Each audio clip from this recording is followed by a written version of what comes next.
In the bedroom, a man and a woman were entangled together. The woman, her eyes glistening with tears, whispered, "Gently, gently." Song Yuan suddenly opened his eyes and froze. This wasn't flirting. He knew she was truly in pain. But Song Yuan's heart was pounding. He could hardly believe what he was seeing. The woman he was embracing in bed was his mortal enemy, the aloof and arrogant Su Muxue, not Xiao Wenying, whom he had just confessed his feelings to in the cafeteria. He realized this must be revenge. She actually tricked him into bed, even daring to use her body to disgust him. He grabbed his clothes and quickly put them on, but she grabbed his wrist. "Where are you going so late? Are you going to see Xiao Wenying again?" Song Yuan shook her off and sneered. "Yes, I'm going to chase after her. Didn't you know that?" Su Muxue's face turned ashen with anger. 7 years of marriage. What do you take me for? Song Yuan froze. Married? He was suddenly plunged into an unknown 7-year void. His memories of 18 and the reality of 25 intertwined, his mind a complete mess. His gaze fell on the little girl in the living room, beautiful as a doll, calling out, "Daddy." His daughter? Song Yuan's head exploded. What? He could hardly believe his ears. "You mean, we're already married?" Su Muxue rolled her eyes, her voice cold. "What else?" His mind went blank for a moment.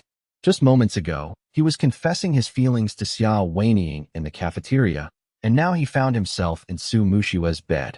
She said they were already married, and he had no memory of it. She was far more mature than he remembered, every gesture exuding a sense of pressure, cold and arrogant, as if scrutinizing his every ounce of panic. Song Yuan's heart pounded wildly. Could it be that he had really transmigrated? How many years is it now? He tried to calm himself down. 2025, Song Yuan's mind exploded. He was 18 years old, and now he was 25. 7 whole years had passed. His memories had been completely erased. The amount of information was overwhelming. He could barely breathe. He strode towards the bathroom. The villa was grand, the crystal chandelier gleaming coldly. The opulent living room left him completely stunned. This wasn't an ordinary family home. This was Su Muxue's house. He had actually married her, and was still entangled with Xiao Wenying. His head was throbbing, and he was on the verge of collapse. Song Yuan hurried downstairs, only to see a little girl of about 6 or 7 years old wearing cartoon pajamas, squatting in front of the refrigerator rummaging through it. Hearing footsteps, she turned around warily, immediately closed the refrigerator door, and said with trembling little hands, "Daddy, I'm sorry, I didn't mean to bother you. It's just too hot. I want to eat ice cream." Song Yuan was completely dumbfounded. "What did you call me?" The little girl said timidly, "Daddy, don't you recognize Nini?" Song Yuan looked her over carefully. She was as beautiful as a porcelain doll, with porcelain white skin and exquisite features. Her nose and mouth resembled his own, while her eyes resembled Su Muxue's. Her jet black hair was casually draped over her shoulders, smooth and silky, so unreal that it made one wonder if their eyes were playing tricks on them. The wedding photo of him and Su Muxue hanging on the wall was like a sharp blade piercing his heart. It was all real. 7 years later, he really had time traveled. But why was his daughter so afraid of him? He had always loved her. He shouldn't have frightened her. Song Jianni trembled, tears welling in her eyes. "Daddy, Nini knows she was wrong. Please don't punish me, okay?" Song Yuan swallowed hard and forced a smile. "Of course I won't punish you. Don't be afraid, okay?" The little girl paused for 2 seconds, then suddenly burst into tears. Wah! The crying pierced Song Yuan's heart like needles. He was completely stunned. 7 years, how had he been a father? The crying attracted Su Muxue and the nanny. Su Muxue picked up her daughter and angrily pointed at Song Yuan. "If you dare to bully Nini again, I'll call the police and have you arrested. I can overlook your affair, but Nini is your own daughter. How can you take your anger out on her?" Song Yuan's eyes widened, and he almost fainted. No way. He just didn't like her? He really cheated on her and bullied his daughter? His heart pounded like it was going to explode. He cautiously looked at Su Muxue. "If I said my memories are stuck at 18, would you believe me?" Su Muxue raised an eyebrow, intrigued. "Oh, you mean you transmigrated from 18 to 25 and don't remember what happened in those 7 years?" Song Yuan's eyes lit up. Yes, that's exactly what I mean. Su Muxue was furious, and the air in the room seemed to freeze. Are you playing dumb with me? You actually put on an act to help you and Xiao Weinian get together. Song Yuan was stunned again. His future self was actually a top-tier actor, and he even owned a film and television company, and Xiao Weinian was one of his artists. He quickly calmed Su Muxue down, not daring to say more. Okay, it's okay if you don't believe me. Go and get some rest. It's late. Staying up late is bad for your health. Su Muxue's heart skipped a beat. In the past 7 years, he hadn't even given her a kind look. Was he genuinely concerned about her? Or was he just putting on an act again? She was furious. Don't think I'll lower my guard just because of a few words of concern. If you dare to bully Nini again, I'll definitely send you to jail. With that, she strode upstairs and slammed the door shut. Song Yuan sat stunned on the sofa, taking out his phone to search. Sure enough, he had become a top male star, having starred in numerous films and television dramas. 3 years ago, he retired from the entertainment industry and started his own film and television company. His artist was none other than Xiao Weinian. Not only had he been emotionally manipulated, but his career had also been tied to her. Song Yuan immediately dialed. Hello. Sorry, the number you dialed is temporarily unavailable. Too late. Is she asleep? He opened WeChat again and looked at Xiao Weinian's pinned account. The chat history stunned him again. She was aloof and silent, mostly talking to him, and frequently transferred money to him with a note, gift without charge. Damn, this isn't right. When I was pursuing her, she wouldn't accept gifts, afraid of wasting money. 7 years later, how did she become a gold digger? And I'm the one who's become a simp? Absolutely impossible. There must be something else going on. The next day, Song Yuan drove straight to Qinxing Film and Television Company. As soon as he entered, the security guards, receptionists, and artists greeted him politely. Hello, President Song. He smiled slightly, secretly pleased with himself. Going from a high school student to president directly, this feeling is not bad. As they got into the elevator, several people whispered among themselves. I just saw President Song smile. Doesn't he only smile at Xiao Weinian? Yeah, he's usually expressionless. I bet President Song isn't divorced and is about to marry Xiao Weinian, right? Stepping out of the elevator, Song Yuan entered the CEO's office. The decor was a sophisticated black and white ambience, with exquisite furnishings and sunlight streaming through large floor-to-ceiling windows. He reclined in his leather chair and opened his laptop. Knock, knock, knock. A knock came at the door. Come in, Song Yuan said in a deep voice. The door opened, and a young and beautiful woman walked in. She wore a white shirt, a tight-fitting pencil skirt, and a suit jacket that accentuated her perfect figure. Her long, elegant legs were covered in black stockings, and her features were deep and defined. Black-rimmed glasses gave her a sophisticated air, and her hair was neatly styled in an updo. Song Yuan was stunned. Who was this person? She approached and respectfully offered him a freshly brewed coffee. Mr. Song, your coffee. Song Yuan glanced at her name tag, President's Secretary, Wenzi. 7 years later, he thought, I've got good taste, finding such a beautiful secretary. But Song Yuan had no time to admire her. His primary concern was the company's finances. Taking the coffee, he said seriously, Wenzi, go to the finance department and ask the director to come to my office. A flicker of surprise crossed Wenzi's eyes. She replied, yes. Soon after, the CFO arrived to report on the company's profits and losses since its opening. The results shocked Song Yuan. After 3 years, not only had they not made a profit, but they had actually lost over 100 million yuan, with only a little over 5 million yuan in working capital remaining. Song Yuan tried to remain calm and dismissed the CFO. Song Yuan took out a cigarette from his pocket, lit it, and took a deep drag, but he still couldn't calm down. 3 years of losses weighed on his chest like a boulder. He couldn't believe he had actually lost money in business. His parents were both businessmen. He should be smarter than others, but reality had slapped him hard in the face. Just as he was sinking into endless anxiety, his phone vibrated, and a contact name flashed on the screen, Xiao Weinian. He hesitated for a moment, then decisively pressed the call button. A soft voice came from the other end of the line. Brother, come to my house for dinner after work. I'll prepare your favorite hot pot. Song Yuan frowned. Where are you now? Why aren't you at work? Xiao Weinian explained softly. I took the day off yesterday. It was Grandma's birthday, didn't you forget? Song Yuan was speechless. He had only transmigrated last night. How could he remember such details? She asked softly, Brother, are you in a bad mood? Do you want me to come over and keep you company? Song Yuan shook his head. No need. See you after get off work. Okay, then I'll wait for you. After hanging up the phone, Song Yuan was filled with doubt. The Xiao Weining in real life seemed genuinely concerned for him, but the transfer records and chat logs were like nails driven into his heart, cold, aloof, almost like a different person. Had he misunderstood her? But the facts were undeniable, the evidence irrefutable. As evening fell, Song Yuan stood at Xiao Weining's door and rang the doorbell. The door slowly opened, and a young woman stood before him, wearing a white spaghetti-strap nightgown. Her long hair was tied in a bun. Her face was pure and lovely. Her skin was fair, her waist was slender, and her legs were long, but her chest was slightly flat. Song Yuan felt a momentary sense of loss. 7 years had passed, and she hadn't changed much. He involuntarily thought of Su Muxue's perfect figure, and the instant comparison left him speechless.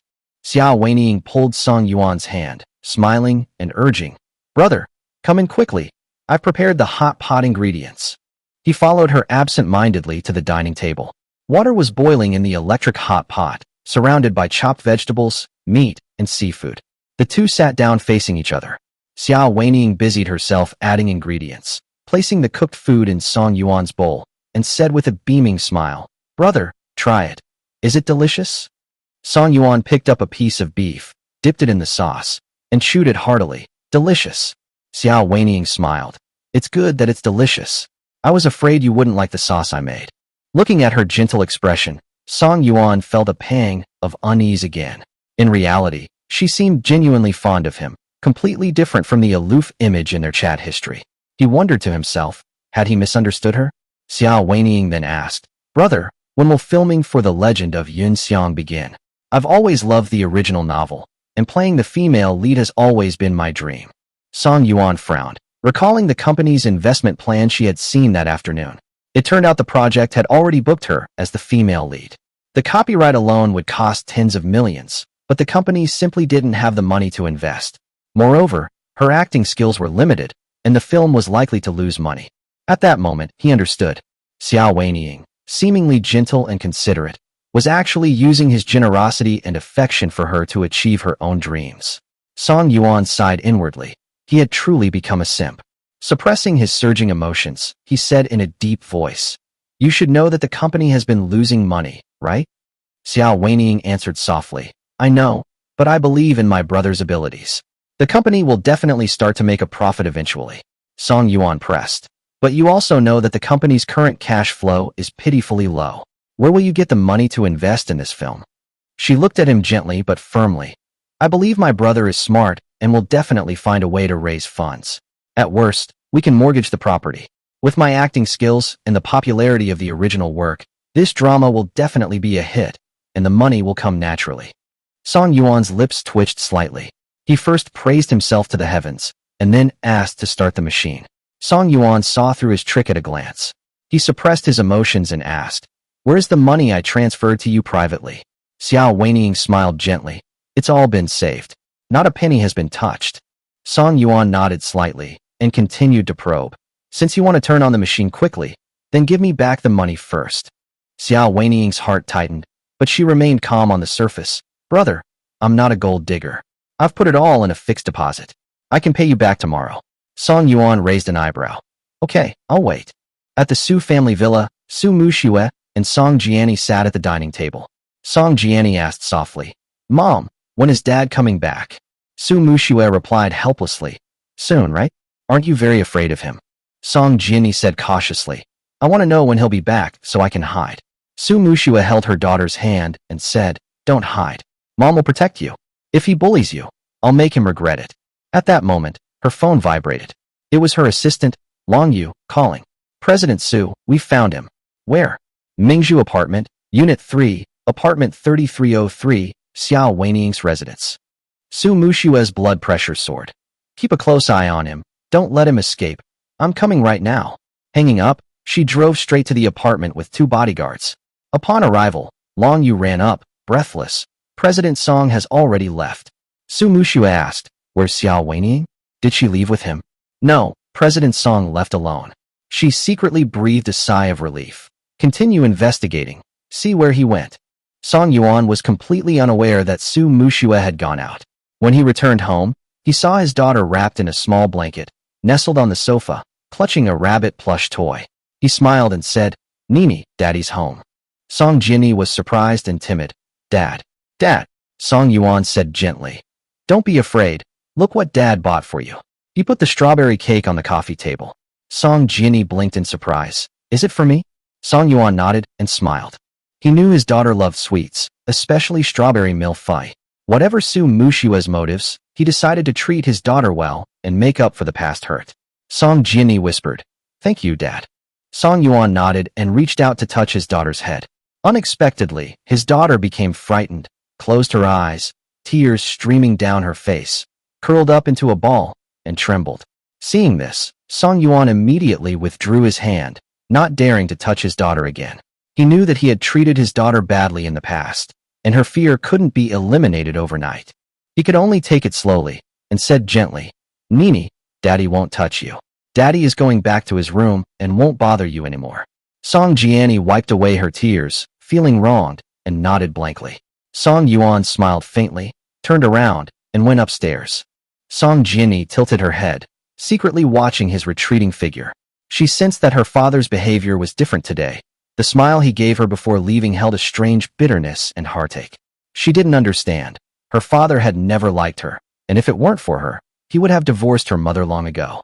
But today, instead of punishing her, Dad bought her a cake. She wiped away her tears and said earnestly, "I'm going to eat it now. I'll definitely finish the cake Dad gave me." She opened the cake box, took small bites, and the sweetness spread in her mouth. It was delicious.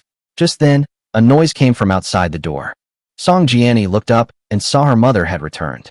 She quickly swallowed the cake and said, "Mom, you're back." Su Muxue smiled wearily and walked slowly to the coffee table. Seeing her daughter eating cake, she asked in surprise, "Where did this cake come from?"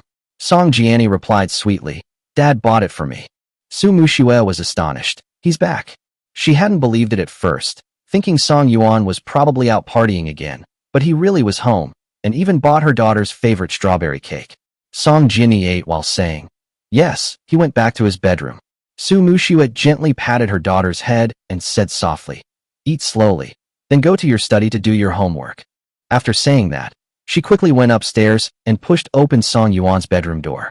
Song Yuan was taking off his clothes to go to sleep when he was startled by her barging in. He quickly fastened his belt and said helplessly, "Why didn't you knock before coming in?"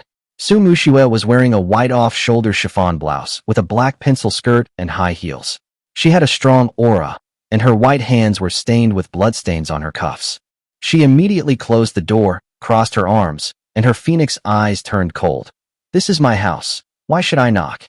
Besides, where haven't you seen this before?" Song Yuan said helplessly. Fine. I won't make a fuss. I'll go sleep next door."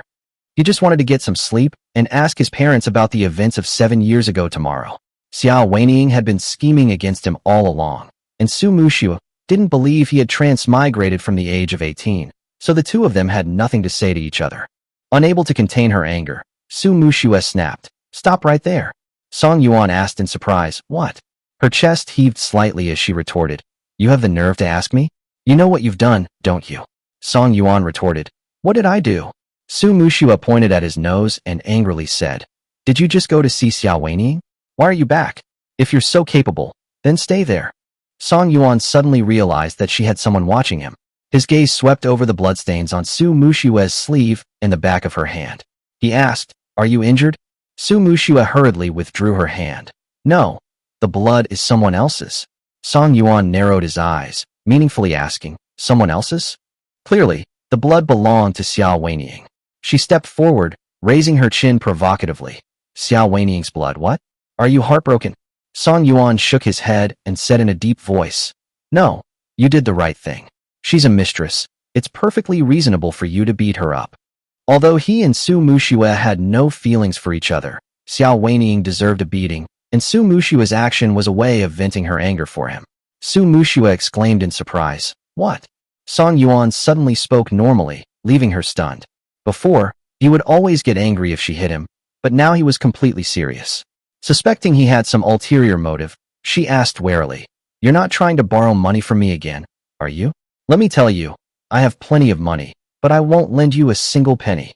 Song Yuan was taken aback. Why would I need to borrow money from you? Su Muxue's tone was furious. 7 years later, Song Yuan had actually borrowed money from her, and even asked for money to film Yun Xiangzhuan. Living in Su Muxue's mansion, cheating on her with Xiao Weining, the company losing money, and relying on her for all daily expenses, and he still had the nerve to ask for money? Su Muxue said sharply, "What? Have you forgotten?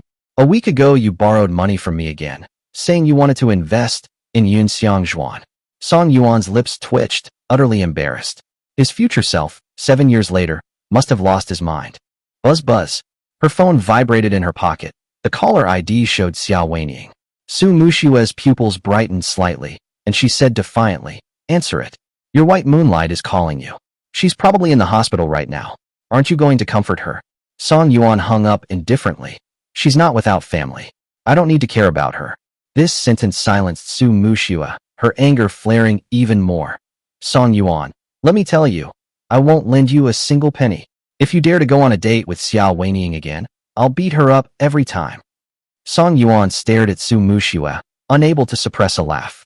He couldn't understand why she wouldn't hit him, wouldn't divorce him, and even stood up for the other woman. Su Muxue's face flushed red with anger. "What are you laughing at? Do you think I'm joking? I'm serious."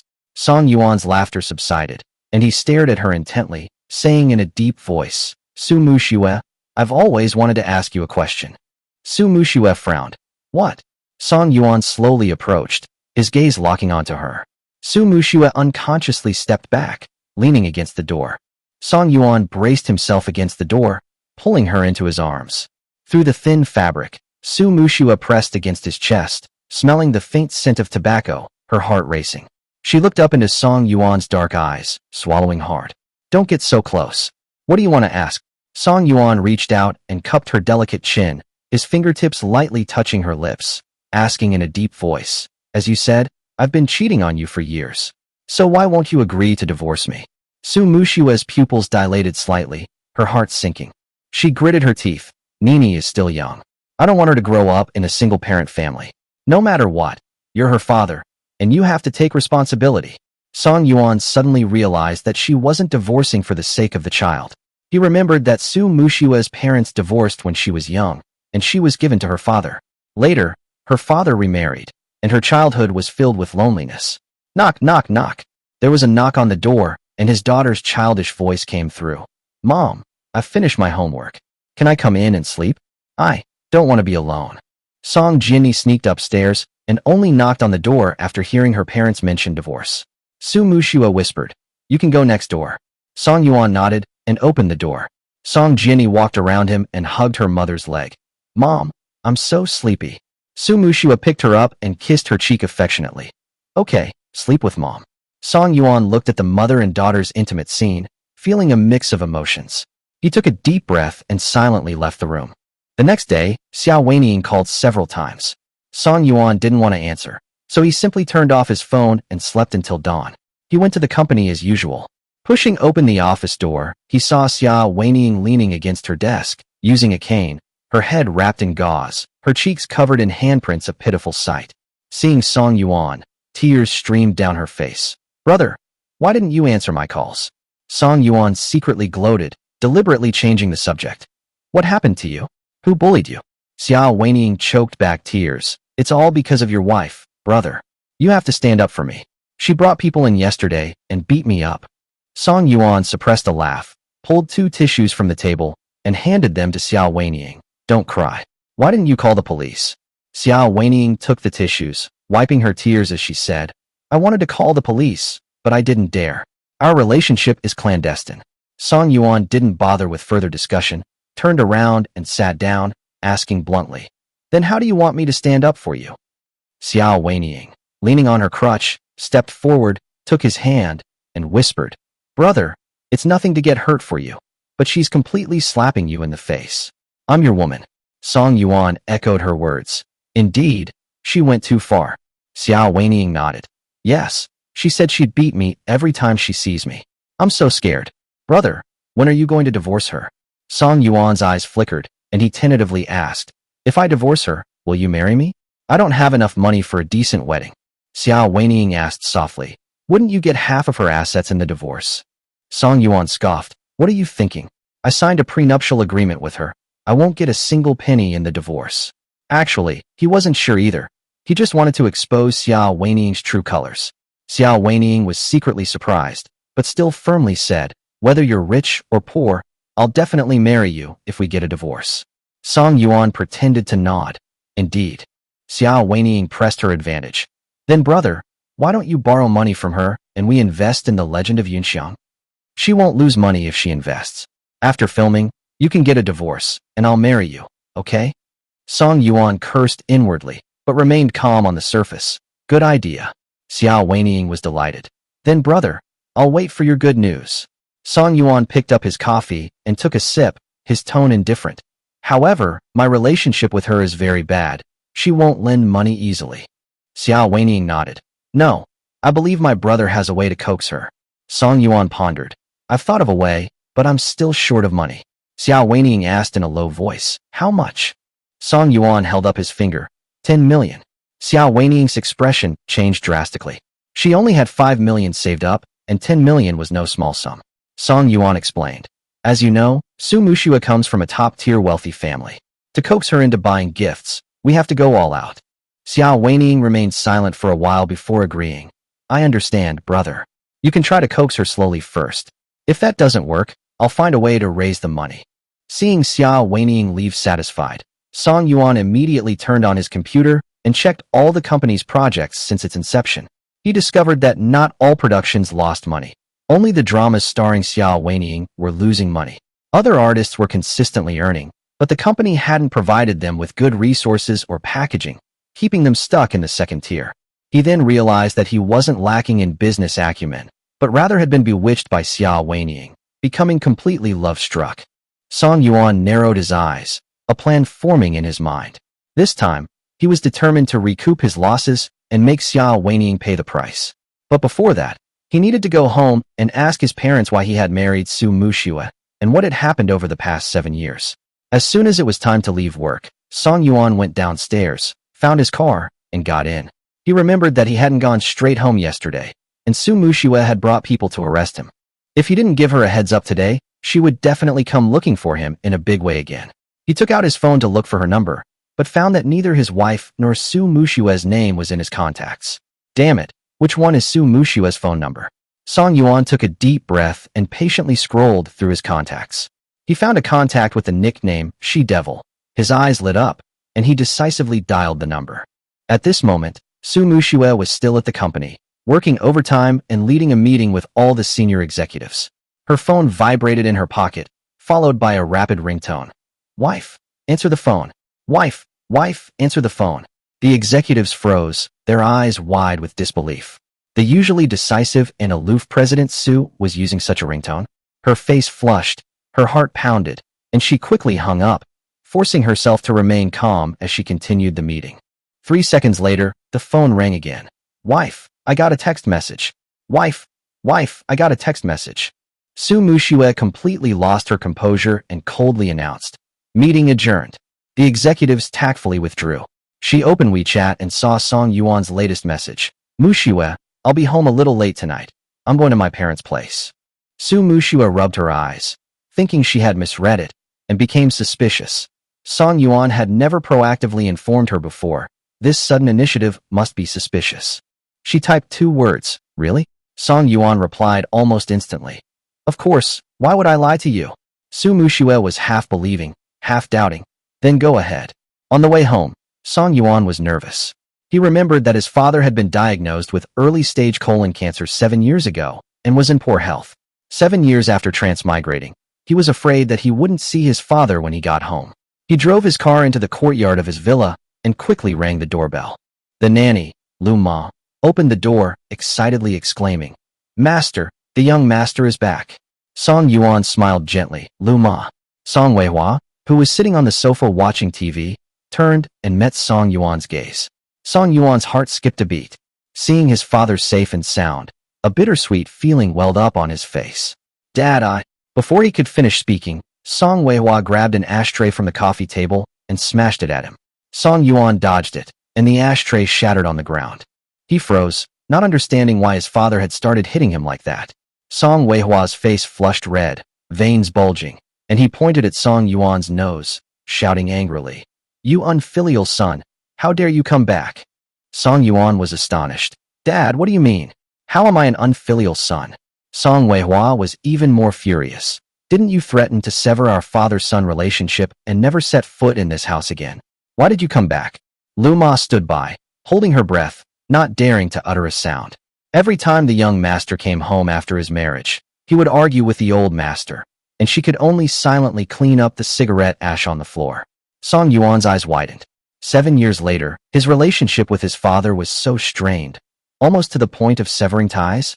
He quickly explained, "Dad, I didn't come here to argue today. I had an accident. I lost my memory."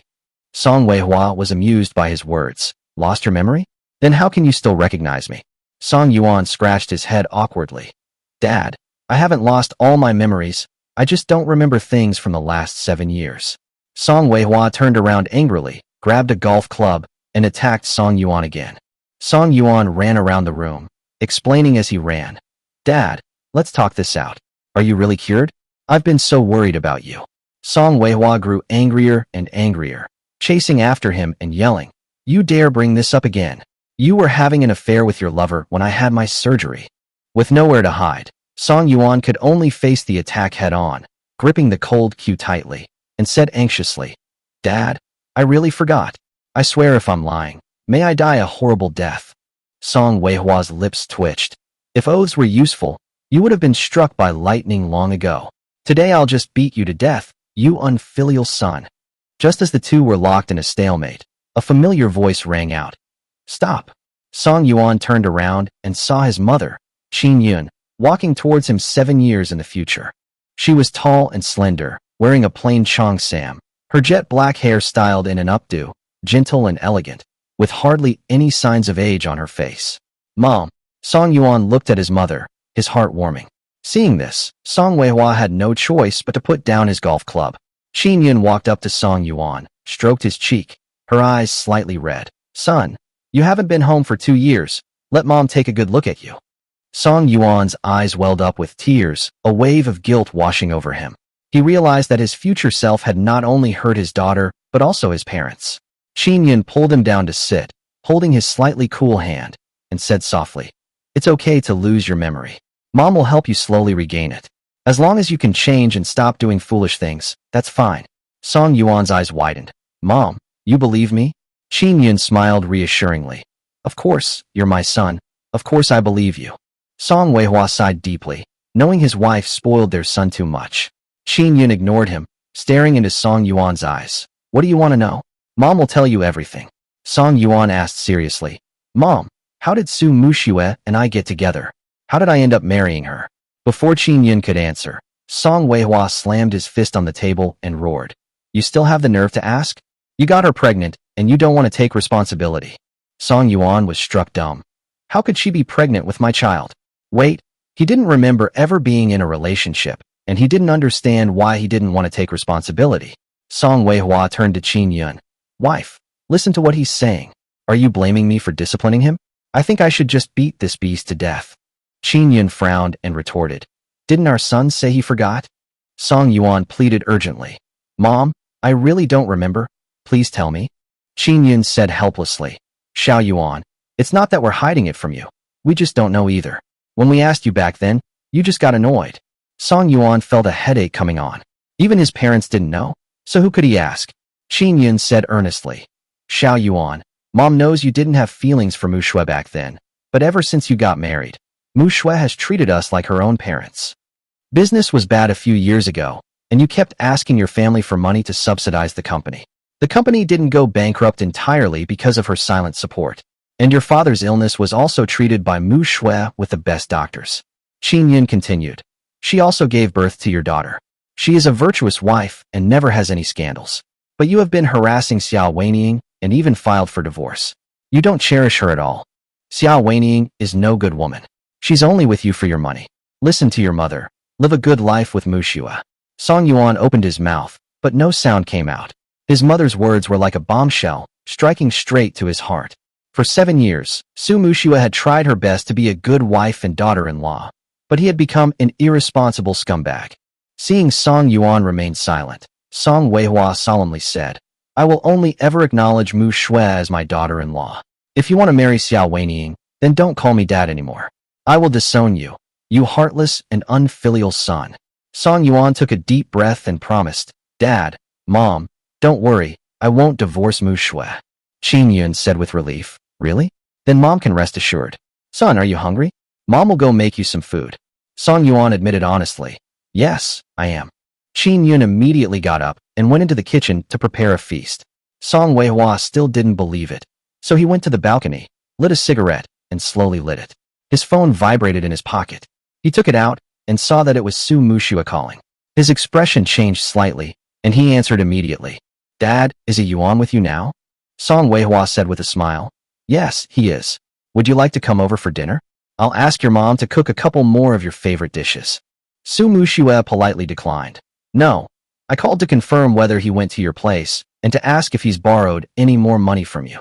Song Weihua replied. No.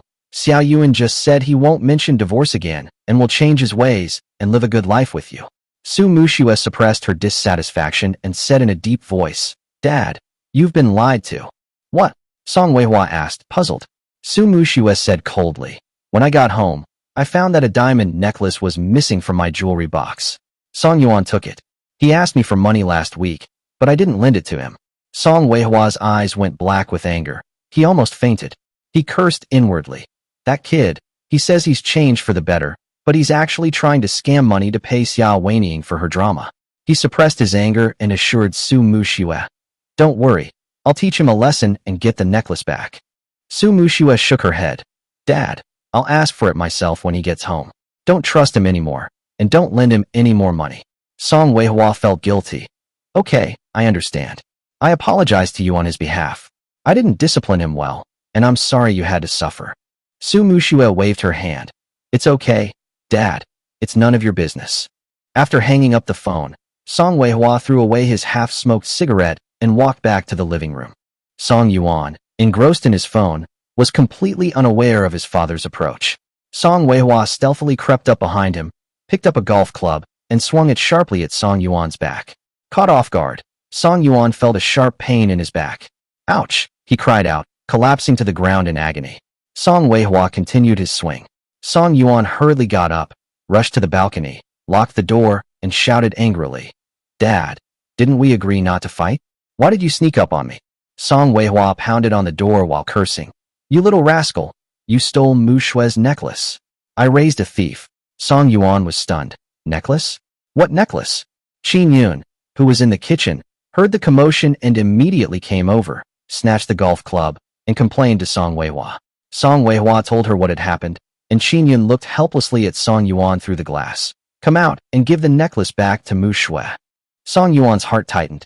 He opened the balcony door and said, If I really took it, I will definitely return it to her. He then gave his parents a deep look before leaving dejectedly. Once outside, Song Yuan returned to his car, his back slumped against the seat, a sharp, aching pain shooting through him. Instead of driving, he took out his phone and called his secretary, Wenzi. Hey, Mr. Song, did I ask you to sell the necklace? Wenzi replied, Yes, a week ago you asked me to contact Ursh store to sell it. Song Yuan's heart skipped a beat. Which store? How much did you sell it for? Wenzi answered, It was sold to Jingyao for 10 million. Song Yuan was secretly surprised. So expensive?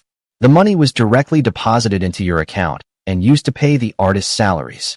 He rubbed his temples, thinking, the company only has 5 million in working capital and only a few $100,000 in cash on hand. 10 million has already been used up.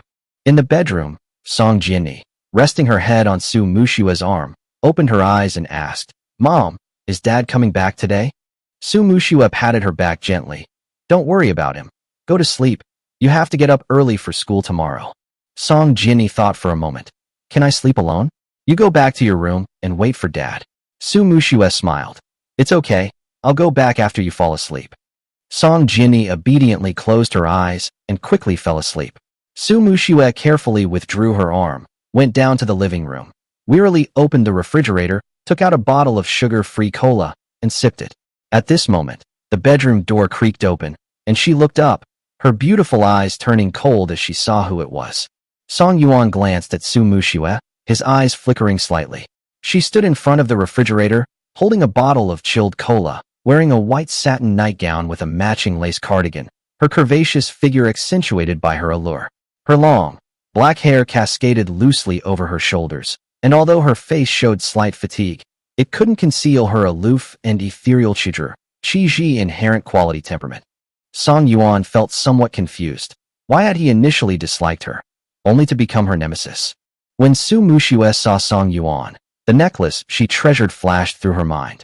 She retreated to the coffee table, casually sat down, crossed her legs, and said with a mocking look in her eyes, "Oh, so you know how to come back. I thought you died out there." Song Yuan's goodwill towards her vanished instantly.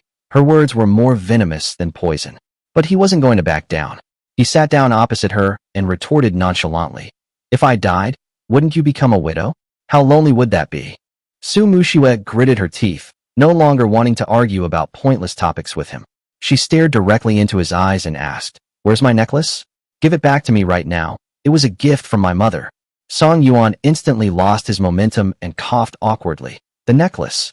I'll return it, but you'll have to give me some time."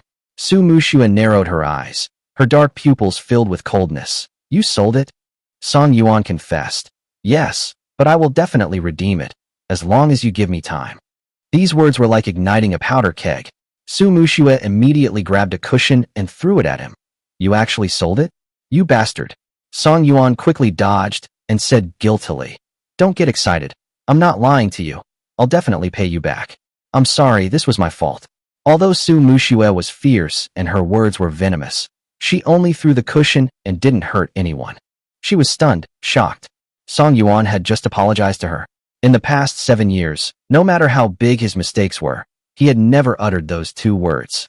Every time, it was just arguments or even threats of divorce. After calming down and thinking it over, she realized that this might be another of his tricks.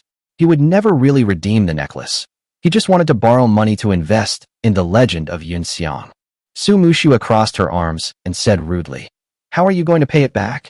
Do you think I don't know how much money you have?"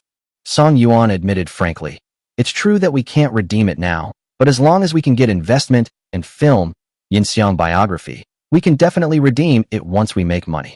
Su Muxue immediately became furious. "Even if you get investment, you're sure to lose money. Xiao Weining's acting is terrible, don't you know that?" Song Yuan remained calm. "I understand. That's why I won't use her as the female lead." She scoffed, disbelieving. "You think I'd believe that?" Song Yuan, shameless as ever. "Trust me this once." Su Muxue rationally reminded him.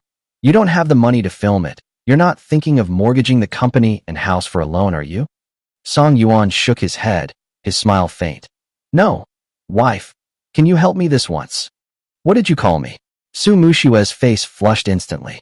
In 7 years of marriage, he had never called her wife, and now he finally spoke.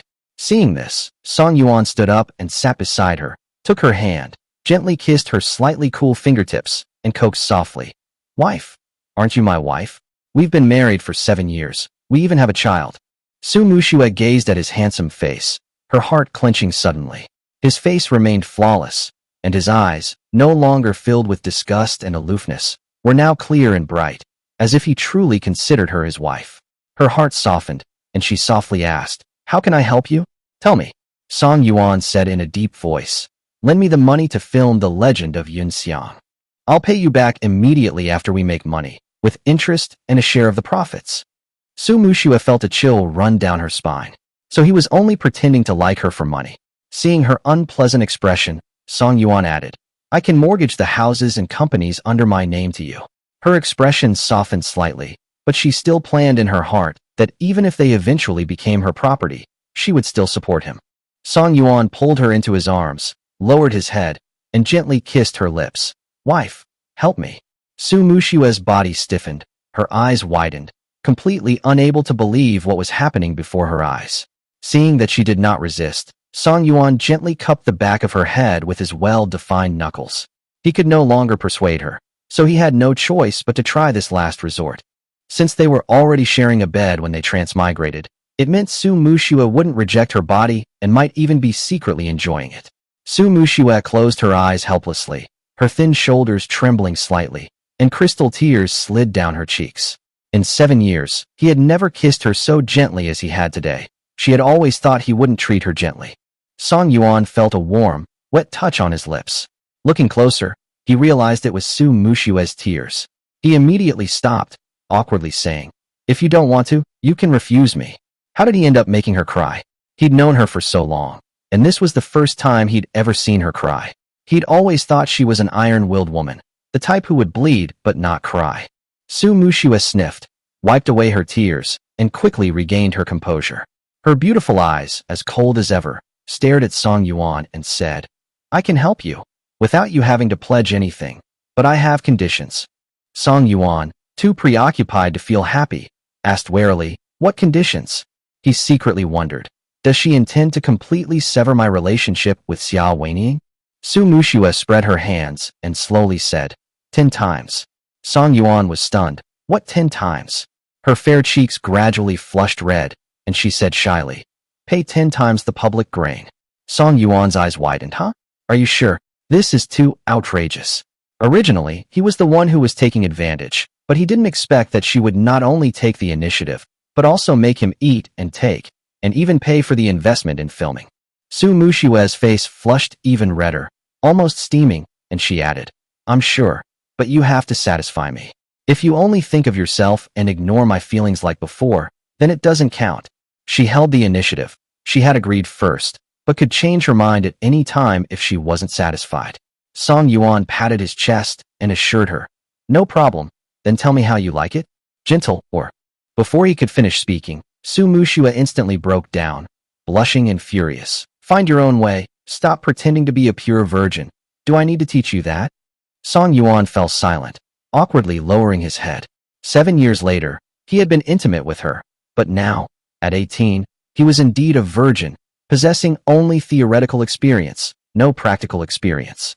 If she wasn't satisfied, wouldn't the investment in the legend of Yun Xiang be wasted? Seeing his silence, Su Muxue assumed he had changed his mind and said angrily, "What?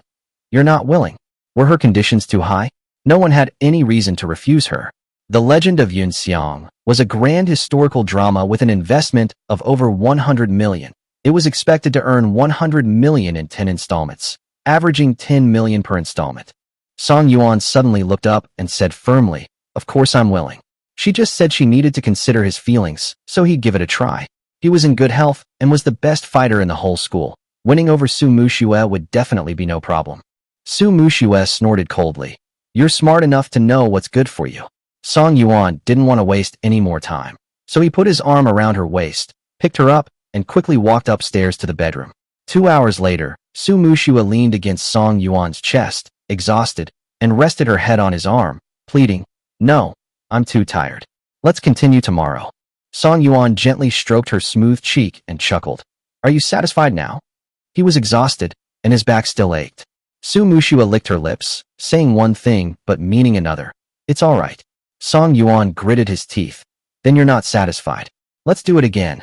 Su Muxue hurriedly pressed him down, panting heavily. "Satisfied? No more, really no more." She turned her back and whispered, "I won't renege on my debt. 3 times, I'll remember it." Tonight was the happiest night she'd had since marrying Song Yuan.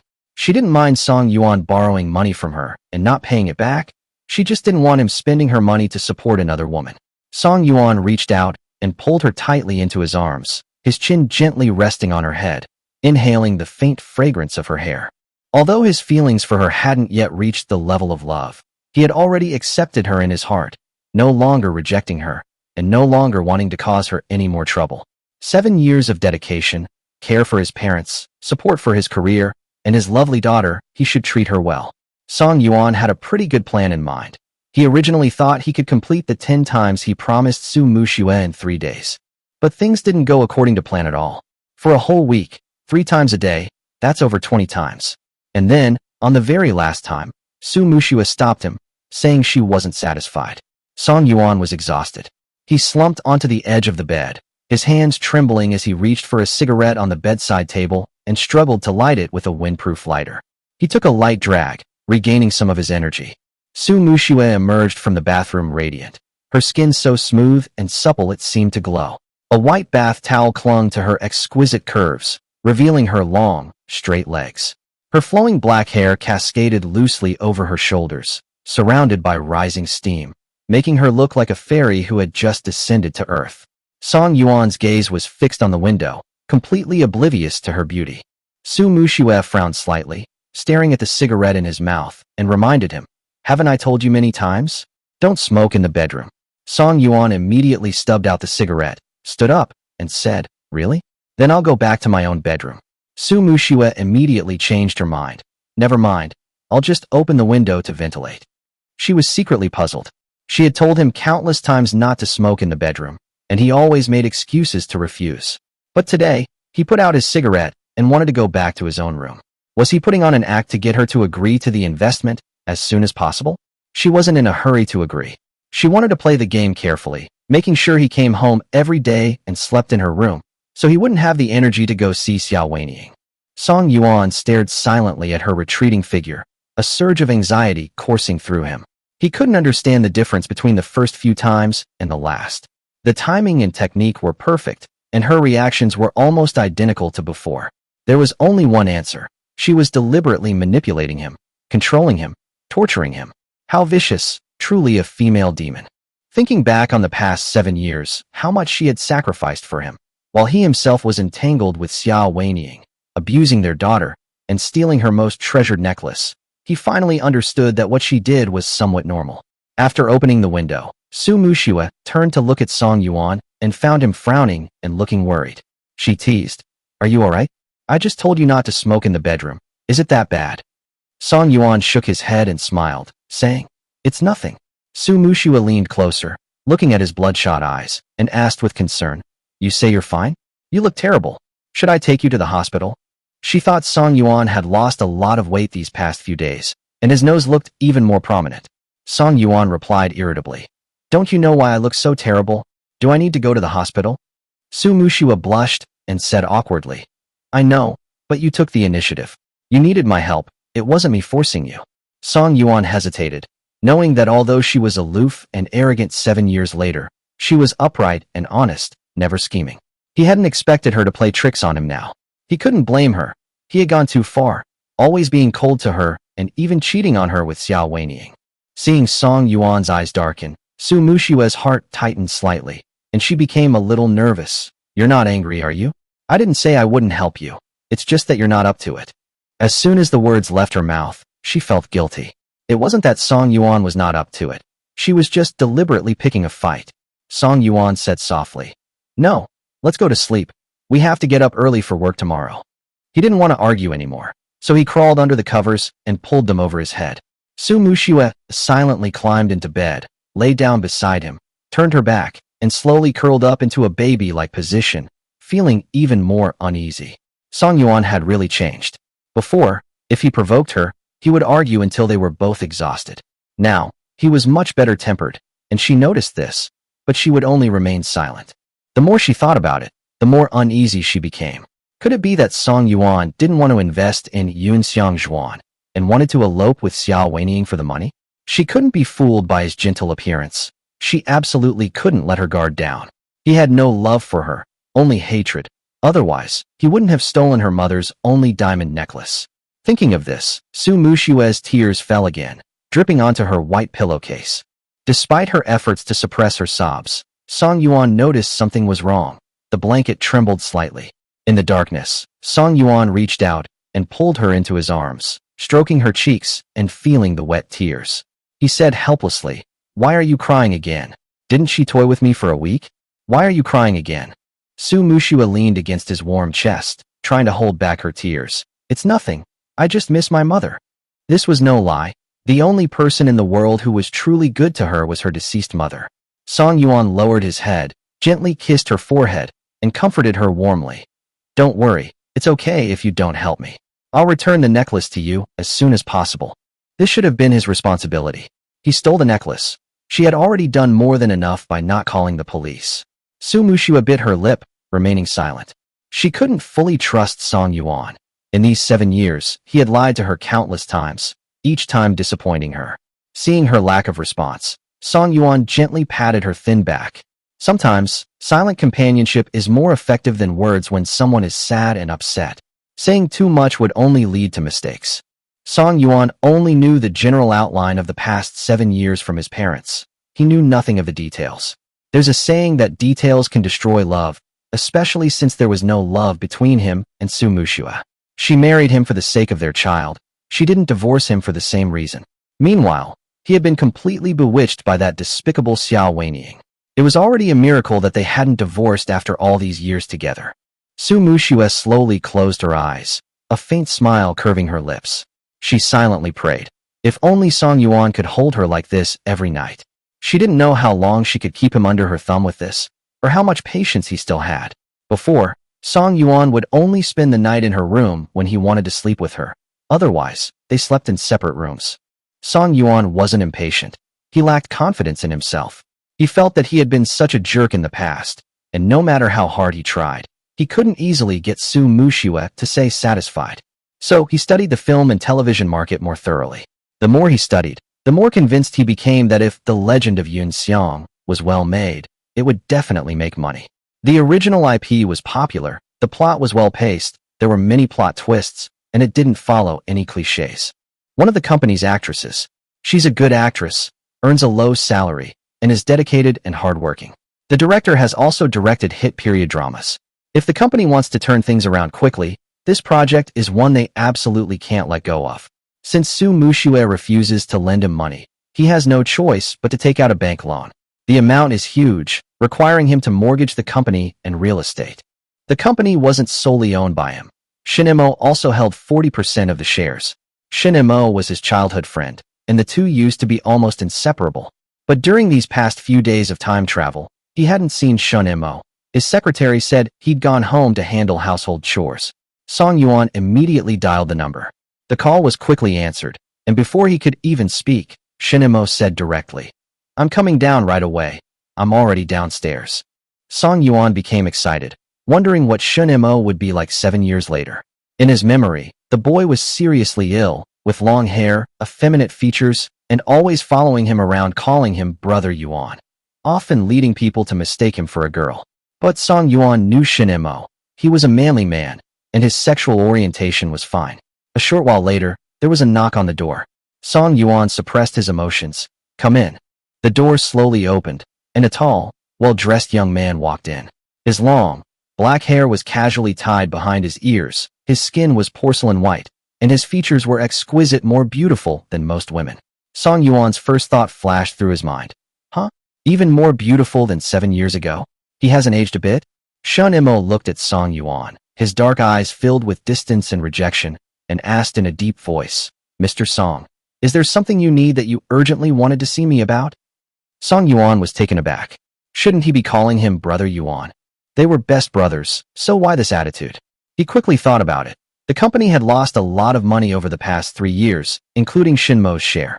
Plus, he had been bewitched by Xiao Weiniang, and perhaps he had unintentionally damaged his friendship with Shin Mo. Song Yuan tentatively said, "Please sit down, don't be so formal." Shin Mo decisively refused. "No need, just say what you need to say." Song Yuan hesitated. Given the current strained relationship, Shin Mo might not agree to mortgaging the company. But he had no other choice but to try. "I want to take out a loan for the Yunxiang biography project, mortgaging the company and the property." Shin Mo interrupted coldly. "You don't need to discuss this with me. I'll withdraw my investment. I came here today for this very reason." Song Yuan's expression changed drastically. "Withdraw your investment." Shin Mo's chest heaved slightly as he questioned, "Do you remember when you asked me to invest?" Song Yuan was embarrassed. Having just transmigrated from 7 years ago, how could he possibly tell him the truth directly? Shin Mo sighed, his disappointment tinged with determination. "Fine, I already knew you'd forgotten. From now on, you can continue helping Xiao Weiniang realize her dream of becoming a movie queen." After saying that, he turned to leave. Song Yuan quickly called out, "Wait. If I don't use Xiao Weiniang for the female lead in The Legend of Yun Xiang, will you still withdraw your investment?" It turned out that his biggest disagreement with Shin Mo was Xiao Weiniang. He had been promoting her resources, causing the company to lose money, and even Shin Mo had suffered as a result. Shin Mo stopped and turned back incredulously. "Are you sure?" Song Yuan nodded vigorously. "I'm sure. I'll use Ding Yao, and I'll never let Xiao Weining be the female lead again. Shen Mo raised an eyebrow slightly, incredulous. Use Ding Yao? Ding Yao was Song Yuan's most valued artist, and he always found excuses to give good resources to Xiao Weining in the past. Song Yuan explained. Yes, Ding Yao has good acting skills, and her image and temperament are also suitable for the female lead of Yun Xiang biography. Shen Mo remained silent, his mind filled with doubts. He had previously praised Ding Yao's acting skills, then found various reasons to suppress her. Now his promise to give Ding Yao resources, was it just empty talk? He paused for a moment, then said, I'll think about it. After Shen Mo left, Song Yuan rubbed his throbbing temples, knowing that Shen Mo was unwilling to believe him for the time being. Just as he was racking his brains, Xiao Weining slipped in without knocking. Song Yuan was already annoyed, and seeing her only fueled his anger. Didn't you knock before coming in? Xiao Weining playfully stuck out her tongue. I forgot. She quickly stepped forward, placed the insulated lunchbox on the table, and said with a smile, Brother, I brought you soup. I cooked it myself. It's your favorite ginseng and black chicken soup. You must be exhausted these past few days. Song Yuan stared blankly at the lunchbox on the table. 7 years ago, when she personally cooked soup, he would have been incredibly moved. But now, he only felt that this woman was terrifying, outwardly gentle and considerate, but inwardly shrewd and calculating. Every word and action had a purpose. Xiao Weining thought Song Yuan was moved and stared at the lunchbox without saying a word. She pulled up a chair next to her, sat down beside him, gently held his hand, and said softly, Brother, I know you've been working hard to coax Su Muxue lately, but it's all worth it for our future.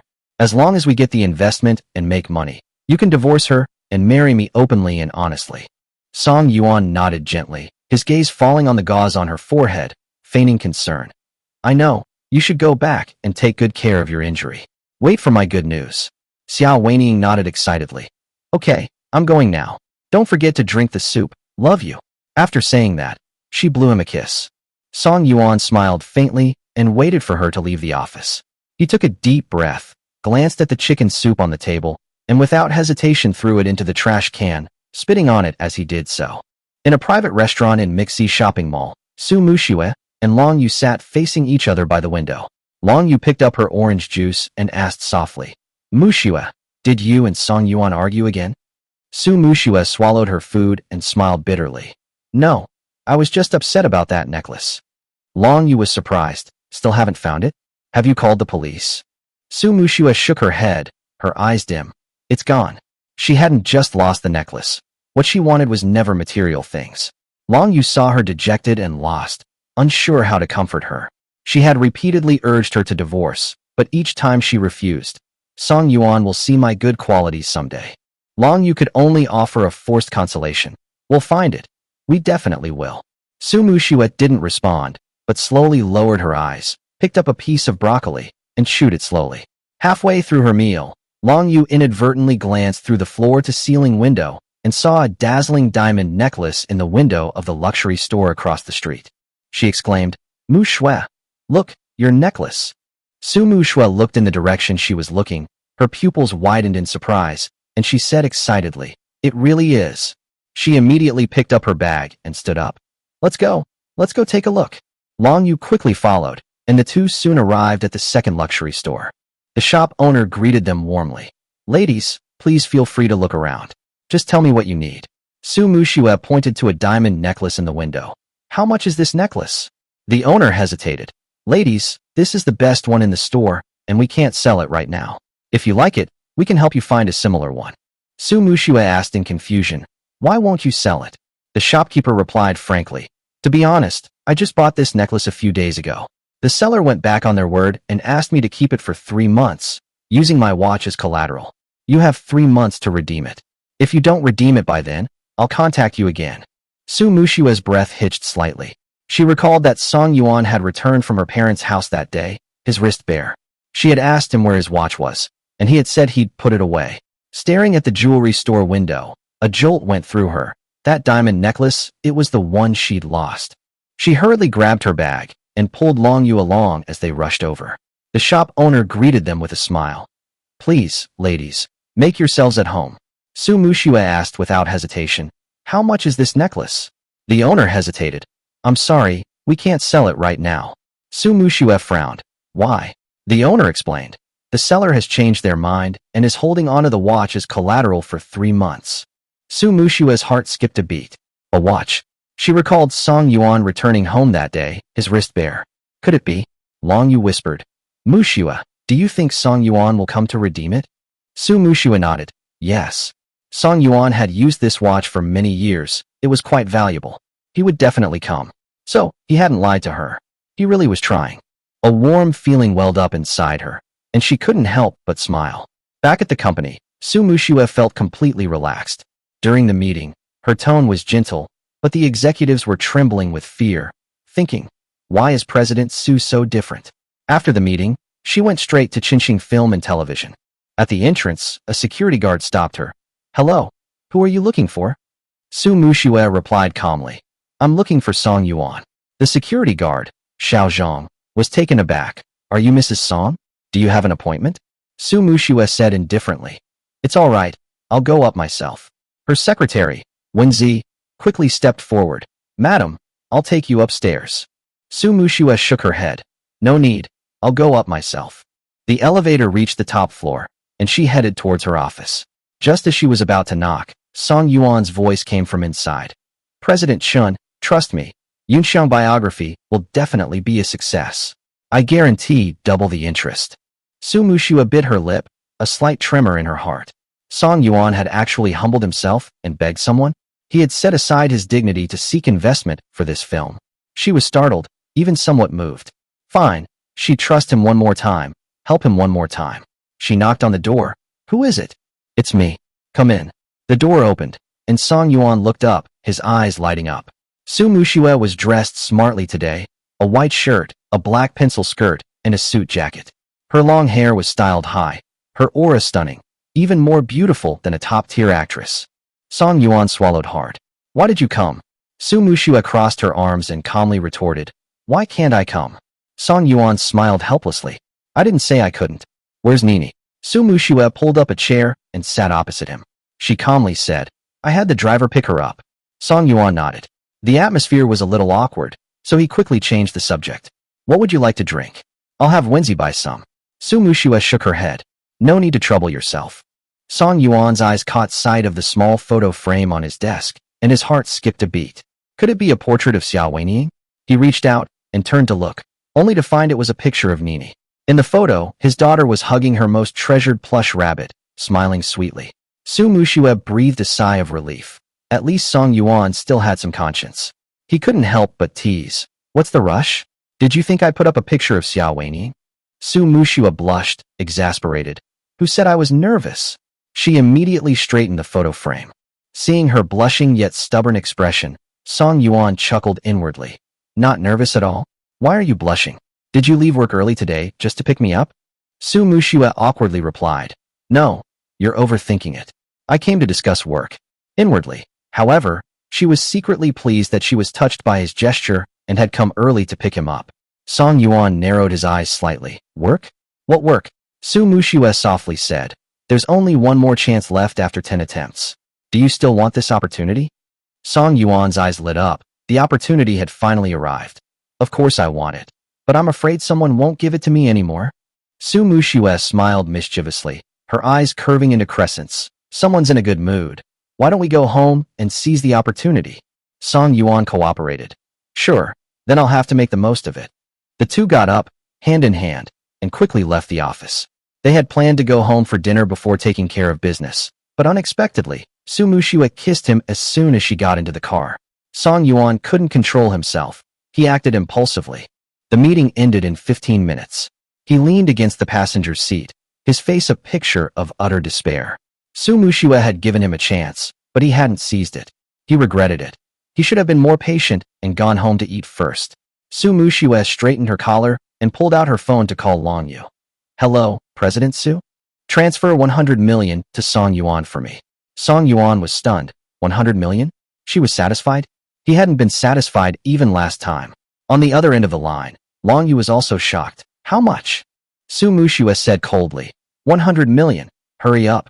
After hanging up the phone, she pinched Song Yuan's cheek and teased. Surprised? Song Yuan looked blankly at her. Yeah. Surprised? Yeah. Don't understand what? Song Yuan said. Wait, I don't understand. Su Muxue smiled sweetly. It's not important. What's important is that I'm in a good mood today. 100 million was transferred to Song Yuan's card in an instant. He rubbed his eyes, as if he were dreaming. Su Muxue gripped the steering wheel and reminded him. Fasten your seatbelts. I'm about to start. Song Yuan immediately buckled up. The car slowly drove out of the parking lot, the dimly lit streets flashing past the window. Song Yuan looked at his daughter's adorable face and asked Su Muxue, besides desserts, what else does Nini like? Su Muxue's expression changed slightly, her tone reproachful. Don't you know what she likes best? Song Yuan sighed helplessly. Wife, as I said before, I don't remember anything from the last 7 years. Su Muxue said petulantly. Should I take you to the hospital and get you an appointment with a psychiatrist? Song Yuan smiled and cooperated. Sure, let's go to the hospital then. Su Muxue was completely at a loss with him and changed the subject. Why did you suddenly ask this? Song Yuan said in a deep voice. I don't want her to see me like I'm a ghost. He wanted to be a good father and would start working on repairing his relationship with his daughter from now on. Su Muxue looked at him incredulously, her eyes filled with guilt and seriousness. She breathed a sigh of relief. She loves drawing the most. Song Yuan's eyes lit up. Then, honey, can we stop at the stationery store when we pass by later? Su Muxue smiled. Okay. Before long, the two bought their things and returned home. Pushing open the door, Song Jinni was obediently doing her homework. Hearing the noise, she put down her pencil, got up, and ran to her mother, only to see her father beside her. Her smile instantly froze, and a shadow fell over her doe-like eyes. Mom, you're back. Su Muxue walked over and gently patted her head. Have you finished your homework? Song Jinni shook her head slightly. Not yet. Song Yuan changed into his slippers and walked towards his daughter. Song Jinni hurriedly hid behind her mother and said timidly, Dad, I didn't slack off, and I didn't steal time to draw. I lost all my art supplies. Song Yuan cursed himself inwardly, bent down and handed her the gift box. Nini, Dad promises he won't interfere with your drawing anymore. These are new tools. If you don't like them, I'll take you to buy more tomorrow. Song Jinni froze, as if in a dream. She used to get scolded by her father for drawing, and now he was giving her new tools and promising not to interfere anymore. Su Muxue squatted down and squeezed her daughter's little hand. Nini, give us a reaction.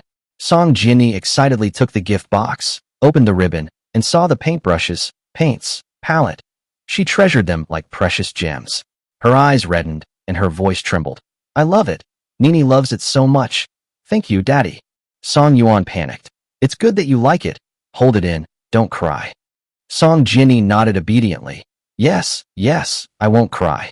Su Muxue thought to herself, if Song Yuan continued to treat his daughter like this, her psychological problems would definitely improve over time. She smiled. All right, put your things away, wash your hands and get ready for dinner.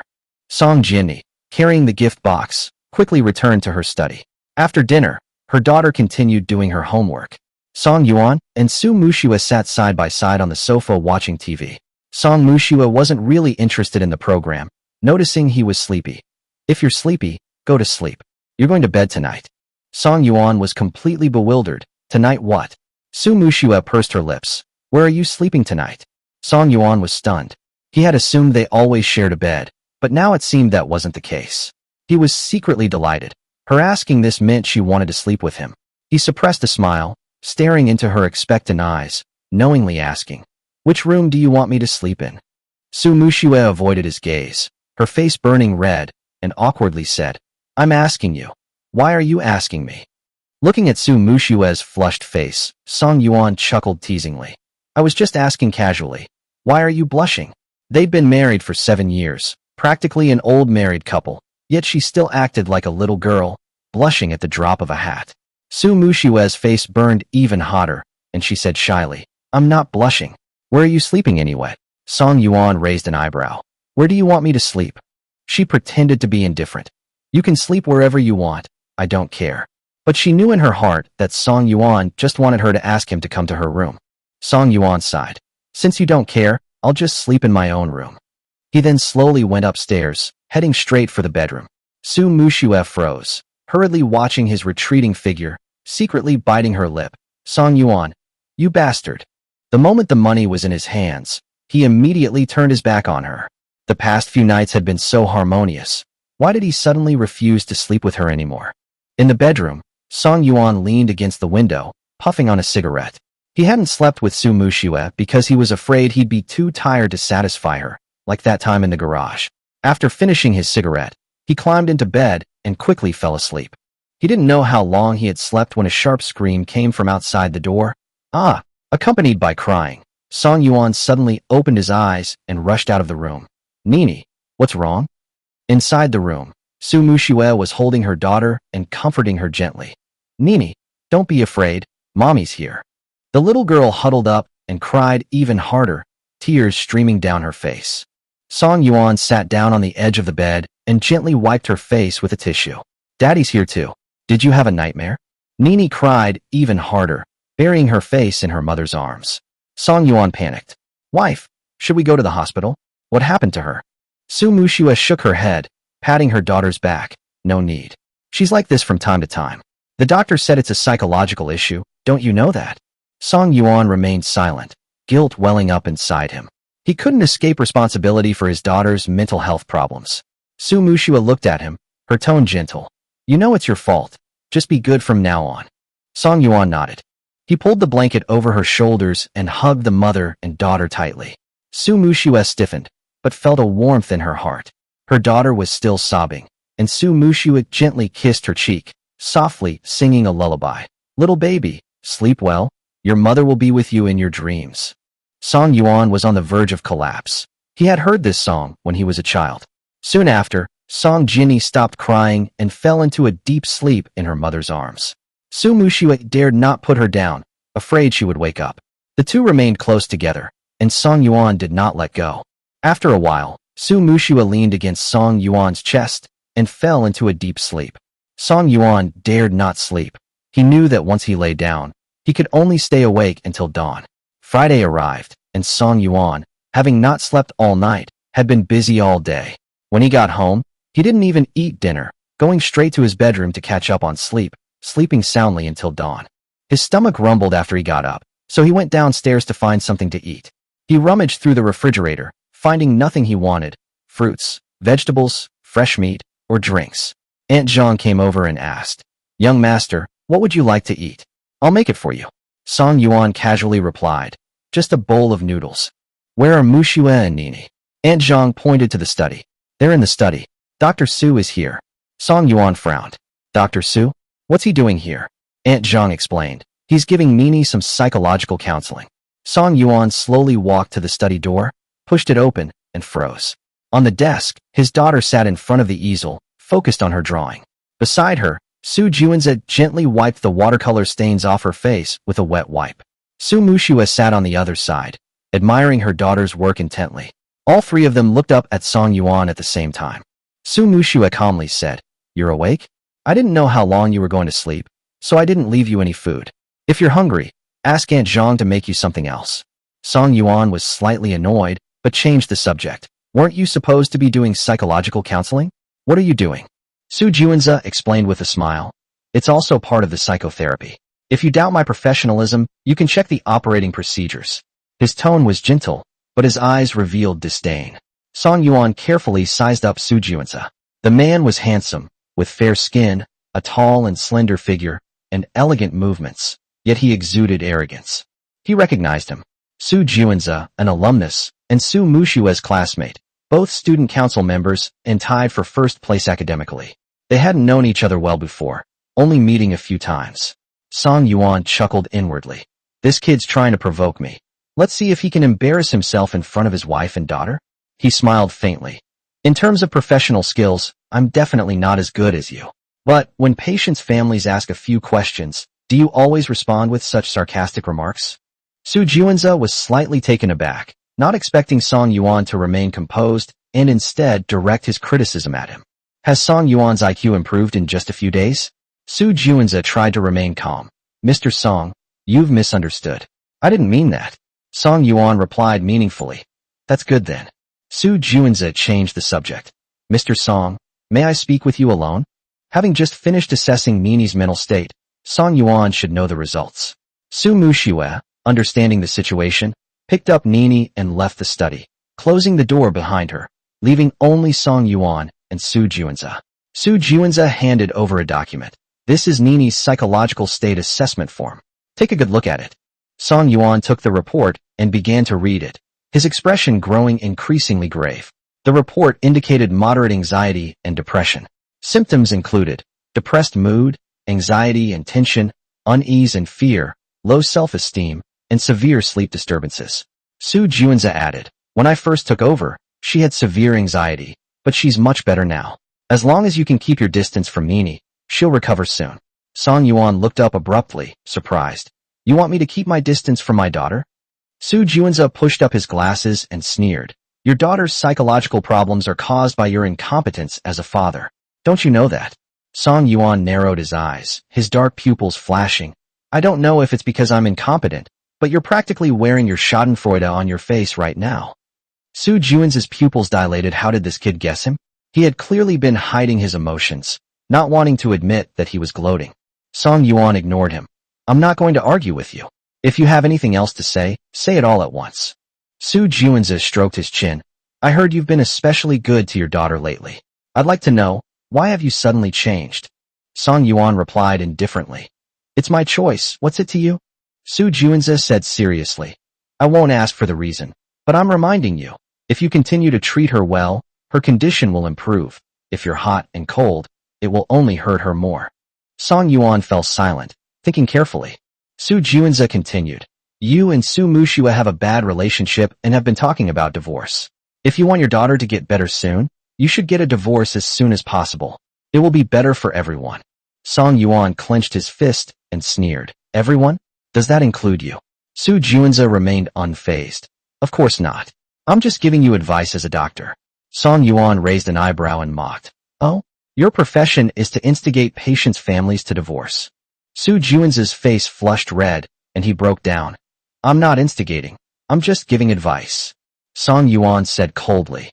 "That's a good suggestion, but don't bother with it next time. Goodbye." He opened the door and kicked Su Juanza out. Su Juanza was furious and wanted to retaliate, but remembering Su Muxue was nearby, he could only leave unwillingly. Aunt Zhang brought out a bowl of noodles. "Young master, the noodles are ready."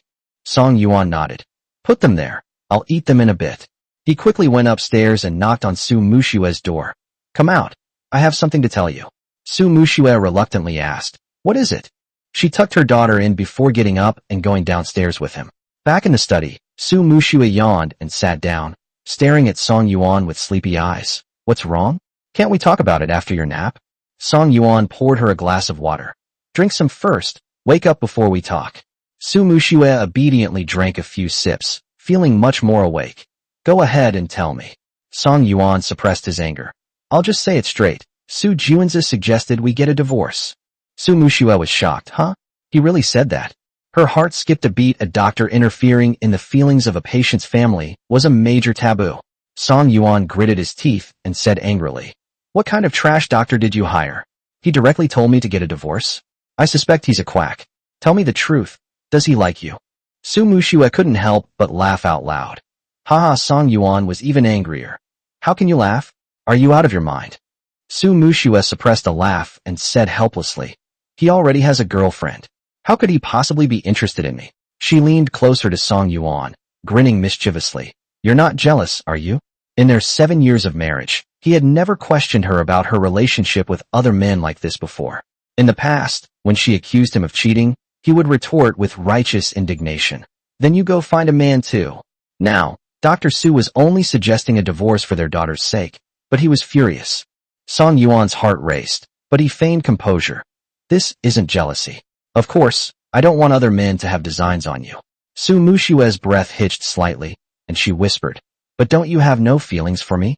Song Yuan thought to himself, "Even the slightest bit of affection, if you said you liked me, I'd be willing to give everything," but he avoided the question aloud. "These are two different things. If you have anything going on with someone else, where will I put my face if word gets out?"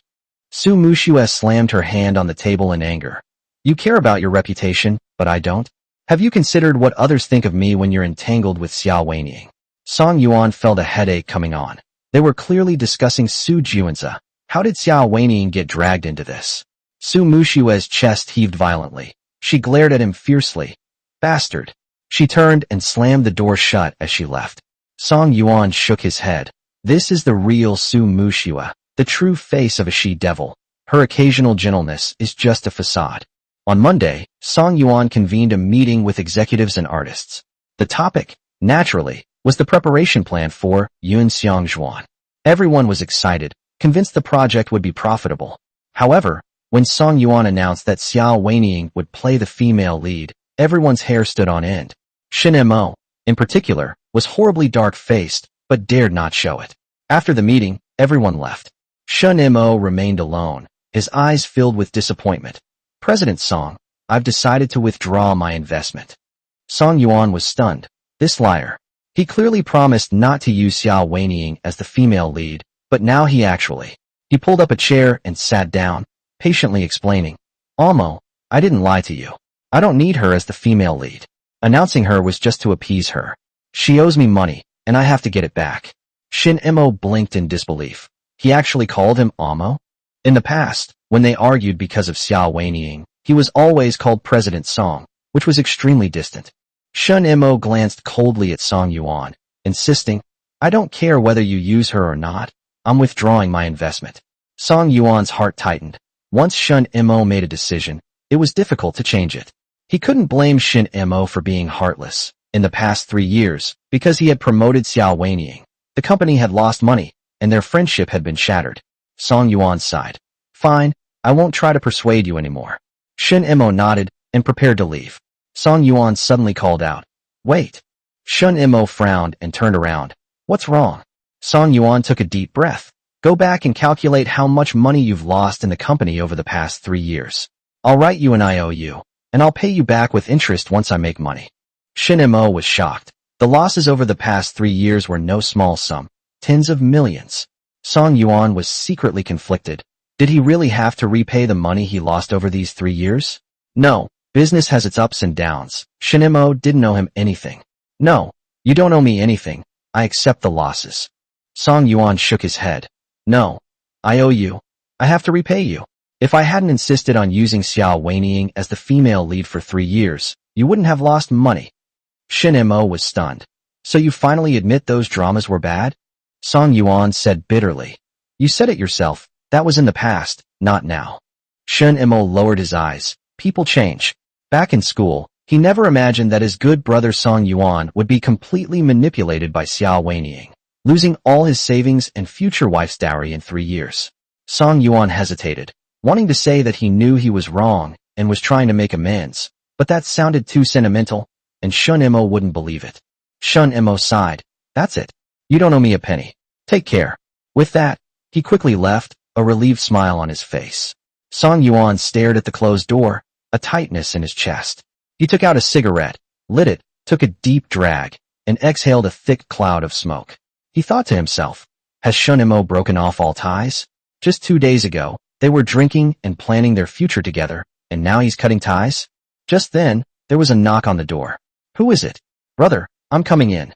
Xiao Weinian rushed into the room excitedly, but frowned when she saw the room filled with smoke. She snatched the cigarette and stubbed it out forcefully. You smoke so much? Did Shin Mo cause you trouble again? Song Yuan waved his hand. No. Xiao Weinian sat down beside him, indignant. Brother, you don't need to hide it from me. He's always going against you. You're the president. Why should he find fault with you? Song Yuan's expression changed instantly. What right do you have to judge him? You're just an artist in the company. Xiao Weinian was startled. I am your girlfriend. I only spoke up because I was worried you'd be angry. Song Yuan didn't bother to argue. Don't talk bad about my friends anymore. Xiao Weinian nodded obediently. Okay, I'm sorry, you're amazing. You really managed to borrow money from Su Muxue. Song Yuan smiled gently. Of course. His tone softened, becoming serious. However, you saw how many people had opinions about you being the female lead during the meeting. You'd better prove yourself, study the script carefully, hone your acting skills, and don't let me down. Xiao Weinian held up 3 fingers. Don't worry, I will definitely study hard, consult with teachers, and I will never let you down. Song Yuan's lips curled up, secretly looking forward to seeing how she would feel when she finished studying the script and honing her acting skills, and started filming as the female lead. Moreover, by then, the 10 million would have to obediently hand it over to him. Xiao Weining held his hand and said coquettishly, "Brother, let's go out and celebrate after get off work. It's been so long since you've spent time alone with me." Song Yuan was about to find an excuse to refuse when his phone vibrated. The caller ID showed it was Su Muxue. Xiao Weining's heart tightened, and her thoughts instantly vanished. Song Yuan was secretly delighted and decisively answered the phone. "Hello, wife." Su Muxue said anxiously, "Go to the school right away. Nini got into a fight with a classmate, and I'm away on a business trip." Song Yuan's heart tightened. Nini is such a well-behaved girl. How could she get into a fight? He agreed. "Okay, I'll be right there, don't worry." Su Muxue instructed, "Keep your phone on, call me anytime if anything happens." Song Yuan replied, "Okay, I understand." Song Yuan hung up the phone and said to Xiao Weining, "I have to go to my daughter's school. I don't have time to spend with you." Xiao Weining pouted, "Okay, be careful, brother." But she was secretly delighted it was just a reward for him. After all, he had convinced Su Muxue to invest money. Song Yuan drove to the school and went straight to the homeroom teacher's office. He knocked on the door. "Come in." The homeroom teacher was surprised. "Are you Johnny's father?"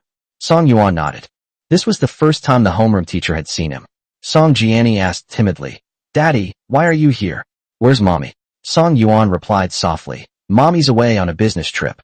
Daddy came to see if you're hurt."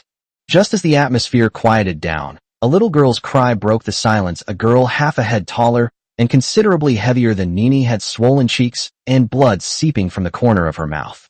A thought flashed through Song Yuan's mind. Nini is amazing. She actually managed to beat this chubby girl who's so much stronger than him. No wonder she's my daughter. The homeroom teacher helplessly handed over a tissue, about to explain the situation when the office door was kicked open with a bang. A burly man wearing a gold chain and a black t-shirt stormed in. "I'll see who dares to bully my daughter." Song Yuan frowned. The man in front of him looked so familiar. Song Yuan. Song Yuan asked in confusion, "You are?" "I'm Zhong Liang. Don't you remember me?" Song Yuan suddenly realized. Zhong Liang was the sports committee member in high school, someone who had always been at odds with him and constantly causing trouble. He never expected to run into him again 7 years later, especially in this kind of situation. The chubby little girl rushed to Zhong Liang, crying, "Daddy, she bullied me." Zhong Liang squatted down, suppressing his anger. "Who bullied you? Tell Daddy." Song Jianni didn't move, standing silently. Zhong Xiaobei pointed at her, her teeth clenched in anger. "It was her, Song Jianni. She attacked me. She's so unsportsmanlike." Song Yuan was stunned. This little chubby girl is too blunt. Zhong Liang's anger reached its peak. "Song Yuan, if you don't give me an explanation today, I will never let you go." Song Jianni hurriedly spoke up. "Daddy, I didn't." "She attacked first," Zhong Xiaobei shrieked in protest. "It wasn't me. She poured ink first and threw my paint in the trash can." Song Jianni's eyes reddened. "Those paints were a gift from Dad. She refused to pay for them and even provoked me, so I hit her." Zhong Xiaobei yelled, "I didn't. You're slandering me. I'm calling the police." Song Yuan, with a headache, interrupted sharply, "Stop shouting." The chubby girl was frightened and grabbed her father's hand tightly, tears streaming down her face. Zhong Liang was so angry that he uttered a string of expletives. "Song Yuan, you son of a bitch!" Song Yuan looked at the homeroom teacher and said in a deep voice, "Teacher, there are security cameras in the classroom, right?" Chapter 25, The Great Hero. The homeroom teacher immediately came to her senses and responded. Yes, yes, Song Yuan suggested. "Then please check the surveillance footage, and you'll know who's lying." The homeroom teacher did not respond immediately, but looked at Zhong Liang and asked for his opinion. This guy is not to be trifled with. He has a thuggish air about him and is clearly unreasonable. Zhong Liang said confidently, "Fine, check the security footage. Who's afraid of who? My daughter never lies." After receiving a positive answer, the homeroom teacher led several students to the security office, explained the situation to the staff, and began checking the classroom surveillance footage. Soon, Zhong Xiaobei and 2 classmates were seen pouring ink onto Song Jianni's seat. Then, they rummaged through her school bag, found the paints she used for painting, and threw them all into the trash can at the back of the classroom. Seeing this, Song Yuan was furious and made a cold, sarcastic remark. Who was it that just said his daughter never lies? Zhong Liang was speechless, choked by Song Yuan's words. Suppressing his anger, he turned to look at Zhong Xiaobei. His beloved daughter has learned to lie? Damn it. This is utterly shameful. He has always been upright and honest, and he has always taught his daughter to be trustworthy. How could she start lying at such a young age? Zhong Xiaobei blushed with shame and said angrily, "So what if I bullied her first? Who told her to look down on me? She never acknowledges me when I greet her. What's so great about her? She just gets good grades and has talent for drawing. Why is she so arrogant? Why does she not respect me?" Zhong Liang's heart trembled. So that's how it is. Then he can understand his daughter. Back then, Song Yuan also acted arrogantly and never paid attention to him. He always stole the limelight from him. Thinking of this, my anger instantly reached its peak. She glared at Song Yuan angrily and gritted her teeth. "Even if my daughter was wrong, your daughter shouldn't have hit me first." Zhong Xiaobei echoed. Yes, it hurts so much. Dad, you have to help me get revenge." Upon hearing this, Song Jinni was so frightened that she immediately hid behind the teacher, tightly gripping the teacher's sleeve. Song Yuan narrowed his eyes slightly and said in a deep voice, "Then what do you want?" He didn't think there was anything wrong with his daughter taking action. If it were him, he probably would have done the same. That chubby girl just needed to be taught a lesson. As for the little chubby girl saying that her daughter looked down on him, he absolutely did not believe it. The little chubby girl had just been lying and must have exaggerated the story. It couldn't be, as she said, that her daughter would ignore her when she greeted her. Zhong Liang crossed his arms and pretended to be magnanimous. "Since we're old classmates, I won't make things difficult for you. Just let her apologize to my daughter respectfully." Song Yuan chuckled and said sarcastically, "Have you no shame? Let me ask you, have you ever seen the winner of a fight apologize to the loser? Especially since it was your daughter who provoked them first." Zhong Liang was speechless after being confronted by Song Yuan. So he turned his attention to Song Jianni, walked around to the homeroom teacher's side, glared at Song Jianni, and said sternly, "You brat, are you going to apologize or not?" Song Jianni was terribly scared, but she still mustered her courage and stubbornly said, "No, I did nothing wrong. Your daughter deserves to be beaten. You're asking for it. I really have to teach you a lesson on behalf of your father." As Zhong Liang spoke, he angrily raised his hand and slapped Song Jianni's pretty face. Song Jianni froze. The distance was too close. There was no time to dodge. She could only close her eyes in fear. Unexpectedly, before the slap could land on his face, a wail of pain was heard. She suddenly opened her eyes. Just moments before, Zhong Liang, who had been so aggressive and threatening to teach his father a lesson, had his wrist gripped tightly by his father, his face contorted in pain and cold sweat pouring from his forehead. Song Jianni stared at Song Yuan, her beautiful almond-shaped eyes sparkling. At that moment, her father's disdainful gaze towards Zhong Liang, as if he were trash, the terrifying aura he exuded, and his handsome appearance were all deeply imprinted in her heart. So handsome, like a great hero in a movie or TV series, covered in gold. Zhong Liang forcefully shook off Song Yuan's hand and said angrily, "If you've got the guts, let's go outside and fight. If you lose, you'd better kneel down and kowtow 3 times to apologize properly." Song Yuan raised his eyebrows with great interest. "Sure, what if you lose?" "I've lost, so you can do whatever you want with me." Zhong Liang felt that Song Yuan had ambushed him just now, and if they fought each other properly, Song Yuan would definitely not be his match. Because he was no longer the amateur who relied solely on brute force in fights, he had been using his spare time to learn martial arts diligently for 7 years. As far as he knew, Song Yuan had been working in the entertainment industry, spending his days either at work or fooling around with his lover. He gets angry whenever he talks about it. He married Su Muxue, who was his goddess. He had even confessed his feelings to her. Although he was rejected, he wasn't angry. He felt that he wasn't good enough for her.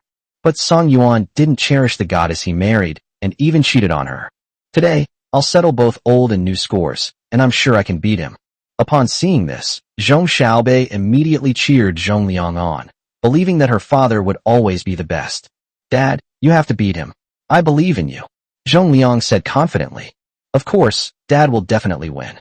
On the other hand, Song Jianni nervously tugged at Song Yuan's sleeve and whispered, "Dad, don't fight him. I can apologize. Please don't fight him, okay?" Song Yuan bent down, gently rubbed his daughter's head, and smiled helplessly. "Silly girl.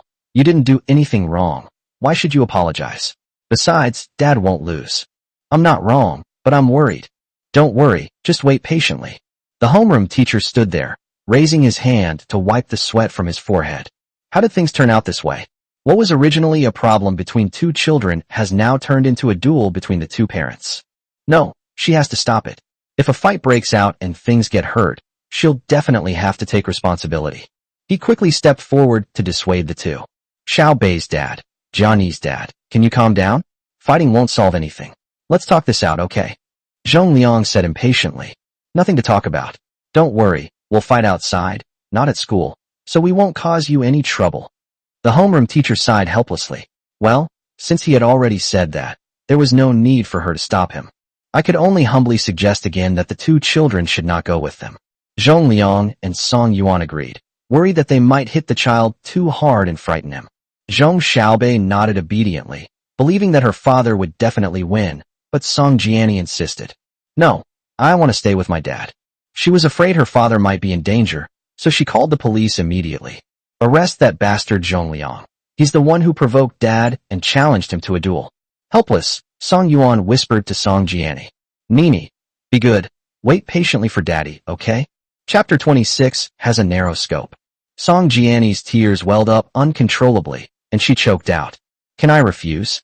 Song Yuan was most afraid of his daughter crying. Okay, don't cry, Daddy agrees. Song Yuan, carrying his daughter, followed Zhong Liang to a small alley near the school. Zhong Liang taunted Song Jiani while flexing his wrists. Little girl, you'll regret your foolish decision to come along soon enough. I won't go easy on your father just because you did. Song Jiani was speechless. Uncle, you talk too much nonsense. You. Zhong Liang's lips twitched slightly. This little girl was just stuttering when she spoke. How come she's so smooth when she's roasting him? Song Yuan couldn't help but kiss his daughter's cheek, then put her down and gave her some instructions. Stay away, and whatever you do, don't move forward, okay? He was afraid that if he hit her too hard, he would splatter blood on his daughter. Song Jiani nodded obediently. Yes, I know. She took several steps back as she spoke, so as not to hinder her father's performance. Seeing this, Zhong Liang decided to put on an act, and said smugly, Song Yuan, if you go back on your word now and obediently make your daughter apologize to my daughter, I might consider forgiving you.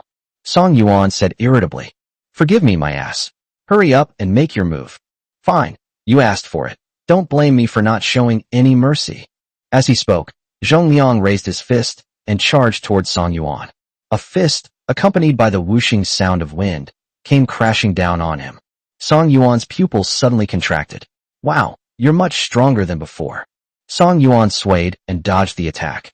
Zhong Liang continued to make moves, his actions swift and decisive, while Song Yuan continued to dodge, praising him without reservation. You've definitely improved a lot since then. Zhong Liang said angrily. Are you looking down on me if you don't make a move? You think you can take me for granted? If you've got guts, don't hide. As you wish. Song Yuan stopped dodging and finally went all out to fight Zhong Liang. Song Jiani, who was watching from the sidelines, kept her eyes glued to the two of them, her heart pounding in her chest. He gripped his phone tightly in his pocket, ready to call the police and threaten his father to stop if he couldn't beat Zhong Liang. To be honest, she really had no confidence. She had never seen her father fight before, and her father was not nearly as strong as Zhong Liang, who looked like a black bear. Soon, Song Jiani realized that she was wrong. Song Yuan kicked Zhong Liang in the chest. Bang! Zhong Liang suddenly felt as if his chest had been hit by a heavy hammer, a dull pain shooting straight to the top of his head. He staggered back a few steps. Song Yuan seized the opportunity and lifted him by the side. Zhong Liang groaned, unable to hold on any longer, and collapsed to the ground in a sorry state. He tried to get up by supporting himself with his hands on the ground, but he couldn't muster any strength at all. It felt like his ribs were broken. My throat tasted metallic and I coughed up a mouthful of blood. Biting her lip hard to stop herself from spitting out more blood, she glared at Song Yuan with bloodshot eyes, unwilling to accept it. I'm willing to accept the loss. You can make your demands. Hateful. Why can't I beat Song Yuan even after 7 years of hard work? Why am I still so weak after all this time? Is Song Yuan really so gifted that no matter how hard I try, I can't catch up with him? Song Yuan did not respond, but turned to look at Song Jiani and smiled. Nini, what do you want him to do? These words were spoken. Song Jiani was stunned and stood there. Her father actually gave him the opportunity to make a request. She had already caused her father so much trouble, yet he not only didn't blame her, but also made her make demands. Oh, I feel like crying. I'm so touched. Zhong Liang's expression changed drastically. He realized he was in trouble. He had just hit the girl. She was going to humiliate him to death. Seeing that his daughter was about to cry again, Song Yuan said sternly, "Don't cry, hold back your tears." He really couldn't stand his daughter's tendency to cry. Every time she cried, his heart ached terribly. Perhaps this is what people mean by the bond of blood. Song Jiani sniffed, trying to stop her tears, and quickly walked towards Zhong Liang. Then she stretched out her little hand, pouted, and huffed. "Make me pay back the money for the paint, 585 yuan. Zhong Liang was completely bewildered. What was going on? That's it. What kind of request is this? He thought she was going to make some outrageous demand, like asking him to kneel down and kowed out to her. Song Yuan was also greatly surprised. I really didn't expect my daughter to make Zhong Liang pay for her paint. This amount of money is nothing at all. Why would my daughter care about this? Song Jinni frowned slightly and pressed for an answer. You're not willing to pay me back? You clearly said you were willing to accept the consequences of your bet. I do. Zhong Liang struggled to pull out his wallet, took out 600 yuan, and said awkwardly, "Here you go, keep the change." Song Jinni took the money and counted it, then took out 15 yuan from her wallet, stubbornly stuffed it into Zhong Liang's hand, and said earnestly, "Uncle, I think you need to apologize to me. I can understand that you are worried about Xiao Bei because I hit her, but you shouldn't have hit me. I'm only 7 years old, and you are an adult. You can't bully a younger person. Besides, I didn't look down on Xiao Bei. She's just being too sensitive and overthinking things." As Zhong Liang gazed into Song Jiani's sincere and clear eyes, a sense of shame gradually welled up in his heart. Thinking about it carefully, he was indeed too impulsive. It was really embarrassing for a grown man to lay a hand on a little girl. Moreover, Song Jinni did not ask him to do anything excessive just because he lost. She only asked him to pay for the paint so that she could apologize to him. His perspective is actually less broad than that of a child. "Sorry." Song Jinni nodded gently, turned to look at Song Yuan, and asked in a low voice, "Dad, can we go now?" Song Yuan snapped out of his daze and said with a smile, "Okay, let's go home." He then picked up Song Jiani and slowly walked towards the exit. "School will be over soon, so there's no need to go back," etc. Zhong Liang called out to Song Yuan. Song Yuan stopped in his tracks, turned around, and said irritably, "What? Still not convinced?" Zhong Liang shook his head, looking completely bewildered. "I just don't understand why, after 7 years of trying, I still can't beat you." Song Yuan scoffed.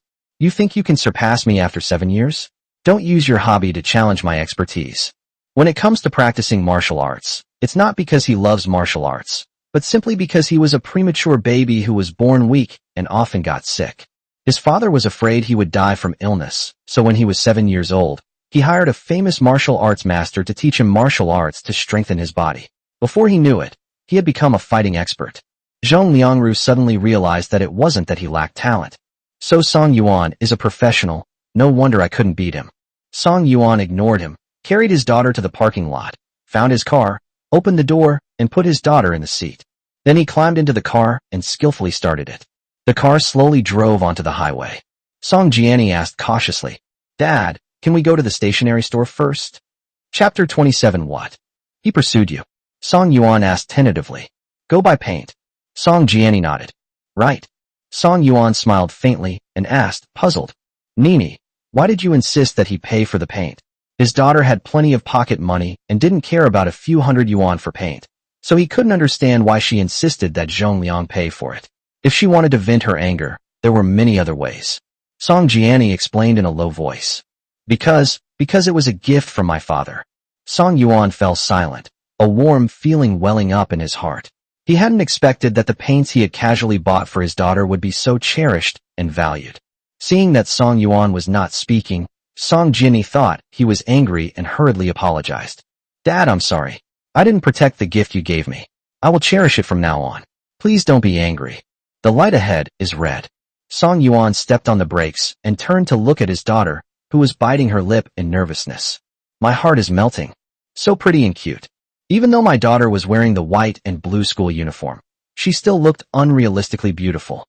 Her face was as delicate as a porcelain doll's, with incredibly defined features, thick, curled eyelashes, dark pupils, and skin as smooth as a peeled egg. He had thought his daughter had a mental illness, was timid, and stuttered, which might cause her social difficulties. But it turned out he was wrong. The things his daughter said to Zhong Liang were perfectly reasonable. Moreover, her daughter has good grades and is so talented in drawing. She's exactly the kind of child who repays kindness that people talk about online. Thinking of this, Song Yuan couldn't help but reach out and gently pinch her cheek, coaxing her softly. Dad isn't angry, it's okay. I'll buy you lots and lots of gifts in the future. He was truly heartless in the past. How could he mistreat such a good daughter? Feeling the warmth from Song Yuan's palm, and gazing into his gentle eyes, Song Jinni's tense nerves gradually relaxed, and she said in a trembling voice. Really? Ugh. Her father not only didn't blame her, but also said he would buy her lots and lots of gifts in the future. So happy. Song Yuan smiled slightly, and made a promise. Of course, Dad wouldn't lie to you. Song Jianni's eyes welled up again. The thought that her father didn't like seeing her cry made her bite her lip hard, forcing herself to hold back her tears. The red light had already passed. Song Yuan withdrew his hand, gripped the steering wheel again, and slowly started the car.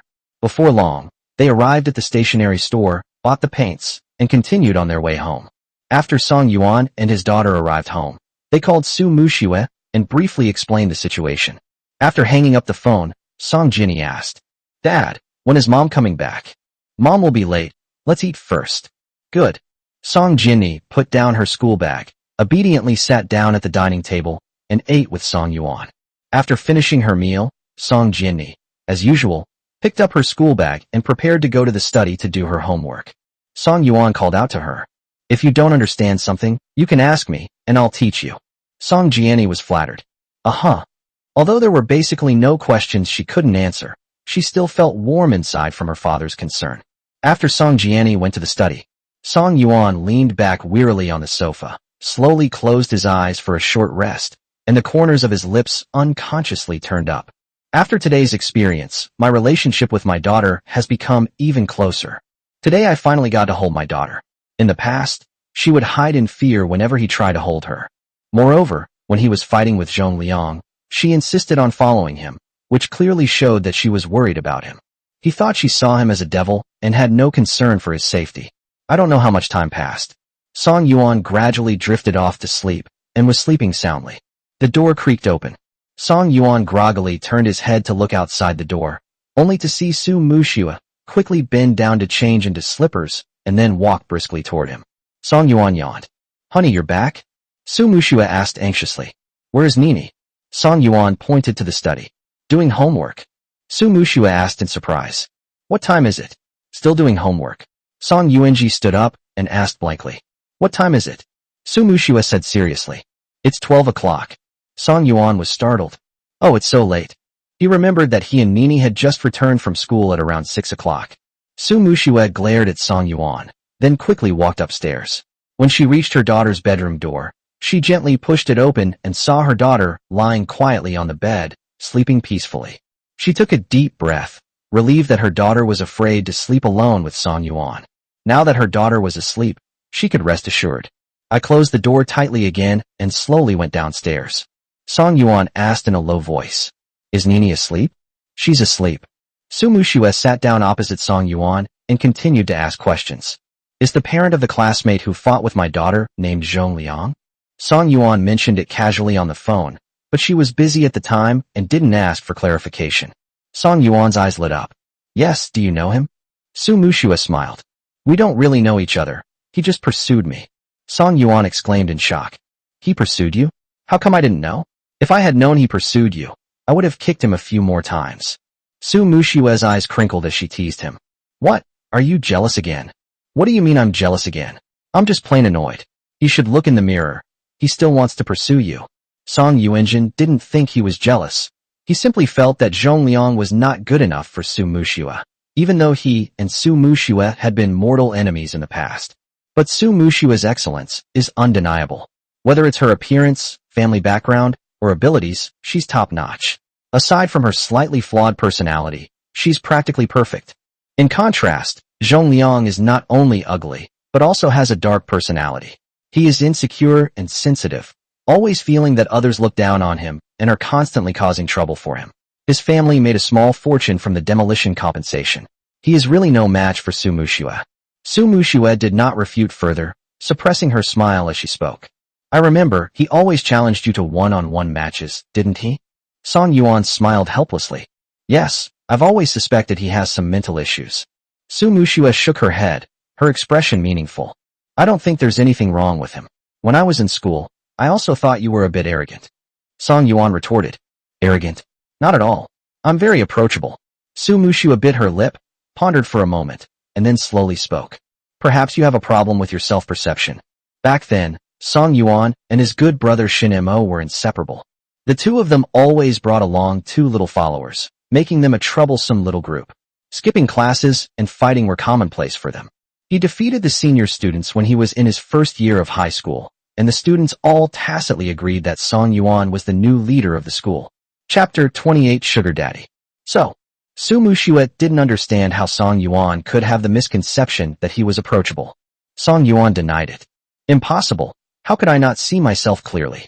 Su Muxue persisted, half-jokingly saying, How about I introduce you to a psychologist to hypnotize you and help you think back on your past? Song Yuan frowned unhappily. No need. I've just forgotten things from the last 7 years, but I remember everything from high school perfectly. Su Muxue fell silent. This wasn't the first time Song Yuan had mentioned that he had forgotten the past 7 years. She had said she didn't believe him the previous times, and that he didn't need to keep bringing it up. Has he really forgotten? Impossible. How could a perfectly healthy person suddenly forget the memories of the past 7 years? Seeing that Su Muxue remained silent, Song Yuan asked warily. Hey, you're not going to introduce me to Su Juanza, are you? Su Muxue nodded with a smile. Yes, he is really professional. Song Yuan's lips twitched slightly as he said unhappily. You did this on purpose, didn't you? You know perfectly well that we don't get along. Su Muxue didn't want to admit it, but she did it on purpose. She suppressed her smile and said in a serious tone, No, he really is the best doctor I know. Perhaps it's because Song Yuan has been frustrating and giving her headaches for the past 7 years, so occasionally provoking him is actually quite enjoyable. Song Yuan was furious. That's because you think he's a quack in my eyes. After thinking it over, he still felt that Su Juanza was the problem. What kind of doctor would advise a patient's family to get a divorce? Perhaps some children do wish for their parents to divorce, but he was certain that Nini definitely didn't want him and Su Muxue to divorce. She was no longer as resistant to him as before, and their relationship had grown closer. He also suspected that Su Juanza was just lying to Su Muxue when he said he had a girlfriend. What woman could stand a guy like him who's so arrogant and never respects anyone? You don't understand him, he's not you at all. Su Muxue was speaking. A sound came from upstairs. Su Muxue looked up and saw her daughter, dressed in cartoon pajamas, standing at the door, looking at her sleepily. Nini, what's wrong? Song Jiani rubbed her eyes and said in a hoarse voice. Mom, will you sleep with me? Okay, Mom will be right there. Su Muxue stood up and quickly walked upstairs. Song Jiani suddenly looked at Song Yuan and asked in a low voice. Dad, is it okay? Can Mom sleep with me tonight? Song Yuan smiled and said matter-of-factly. Can. Song Jiani smiled sweetly. Thank you, Dad. Su Muxue entered her daughter's bedroom, closed the door, took off her clothes, climbed onto the bed, and gently hugged her daughter. She reached out to turn off the lamp, but her daughter stopped her. Mom, wait a minute. Su Muxue withdrew her hand and asked softly. What's wrong? Are you still thinking about your classmate? Song Jiani gently shook her head, took her hand, and whispered. Mom, I want to see Dr. Su tomorrow. Su Muxue's heart tightened slightly as she asked with concern. Are you feeling unwell again? My daughter Mingming just saw Dr. Su 2 days ago. Under normal circumstances, 3 psychological counseling sessions a month are enough. Song Jiani explained. It's not that I'm uncomfortable, it's that I have something very important to ask him. Okay then, Mom will arrange for him to come over for you tomorrow. Thank you, Mom. Sweetie, go to sleep. Having received her mother's assurance, Song Jiani rested her head on her arm and closed her eyes peacefully. After Su Muxue waited until her daughter fell asleep, she immediately took out her phone and sent a message to Su Juanza, asking him to come to her house the next day to give Nini a psychological consultation. I just wanted to let him know and hope he would see it and reply tomorrow. I didn't expect him to reply promptly, since it was so late. Unexpectedly, Su Juanza replied instantly. I have to work tomorrow, so I'm afraid I won't have time to come over. Why don't you bring Nini to the hospital to see me? Su Muxue hesitated for a moment, then typed a single word. Okay. Then I put down my phone, turned off the lights, and prepared to go to sleep. Su Juanza, on the other end of the phone, waited quite a while before receiving a single-word reply from Su Muxue, and he felt extremely uncomfortable. He thought that treating Song Jiani would bring him closer to Su Muxue, but more than a year has passed, and Su Muxue is still cold to him. No matter how he tries to be nice to her, she remains unmoved. There was absolutely no personal relationship between us. I only considered him a friend, but not a close friend, just an ordinary friend. Thinking of this, I was instantly wide awake. He sat up against the headboard, staring blankly at Su Muxue's WeChat profile picture on his phone. Anya, who was sleeping beside her, was woken up. She didn't dare to show her dissatisfaction. She looked up at Su Juanza and saw that his brows were furrowed and his handsome face was full of worry. She asked with concern, "Sir, are you all right?" Su Juanza raised his head and responded coldly, "Get some sleep." Anya's pupils dilated slightly, her delicate face filled with panic, and she apologized hastily. "Sorry." After saying that, she obediently closed her eyes and forced herself to fall asleep. After a long while, Su Juanza took off his glasses. By the dim light of the desk lamp, he turned his head to look at Anya, who was sleeping peacefully beside him. He couldn't help but reach out and touch her face, gently stroking her delicate eyebrows and eyes with his fingertips. This face only bears a 60% resemblance to Su Muxue, but it's still quite beautiful. The only flaw is her personality. She lacks any independent personality of her own. It was as docile as a pet that accepted whatever came its way and held no grudges. Although they were in a sugar daddy sugar baby relationship, and he would pay her money on time every month, he still hoped that she would resist him a little, so that he could make up for the intense feelings he had suppressed for Su Muxue for many years. Then things didn't go as planned. A person's personality won't easily change unless they experience a major upheaval. That's fine. Then he won't have to treat her like a human being anymore, and can just use her as a cheap tool to vent his negative emotions. The next day, evening, Su Muxue took her daughter, who had just finished school, straight to the private hospital. Upon arriving at Su Juanza's consultation room, I briefly explained my daughter's condition to him before leaving the room to allow Su Juanza to speak with my daughter alone. Su Juanza didn't rush to chat with Song Jiani, but first poured her a glass of her favorite orange juice. Song Jiani accepted the orange juice politely. "Thanks." He tilted his head back, took a small sip, and put it down, offering his suggestion. "Uncle Su, I feel like my dad is different than before." Su Juanza pushed up his glasses and asked gently, "Oh, how come it's different?" For example, yesterday, Song Jiani began to tell Su Juanza in detail how Song Yuan had protected her at school the day before. Chapter 29, He Really Has Amnesia. Su Juanza listened patiently. When Song Jiani talked about Song Yuan knocking Zhong Liang down, her eyes involuntarily sparkled, and her pretty face was filled with admiration. After finishing her speech in one breath, Song Jiani pursed her lips and stared intently at Su Juanza, hoping for his feedback. Su Juanza asked the question knowing the answer already. "So how did you feel after experiencing this?" "How strange. That bastard Song Yuan. How did he suddenly change his ways? They used to treat Song Jiani so badly, punishing her at the drop of a hat, locking her in a dark room, hitting her hands, and using emotional abuse were commonplace. Why are you suddenly being so nice to Song Jiani? Does he not want to divorce Su Muxue anymore? Does he want to return to his family? That shouldn't be happening." The new drama produced by Song Yuan's company still officially announced Xia Weiniing as the female lead. Song Jiani's almond-shaped eyes curved into beautiful crescent shapes, and she smiled knowingly, revealing her adorable canine teeth. "I feel very happy." Su Juanza remained silent, simply staring calmly into Song Jiani's eyes. Song Jiani bit her lips somewhat helplessly and spoke again, tentatively asking, "Uncle Su, do you think my dad doesn't hate me anymore?" Su Juanza did not answer directly, but instead threw the question back to Song Jiani. "What do you think?" Song Jiani pondered for a moment, then said slowly, "I think, it seems I don't hate him anymore, otherwise he wouldn't care about me. I caused such a big mess, and he didn't punish me. He even promised to buy me lots and lots of gifts in the future." Su Juanza noticed Song Jiani's hesitation and pointed out the key point. "Are you sure he doesn't dislike you?" If she were certain, the word "seems" wouldn't have appeared.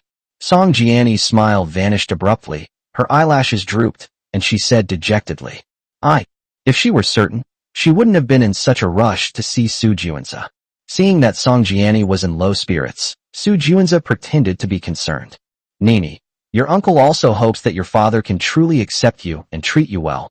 But don't forget how he tormented you in the past. He and your mother had a bad relationship, and he projected all his hatred onto you. Upon hearing this, Song Jiani lowered her head, her eyes becoming increasingly sore, and she choked back tears as she spoke. I know, but he has really changed recently.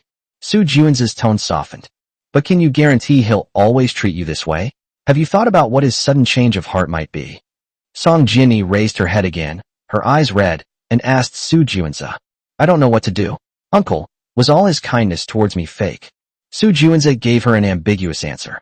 You'll have to figure out for yourself whether it's true or not. Your uncle just doesn't want you to get hurt again. Song Jiani gazed into Su Juan's gentle and loving eyes. I started to feel disoriented. She didn't think her father's kindness towards her these past few days was fake. But Uncle Su wouldn't harm me. He's always done his best to help me. Therefore, she should listen to Uncle Su's advice. We need to figure out what Dad's sudden change of heart and his newfound kindness towards us are all about. Is it right? That should be right. As long as she understands what her father's purpose is, she won't be so confused and anxious. Is it right? Something seemed off. Her intuition told her something was wrong, but she couldn't find a reasonable explanation. I know what to do. I'll find out what Dad's purpose is. Su Juanza was not complacent about Song Jiani's statement. He had been Song Jiani's psychologist for more than a year and knew her very well. It's very easy to get her to act according to your wishes with just a few words. Unexpectedly, Song Jiani asked another question. Uncle Su, I remember you said before that my father would never change. Su Juan's heart skipped a beat. When did he say that? He doesn't remember it himself. Has it been said? Song Jiani has always been very honest with me, so she wouldn't lie to me. I must have just forgotten. Follow the way. I did say he wouldn't change, but you need to learn to see beyond appearances. His kindness to you is just a facade. It doesn't necessarily mean he's truly changed, understand? Song Jiani nodded gently. Understood. He secretly began to have doubts. She was just trying to trick him. He never said anything like that. She didn't expect him to admit it. Does this mean that Su Juanza really has a problem? He always said that he was not only her personal doctor, but also her good friend, and that he would always be honest with her. It seems she should re-evaluate Su Juanza. The fleeting doubt in Song Jiani's eyes did not escape Su Juan's keen eyes. He knew inwardly that something was wrong. This girl is really bluffing him. He was so careless, he didn't even realize it. It seems that Song Yuan's transformation has truly affected Song Jiani. However, it's not a good time to continue talking to her today. She's already become wary of me. He said with a smile. Would you like to conclude today's consultation? Song Jiani smiled. Okay, then I'll go and call my mom over.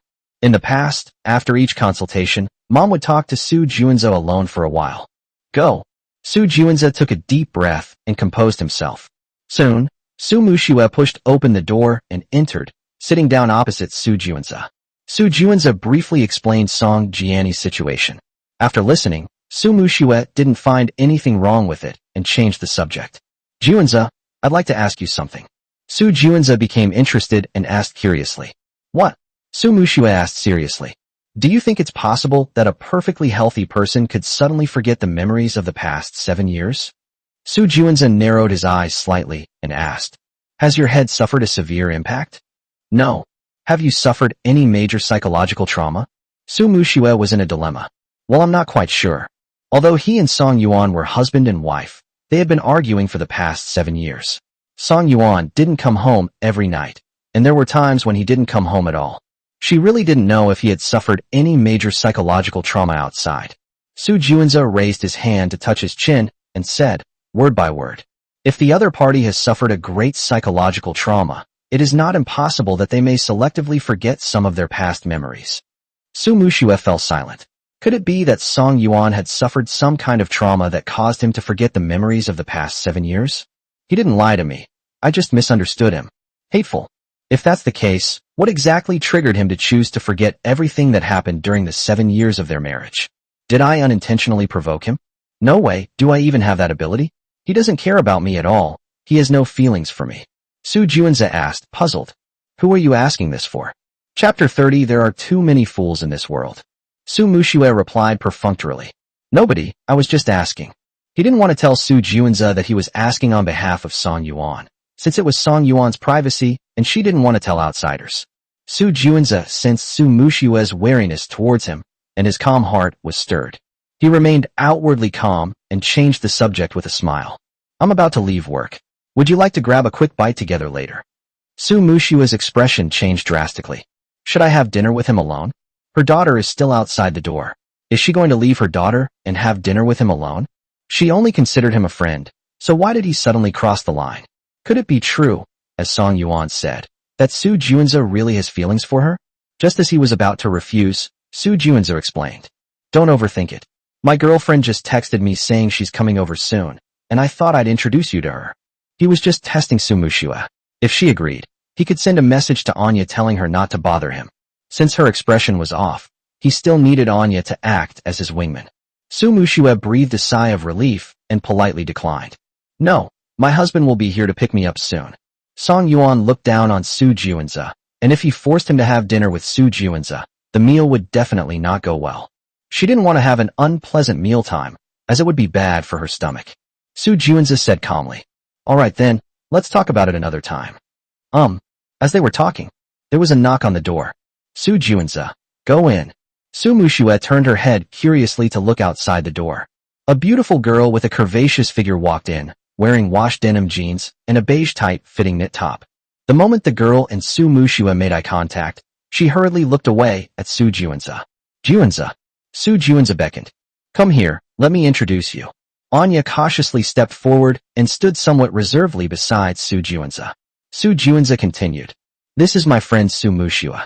Anya nodded gently, leaned down slightly, and extended her hand to Su Muxue politely. Hello, I am Juanza's girlfriend Anya. Su Muxue smiled faintly and gently squeezed her hand. Hello. As she spoke, she looked up at Su Juanza and praised him generously. Well done, you've got good taste. Your girlfriend is so beautiful. He silently added to himself. She is pretty, but why does this girl seem afraid of Su Juanza? Her eyes look timid when she looks at him. That look in her eyes wasn't like a girlfriend looking at her boyfriend. It was more like a slave looking at her master. How did Su Juanza manage to turn people into this? In a typical romantic relationship, the two people must be equal in status. Can two people with such an unequal relationship truly be happy? Su Juanza responded with a smile. Your partner is pretty good too. Anya is pretty, but she's nowhere near as pretty as you. She's just an empty doll without a soul. She's not good enough for me. In this world, the only woman who is worthy of me is you, Su Muxue. Even after you get married and have children, your charm remains undiminished. Su Muxue said proudly. That's natural. She's such a sucker for good looks. Song Yuan's face is exactly what she's looking for. Su Juanza glanced down at his watch. When will he arrive? He should be here soon. He just said he's arrived. Before Su Muxue could finish speaking, the door creaked open. Su Muxue looked up. Song Yuan was standing at the door holding his daughter. Song Yuan didn't look at Su Muxue, but instead focused his gaze on Su Juanza. Su Juanza's eyes flickered, and his eyebrows were slightly raised. Although he didn't speak, his eyes were clearly provocative. Song Yuan's face darkened, and he called out to Su Muxue. Honey, let's go home. He couldn't be bothered to pay attention to Su Juanza. After all, his daughter was still alive, and he was afraid that a conflict with him would frighten his precious daughter. Seeing that Song Yuan looked unwell, Su Muxue immediately stood up. After a brief farewell to Su Juanza, Song Yuan quickly left the consultation room. Soon only Su Juanza and Anya remained in the room. Su Juanza silently took out a pack of cigarettes from the drawer, took one out, put it in his mouth, and slowly lit it. His face was terrifyingly gloomy, and he exuded a strong chill. Anya, standing to the side, felt a slight stagnation in her breath. She consciously raised her slender, white hand and gently placed it on the table, palm facing up. After a while, Su Juanza lowered his eyelashes and habitually flicked cigarette ash into Anya's palm. The cigarette ash that was flicked off wasn't hot, but it tickled when it landed on my palm. Anya's fingers trembled slightly involuntarily. Su Juanza frowned slightly and gave the order. Don't move. Yes. Anya nodded gently, trying her best to stop herself from moving around. The next second, Su Juanza directly stuck the scarlet cigarette, but into Anya's fair palm. Anya bit her lip hard in pain, her pretty face gradually turning pale. With astonishing willpower, he managed to keep his hand completely still. A pungent smell filled the air, like the burnt smell of roasted meat. Ignoring Anya's pain, Su Juanza forcefully pressed the cigarette, but into Anya's palm, while talking to himself. There are so many stupid and boring people in this world. Just putting up with them every day is exhausting. I finally found someone who isn't so boring and is smart, but she doesn't respect me at all. Sometimes I think, how wonderful it would be to be an ordinary person like you, without a heart or a soul, just drifting through each day in a daze, don't you think? Anya's forehead was covered in fine beads of sweat as she spoke with difficulty. Yes, you're right. Although she verbally agreed with him, she did not agree in her heart. She and Su Juanza have been together for over a year. He is indeed very outstanding, a successful person in the eyes of the public, with a good family background, a good job, good looks, and intelligence. But his arrogance and sense of superiority are deeply ingrained in his bones. Even if he were to become an ordinary person one day, he definitely wouldn't accept it, because in his eyes, ordinary people are worthless and dispensable. As for the not-so-boring person he mentioned finding, it should be Su Muxue from earlier. She found it ridiculous that Su Juanza, who was so high and mighty and considered himself superior, would have a crush on a married woman. It seems that fate is fair. No matter how arrogant a person is, there will always be regrets they cannot express. She knew that to him she was just a toy, and that he didn't treat her like a human being. She just needed his money and had gotten used to enduring the pain. The cigarette, but was quickly extinguished. Su Juanza casually threw the cigarette but into the trash can, opened a drawer, took out a thick envelope, and tossed it to Anya. Anya picked up the heavy envelope, a slightly bitter smile appearing on her pale face. Thanks. Chapter 31. Could it be that she has a crush on me? Su Juanza chuckled. No need to thank me. You deserve it. He receives many such envelopes every month. The benefits of this job are not only being respected, but also receiving a lot of red envelopes. The recipients practically beg you to accept them, afraid you won't take them. Moreover, the higher the position, the bigger the red envelope. After returning home, Song Yuan and Su Muxue remained silent. I stayed with my daughter until she fell asleep. He curled up on the sofa in silence and started watching TV absent-mindedly. Su Muxue opened the refrigerator, took out a bottle of chilled cola, pulled the tab on the can, walked up to him, and handed it to him. Calm down. That's really weird. In the past, when Song Yuan was angry, he would deliberately pick a fight with her, forcing her to argue with him. But this time he remained silent. She was used to their usual way of getting along, and she wasn't used to his sudden silence. She'd rather have a good argument with him. Does amnesia affect a person's personality? Song Yuan took the cola, tilted his head back, and drank half of it in one gulp, then denied it. I'm not angry. Su Muxue sat down beside him and patiently explained. Didn't I tell you? Su Juanza has a girlfriend. Didn't you see her today? The girl standing next to him is his girlfriend. A look of surprise flashed in Song Yuan's eyes. Is that his girlfriend? He really couldn't tell. The girl and Su Juanza were completely mismatched, as if they were from two completely different worlds. Su Muxue was helpless. Yes, I was going to introduce you to him, but you had a dark look on your face, so I didn't tell you. Song Yuan fell silent. He thought Su Juanza didn't have a girlfriend at all, and was just lying to Su Muxue, but he didn't expect that he really did. However, he was still unhappy, as the way the man had looked at him at the clinic was clearly a provocation. Would a normal doctor be hostile towards a patient's family? Regardless of his motives, it made him uncomfortable and made him question his professionalism. So, Song Yuan raised his hand and pressed Su Muxue's shoulder, turning her to face him directly, and looked into her eyes as he spoke. Honey, let's get Nini a new therapist. Su Muxue looked troubled and hesitated. I know you have a problem with him, but you don't know how many doctors I've changed for Nini over the years. It was so hard to find one that Nini could accept. Nini's condition has finally started to improve. If we change doctors again, she definitely won't adapt. Song Yuan pondered Su Muxue's words carefully and asked tentatively. If I can find Nini a doctor she can accept again, will you agree to switch partners? As long as Su Muxue agrees, he will find a new doctor for his daughter. He refuses to believe that in such a large city as Beijing, there isn't a better psychologist than Su Juanza. Certainly. Su Muxue wasn't reluctant to part with Su Juanza. She had no romantic feelings for him. They were just ordinary friends. If it weren't for her daughter, she would have broken off contact with him long ago. Song Yuan felt much better after receiving Su Muxue's affirmative answer. Suddenly, as if he remembered something, he asked seriously. By the way, how did you know I didn't know how many doctors you changed for Nini? Could it be? Did she really believe she had amnesia? Su Muxue asked in return. Didn't you say you'd forgotten the past 7 years? Song Yuan exclaimed in delight. You believe me now?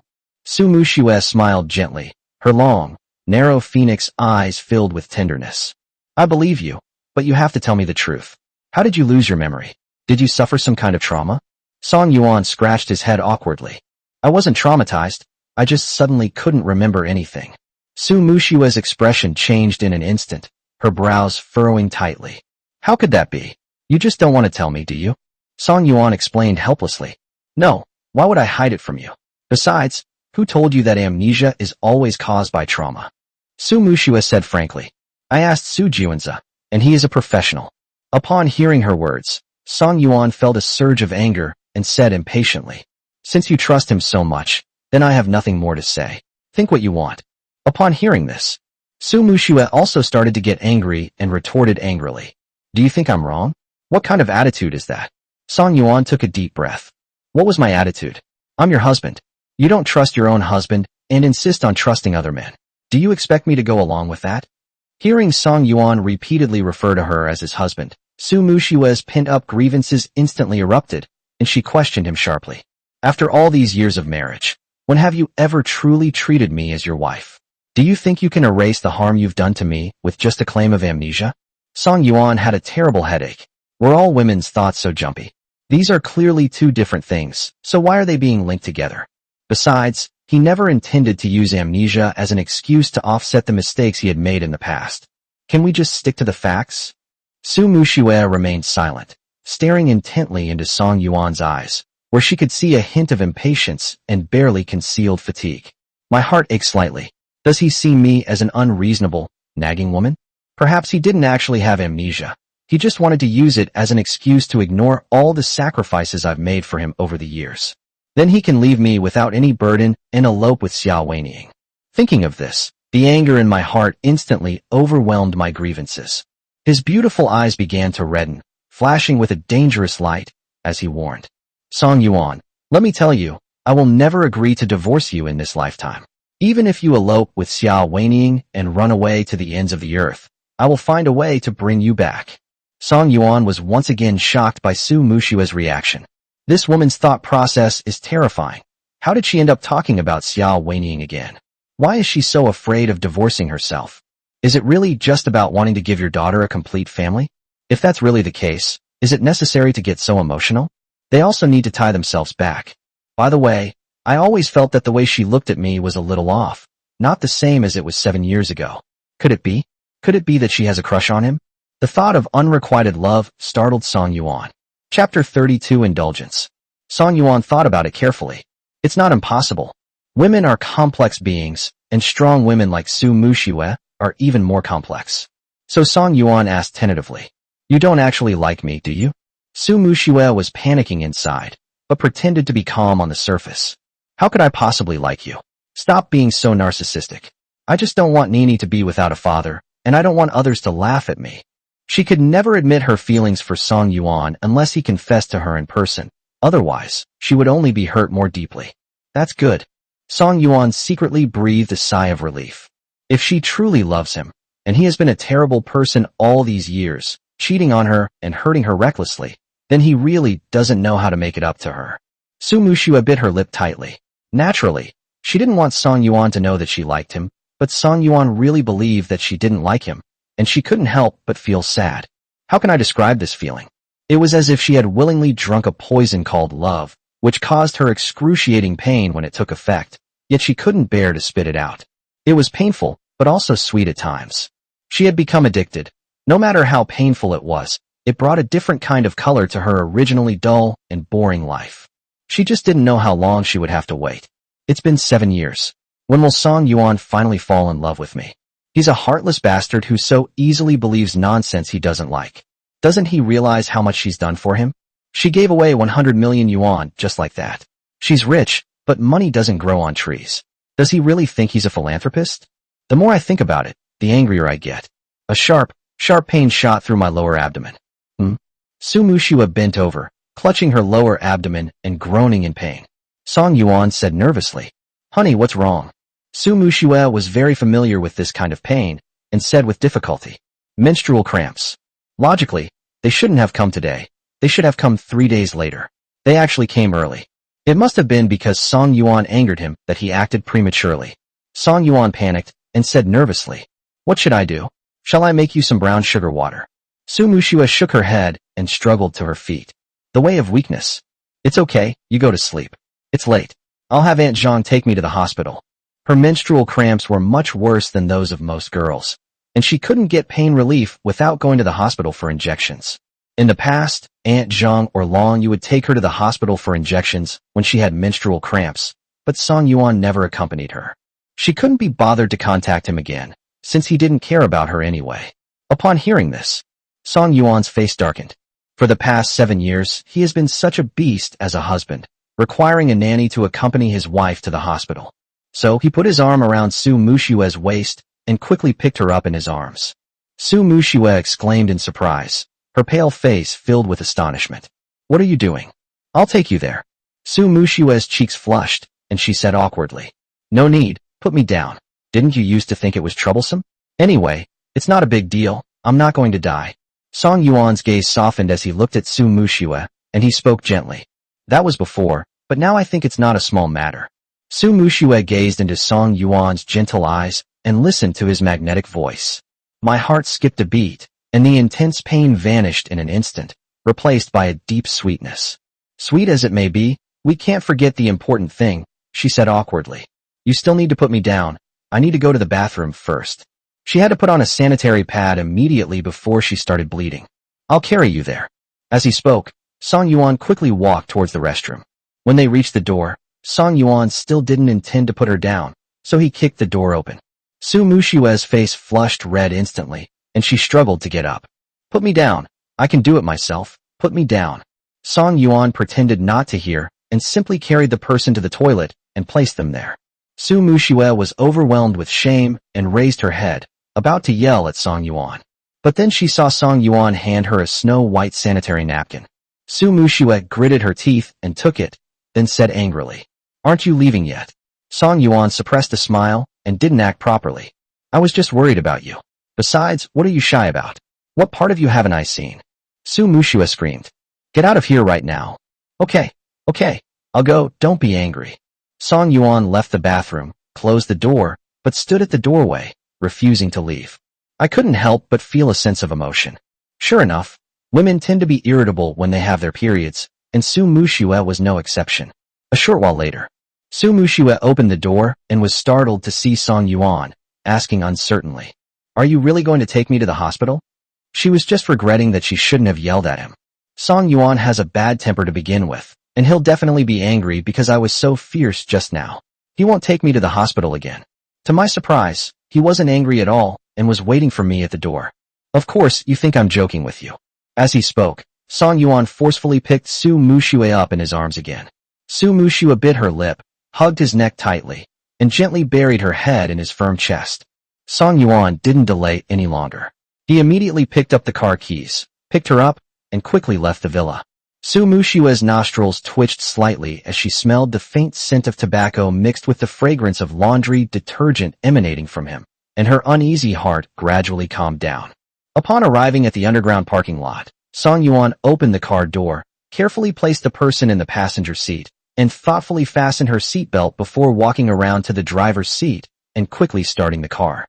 The car quickly drove out of the garage, out of the residential area, and slowly onto the road. Su Muxue gazed at the night view outside the window, her beautiful eyes flickering slightly, her heart filled with mixed emotions. She didn't understand why Song Yuan, who clearly had no feelings for her, would still argue with her like before, yet still care about her so much. Is he trying to squeeze more money out of himself before eloping with Xiaowenyi? If that's really the case, I'm so sad, I really can't accept it. Let's think about it from a different perspective. Whatever his motives, his concern for himself at this moment is genuine. So let's stop thinking about the uncertain future and live in the present. Thinking of this, Su Muxue turned her head to look at Song Yuan, who was focused on driving, and said in a hoarse voice, "Honey, thank you for your hard work." Song Yuan was quite surprised and said with some helplessness, "Why are you being so polite all of a sudden? You're my wife. It's only right that I take you to the hospital if you're not feeling well.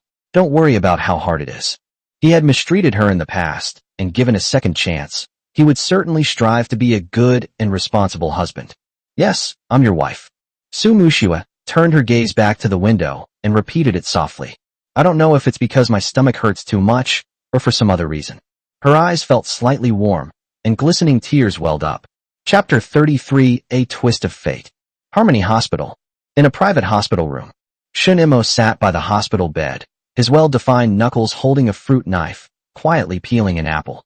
Despite her pale and haggard appearance and frail and thin figure, the woman lying on the hospital bed was still incredibly beautiful, especially her bright and clear eyes. The woman gently licked her slightly chapped lips and said softly, Xiaomo, it's so late, you should go home and rest. You have to go to work tomorrow. Isn't your company preparing to film a new drama? Shun Imo paused in his actions, looked up at the woman, and said calmly, I'm not investing anymore. I'm planning to withdraw my investment. Xin Yinran asked in surprise. Did Song Yuan agree?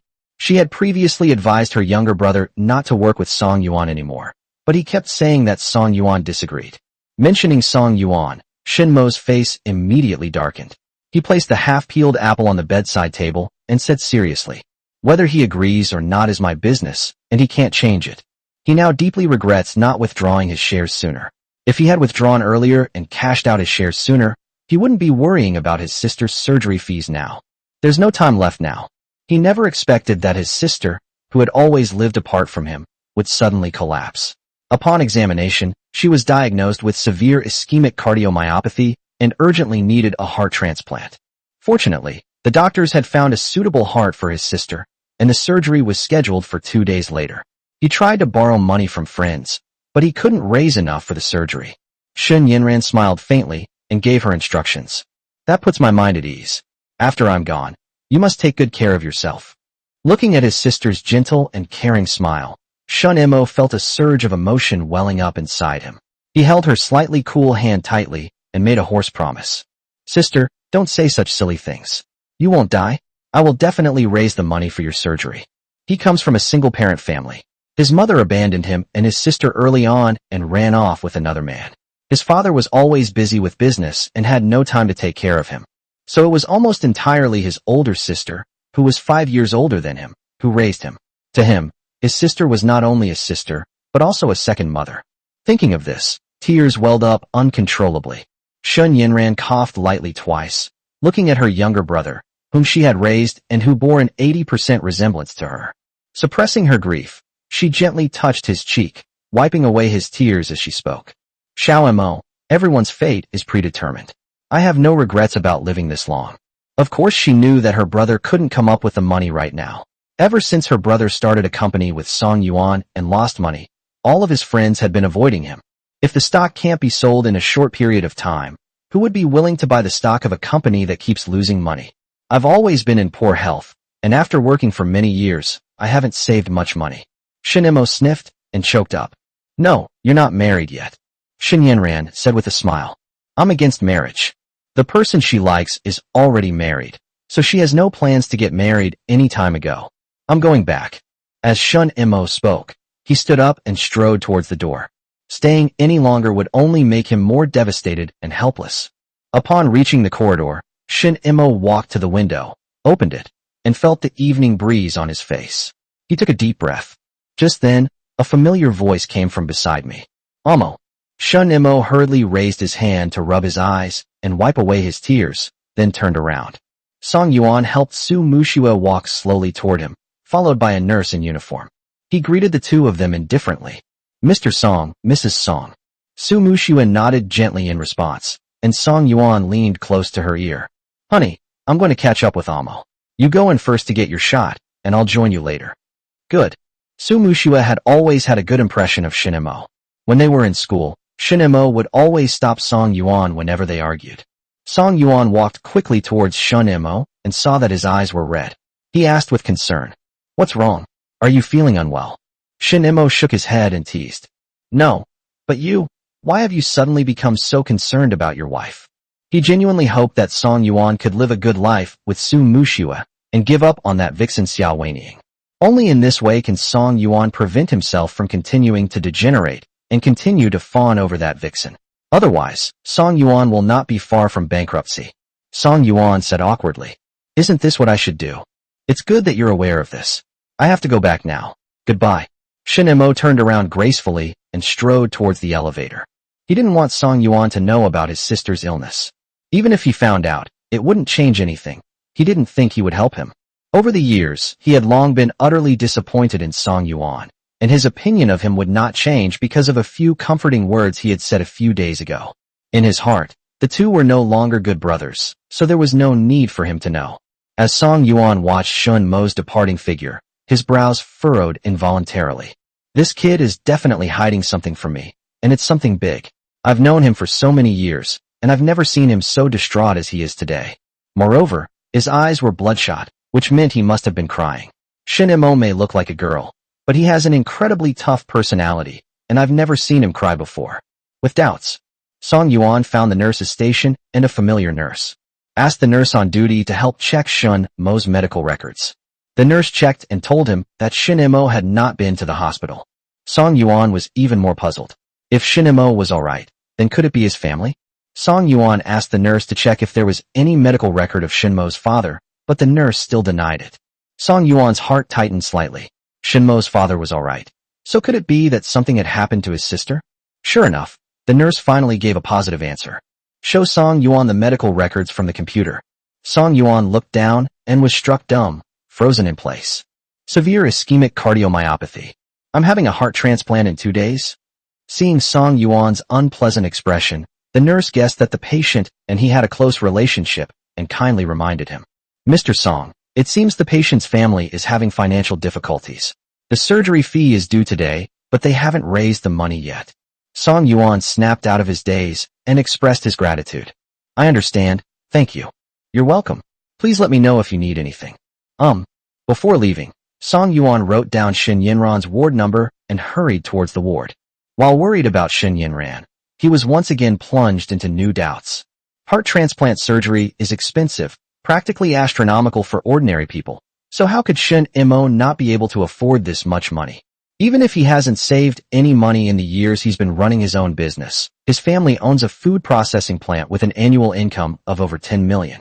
Soon, when Song Yuan arrived at the ward door, he took a deep breath, adjusted his breathing, and raised his hand to knock on the door. Knock knock knock. Chapter 34 Sister Yinran.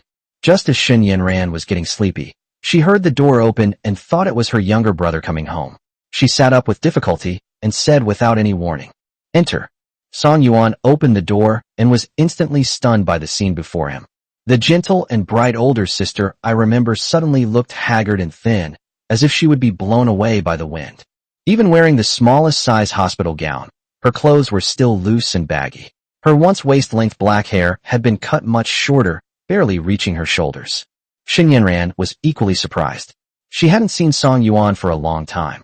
The last time they met was 3 years ago when Morningstar Company opened. He asked with a smile, Yuan, what brings you here? Did his younger brother tell him? That shouldn't be the case. Her younger brother and Song Yuan had a very unpleasant falling out. Just now, she mentioned Song Yuan's name, and her brother's expression changed. Song Yuan's eyes welled up with tears, and his voice was thick with nasal tone. Sister Yinran.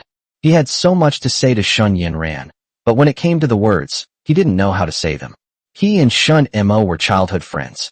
When they were young, he often went to Shin Mo's house to play. The two of them would make a mess of the room, but Shin Yinran would never get angry.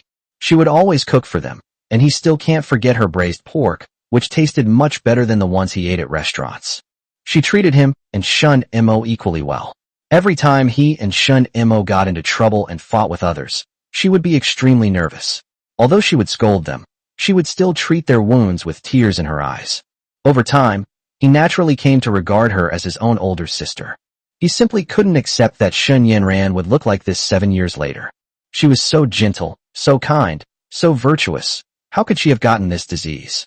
Do good people really not get good rewards? Heart transplant surgery is not only expensive, but also carries significant risks. Post-operatively, patients must be monitored for rejection, and if the procedure is not suitable, their lives may be at risk. 7 years is a long time, but for him who lost 7 years of memories, it was a short time. It had only been a little over 10 days since he met Shun Yinran before he traveled through time.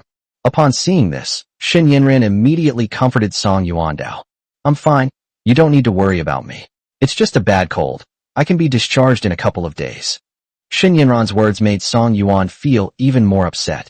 He understood that she said this to avoid worrying him. She was always like that, always thinking of him and not wanting to put him in a difficult position. Suppressing his inner bitterness, Song Yuan smiled and cooperated. That's good. Shen Yinran secretly breathed a sigh of relief and pressed for an answer. How did you know I was hospitalized? I just ran into Amo in the hallway. Shen Yinran fell silent. This shouldn't be the case. Given her brother's personality, he shouldn't have told him. Suppressing his doubts, he casually changed the subject. We haven't seen each other in a long time. How have you been these past few years? After Song Yuan got married, she intentionally kept her distance from him, deliberately went to work in another city, and rarely took the initiative to contact him. Song Yuan said with a smile. Fine. He appears cheerful on the surface, but is actually feeling bitter inside. Not good. Not good at all. He lost 7 years of his memory and had to clean up his own mess right from the start. His parents despise him, his arch enemy becomes his wife, his daughter is afraid of him, his best friend has fallen out with him, his first love has become a gold digger who treats him like a sycophant, and his company is losing money. Although there were happy times during this period, there was more exhaustion and helplessness. Shen Yinran had practically watched Song Yuan grow up, so she naturally noticed the sadness hidden beneath his smile and ruthlessly exposed it. You're still the same as before, you can't lie at all. Song Yuan scratched his head helplessly and said self-deprecatingly. Sister Yinran, I used to be a top-tier actress, and my acting skills were widely recognized. Shen Yinran's lips couldn't help but curve upwards, and her beautiful peach blossom eyes curved into a lovely arc. That's good, but don't forget who I am. Hee. Song Yuan laughed along. Shen Yinran suddenly said, Come here, get closer to me. Song Yuan walked forward blankly and sat down on the edge of her bed. Shen Yinran gently took his hand, looked into his eyes, and spoke in a gentle yet firm tone. Yuan, you need to know that no matter how serious the mistakes you have made in the past, as long as you are willing to change, everything will turn around. The process of change will be very difficult, but as long as you get through this period, things will definitely get better. Shen Yinran's words were like a reassuring pill, giving him more confidence in the future, and he smiled knowingly. I see. Shen Yinran gazed at Song Yuan's gentle smile. In a daze, she felt that Song Yuan didn't seem to be the way her brother had described. He became so infatuated with a female artist in the company that he lost his mind, turning cold-blooded and heartless. At least he's willing to change, so she still wants to help him out. Ask a tentative question. Yuan, can you tell me what happened between you and Amo? Chapter 35 A Good Wife. Song Yuan's smile vanished abruptly, his dark eyes filled with remorse. It's my fault. Shen Yinran gently squeezed his hand and comforted him. I'll try to talk to him for you later. Song Yuan shook his head. No need, you should get some rest. He should make amends for the mistakes he made. Shen Yinran smiled faintly. Oh well. I'll be going now, I'll come see you again tomorrow. No need, I'll be discharged in a couple of days. After Song Yuan left the room, Shen Yinran raised her hand, staring blankly at her slender white fingers. The next second, I gently kissed my fingertips. The cool fingertips still retained the warmth left by Song Yuan. So warm, so warm. Shen Yinran slowly closed her eyes. Crystalline tears gently streamed down her cheeks. She was truly content to see Song Yuan one last time before she died. Song Yuan left the ward. Instead of immediately going to find Su Muxue, he took out his phone from his pocket, found Wenzi's number, and dialed it right away.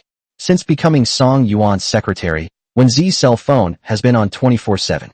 Wenzi, still half asleep, heard her phone ring and immediately answered it, mumbling incoherently. Hello, Mr. Song. Help me sell the car tomorrow, and make sure the buyer pays in full. The money Su Muxue lent him is temporarily unusable. It has all been allocated. He didn't have enough savings, so he had to sell his car to tide him over, since he had a spare car anyway. No matter what Shinmo's family situation was, he couldn't just stand by and watch Shen Yinran die. She was not only Shinmo's sister, but also his own sister. Wenzi reminded her, if you're in such a hurry, you won't get a good price. That's strange. Didn't the boss already raise the money to invest in Yunxiang biography? Why is he suddenly selling cars? Song Yuan insisted. It's okay, just do as I say. Okay. In the hospital ward, Su Muxue was almost asleep while waiting. She didn't understand. Wasn't Song Yuan and Shun Mo's relationship so strained because of Xiao Weiniing that they were about to break off their friendship? How can we still chat for so long? While hesitating whether or not to call Song Yuan, the door creaked open. Su Muxue looked up and immediately noticed that Song Yuan's eyes were red, which deepened her doubts. What's going on? What did he talk about with Shin Mo? Why are my eyes red? I don't feel well, and I'm in a bad mood. Song Yuan strode into the room, sat down beside Su Muxue's bed, and asked with concern. Honey, how are you feeling? Are you feeling better? Su Muxue nodded gently. Much better. He stared into Song Yuan's eyes, looking worried. What's wrong? Is there a problem at the company? Song Yuan said frankly. No, it's Sister Shun Mo. Song Yuan told Su Muxue the truth about Shun Yinran's situation. He didn't need to hide this from her, because if he did, she would definitely overthink it. After listening, Su Muxue fell into a long silence. She had met Shun Yinran before. She had attended Song Yuan's wedding. She was immediately struck by her beauty. She was truly stunning, a beauty unlike any other she had ever seen. Her gentleness seemed to be ingrained in her bones, and her excessive beauty would not arouse hostility or jealousy in other girls. However, she felt that Shun Yinran's gaze towards Song Yuan was a bit off. It wasn't so much that she treated Song Yuan as a younger brother, but rather that she admired him, and there was also a kind of inexplicable feeling about it. Sensitive as she was, she quickly added her to her list of rivals and kept a close watch on her. But to her surprise, she moved away from the capital soon after. She rarely contacted Song Yuan anymore, and later she realized that she might have been overthinking things. If she really had feelings for Song Yuan, she wouldn't have left the capital so resolutely even if Song Yuan married her. Now, hearing that she needs a heart transplant and is in danger of dying, she can't help but feel worried for her. Shin Mo is Song Yuan's best friend. Although they have a falling out, they are childhood friends after all. As Shin Mo's older sister, it's normal for Song Yuan to worry about Shun Yinran. As Song Yuan's wife, it was only natural for her to share his burdens. But before that, she wanted to figure something out and ask seriously. Do you still consider Shin Mo your good brother? If Song Yuan and Shun Mo really broke off their friendship, there was no need for her to offer help. She wouldn't do something that was thankless and exhausting. Song Yuan answered without hesitation. Certainly. Su Muxue secretly breathed a sigh of relief. At least Song Yuan had some conscience. If he really abandoned such a good brother for that bitch Xiao Weiniing, she really couldn't stand it. He took the initiative. If the surgery fee is not enough, I can help. Song Yuan asked in surprise. How do you know Shin Mo can't raise the money for the surgery? Su Muxue rolled her eyes and mocked mercilessly. He's been losing money with the company you've run for the past 3 years. Isn't that common knowledge? Song Yuan's cheeks flushed with shame as he voiced the question that had been lingering in his heart.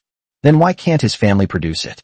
Su Muxue felt a headache coming on and asked in return.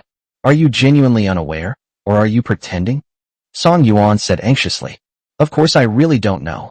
Honey, I'm not lying, I really can't remember. Su Muxue's eyes darkened, and she said regretfully.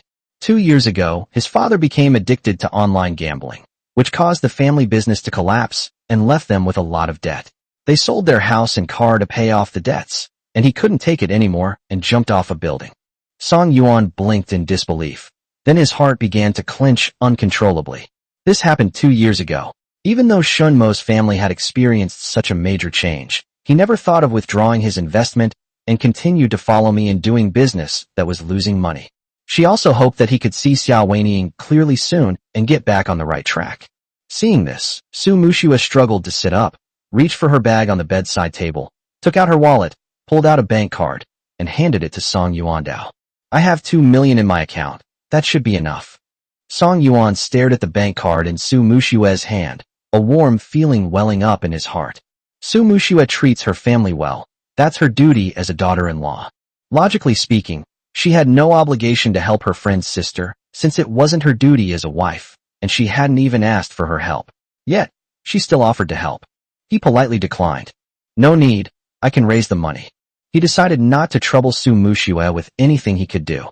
Su Muxue gripped the bank card tightly, narrowed her eyes, and sized up Song Yuan. What? Did you secretly hide a secret stash of money? If he had money, he should have redeemed his necklace long ago. There would have been no need for him to pawn his watch. Song Yuan smiled. No, I'll sell the car tomorrow.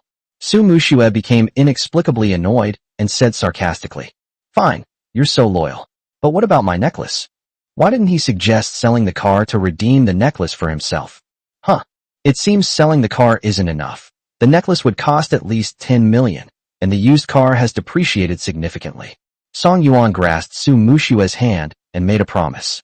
It will be soon, trust me. Su Muxue gave a coquettish laugh. Humph, carrot. A man's words are deceitful. It'll be ages before the legend of Yunxiang makes money, and she's already prepared to go to the store to redeem the necklace herself 3 months later. Although he was somewhat annoyed, the fact that Song Yuan was able to reconcile with Shun Mo meant that Xiao Weiniang's position in Song Yuan's heart was no longer as important as before. Thinking about this made me feel much better. Anning residential area. In the rented room on the 3rd floor. Shun Mo leaned wearily against the headboard, her fair cheeks flushed. The air was thick with the smell of alcohol, and several empty bottles were scattered on the ground. Vomit. Shin Mo gagged twice, trying to suppress the urge to vomit. He picked up his phone from beside his pillow with trembling hands and squinted as he scrolled through his contacts. My gaze lingered on the phone number of the president of Lihua Group. After hesitating for a while, I finally gritted my teeth and pressed the dial button. After a long pause, the other party finally answered. A deep baritone voice came from inside. Hello. Shin Mo said in a hoarse voice. Mr. Zhou, I am Shin Mo. Zhou Ruinian became instantly interested upon hearing Shin Mo's name. What's up? Shin Mo got straight to the point. I'd like to borrow some money from you. How many? 2 million. Okay, then come pick it up tomorrow. I'll send you the location. Good. After hanging up the phone, Shin Mo received Zhou Ruinian's location. Blue Whale Hotel, room 3033. He knew what his trip meant. 6 months ago, he met Zhou Ruinian at a movie press conference, and Zhou Ruinian had shown him kindness more than once. After entering the entertainment industry, he discovered that his androgynous face seemed to be quite popular, especially among men. Chapter 36 Against My Will. The next day, Wenzi handed over the money from selling the car to Song Yuan. Song Yuan immediately called Shin Mo. A mechanical beeping tone came through the receiver. Sorry, the number you dialed is currently switched off. Please try again later. Song Yuan suddenly had a bad feeling. Shin Mo shouldn't have turned off his phone at this time. Then he dialed Shin Yinran's number, and Shun Yinran answered quickly, saying that Shin Mo was not at the hospital. Song Yuan became even more anxious, trying hard to control himself from thinking in a negative direction. After much deliberation, he finally decided to help Su Muxue. He had already experienced her ability to investigate people. She was always right. Su Muxue did not refuse and readily agreed. The wait for news from Su Muxue was extremely difficult. Song Yuan couldn't resist taking out a cigarette, putting it in his mouth, and silently lighting it. Nicotine passes through the lungs. My anxious mind still can't calm down.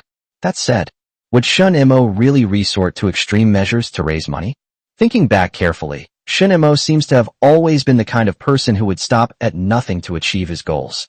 He remembered that the two of them were very addicted to arcade games when they were young, but Shin Mo just didn't have any talent for games and always lost to him.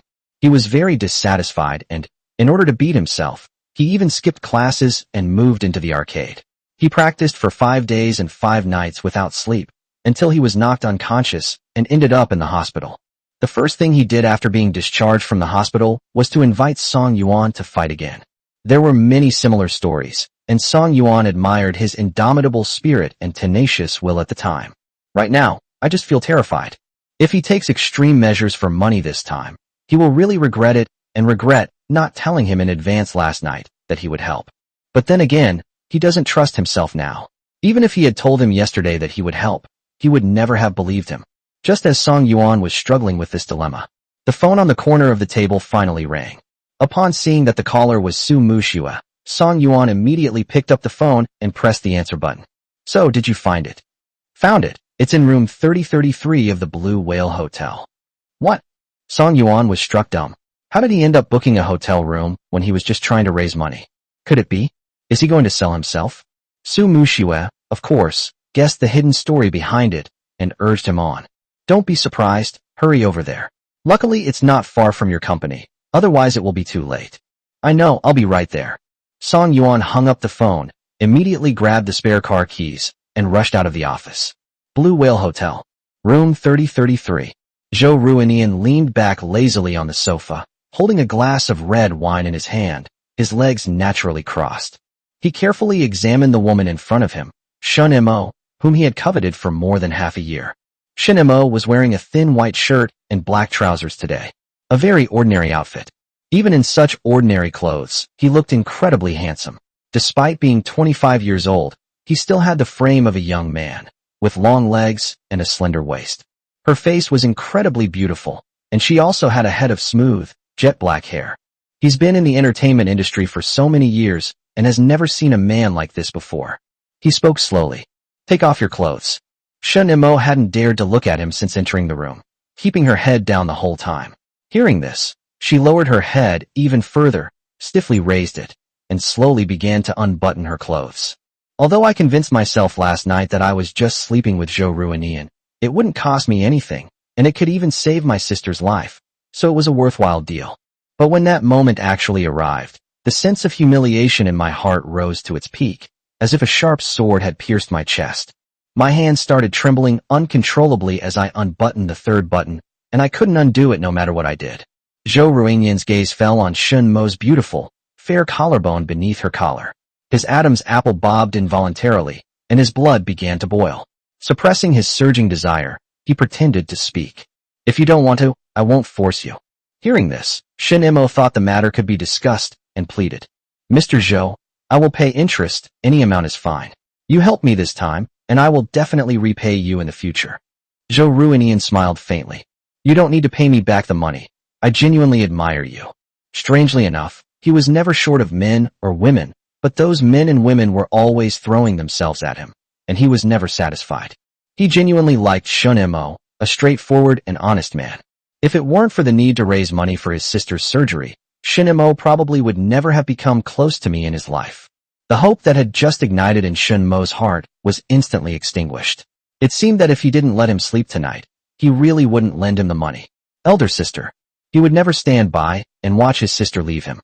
Thinking of his sister, Shun Mo bit his lip hard, and blood slowly seeped from the corner of his mouth. He steeled himself, raised his hand, and continued unbuttoning his clothes. After struggling to take off the shirt, the next step was the pants. Shun Mo pressed his hand on the belt buckle, without further hesitation. Click! It wasn't just the belt that was torn off, but also his dignity and self-respect as a man. After sleeping with Zhou Ruinian, he no longer had the right to despise the men who looked at him with lewd eyes. Clearly, he was just as dirty and vulgar as they were. Upon seeing this scene, Zhou Ruinian could no longer contain his burning desire. He stood up excitedly, wanting to possess him immediately. Unexpectedly, a loud bang suddenly came from beside me. Bang! The door was kicked open. Chapter 37 Feigned Affection. Zhou Ruinian was startled and hurriedly turned his head to look. A young man in a black suit, his face dark with anger, was panting heavily as he strode into the room. Zhou Ruiwa's face darkened, and he said sternly, Song Yuan, what are you doing here? He had seen this guy before. He was the president of Morningstar Company and Shun Mo's boss. If he could help Shun Mo wouldn't have bothered to approach him, right? What did he mean by suddenly attacking us? Song Yuan didn't even glance at him, and said coldly, It's none of your business. As she spoke, she walked straight to Shun Mo, bent down to pick up the shirt from the ground, draped it over his shoulders, and said forcefully, Come with me. Shun Mo hurriedly bent down to fasten his belt. His face was burning red. Being caught doing something so shameful by his best friend made him want to crawl into a hole and live on another planet. He squeezed out a few words through his teeth. You should leave now, don't worry about me.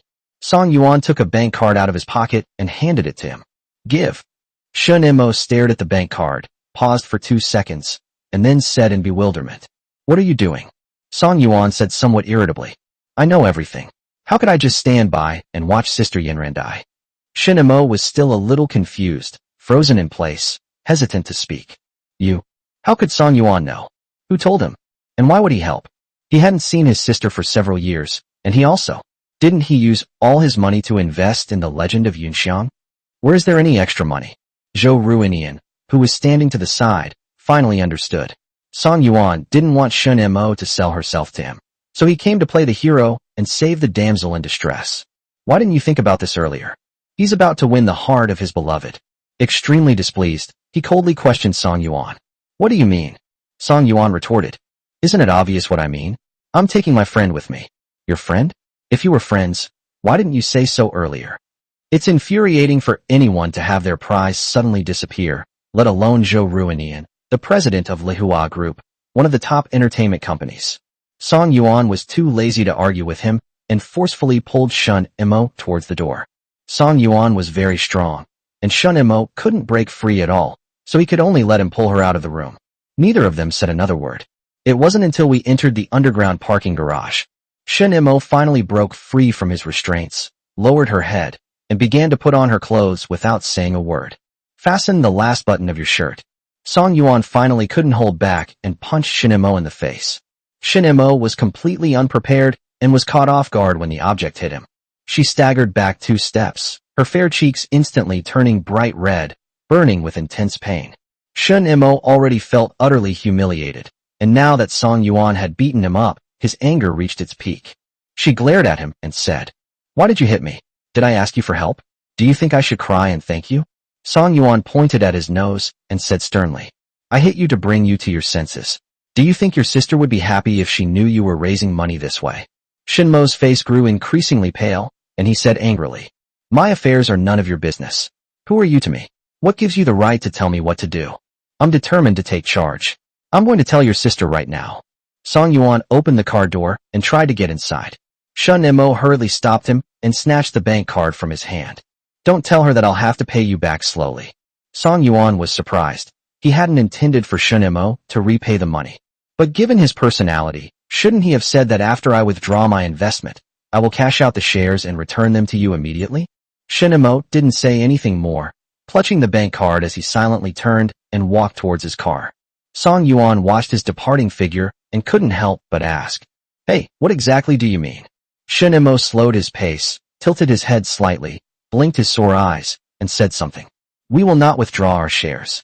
Song Yuan was taken aback at first, then the corners of his mouth slowly turned up, buzzing.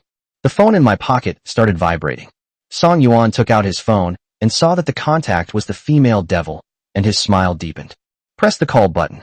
Su Muxue's melodious voice came from inside. "How's it going? Should I take some people over to help?" "No need. It's already been resolved." Su Muxue suppressed a smile and pressed her advantage. "Then you'd better thank me properly.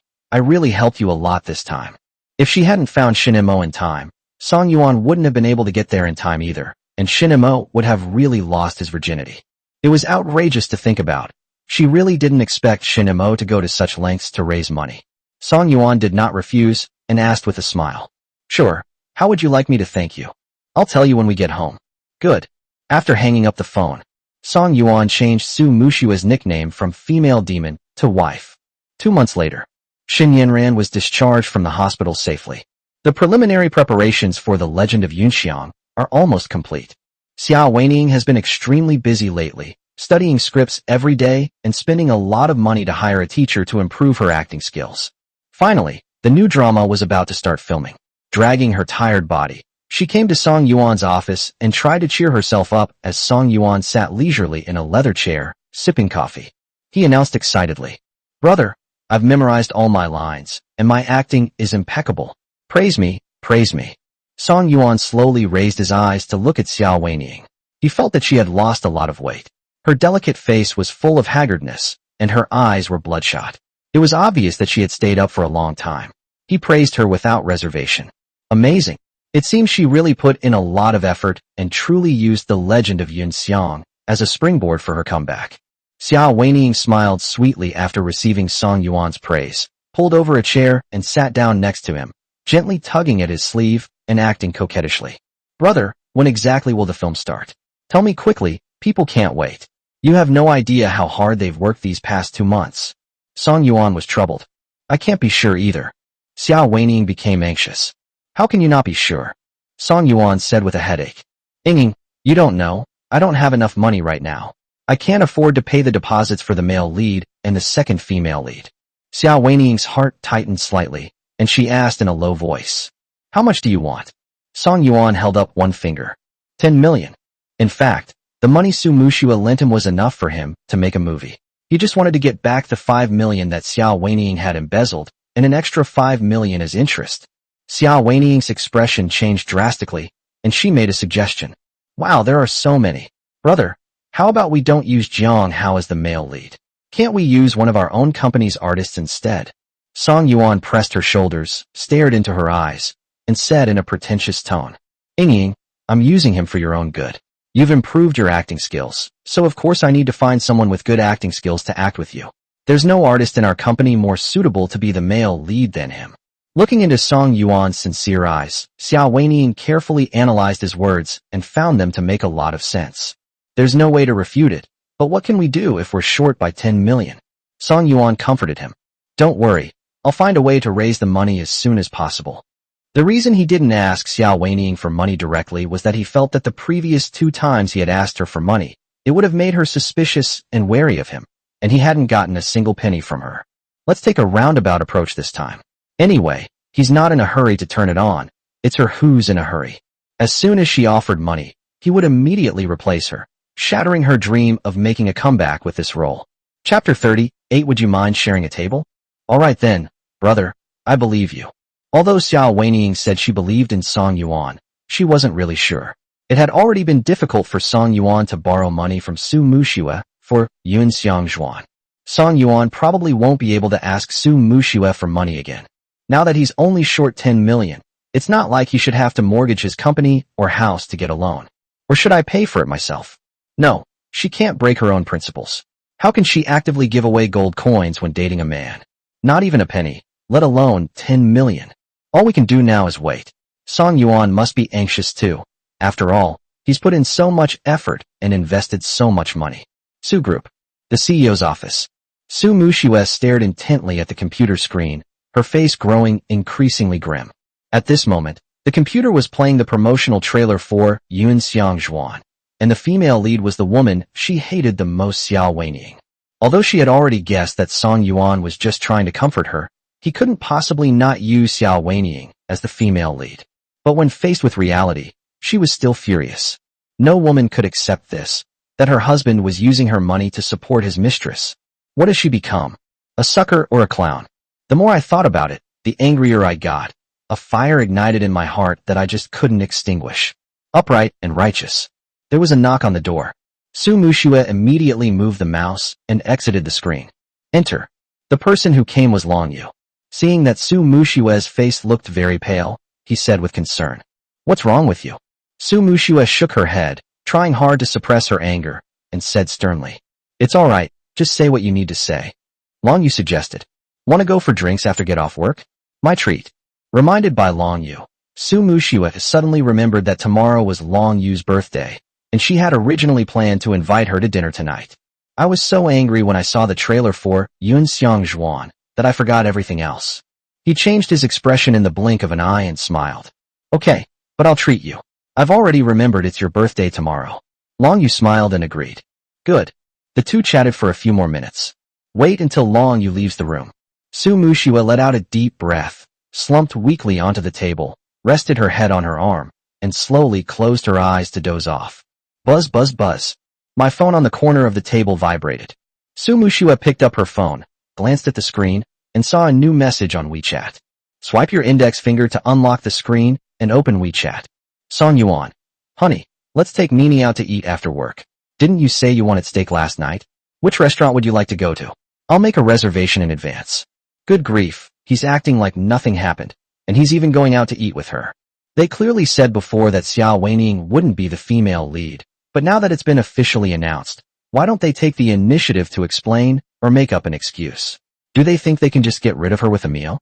Su Muxue frowned and gritted her teeth as she typed out a line of text. He deleted it word by word and then turned off his phone. Never mind.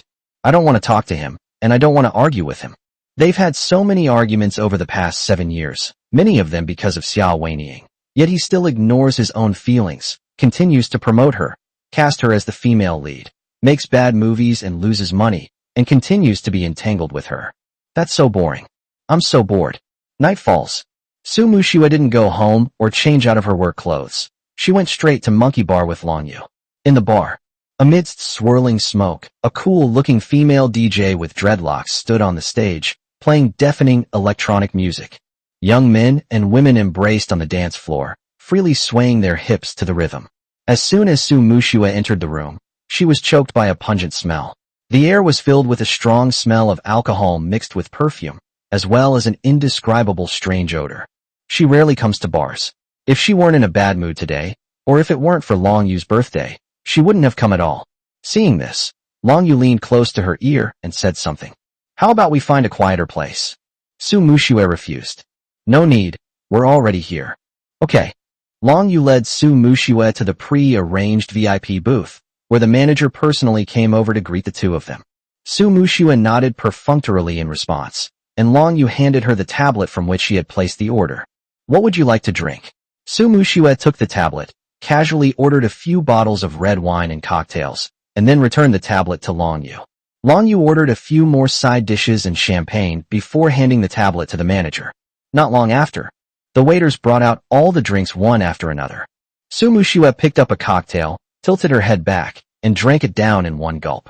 It tastes pretty good, not spicy at all, it's sweet, and has a light fruity aroma. Su Muxue took 2 more cups and continued to drink them. Long Yu blocked his way. Don't drink so fast, this liquor is quite strong, don't drink too much. Su Muxue smiled faintly. It's fine if it's a lot. Your birthday is coming up soon, I'll have a good drink with you. Long Yu looked into Su Muxue's eyes and saw a deep sadness hidden in her smiling eyes. She tentatively asked a question. Did you see the trailer for The Legend of Yunxiang? Su Muxue said dejectedly. Yeah, if I just don't click on it, I can pretend I don't know. You. Long Yu hesitated, wanting to advise her but not knowing how. She loved Song Yuan so much, and had endured 7 years without divorcing him. She definitely still didn't want to divorce him now. He could only raise his glass and say with a smile, all right, then let's drink until we drop tonight. Su Muxue picked up her cocktail and clinked glasses with her. Cheers. Dry. Another glass of wine was downed. A familiar voice came from behind me. Muxue, what a coincidence. Upon hearing this, Su Muxue slowly turned her head. The person who came was Su Juanza, who had taken off his white coat and was wearing a white suit. Standing beside him was Anya, who was wearing a white dress and a denim jacket, her hand tightly around his forearm. Su Muxue responded calmly. Really? I bumped into Su Juanza and his girlfriend while having a drink. Su Juanza discussed it. Can we share a table? There are no seats available, but it's on me. Su Muxue didn't think much of it and glanced at Long Yu.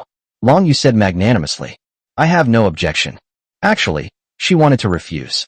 She looked down on Song Yuan, whom she considered a scumbag, but she didn't have a good impression of Su Juanza either. She, Su Juanza, Su Muxue, and Song Yuan went to the same middle school. Su Juanza was very pretentious back then and never looked people in the eye. But since he and Su Muxue were friends, she couldn't very well refuse. Su Juanza and Anya sat down opposite the two and ordered some drinks and side dishes. The group exchanged a few pleasantries. Su Juanza suggested playing games together, as chatting and drinking like this was really boring. Su Muxue and Long Yu agreed, and Anya naturally agreed as well. So the 4 of them asked the waiter for playing cards and dice to play a board game together. Song Yuan received no reply from Su Muxue, and her phone was switched off when he tried to call her. I just assumed her phone was out of battery and didn't think much of it, so I rushed home. Chapter 39 Drinking Games. Song Jiani, who was doing her homework in the study, immediately put down her pen and came to the living room upon hearing the noise. Seeing that it was her father, she excitedly ran over and greeted him. Dad, you're back. In the past 2 months, she has stopped being afraid of her father, and she is certain that he no longer dislikes her. Song Yuan couldn't help but chuckle as he picked up his daughter, gently kissed her cheek, and asked softly, Where's your mother? Song Jiani shook her head, looking bewildered. I don't know, Mom. She hasn't come back yet. Didn't you go home? That's strange. I've been going home on time lately, and even when I'm working overtime or going on business trips, I always let myself know in advance. Why didn't they even say goodbye today and just stop coming back? Suppressing her doubts, she asked her daughter softly, Did you have meal? Song Jiani said earnestly, No, I want to wait for Mom and Dad to come back so we can eat together. I'm not hungry yet. As soon as I finished speaking, my stomach started growling loudly. / // // omega / / Song Jiani blushed with embarrassment. Song Yuan smiled helplessly. You still say you're not hungry? Your stomach is growling. A hidden dissatisfaction lingered in his heart. Su Muxue went a bit too far. She knew that her daughter wouldn't eat if she didn't wait for her to come back. Even if she had unintentionally upset her and made her angry, She should have told her daughter in advance so that she wouldn't go hungry. Song Jiani retorted stubbornly. I'm not hungry. Dad must have misheard. Okay, hurry up and eat. As Song Yuan spoke, he carried his daughter to the dining table. Aunt Zhang had already prepared the food and covered it with plates to keep it warm. I helped my daughter to her seat, lifted the plate on top of the food, picked up my chopsticks and tasted it. It was still warm. I then put a chicken wing into my daughter's bowl. Song Jiani picked up a chicken wing and ate it in small bites. Song Yuan lost his appetite and took out his phone to call Su Muxue. A cold female voice came from inside. Sorry, the number you dialed is currently switched off. Please try again later. Song Yuan's expression changed slightly. Still turning off the phone. What exactly are they doing? After thinking for a moment, I found Long Yu's phone number and dialed it without hesitation. Long Yu was standing at the sink washing her hands. Upon hearing the phone ring, he immediately wiped his hands clean with a tissue, took out his phone, saw that the contact was Song Yuan, hesitated for a few seconds, and then answered the call. Hello. Long Yu, this is Song Yuan. Do you know where Muxue is? Stay with me. Where are you? Long Yu said warily. Why are you looking for her? Song Yuan said frankly. I'm worried about her. Her phone is off. Long Yu stared wide-eyed in surprise. Did she hear that right? How could Song Yuan, a scumbag who has been cheating on his wife for many years, actually say he's worried about Su Muxue? She's safe with me, don't worry. Song Yuan fell silent, and the faint sound of loud music could be heard from the receiver. Is it in a bar or a karaoke bar? Long Yu, I know you have a problem with me, but I am still your boss and husband. Long Yu felt a slight tremor in her heart. Although Song Yuan calmly revealed his identity, his words still carried a warning to her. Offending him won't do you any good. Upon careful consideration, no matter how much of a jerk Song Yuan is, Su Muxue still loves him and is determined not to divorce him. Besides, Su Muxue is already drunk. If she takes her home later, she will definitely run into Song Yuan, and that would be difficult to handle. We're at Monkey Bar. Please don't tell me I told you, okay? Okay, thank you. After hanging up the phone, Song Yuan briefly explained the situation to his daughter. Song Jiani said obediently, Daddy, drive slowly. Nini is waiting for you and Mommy to come back. Song Yuan patted her head and said with satisfaction, Good. Su Muxue was completely unaware of all this. Already 7/10 drunk, he shook the dice in his hand and compared sizes with Su Juanza, Anya, and Long Yu. The four people took turns lifting the dice cup. Su Muxue lost again. She pressed the tip of her tongue against her numb palate and complained unhappily to Su Juanza and Anya. I suspect you two cheated. Whether it was bad luck or poor skill, she lost the most, followed by Long Yu. Su Juanza gave an awkward smile. Muxue, who would dare to cheat under your nose? Even Anya, who had been silent all along, couldn't help but speak up. Maybe you're just having bad luck today. Is something bothering you? Her intuition told her that Su Muxue must have something on her mind. Her brows had been furrowed ever since the game started. Su Muxue shook her head, vehemently denying it. No, what could possibly be troubling me? Forget it. It's just drinking. I'll keep drinking. As he spoke, he picked up his wine glass, intending to put it in his mouth. Seeing this, Long Yu reached out to drink for her. But Su Juanza preemptively pressed down on his wine glass and made a suggestion. You don't need to drink. Just answer the truth once. Su Muxue was indeed having trouble drinking anymore and agreed. Okay, go ahead and ask. Long Yu frowned slightly, wondering what Su Juanza meant. Why are you suddenly asking Su Muxue for her true feelings? I prayed silently in my heart. Song Yuan, hurry up and come here. Although I don't like you, I dislike Su Juanza, this self-righteous swindler, even more. Her intuition told her that this guy was up to no good. Unexpectedly, Su Juanza asked a question that caught everyone off guard and was completely unexpected. Who was your first love? Su Muxue was clearly stunned, her eyes widening in disbelief. Su Juanza stared at her eyes, which were somewhat glazed over from the alcohol, and said in a deep voice, Don't lie. He always felt that Su Muxue's first love should be him. Not that he was just being presumptuous, but that it was during their 3 years of high school. Su Muxue rejected countless boys who pursued her. I only want to be friends with him. Aside from herself, Song Yuan was the person who had the most contact with Su Muxue. But Song Yuan and Su Muxue are natural enemies. They're bound to argue whenever they meet. So he doesn't think Su Muxue would like Song Yuan. Her marriage to Song Yuan was only due to an accident. Su Muxue was pregnant and had no choice but to marry Song Yuan. Therefore, he deduced that Su Muxue must have feelings for him. As for why she hadn't confessed to him, he felt it was a problem with Su Muxue's personality. She was just as proud as he was, so of course she wouldn't take the initiative to express her love to him. Su Muxue took a deep breath and spoke frankly. Song Yuan. What? Su Juanze was struck dumb. His mind went completely blank. How could Su Muxue's first love be Song Yuan? What kind of international joke is this? Even if you don't want to answer, there's no need to lie to yourself. Anya was also quite surprised, because Su Juanze would complain to her countless times after drinking too much. It said that Su Muxue doesn't like Song Yuan at all, and the two would have divorced long ago if it weren't for their child. But Su Muxue actually said that her first love was Song Yuan, which means that Su Juanze misunderstood. Chapter 40, I'll slap you in the face. Only Long Yu wasn't surprised. Su Muxue had never dated anyone. She married Song Yuan right after graduating from high school. Who else could her first love be but him? Su Juanze, unwilling to accept defeat, challenged Su Muxue to a one-on-one duel. As expected, Su Muxue lost again, and Su Juanze asked another question. Have you ever regretted getting married? He dared not ask Su Muxue directly whether she still liked Song Yuan, so he could only ask indirectly. This time, Su Muxue did not speak immediately, but pondered carefully. Su Juanze unconsciously gripped the dice cup tightly. She hesitated. She was thinking. They must be regretting it now. If only I hadn't married Song Yuan so early and had children so early. She could have gone to study at the best art academy abroad as originally planned and realized her dream of becoming a painter. Instead of reluctantly accepting the family business as she is now, becoming a businesswoman she once had no interest in.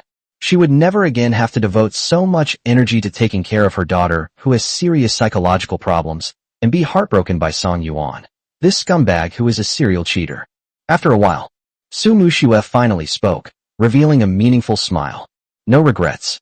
After saying that, he picked up a full glass of strong vodka, tilted his head back, and drank it all in one gulp. Su Muxue, who was already 7/10 drunk, drank this cup of wine.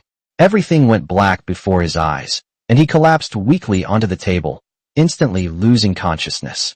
Long Yu quickly patted her shoulder and called out to her. Muxue, Muxue.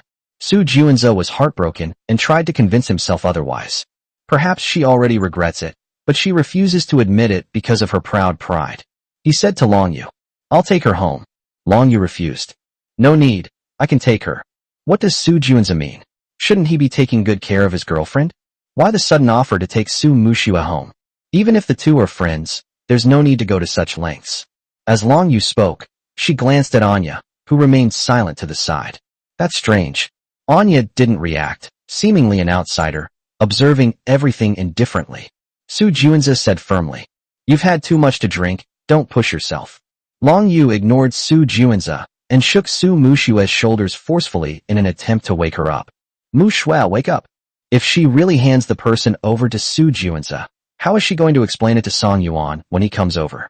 Although Song Yuan has no feelings for Su Muxue, he just said on the phone that he was worried about her and wanted to come over, so she naturally wanted to wait for Song Yuan to come and personally hand Su Muxue over to him. Su Muxue was jolted awake by Long Yu's forceful sway, and she groggily raised her head. No, don't shake me, my head hurts so much. Through the blurry vision, Song Yuan's figure gradually appeared. Dressed in all black, Song Yuan stood out in the crowd in the bar aisle. He was still as handsome as ever, tall, and had a great physique. He looked best in black. Even with dark clouds looming over his face, he was still undeniably handsome. At that moment, Song Yuan was rapidly approaching him. Su Muxue thought she was dreaming. She struggled to raise her hand and pointed at him, speaking indistinctly. Song Yuan, you bastard, how dare you come to see me? I hate you. I hate you the most. Song Yuan's face turned even uglier. This woman was really going to take things too far? She secretly ran away to a bar to fool around. Her phone was off, and I drove all the way to pick her up, and she immediately started cursing at me. He grabbed her hand and said sternly, Come home with me. Su Muxue forcefully shook off his hand, annoyed. Why should I? Who do you think you are? Song Yuan said angrily. Stop talking nonsense and come with me. Su Juanze couldn't stand it anymore and rebuked him. Song Yuan, I always thought that although you had a bad temper, you still had some manners. Didn't you see that Muxue has already rejected you? How could you force her?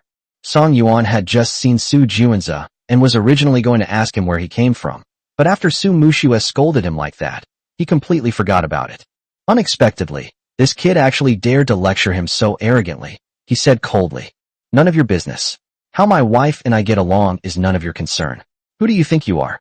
Long Yu secretly applauded Song Yuan, thinking, well done. It really helped her vent her anger. That kid deserved to be taught a lesson. That's why he was so arrogant and never took her seriously. Someone had to step in and put his arrogance to the test.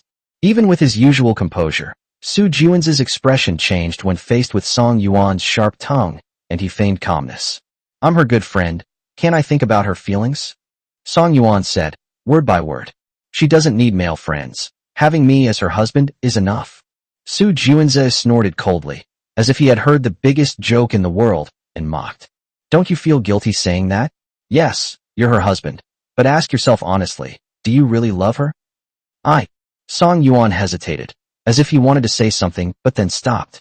He had been in this world for almost 3 months, but he still felt that his feelings for Su Muxue were only gratitude, and that his kindness towards her stemmed from gratitude. Sleeping with her was simply a matter of mutual consent and physiological need between adults. Although the two of them were very compatible, he always felt that this kind of thing was separate from love, and that being compatible did not necessarily mean love. Love is a deeper, more sacred word. He couldn't describe the specific meaning of love. He recently realized that his feelings for Xiao Weiniang were just youthful infatuation. It was liking, not love. If you truly love someone, you won't see through their true colors so easily and fall for them instantly. Seeing Song Yuan hesitate, Su Juanze became even more arrogant and decisively said, "You don't love her at all. You're just putting on this good husband act for her money. You want to drain her dry to support your white moonlight, Xiao Weiniang." As soon as he finished speaking, before Song Yuan could respond, Su Muxue stood up abruptly and slapped Su Juanze hard across the face. With a snap, he got a solid slap on the cheek. The slap startled Song Yuan, Long Yu, and Anya. The three people had different thoughts. Song Yuan's tightly furrowed brows relaxed, and he suddenly felt like laughing. In the past 2 months, he and Su Muxue have rarely had any conflicts. She has always been kind and gentle to him, giving him the feeling that she has become more gentle. It was just an illusion. She was still the same girl from her student days, the female demon. They always strike so suddenly, showing absolutely no martial ethics. Well played. Long Yu and Song Yuan had different thoughts. She didn't understand why Su Muxue suddenly hit Su Juanze. Weren't they good friends? Su Juanze didn't say anything wrong. It was a fact that Su Muxue knew perfectly well. Anya's face was ashen. Oh no, Su Juanze has suffered such a great injustice. He'll definitely take it out on me when he gets back. I wonder what she'll do to herself again. Her injuries haven't fully healed yet, and she always wears long sleeves when she goes out, afraid that others will notice. Chapter 41. Crying like a little rabbit. Su Muxue's slap was so hard that Su Juanze staggered and almost lost his balance. Struggling to steady himself, he hadn't seen clearly and thought it was Song Yuan who had hit him. Just as he clenched his fists to retaliate, he found Su Muxue glaring at him fiercely. It turns out it was Su Muxue who slapped him, not Song Yuan. He'd rather let Song Yuan hit him. At least he could fight back. But when Su Muxue hit him, he couldn't bear to retaliate. After all, she was the woman he loved most. Thinking of this, Su Juanze became even angrier and questioned her while suppressing his anger. "Why did you hit me? I was doing it for your own good. Did I say anything wrong?" Su Muxue's eyes were bloodshot as she gritted her teeth and said, "No need. Mind your own business." Of course she knew that Song Yuan didn't love her, and that his sudden kindness towards her was for a purpose, but being proud, she wouldn't allow anyone to say it. This severely damaged her fragile self-esteem. She considered Su Juanze a friend, but only a casual friend, the kind who was dispensable. Of course, it was none of his business to interfere in her feelings. Su Juanze hesitated, as if he wanted to say something but then stopped. How could he fall in love with such a stupid woman? Su Muxue glared at him. She took Song Yuan's hand and quickly walked towards the door. As Su Juanze watched the two figures disappear into the distance, he pressed the tip of his tongue against the numb, aching inside his mouth, and his handsome face slowly contorted into a grimace. Even though Su Muxue was completely fooled by Song Yuan, he was still the only person in the world who was worthy of her. Her appearance, figure, family background, personality, and abilities remained perfect and impeccable. She did nothing wrong. The one who was wrong was Song Yuan, because Song Yuan was too treacherous. Long Yu tried hard to suppress her laughter, afraid that she would burst out laughing. She left her seat quickly without even saying goodbye to Su Juanza. Anya tugged at his sleeve worriedly. Juanza, are you alright? Su Juanza sneered and retorted irritably. Do I look like I'm alright? Anya hurriedly pursed her lips, not daring to say another word. He secretly complained to himself. You deserve it. Su Muxue only managed to walk to the bar entrance before her body went limp. She had drunk too much. It was a miracle she had even made it to the door. Song Yuan immediately picked the person up and carried them horizontally. Su Muxue's body suddenly lifted into the air. Her head became even more dizzy, her stomach churned, and she began to vomit. Song Yuan did not show any tenderness or pity for his wife, unlike most husbands who would care for their wives by carrying her to a place where she could vomit. It was a serious order. Hold it in, don't throw up. Although Su Muxue had just slapped Su Juanza, which made him feel a little better, he was still incredibly frustrated. If she hadn't suddenly gone crazy, not answering his calls, and secretly come to the bar, getting him completely drunk without warning, he wouldn't have been in this state. She wouldn't be in such a bad mood. It's all her own fault. Of course, if she hadn't come to drink, he wouldn't have come all this way to pick her up on an empty stomach, before he had even finished his meal. Looking into Song Yuan's cold eyes, Su Muxue suppressed her grievances, pursed her lips tightly, and forced herself to suppress the urge to vomit. Song Yuan was very satisfied with Su Muxue's performance. He picked her up and walked quickly to the parking lot to find his car. They opened the car door and then threw the person into the passenger seat. Su Muxue felt Song Yuan's rudeness towards her, and her sense of grievance intensified. She silently lowered her head and fastened her seatbelt. It wasn't until Song Yuan got into the car and it smoothly drove onto the highway that Su Muxue couldn't hold back anymore, and tears streamed down her face. Song Yuan hadn't noticed she was crying until she started sobbing. Song Yuan Kai turned his head in surprise. Why are you crying? Strangeness. Wasn't she very powerful just now? She almost knocked Su Juanza to the ground with one slap. You know what? When she cried like that, she really did look pitiful. Her hair, tucked behind her ears, was a little messy, but it didn't detract from her beauty. Her eyes were red, her nose was red, and her rosy lips were trembling. Tears dripped down, soaking the pristine white shirt. It's like a little rabbit that has suffered a tremendous injustice. So cute, I just want to squish them. She no longer resembles a strong woman or a wealthy heiress. He knew that some people's personalities changed drastically after getting drunk, but Su Muxue's change was too much. The contrast is really strong. Song Yuan felt a tickle in his heart, as if a feather were gently teasing his soul. A nameless fire inexplicably surged in my lower abdomen. Nameless? Famous. It looks like a spark of desire. Song Yuan was startled by his own reaction. He had been sleeping in the same room with Su Muxue quite often recently, so why was he suddenly thinking about this kind of thing at this time? Su Muxue remained silent, and instead cried even harder. Wah! She really wanted to have a big fight with Song Yuan, but she felt terrible. Her throat hurt, her body felt weak, her head was throbbing, and she felt like vomiting. Song Yuan wouldn't let her vomit. Now he even interferes with my crying. This is absolutely outrageous. How could she fall in love with Song Yuan, that heartless bastard? She was just a little touched that he would come to pick her up, but now she was heartbroken by his cold attitude. Song Yuan was completely at a loss with her. If she kept crying like that, he would definitely get into a car accident.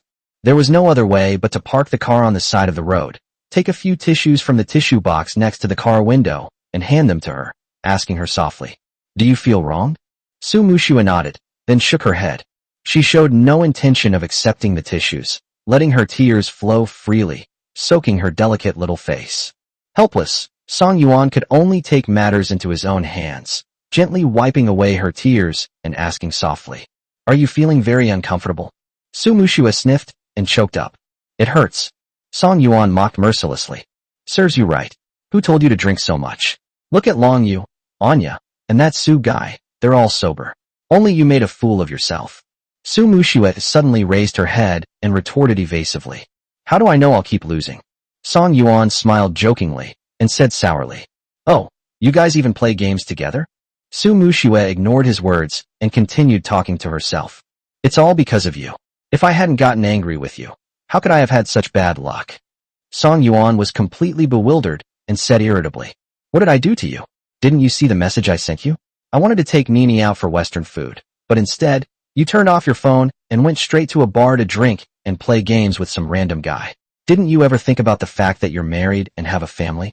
These words were spoken. Su Muxue instantly exploded, ignoring the burning pain in her throat, and retorted in a hoarse voice. Song Yuan, how dare you question me like that? Su Juanza and I are just friends. We have nothing to do with each other. But you, do you even remember what you said when you borrowed money from me? Chapter 42 Reason is gone. You said you would never cast that bitch Xia Weining as the female lead in The Legend of Yun Xiang. But what happened?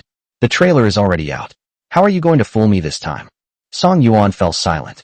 Su Muxue already distrusted him and was very suspicious. Now that she had drunk so much and was not thinking clearly, she definitely wouldn't believe him even if he explained things properly. He clearly said he didn't need Xia Weining as the female lead when he borrowed the money, but she just wouldn't believe him. She would just keep arguing with him about this topic. Since that's the case, let's wait until she's more sober before saying anything.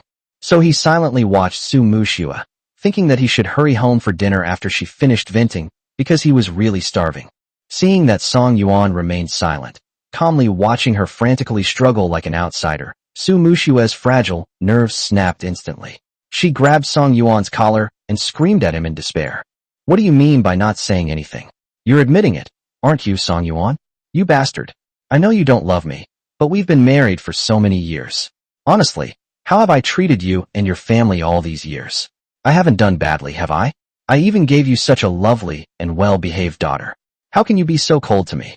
How could you use my money to support another woman? What do you take me for? Say something. Song Yuan's head was throbbing from Su Muxue's sharp and hoarse voice. He wanted to quiet her down, but when he met her wet eyes filled with sadness and resentment, his heart softened. Muxue, calm down, He hadn't finished speaking. Su Muxue immediately interrupted him. You think I'm annoying, huh? You want a divorce, don't you? Let me tell you, I won't. If you want a divorce, go for your next life. Without waiting for Song Yuan's response, she forcefully bit his lip. Song Yuan stared in surprise, his eyes wide, and responded passively. Has this woman gone mad? He didn't mention divorce. What he meant to say wasn't let's get a divorce, but rather, let's have a serious talk. Su Muxue's tongue was soft and carried a strong taste of alcohol, while a faint scent of rose perfume wafted from her fair and slender neck. Kissing a drunk person is a nightmare for non-drinkers. But for Song Yuan, who also enjoys drinking, it was the icing on the cake. But this environment isn't right. This happened on the side of the road, inside the car. Although there aren't many people or vehicles passing by in the middle of the night, it's still dangerous. It would be really embarrassing if someone saw you like that. Song Yuan rationally turned his head away to remind her. Let's go home first. But Su Muxue had completely lost her mind. Faced with Song Yuan's resistance, he not only did not get up, but became even more unruly. Soon, Song Yuan could no longer resist. Much later, Su Muxue closed her eyes tightly and drifted off to sleep. I don't know if Su Muxue was too tired or if she drank too much alcohol. Without thinking much, Song Yuan, worried that she would get cold, immediately took off his suit jacket and covered her with it. Then he rolled down the car window, silently lit a cigarette, looked up at the dark night sky, and exhaled thick smoke. A sudden, inexplicable sense of emptiness welled up inside me. This feeling of emptiness is particularly intense. He didn't know if other men felt this way after being intimate with a woman, but he truly felt that physical satisfaction could not fill the void in his heart. Song Yuan thought. Perhaps it's because he doesn't love Su Muxue. If he truly loved a woman, he would probably be very happy after doing this with her. I thought about it carefully for a while. He felt he should try to fall in love with Su Muxue so that he wouldn't feel so empty in the future. Su Muxue was very beautiful. She was practically the goddess of all the boys in school when she was in school. She comes from a good family and is capable. In order to give birth to such a lovely daughter, she took such good care of her parents, lent money to herself to make movies, and even offered to help her friend's sister with her surgery. Aside from having a slightly bad temper, she's perfect in every way. There's no reason for him not to like her. But can feelings really be forced? The answer is, of course, no. If he could force it, he would have fallen in love with her long ago, wouldn't he? But then I thought about it again, and there's an old saying that goes, familiarity breeds affection. Upon thinking about it, Song Yuan couldn't help but smile, and his dull eyes lit up. Although feelings cannot be forced, they can be cultivated slowly. He believed that one day he would truly fall in love with Su Muxue, and then he wouldn't feel as empty as he does now. After finishing her homework, Song Jinni didn't go back to her room to rest, afraid that she might fall asleep and not be able to wait for her parents to come home. He then curled up on the sofa and watched TV. I stayed up until 2 a.m., then got so sleepy I could barely keep my eyes open and yawned. I bit my lip hard, and the stinging sensation instantly made me feel much more alert. Just then, the door creaked open. Song Jianni sat up with a jolt, turned to look at the door, and saw her father carrying her mother back. So excited that she didn't even have time to put on her shoes, she ran barefoot to greet him. He moved closer to Song Yuan and saw that his mother was sleeping soundly with her eyes closed. He lowered his voice and whispered, "Dad, you're finally back." Song Yuan nodded slightly. Then, seeing his daughter's bare feet, said seriously, "Why aren't you wearing shoes? You'll catch a cold." "Oh, I'll put it on right away." As Song Jianni spoke, she picked up the cotton slippers from the shoe rack and bent down to put them on. Looking at Su Muxue with concern, he asked nervously, "Dad, Mom, is Mom all right?" This was the first time she had encountered such a situation. Her mother blushed unnaturally, and she reeked of alcohol, along with a strange, indescribable smell. Song Yuan explained with a smile, "It's okay. I'm just drunk. I'll be fine after a good night's sleep." "That's good." Song Jianni secretly breathed a sigh of relief. "It's good that nothing happened." Song Yuan instructed, "Go to sleep now. If I'm not back by 11 p.m. next time, don't wait for me, okay?" Song Jianni nodded obediently. "No," he protested inwardly. "If Dad doesn't come home by 11 o'clock, I definitely won't be able to sleep. I'll worry and overthink things. I'm afraid that one day you'll suddenly stop coming back and elope with another woman. Even though you and Mom can always avoid me when you argue, I can still vaguely hear it. I really don't like being home alone. It's so boring. The house is too big and empty. I don't even have anyone to talk to. I feel so lonely." Song Yuan carried Su Muxue upstairs.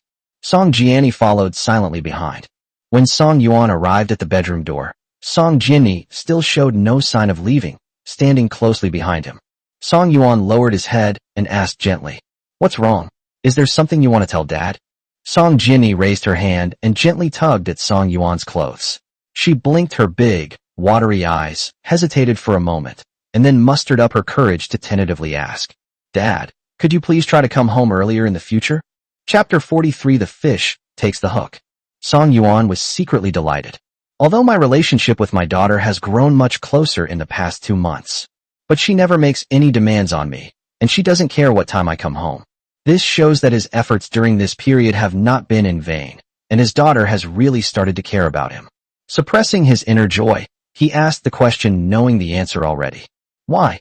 "Because..." Song Jinni's tender face began to blush, and her hand gripping Song Yuan's clothes tightened. She began to stammer. "Because I..." Song Yuan suppressed a laugh and pressed for more information. "What?" Song Jinni took a deep breath, adjusted her breathing, looked directly into Song Yuan's eyes, and mustered her courage to speak. "Because I worry about my dad. Even though he's very capable, I still can't help but overthink things." Song Yuan finally showed a satisfied smile and made a promise. "Okay, Daddy promises. Well, I'm going to sleep now." Song Jianni hurriedly turned around and went back to her bedroom, climbed onto the bed, grabbed the fluffy rabbit plush toy, and excitedly bit the rabbit's ear. A joyful smile appeared on his face. "Yeah," she finally said it. All that mental preparation she did was worth it. It wasn't in vain. She felt that she should be getting better soon, and she was no longer afraid of her father. Although she is still unsure whether her father truly loves her, she is certain that he does not dislike her. The person Dad dislikes isn't himself, but Dr. Su. She felt very strange when she thought of Dr. Su. Clearly, her relationship with Dr. Su had already cracked, and she no longer trusted him as much as before. "But I still rely on him a lot, and every time I have an attack, I still want to chat with him. He seems to have a kind of magic, able to pull himself out of the abyss with just a few words. Other doctors couldn't do it." Her father had introduced her to new doctors recently, and she had tried her best to cooperate, but she just couldn't adapt to the new doctors. She was very flustered because she was afraid that her father would be unhappy about it. But her father said that all he wanted was for her to get better quickly. So for now, we can only wait until her mental illness is truly cured before her mother fires Dr. Su. Moose Cafe. Private rooms on the 3rd floor.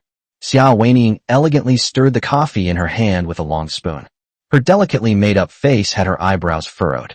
Her friend Judy, sitting across from her, picked up her coffee cup, took a small sip, and couldn't help but ask, "Ying, what's wrong with you? You asked me out, but then you didn't say a word." Xiao Weiying put down her coffee, looked up at Judy, and sighed. "Didn't I tell you before? The reason why Yunxiang Zhuan has been delayed in starting filming is because it's short of 10 million yuan in lead actor salaries. Didn't you say Song Yuan would find a way? How come it's been more than half a month, and he still hasn't raised the money?" "Yes, I kept urging him. I even tried everything playing the victim, acting all cute, but he just pretended to be clueless and kept saying he couldn't borrow any more money. I think he did it on purpose, even though he already borrowed 100 million. Song Yuan wasn't in a hurry, but she was. She was getting moldy from staying at home so long, and if she kept delaying like this, she would forget the script she had finally memorized." Upon hearing this, Judy pushed up her silver-rimmed glasses, her fox-like eyes gleaming with a sly light as she grinned mischievously. "I think he deliberately made things difficult for you this time, probably hoping that you would lower your stance even further." Xiao Weiying pouted unhappily. "I'm already being very low. How much lower do you want me to be? Do you want me to let him touch me?" Judy's smile deepened, and she continued on her way. "That's right. I think that's exactly what he's thinking. Think about it. How long have you been together? 7 years, right? For 7 years you've been keeping him hanging on, not letting him touch you. Even if he doesn't say it, of course he'll have a problem with you. No way.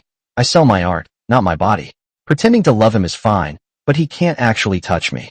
I'll give myself to a perfect man I truly love. Obviously, he's not that. In my heart, he's just a brainless simp." Judy narrowed her eyes slightly. "You really don't like him?"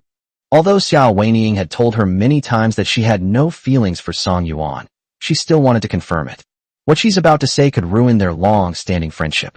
Xiao Weiying said somewhat impatiently, "I don't like it, didn't I tell you that?" Judy finally relaxed and smiled. "If you really don't like him, why don't you introduce him to me?" Xiao Weiying had introduced Song Yuan to her a few times before. Xiao Weiying is truly unaware of her good fortune. Song Yuan is so handsome, considerate, and generous. She has long been smitten with him. These words were spoken.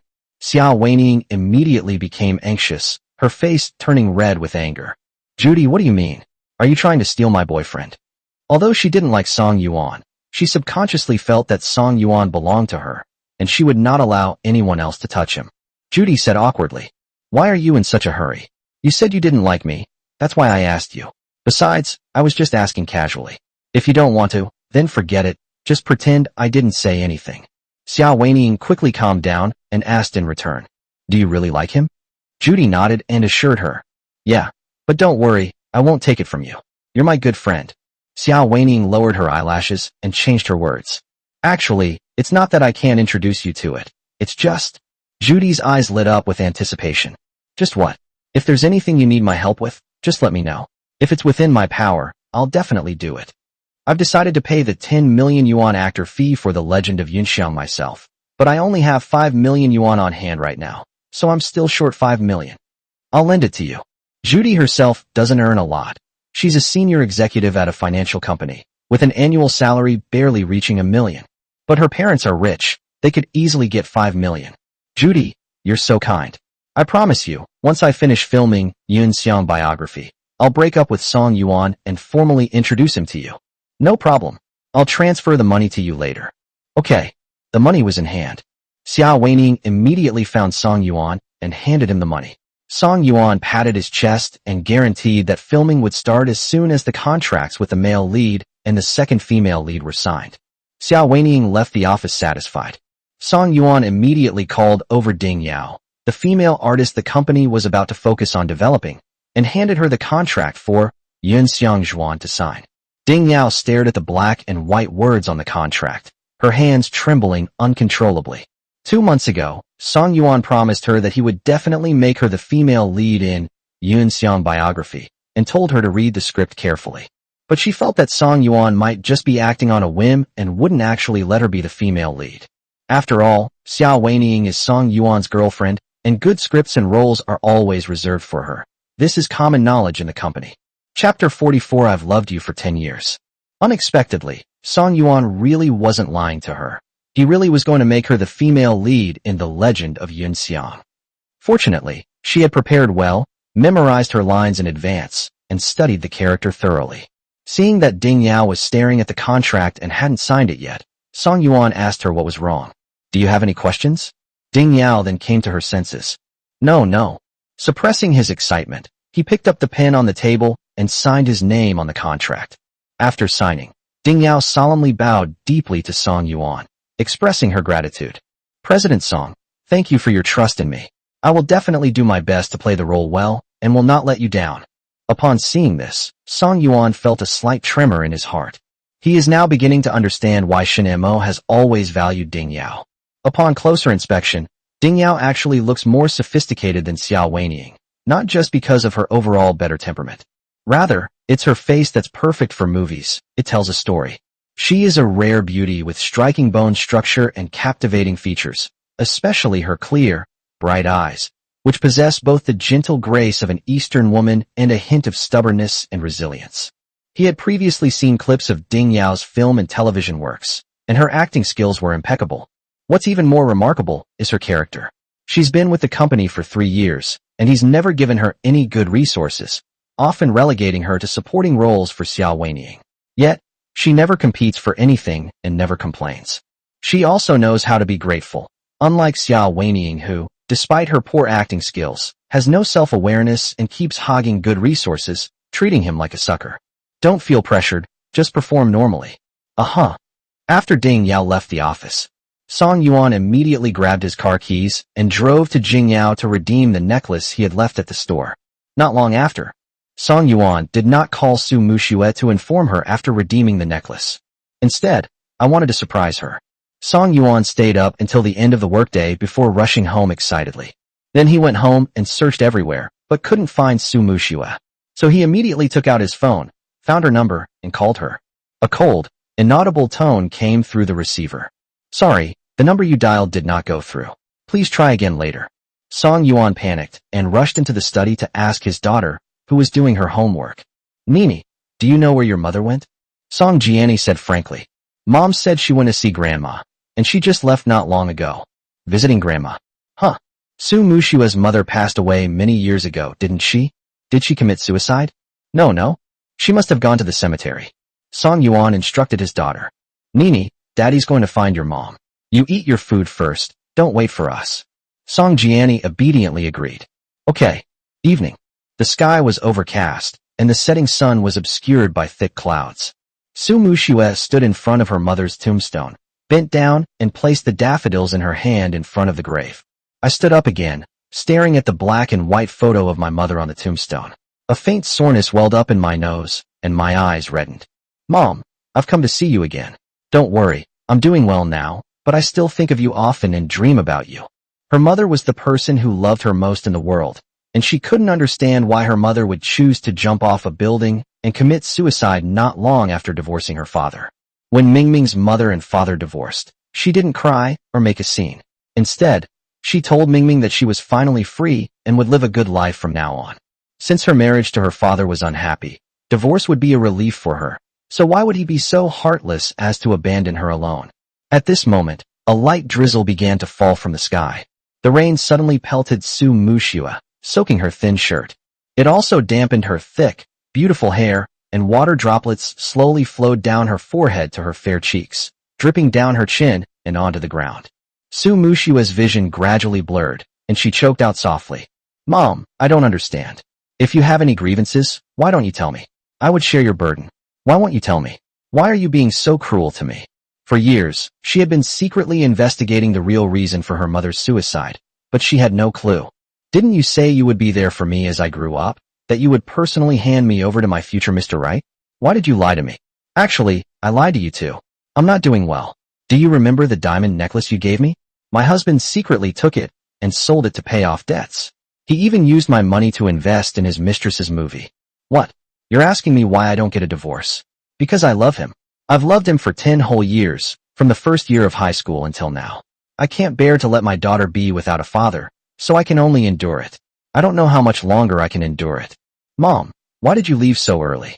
If you were still here, he definitely wouldn't dare to bully me like this. Mom, I have so much to tell you. Su Muxue didn't know how many words she had said, but she felt colder and colder, and her whole body was soaked by the rain. But she still didn't want to leave the cemetery. She wanted to spend more time with her mother. The rain was getting heavier. My vision became even blurrier, and my head started to ache. At that moment, everything was shrouded in darkness, and the rain stopped. Su Muxue turned her head blankly and saw. Song Yuan stood behind her, holding a black umbrella, looking at her tenderly, his dark eyes filled with heartache, and asked with concern, "Honey, why aren't you using an umbrella?" Su Muxue sniffed, composed herself, and pretended to be calm. "I forgot to bring it. Could you get this for me?" Song Yuan handed the umbrella to Su Muxue. Su Muxue took the umbrella with a puzzled look. The next second, Song Yuan took off his black trench coat and casually draped it over her shoulders. He gently wiped away the rain and tears from her face with his warm fingertips and said softly, "Let's go home. I'll come with you to see Mom when the weather is nicer, okay?" Looking at Song Yuaning's handsome face, filled with concern and worry for her, Su Muxue's inner gloom instantly vanished. There's nothing she can do. She's just a silly woman who's easily satisfied. Even though she knows Song Yuan doesn't love her and loves another woman, she feels a deep sense of happiness as long as he treats her even a little bit well. The corners of his lips slowly turned up. Good. Song Yuan put his arm around Su Muxue and left the cemetery. Before long, the two returned home.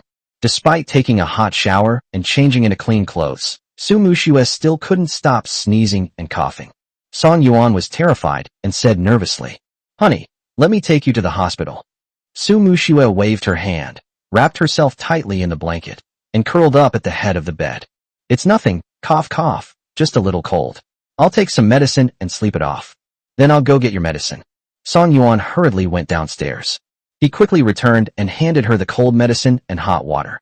Chapter 45 Xia Weining gets furious. Su Muxue took the medicine and drank it with hot water. He urged Song Yuan, "Go back to your room. I need to rest." She didn't want to sleep with Song Yuan tonight, partly because she wasn't feeling well, but also because she remembered the necklace her mother had given her, and there were only 2 days left until the agreed 3 months. Song Yuan didn't redeem the necklace for me either, probably because he didn't have the extra money to redeem it.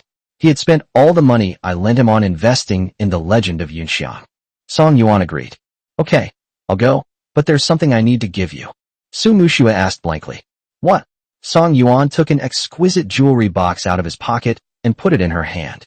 Su Muxue's breathing faltered slightly as she carefully opened the lid. Inside the box was the diamond necklace she had been longing for.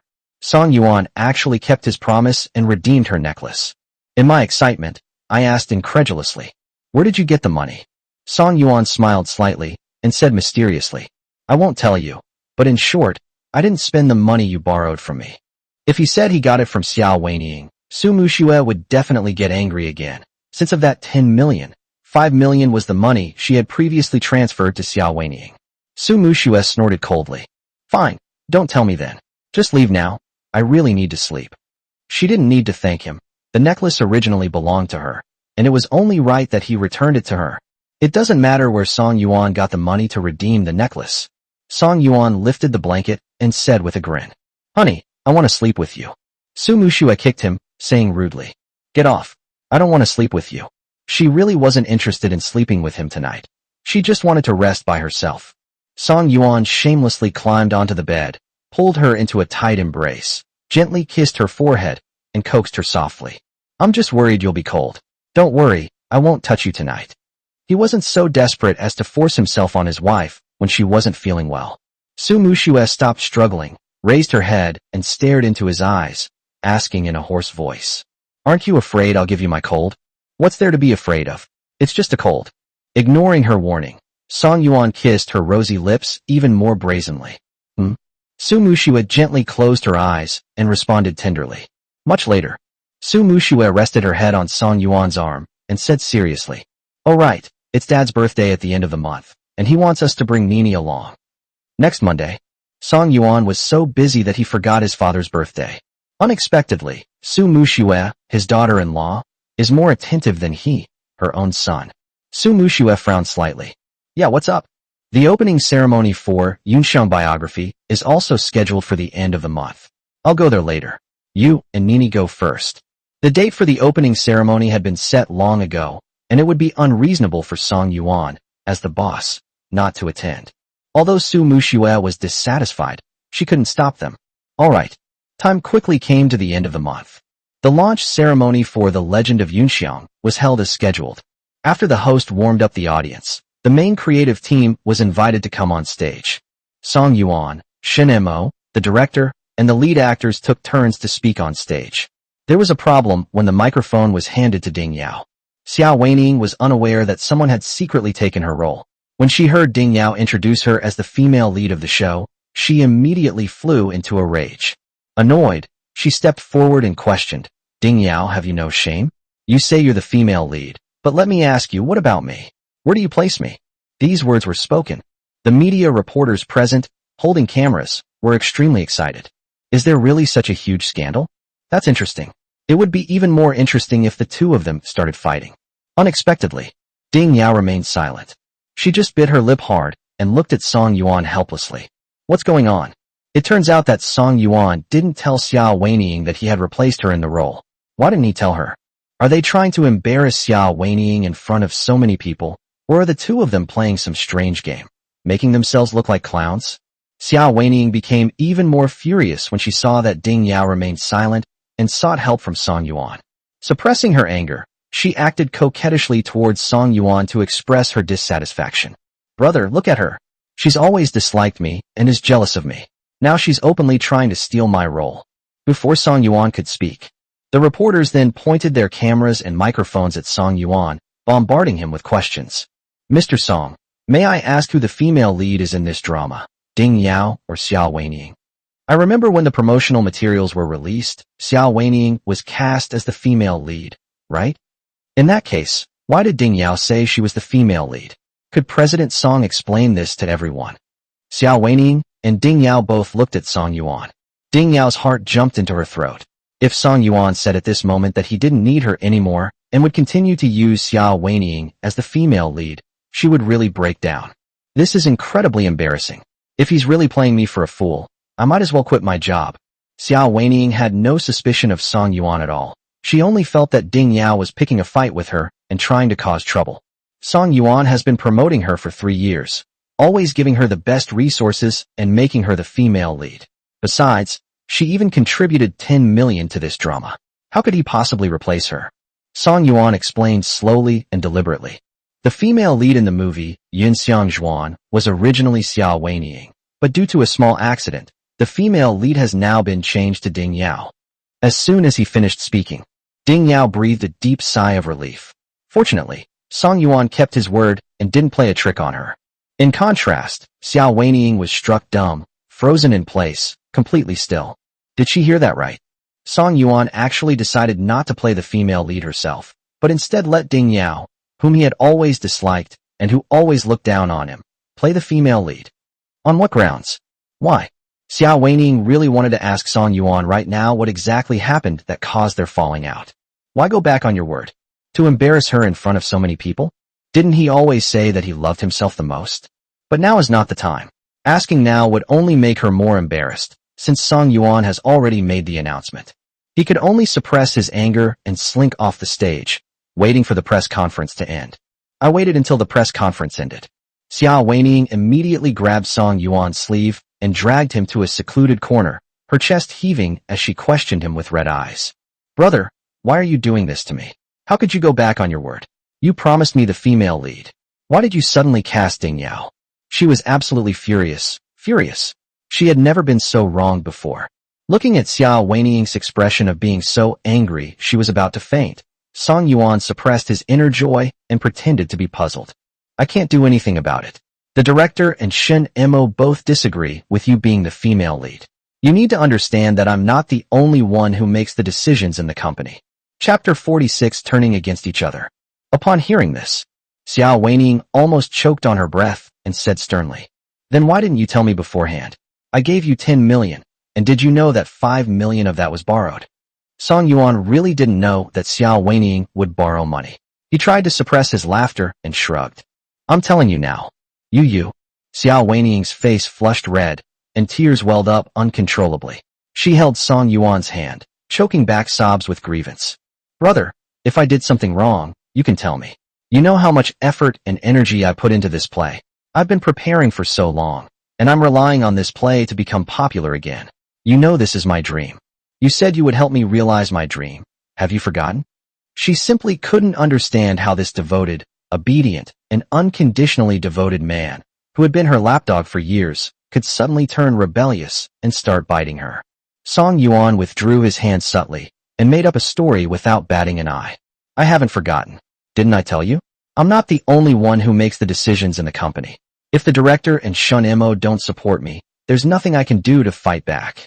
Xiao Weining was smart enough to know that Song Yuan was lying to her. Song Yuan had always been the one who made the decisions in the company. Otherwise, how could he have given her the best resources for the past 3 years? Since feigning helplessness and weakness couldn't change Song Yuan's mind, there was no need for her to continue pretending. She raised her hand to wipe away her tears, stared into Song Yuan's eyes, and said calmly, "So, there's no room for negotiation on this, right?" Song Yuan spread his hands. "I'm in a difficult position too." Xiao Weining's chest rose and fell slightly as she reached out her hand to Song Yuan. "Fine, give me back my 10 million. Song Yuan scoffed. This woman has finally shown her true colors. She's shameless now. What do you mean by her 10 million?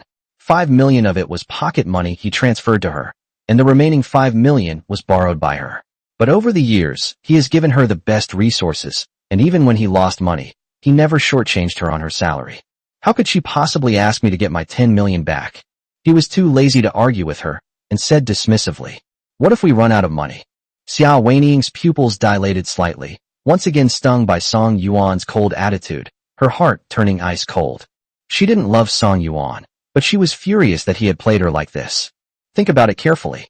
Song Yuan's betrayal of her came without warning. She was completely unprepared, and Song Yuan had not shown any unusual behavior before the incident. He only showed displeasure when he criticized Shin Mo.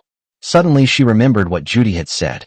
"You've been together for 7 years, and you've always kept him hanging on, not letting him touch you. Even if he doesn't say it.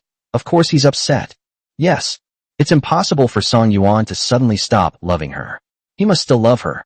He's just unhappy because she hasn't slept with him. He loves himself so much, yet he doesn't want to force himself. So this time he deliberately embarrassed her and betrayed her. As long as she's willing to sleep with him, he'll definitely give her back the role. Or, you could just be patient and sleep with him once? No. How could she sell her body for such a small role? She's not that kind of cheap woman. She wants to save her precious first time for the person she loves most. Since he wants her so badly, he definitely doesn't want to break up with her. As long as she mentions breaking up, Song Yuan will definitely give the role back to her in order to keep her. And so, Xiao Weining squeezed out 2 more tears, looked at Song Yuan with deep affection, and tentatively said, "Brother, I suddenly feel like we're not a good match. I think we should break up. What do you think?" Unexpectedly, Song Yuan not only didn't try to stop him, but instead cheered. "You said it yourself, so don't go back on your word. This bitch is trying to blackmail me by breaking up with her. Does she think I'll try to keep her like I used to? Keep dreaming." Now that fate has allowed him to travel 7 years into the future and given him a chance to start over, he naturally won't treat trash as a treasure anymore. What he truly cherishes are Su Muxue, who has silently devoted herself to him and her family for 7 years, his gentle and obedient daughter, and his good brother Shin Mo, with whom he is reconciled. Xiao Weining's brain started to freeze, her face full of question marks, and she couldn't believe it. Huh? You agree. What exactly is going on? Has the sun risen in the west? Shouldn't Song Yuan be humbly begging himself not to leave? In the past 7 years, she had mentioned breaking up with Song Yuan before, and every time he immediately admitted his mistake and solemnly promised her that he would never disobey her again and would listen to her in everything, as long as she didn't leave him. Why did he suddenly change his expression this time? Song Yuan said with a smile. Agree. Looking at Song Yuan's nonchalant demeanor, Xiao Weining's proud self-esteem was completely crushed at this moment, and she said angrily, "Fine, since you don't care about me, then I'll resign." Song Yuan raised his eyebrows slightly. "Okay, but don't forget to pay the penalty for breach of contract later." The penalty for breach of contract is 60 million. She'd have to sell her house and car to come up with that. Would she be willing to sell it? Xiao Weining gritted her teeth and said defiantly, "Don't worry, I won't shortchange you a single penny." "Okay, goodbye." Song Yuan turned around gracefully and strode towards the door. Xiao Weining looked at Song Yuan's resolute figure and couldn't help but call out, "Song Yuan, If you regret it now and apologize to me properly, I might consider giving you another chance." Song Yuan stopped in his tracks, turned his head, and pointed to his temple, as if to say something. "Are you out of your mind?" He had no desire to continue entangled with Xiao Weiniang. His wife and daughter were waiting for him at his father's birthday banquet.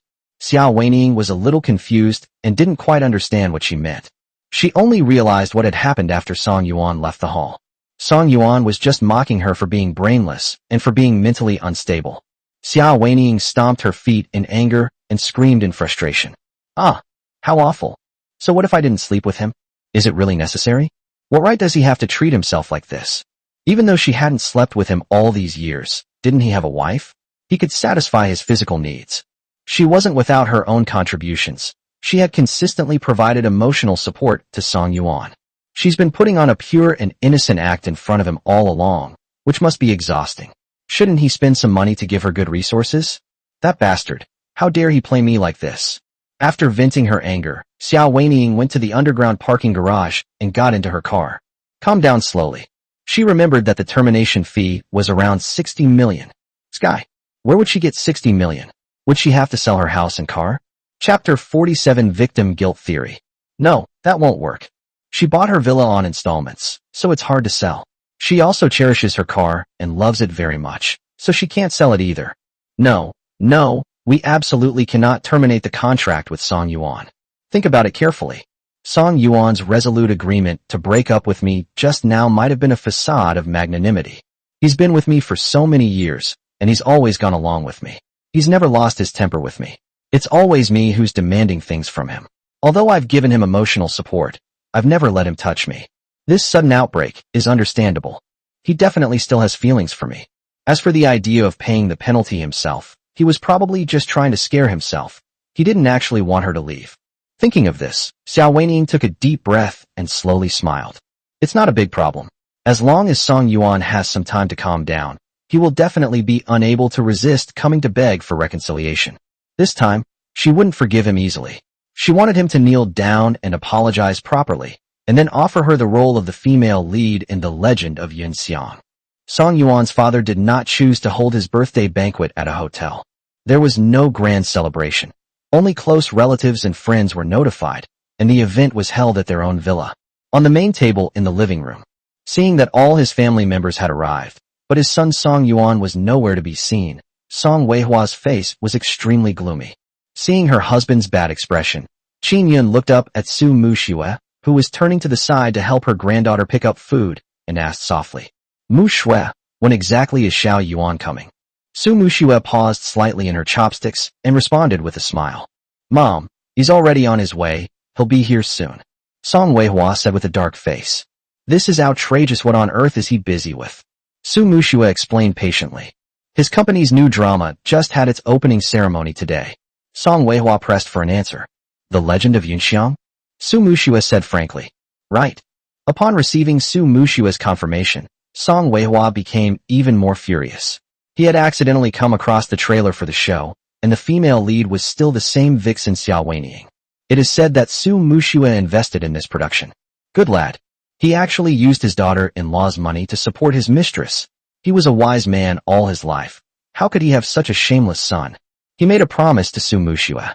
"Dad promises you, when he gets back he'll teach that bastard a lesson. He promised me last time to stay away from Xiao Weiniang, but he still cast her as the female lead in his new drama. I'll break his legs." These words were spoken. The relatives unconsciously focused their attention on Su Muxue. Song Jianni, who was standing to the side, also became nervous and gently gripped Su Muxue's clothes under the table. She had met Xiao Weiniang, whom her grandfather had mentioned, twice. When she went to her father's company, her father had introduced her to call her auntie. The woman was clearly not as pretty as her mother, and her words and actions were very affected and pretentious. She couldn't understand why her father liked her no matter how much she thought about it. Su Muxue smiled faintly and said gently, "Dad, thank you for your kind intentions, but there's no need to scold him. Today is your birthday, so don't let him ruin your good mood." That said, the reason she has been able to stay with Song Yuan until now without getting a divorce is not only because of her own unwavering love for him.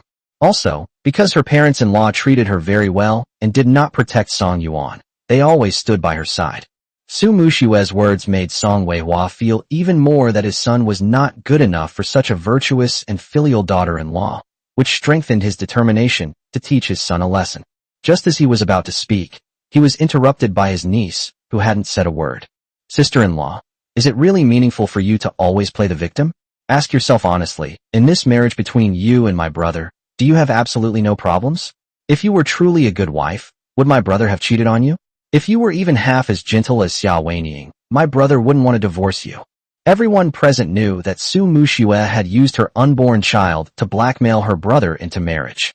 The two had never dated, and the pregnancy was an accident. Why should she deliberately leave the child behind to force her brother to take responsibility for him? Su Muxue looked up at Song Qian, who had provoked her, and was not surprised by her sarcastic remarks. This brat seems to have a grudge against me. Every time we get together, she picks a fight and makes me unhappy. I don't know when I ever offended her. Take a deep breath and try to maintain your composure. Whether I'm a good wife or not is none of your business to judge.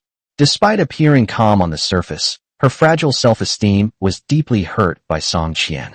Is she really inferior to Xiao Weiniang? Xiao Weiniang is very gentle. She doesn't deny her strong personality, but she also has her gentle moments. Song Qian raised her hand and flicked her dazzling blonde hair upwards, then snorted coldly and said in a sarcastic tone, "Why can't I give my opinion? Have I disrespected you? Didn't I call you sister-in-law? What more do you want from me?" Song Weihua couldn't stand it anymore. His son was such a worry, and his niece was so disrespectful. He slammed his chopsticks on the table and gave the order. "Song Qian, apologize to your sister-in-law." Song Qian also became anxious. "Uncle, why should I apologize? Did I say anything wrong? If she's all right, my brother will." Before he could finish speaking, his mother pinched his thigh hard. Song Qian jumped up from her seat in pain and complained, "Mom, why are you pinching me? I'm just standing up for my brother." Song's mother's vision went black, and her blood pressure soared. "Why is my daughter so nosy? It's their business. What right does her cousin have to meddle? Besides, Song Yuan's parents are on Su Muxue's side, so how can their daughter be so oblivious to their feelings? Isn't speaking up for Song Yuan like this just asking for trouble?" He rebuked in a cold voice. "Apologize to your sister-in-law right now. Don't make me say it a second time." Song Qian immediately lost her temper. "I don't want to. You're all on her side, aren't you? Fine, I'll leave." He quickly left his seat and ran towards the door. Before Song's mother could argue with her daughter, she quickly smiled and apologized to Su Muxue. "Muxue, I apologize to you on behalf of my daughter. I didn't raise her well. She was just talking nonsense. Please don't take it to heart." Although Su Muxue was angry, she couldn't show it in this situation and could only swallow her grievances. "It doesn't matter." Seeing that Su Muxue was upset, Qin Yun immediately put a piece of crab leg meat, which Su Muxue loved, on her plate and changed the subject. "Muxue, eat more. Don't diet just to look good. Your health is the most important thing." Su Muxue nodded with a smile. "Thank you, Mom." The unpleasant little incident passed quickly. The atmosphere became harmonious again. Song Jinni noticed that although her mother had a smile on her face, there was sadness in her eyes. She tugged at her mother's clothes and whispered, "Mom, I need to go to the bathroom." Chapter 48. You are the best gift God has given me. "Okay, Mom will go with you," Su Muxue explained to the elders, then picked up her daughter and walked towards the bathroom on the second floor. We arrived at the door. Su Muxue put her daughter down and said gently, "Go inside. Mom will be waiting for you at the door." Song Jiani shook her head. "Mom, I'm not going in." Su Muxue's heart tightened, thinking that her daughter was anxious again. She immediately knelt down, gently held her daughter's small hand, and said with concern, "What's wrong? Are you feeling unwell? If you don't want to stay here, how about Mom takes you home?" Song Jinni shook her head again, denying it. "I'm not feeling unwell. I'm just worried about Mom." A hint of panic flashed in Su Muxue's eyes, but she smiled and said, "Huh, I'm fine." Song Jinni reached out her small hand and gently smoothed the wrinkles between Su Muxue's brows, staring into her eyes and speaking earnestly. "Mom, don't listen to Song Qian's nonsense. In Nini's heart, Mom is 100 times better than Xiao Weiniang. No, 10,000 times better." Su Muxue's breathing became slightly sluggish, and a strong, aching feeling welled up in her nose as she spoke in a trembling voice. "Really?" Song Jiani nodded vigorously and said solemnly, "Really, it's Dad's judgment that's flawed, not Mom's lack of ability. Many times I feel that Dad is more seriously ill than me, and he's the one who should be seeing a doctor. Although Dad has changed a lot during this time, he no longer dislikes me and is very good to me. But he still didn't break off contact with the bad woman outside, and even made his mother suffer in front of relatives. She really wanted her father to see a psychologist and get his eye problem treated. Su Muxue's lips moved, but no sound came out. She only felt as if her heart had been struck hard by an invisible force. The next second, her beautiful eyes reddened, and she hugged her daughter tightly. Nini, do you know? You are the best gift God has given to your mother. Mom is so sorry that I couldn't give you a warm and harmonious family atmosphere. It's because Mom didn't have the ability to win your father's heart. Song Yuan was almost breathless from Su Muxue's sudden hug. She managed to force a smile and mumbled something. Mom, no, don't apologize. Nini is already very happy. Despite her parents' discord, her mother has always loved her very much, and her father has been treating her very well lately. Moreover, she always had the best of everything, and didn't need to study hard like ordinary children to stand out from the crowd, because she was born at a level that others might struggle their whole lives to reach. Su Muxue couldn't believe what her daughter was saying. If she was truly happy, how could she be depressed or anxious? But then I thought about it again, and my daughter's condition had improved a lot, and she was not far from being cured. He gently kissed his daughter's tender cheeks, his eyes reddening. Nini, Mommy loves you. He made a silent vow in his heart. Mom will definitely protect you, and will never let you get hurt in the slightest again. Song Yuan smiled sweetly, and said in a childish voice, Mom, Nini loves you too, I love you the most. And her father, she believed that one day he would change his mind and see how good her mother was. Song Yuan rushed over. As soon as I got off the bus, I saw a blonde girl leaning against the wall of her house, a thin cigarette dangling from her mouth, puffing out smoke. Who is this girl? Is it a relative? Why don't I remember him? When the girl saw him, she immediately dropped her cigarette, but walked over quickly and reminded him. Brother, I think you'd better not go in. Uncle says he's going to punish you. Song Yuan was stunned. The girl called him brother, and his father uncle. Could it be his younger cousin, Song Qian? 7 years ago, she was a little girl who was less than 1.4 meters tall, always had a lollipop in her mouth, and stuck to his bottom calling him brother. Suddenly I've grown so much. Wow, she's so tall. I'd guess she's 1.7 meters.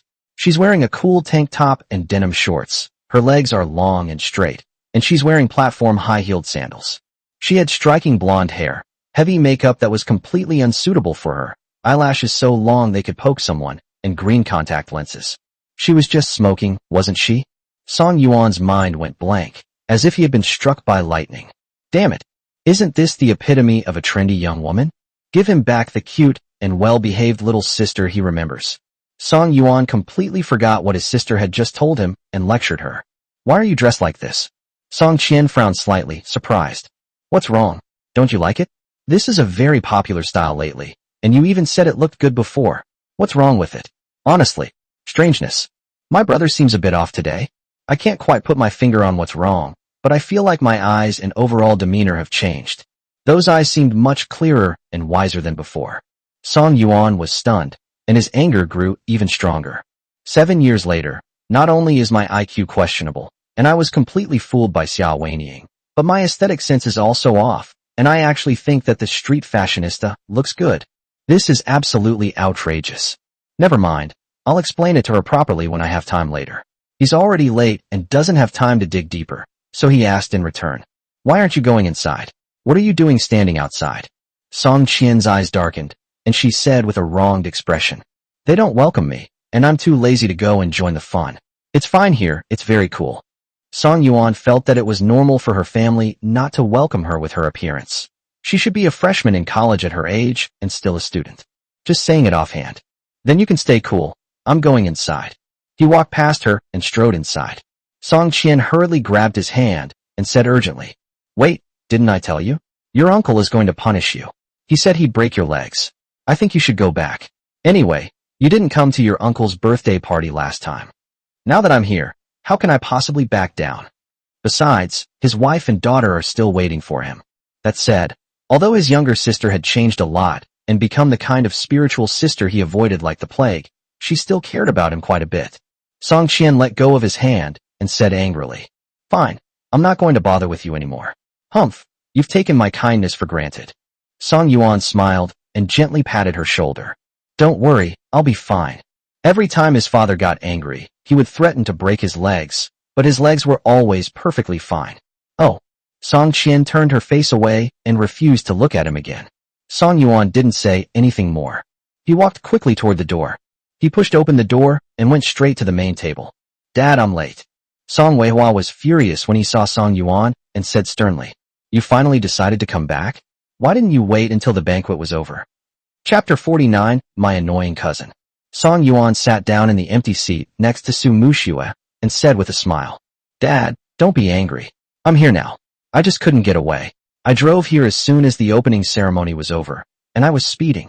Upon hearing the words, opening ceremony, Song Weihua instantly lost his composure and angrily questioned them. You bastard, I'm asking you, what were you thinking? Taking Muxue's money to film a drama is one thing, but using Xia Weiniang as the female lead? Have you lost your conscience? Song Yuan secretly breathed a sigh of relief. So that's why his father was angry. He explained, I didn't use her as the female lead. These words were spoken. Su Muxue and Song Weihua's expressions changed simultaneously. Su Muxue gave Song Yuan a deep look. She didn't understand why Song Yuan was still being stubborn. Didn't he know his father's temper? If he lies like this, Dad will definitely take action. As expected, Song Weihua rolled up his sleeves. Who are you trying to fool? Still trying to deny it? Do you think I didn't watch the trailer? Seeing that his father was about to make a move, Song Yuan immediately took out his phone and played the video of the opening ceremony for him. When Song Weihua looked closely, he saw that Song Yuan had announced in front of the reporters that Xia Weiniang had been replaced and Ding Yao would play the lead role. His expression softened slightly, but he still complained unhappily. Why didn't you say so earlier that you changed people? Song Yuan was speechless. He had already told Su Muxue that it was her lack of trust in him, and there was nothing he could do about it. Su Muxue, who was standing to the side, blinked in surprise. She gently bit her lip with her pearly teeth. Besides surprise, I felt mostly confused. She didn't understand. Song Yuan actually decided not to use Xia Weiniang as the female lead, and he even announced her replacement at the opening ceremony. This is clearly a deliberate attempt to embarrass Xia Weiniang, making her lose face in front of so many people. Could it be? Is Song Yuan not interested in Xia Weiniang and wants to return to his family? Considering that Song Yuan had been returning home on time during this period and had not met with Xia Weiniang privately again, it's not impossible.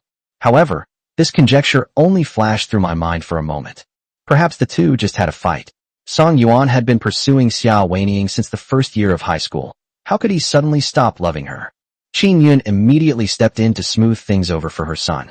Honey, it's not too late for Xia Yuan to say it now, so don't blame him.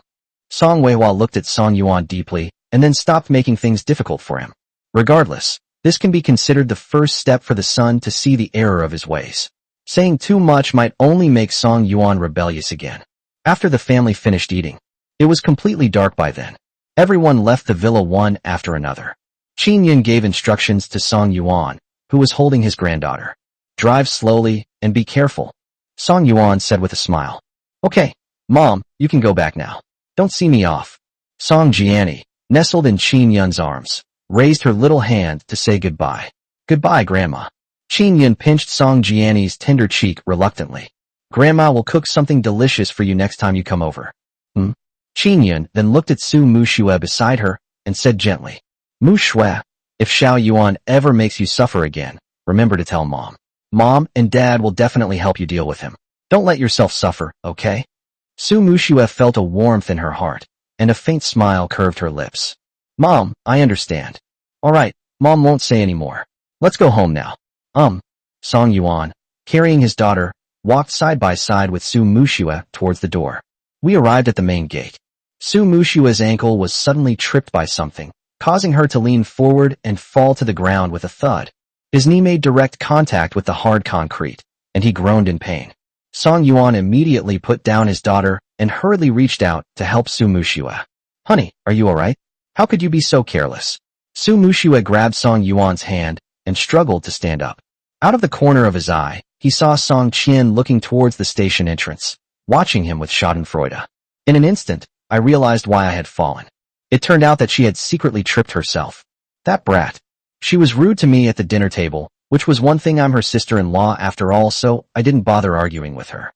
But she actually dared to scheme against me. She shook off Song Yuan's hand and pointed at Song Qian angrily.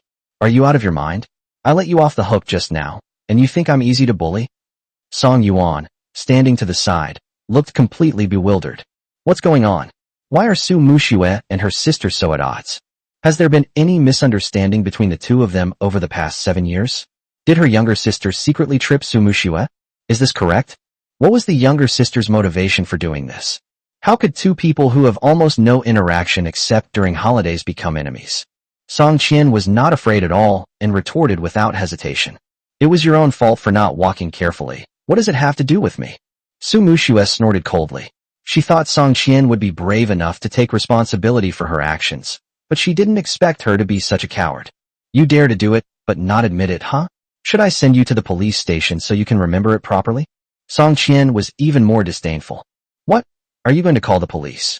Go ahead and call them. Do you have any evidence? Song Jianni immediately stood in front of Su Muxue, staring into Song Qian's eyes without fear. I saw it. It was you. You tripped Mom. Actually, she didn't see it either, but her mother had never lied to her, so naturally she wouldn't lie. Ignoring Song Jianni's accusations, Song Qian looked up at the silent Song Yuan and complained. Brother, you should take better care of your wife and kids. How can you wrongly accuse me? My brother has no feelings for Su Muxue, so he will definitely side with me. He can't possibly trust Su Muxue or me. These words were spoken. Su Muxue and Song Jianni both looked at Song Yuan. Su Muxue clenched her fists secretly. If Song Yuan still helped Song Qian this time, she would definitely slap him and teach Song Qian a lesson. She wanted Song Yuan to know that she wasn't someone to be trifled with. She had been tolerating Song Qian all along because she was Song Yuan's sister, and she wanted to get along with her out of respect for him. But people's patience and tolerance are limited, and she would never allow Song Qian to provoke her again and again. Song Yuan took a deep breath and uttered 2 words. Apologize. Song Qian raised her chin triumphantly and gave Su Muxue a command. Did you hear that? My brother told you to apologize to me. Hurry up. Su Muxue was about to curse, but Song Yuan stopped him. I'm asking you to apologize to my wife. Of course, he chose to believe his wife. His sister had changed so much since 7 years ago that she didn't seem like a good person at all. Song Qian's eyes widened suddenly, as if struck by lightning. What did you say? Did I hear that right? Why should I apologize to her? Bro, are you alright? You're actually making me apologize to Su Muxue. She had just noticed that her brother was acting strangely today. Has he lost his mind? He actually spoke up for Su Muxue, whom he had always disliked. Chapter 50 Love arises without knowing where it begins. Song Yuan looked directly into Song Qian's eyes and said coldly, You heard me right. Su Muxue and Song Jianni looked at each other in bewilderment. Both mother and daughter were surprised by Song Yuan's reaction. Who knows why Song Yuan suddenly stood up like a man today and knew how to protect his wife. Song Qian was furious, her temples throbbing, and she blurted out something reckless. Brother, you haven't been bewitched by her, have you? It's wrong of you to cheat, but don't forget how she used her pregnancy to pressure you. She doesn't love you at all. She only married you because of family pressure. Who knows? She might have been with other people in these past 7 years, maybe even cheated on you a lot. How can you still? He hadn't finished speaking. Song Yuan slapped her across the face, annoyed. What nonsense are you spouting? Song Qian's fair cheeks instantly turned bright red. She was stunned for 2 seconds, then felt her cheeks burning and accused him with red eyes. You actually hit me. You bastard brother. After saying that, he ran away without looking back. As Song Yuan watched Song Qian's departing figure, the anger in his heart gradually subsided. That's strange. How could he have lost control like that and actually attacked his sister? Even though his sister was rude and spoke with hostility, he shouldn't have hit her. Logically speaking, if I have no feelings for Su Muxue, what does it matter if she cheats on me with someone else? He shouldn't care. Am I jealous? Without realizing it, he had actually started to fall for Su Muxue. Is it that fast? Of course, besides this reason, it's also possible that the two are already married, and regardless of whether he has feelings for Su Muxue, he is her legal husband. He was naturally angry when he heard his sister accuse Su Muxue of cheating on him. Song Yuan couldn't figure out why he was acting this way. In a dilemma, Su Muxue reminded her. Honey, let's go. Song Yuan snapped out of his daze and took a deep breath. Good. He picked up Song Jianni and walked to his car, opening the passenger door. Song Jianni refused. Dad, I'll sit in the back today, so Mom can sit in the front. She felt that her mother should have something to say to her father, and that it was inappropriate for her to sit in the front.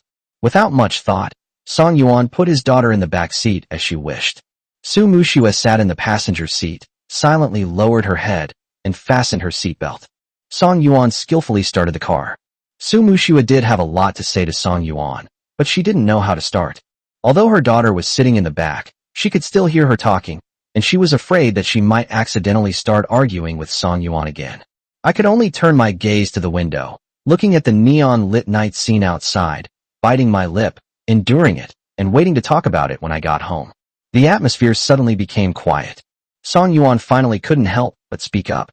"Honey, I apologize to you on behalf of my sister. I'm sorry you had to suffer." Su Muxue turned her head in surprise. What?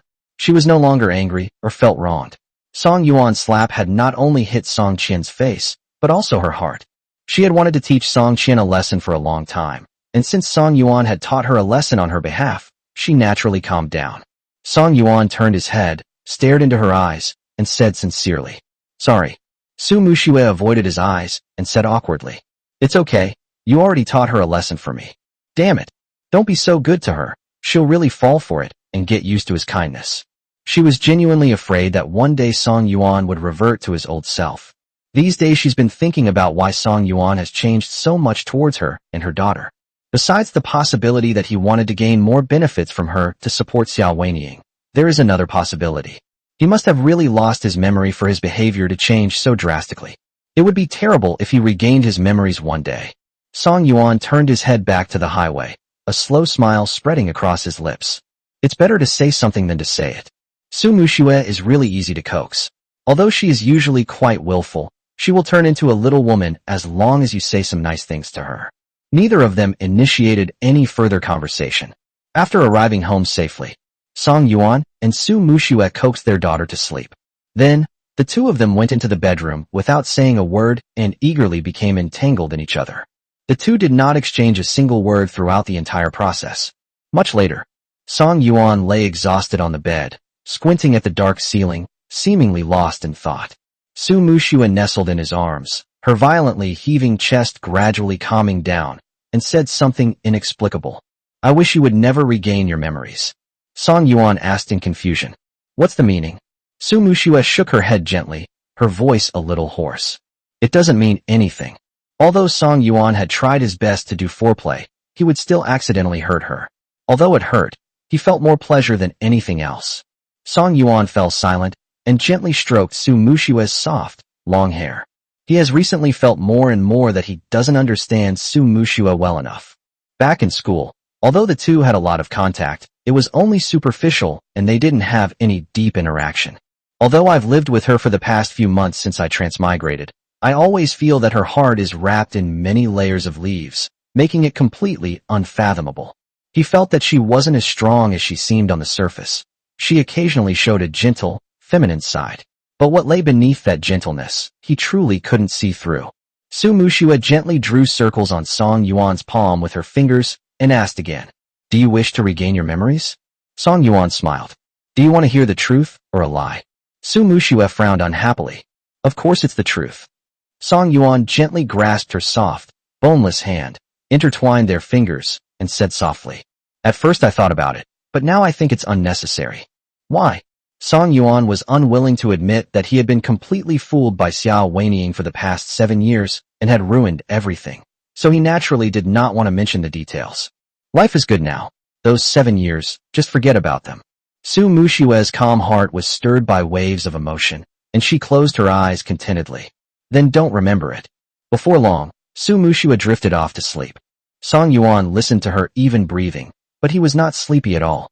The image of Song Qian kept flashing through my mind, her eyes filled with sorrow and tears, as if she had suffered a great injustice. So annoying. He really couldn't understand how the obedient and cute younger sister in his memory had turned into an arrogant and domineering little sister. Why exactly did she make things difficult for Su Muxue? What exactly is the conflict between the two? How could the relationship be so bad? Why do they act like enemies? I'm having a headache right now.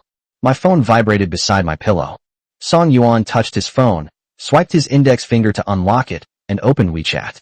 My sister sent me the latest news. Come out. I'm at your door. Chapter 51. A girl's transformation at 18. Song Yuan was startled. Did this girl come looking for him in the middle of the night instead of sleeping? Just then, he happened to have something to ask her. So, afraid of waking Su Muxue, Song Yuan carefully rolled out of bed, covered her with the blanket, and then quickly put on his clothes. Leave the room immediately. Push open the door. She looked around, and soon spotted Song Qian leaning against the wall, waiting for her. At this moment, Song Qian had already changed out of her revealing outfit, and was now wearing a tight-fitting turtleneck sweater and jeans. She removed her heavy makeup, revealing her originally pure and beautiful face, and her long, flowing blonde hair was tied into an adorable bun. After changing her outfit, she completely lost her energetic young lady vibe and became a vibrant and beautiful girl. Song Yuan was overjoyed and slowly walked forward. Looking at the handprint he had left on her face, he said with concern, "Does it still hurt?" Song Qian originally came to settle scores with Song Yuan, but when he showed concern for her, her anger subsided considerably, and she pouted. It hurts so much. How are you going to make it up to me?" After a moment's thought, Song Yuan tentatively asked, "Card captor Sakura figurines?" Song Qian refused. "No way, that's so childish. I'm so old. That's something for little kids. I haven't liked it for ages." Song Yuan fell silent. He had no idea what she liked now. He only remembered that 7 years ago she liked watching Cardcaptor Sakura and begged him to buy her limited edition character figurines. Seeing that Song Yuan remained silent, Song Qian's anger surged again. She puffed out her cheeks and said indignantly, "Tell me, what exactly happened? Why did you hit me? You never stopped me when I made things difficult for Su Muxue before, and you would even reward me afterwards by taking me out for fancy meals and fun activities." Actually, she and Su Muxue had no real grudge. She was only making things difficult for her to help her brother vent his anger.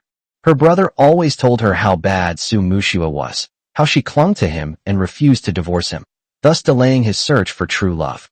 These words were spoken. Song Yuan was completely stunned. What?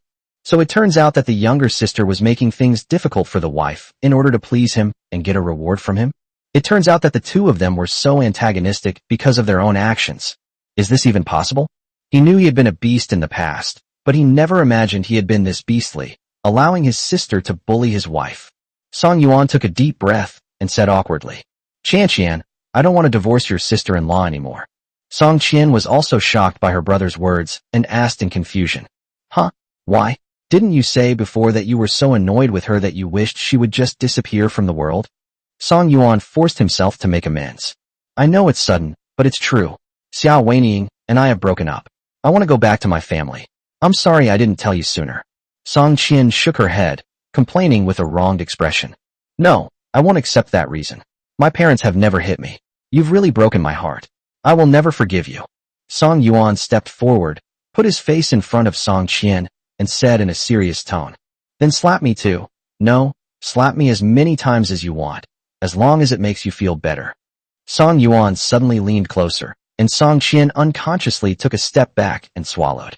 "Let me tell you, don't think I won't hit you. Don't try to play the victim with me. I really will." Song Yuan curled his lips into a helpless smile. "It wasn't a ploy, I'm serious. It was my fault. I deserve to be hit." Looking at Song Yuan's handsome face, Song Qian unconsciously swallowed and asked nervously, "If I hit you, would you hit back?" In the past, Song Yuan would never have fought back, but today's Song Yuan is completely different from before, and she really has no confidence in being sure. Song Yuan affirmed, "No, I promise." "Then, I'm really going to hit you, so don't you dare dodge. Don't hide, come on. I'm here." "Huh." Song Qian swung her arm with all her might, but when the slap actually landed on Song Yuan's face, she couldn't help but pull back her strength. Snap. Song Yuan felt no pain at all. Not only did he not feel pain, but he also felt that she had just touched him. He asked in confusion, "Are you calm now?" Song Qian crossed her arms, raised her chin slightly, and said in a pretentious manner, "I'm being magnanimous this time and won't hold it against you, but if there's a next time, I'll definitely give you a good beating." "No way. I can't bring myself to do it." Even though her brother slapped her today, he has always been very good to her and dotes on her, so she couldn't bring herself to really hurt him. Song Yuan remained silent, his gaze unconsciously falling on Song Qian's chest. Wow. It's true what they say, girls really do change a lot as they grow up, and they become more and more beautiful. It used to be an airport, How did it suddenly become a murder weapon? Song Qian noticed Song Yuan's strange gaze. Her face flushed red instantly, and she said shyly, "What are you looking at? Haven't you ever seen a beautiful girl before?" Song Yuan is really different now. He never used to pay much attention to his physique. My mind and eyes are filled with Xiao Wenying, who is underdeveloped. Perhaps his aesthetic sense suddenly changed, which is why he broke up with Xiao Wenying and wanted to return to his family. Speaking of which, Su Muxue also has a very full figure, so he probably likes the full-figured type. Song Yuan smiled jokingly and asked in return, "What's your rush? When you were little, you were always saying you wanted to sleep in the same room as me. So why weren't you ashamed then?" Song Qian's face turned even redder, so red it looked like it was about to burst into flames, and she retorted, "I was just too young and didn't know any better back then. I'm 18 now, an adult, don't you understand?" Song Yuan stopped teasing her and asked seriously, "Got it. Tell me the truth, bro, are you dating anyone?" He's now really afraid that his sister will find a guy who drives a ghost fire truck, and one day the guy will drive his precious ghost fire truck to the bottom of his building and shout at him through the window, "Old dang, I've come to pick up your sister." He'd be so angry he'd faint. Song Qian shook her head. "No, I'm not in a hurry." "That's good." Song Yuan breathed a sigh of relief. After chatting with her younger sister for a while, she repeatedly told her not to cause trouble for Su Muxue again before seeing her off. 2 weeks later, Xiao Wenying finally couldn't hold back anymore and took the initiative to come to the company to find Song Yuan. During this time, she sent text messages and made phone calls to Song Yuan, but Song Yuan completely ignored her and treated her like she was invisible. She thought that if she ignored him for a few days, he would come to her humbly to apologize as before, but as it turned out, she was wrong. It seems Song Yuan is truly angry with her this time and intends to fight her to the bitter end. She really couldn't afford the 60 million yuan termination fee, so she could only lower her proud head for the time being. Anyway, Song Yuan is always easy to please, and it's not unacceptable for her to make a little sacrifice for her ideals. We arrived at the door of the CEO's office. Adjust your emotions. Raise your hand and knock on the door. Chapter 52 Discussion. Song Yuan was working on his computer. Hearing the sound, he asked without looking up, "Who?" A familiar, sweet voice came from outside the door. "Brother, it's me." Song Yuan clicked his tongue lightly. It seems Xiao Wenying couldn't hold back any longer and must have come to beg for peace. Given her personality, she probably wouldn't be willing to sell the RV. "Enter." The door was slowly pushed open. Song Yuan looked up, and his eyes lit up. Xiao Wenying dressed up nicely today. She was wearing a pink and white sailor uniform, revealing 2 straight legs and white princess shoes. She had her hair in a high ponytail, her innocent face adorned with delicate makeup, and she was carrying a gift bag. Apart from her slightly flat chest, she has almost no flaws. Seeing that Song Yuan didn't speak, Xiao Wenying took the initiative to step forward, put the gift box on the table, took out the figurine inside, and said softly, "Brother, this is an alien figurine that I asked a friend to bring back for you from abroad. You've been saying you wanted one, right? Do you like it?" Song Yuan glanced at the figurine without making a sound. It was indeed the collector's edition blue demon that he had always wanted. It was very cool and stylish. You could tell that Xiao Wenying came with sincerity.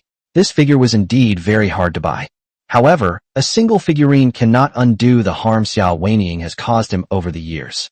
She leaned back lazily, casually crossed her legs, and changed the subject. "You're here to resign, right? Have you prepared the termination fee?" Xiao Wenying gently pinched the hem of her skirt and acted coquettishly. "Brother, are you still angry with me? I was just saying things in anger that day. Please don't take it to heart. I only spoke without thinking because you let Ding Yao replace me in the role without telling me beforehand." Song Yuan scoffed, mocking him mercilessly. "Saying something in anger? I didn't hear that. You were very decisive back then."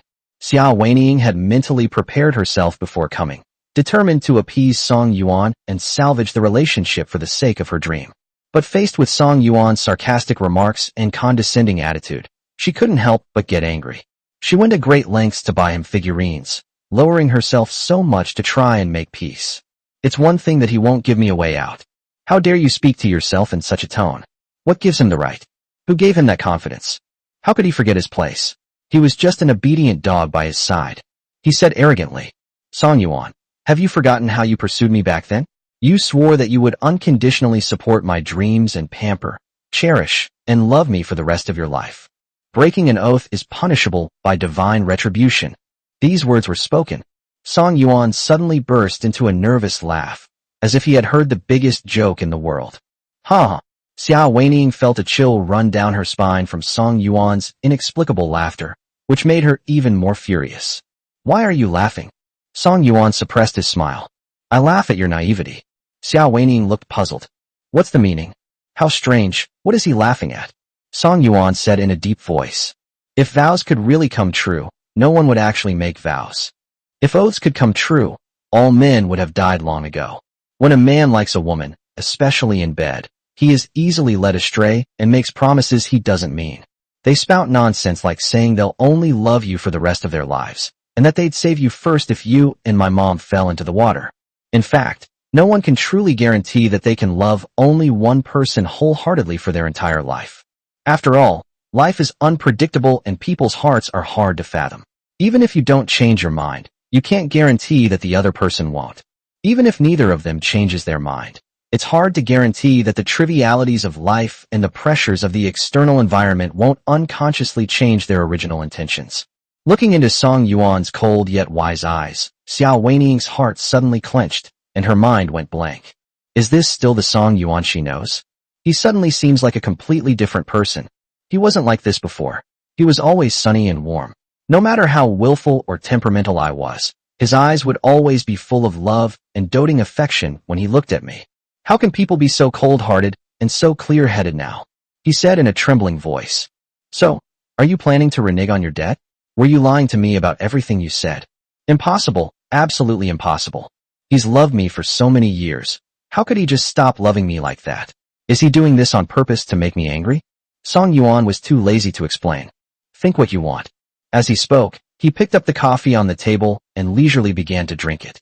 Xiao Weining stared intently at Song Yuan, watching his nonchalant demeanor, and felt as if her heart had been struck hard by something.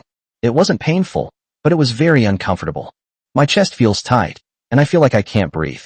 Her intuition told her so. If she doesn't appease Song Yuan today, he really will leave her. It seems he can truly let go of her.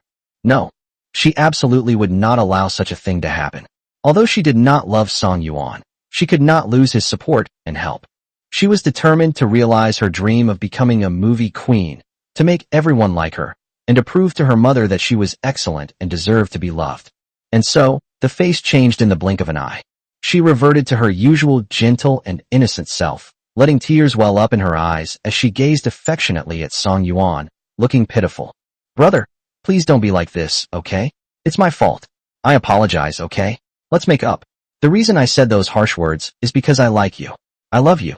I'm so afraid you won't love me anymore. I worked so hard in acting, actually, so that I can be worthy of you. Look how outstanding you are. You're the president of a big company at such a young age. If I don't work hard, I'm really afraid you'll look down on me, afraid you'll leave me. Xiao Weining's sudden display of deep affection almost made Song Yuan spit out his coffee. No, he didn't understand. Why does Xiao Weining act so fake and pretentious in front of the camera? Now that I'm seeing it face to face, it's so real, so genuine. Whether it's the expression, the tone, the perfectly timed sobs, or the logic in the words, it's all so perfect that I can't find any fault with it. If he hadn't transmigrated from 7 years ago and knew that she had always treated him like a devoted follower without any real feelings, he would definitely have believed it. Ruthlessly exposed. Stop pretending, aren't you tired? Xiao Weining sniffled and sobbed. Brother, I'm not pretending. I'm telling the truth. If I've lied to you even once, may I die a horrible death. Song Yuan was speechless. This woman had a really good mentality. She could lie without batting an eye. Xiao Weining discussed it. Brother, how about this? I won't be the female lead anymore. Can you give me the role of the second female lead? Chapter 53, Even Dogs Won't Act, I will. Song Yuan narrowed his eyes slightly, looked her up and down, and snorted coldly. Are you worthy? The second female lead in Yun Xiang Zhuan has a lot of screen time and a great character. If she plays the role well, she has the potential to become famous. Of course, he doesn't want to give such a good role to Xiao Weining. Xiao Weining lowered her stance and pleaded softly. Brother, please, I really know I was wrong. I promise I'll never argue with you again. Please give me another chance, okay? I promise I'll be good from now on. Song Yuan raised an eyebrow. Giving you another chance is not out of the question. Xiao Weining's eyes lit up. Really? That's great. I knew my brother still cared about me. He wouldn't really abandon me. But before she could even enjoy her happiness for a few seconds, Song Yuan's next words plunged her into despair. The company is currently preparing a short drama series and happens to be short of a villainous female supporting role. I think you would be a good fit. Xiao Weining was so shocked that her mouth dropped open, her face full of resistance. You want me to play a villainous supporting character? What a joke. She's a movie actress, and she's actually been reduced to acting in those trashy short dramas. That's so beneath me, and I heard the director of the short drama is very strict and in a rush. It's common for actors to work non-stop, with their days and nights reversed, to the point of exhaustion. She once complained to her friends that the actors in short dramas were worse than dogs, lacking substance and style. She wouldn't even approve of the lead actress, let alone the villainous supporting actress in the short drama. The actress was being criticized relentlessly, so how could she possibly agree to it? Song Yuan smiled, and a slight smile appeared on his lips. What? You don't want to do it anymore? Then prepare the penalty for breach of contract. Xiao Weining raised her hand to wipe the cold sweat from her forehead and said aggrievedly, Brother, it's not that I'm unwilling. It's just that I feel I can't play a villainous supporting character well. Look at me, I'm so gentle and kind, and my face is so pure and cute, I definitely can't play a positive role. Song Yuan made a 6 gesture and teased. 60 million. He suddenly found it quite interesting to manipulate Xiao Weining like this, forcing her to do things she didn't want to do, watching her get angry but not daring to lash out. If we really let her leave the company immediately, we'll lose some of the fun. Keeping her in the company like this, suppressing her to make money for myself, isn't that good? Xiao Weining hurriedly changed her words. No, I want to, okay. Even dogs don't act, but she does. No way. Making her sell her house and car to pay the penalty for breach of contract is like taking her life. She has worked hard in Beijing for so many years, and this is all the assets she has accumulated. For now, we can only endure it. She could film a movie while also trying to win Song Yuan back. She refused to believe she couldn't get him back. Song Yuan nodded in satisfaction. All right, then go back and prepare properly. After Xiao Weining left the office, Song Yuan finished the last sip of coffee in his cup, turned on his computer, and continued working. I watched some clips of The Legend of Yunxiang that were just edited out, and the acting of the lead actors Ding Yao and Jiang Hao was impeccable, with clear and emotional delivery of their lines. Not only are they good-looking, but they are also almost perfect from every angle, and the two of them have great chemistry when they stand together. Although this drama is a female-centric story, the romantic relationship between the female lead and the male lead is also particularly important. Song Yuan suddenly noticed a problem, so he replayed the scene between Ding Yao and Jiang Hao and stared at Ding Yao's face carefully. Even with her exquisite makeup, Ding Yao's dark circles were still faintly visible. Is this correct? The female lead shouldn't look tired or haggard in this scene. That's really strange. Ding Yao would never make such a basic mistake. In the past, she always acted in a way that perfectly matched the character's state. Although it's a minor issue that viewers might not even notice, Song Yuan invested so much money in this drama, putting his chance to turn his career around on it. So naturally, he can't tolerate even the slightest flaw. So Song Yuan immediately took out his phone and called Wenzi. Wenzi answered immediately. Hello, Mr. Song. Song Yuan got straight to the point. Have Ding Yao come to my office after work. Wenzi was secretly surprised. Why is the boss suddenly so interested in Ding Yao, even chatting with her alone? You know, he used to treat Ding Yao like she was invisible. Does this mean the boss no longer likes Xiao Weining and has suddenly become interested in Ding Yao? Suppressing his doubts, he agreed. Okay. After hanging up the phone, Song Yuan continued to look at the computer screen and carefully checked it. Unconsciously, the sun has already set, and it's almost time to get off work. Song Yuan picked up his phone again, wondering if he should urge Wenzi. The door suddenly rang. Knock, knock, knock. Song Yuan immediately put down his phone. Enter. Ding Yao pushed open the door and entered. She was still wearing a bright red hanfu, with her hair styled in a classical bun and adorned with flowing gold hairpins. She was afraid that Song Yuan would get impatient, so she rushed over as soon as filming wrapped up, without even having time to change her scenes. The elevator was crowded, so she couldn't get on and instead climbed the stairs. His chest rose and fell slightly, his breathing unsteady. Mr. Song, you wanted to see me? Seeing this, Song Yuan said in a deep voice. No rush, sit down and calm down before we talk. Thanks. Ding Yao sat down somewhat awkwardly opposite Song Yuan, trying to regulate her breathing and calm herself down. He quickly composed himself and smiled. I'm feeling better now. Please tell me. Song Yuan turned his laptop around, opened the clip he had just seen, and gestured to her. Take a look. Where do you think the problem is? Ding Yao pursed her lips and carefully examined herself. She quickly discovered her problem, hurriedly stood up, lowered her head in shame, and said in fear, Mr. Song, I'm sorry, my dark circles are really bad. I've let you down. Song Yuan was startled. Why was she so afraid of him? He wasn't going to eat her. He said helplessly, You don't need to be so scared. I just want to have a good talk with you. He believed in Ding Yao's acting skills and professionalism, and that it must not have been her intention to make such a basic mistake. Ding Yao raised her head, her clear, doe-like eyes filled with surprise, and said incredulously, Huh? You're not going to replace me? Song Yuan suddenly realized that she was afraid he would replace her. How could that be?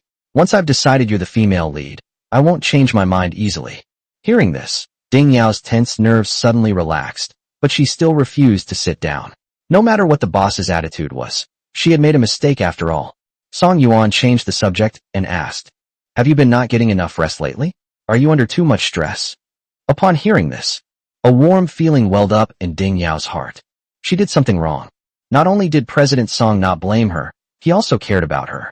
He sniffed, his nose feeling a little sore, and said honestly, I can't sleep. I've been experiencing anxiety and headaches before bed for the past few days.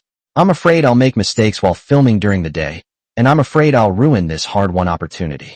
Chapter 54991, A Rare Item. Song Yuan nodded slightly. He could understand that Ding Yao was under a lot of pressure. She has been in her own company for 3 years and has never been valued. Despite her good acting skills and good looks, she has never played the leading role. It's understandable that she might be afraid she couldn't handle being given such great resources to film a period drama with an investment of over 100 million yuan. As her boss, it was only natural for him to offer her guidance, so he asked in a deep voice, Do you know what your biggest problem is right now? Ding Yao shook her head, causing the golden tassels on her head to flutter, looking as bewildered as a child. What? Song Yuan said solemnly. It's about self-confidence. You have to believe in yourself. You can do it. Ding Yao met Song Yuan's firm gaze and asked with a hint of doubt. Really? Can I really do it? Song Yuan asked helplessly. If you don't trust yourself, why don't you trust me? Ding Yao hesitated. He really didn't believe Song Yuan. Song Yuan had been giving Xiao Weiniang the best resources all these years, and what was the result? As a result, the company lost money for 3 whole years. If this movie continues to lose money, it won't be long before the company goes bankrupt. After he finished speaking, Song Yuan realized that he had said the wrong thing. Damn it. He's really been screwed over by Xiao Weiniang. She ruined his lifelong reputation. He changed his words too. If there's really no other way, go see a doctor and get some medicine to help your body recover. Once you're feeling better, you won't think about it anymore. In short, don't make this kind of basic mistake again. Yes, thank you for your concern, Mr. Song. I promise I won't make the same mistake again.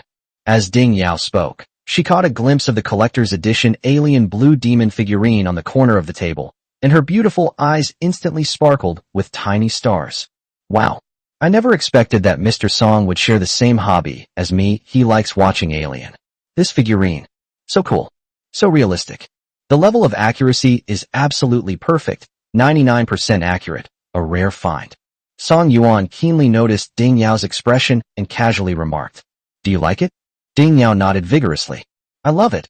I've always wanted to buy this figure, but I could never get one. Song Yuan said magnanimously. Then you can take it. I'm just wondering what to do with it. He certainly wouldn't put the gift Xiao Weiniang gave him on his desk. Although he really liked the alien figurine, seeing it reminded him of Xiao Weiniang's hypocritical face. Ding Yao hurriedly waved her hand. No, it's too valuable. I can't accept it. Song Yuan was helpless. Then please help me throw it away. Oh, no way. That's such a pity. Ding Yao looked at Song Yuan helplessly. Song Yuan didn't say anything, but gave her a look that said, You figure it out yourself. Ding Yao hesitated for a moment before carefully picking up the alien figurine. He bowed deeply to Song Yuan. Thank you, Mr. Song.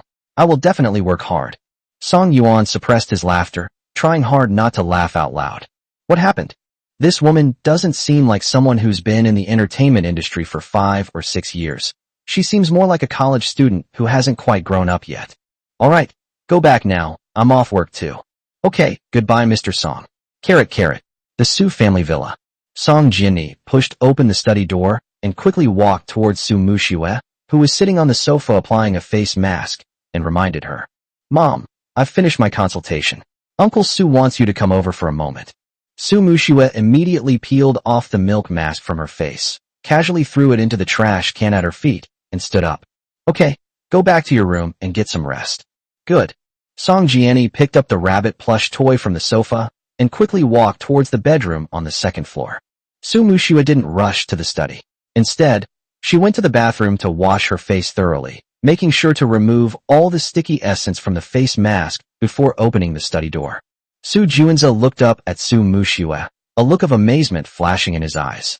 I've known Su Muxue for so many years. Despite wearing conservative khaki casual clothes, Su Muxue's good figure made her look extremely beautiful. Even without makeup, her face was flawlessly beautiful, her skin as smooth as a peeled egg, with no visible pores. Su Muxue did not notice Su Juanza's strange gaze, and sat down in the seat opposite him in a generous manner, and spoke. How is my daughter this time? Su Juanza immediately snapped out of his daze, pushed up his gold-rimmed glasses, and said in a deep voice. That's good. I just took a depression test, and it was mild. My anxiety has also improved a lot, and I shouldn't have any more physical symptoms. Su Muxue secretly breathed a sigh of relief. That's good. Thank you for your hard work. Su Juanza said politely. What's the trouble? This is what I should do.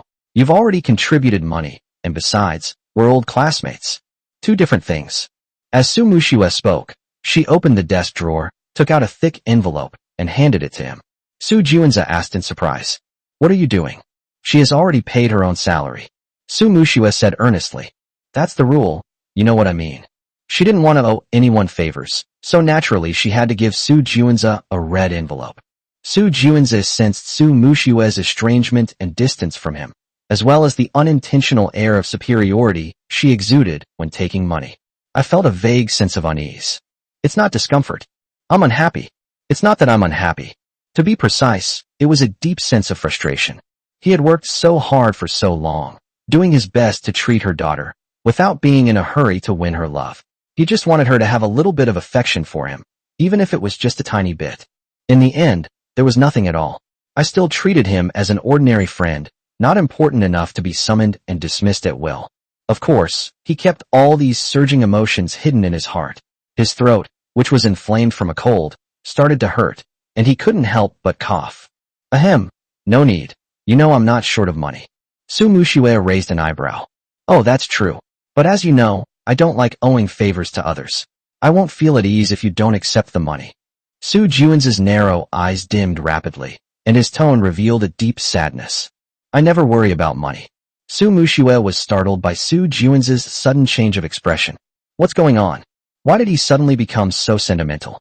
Having known him for so many years, he has always been like a fake person, always riding high on success, looking down on everyone, and I have never seen him look down.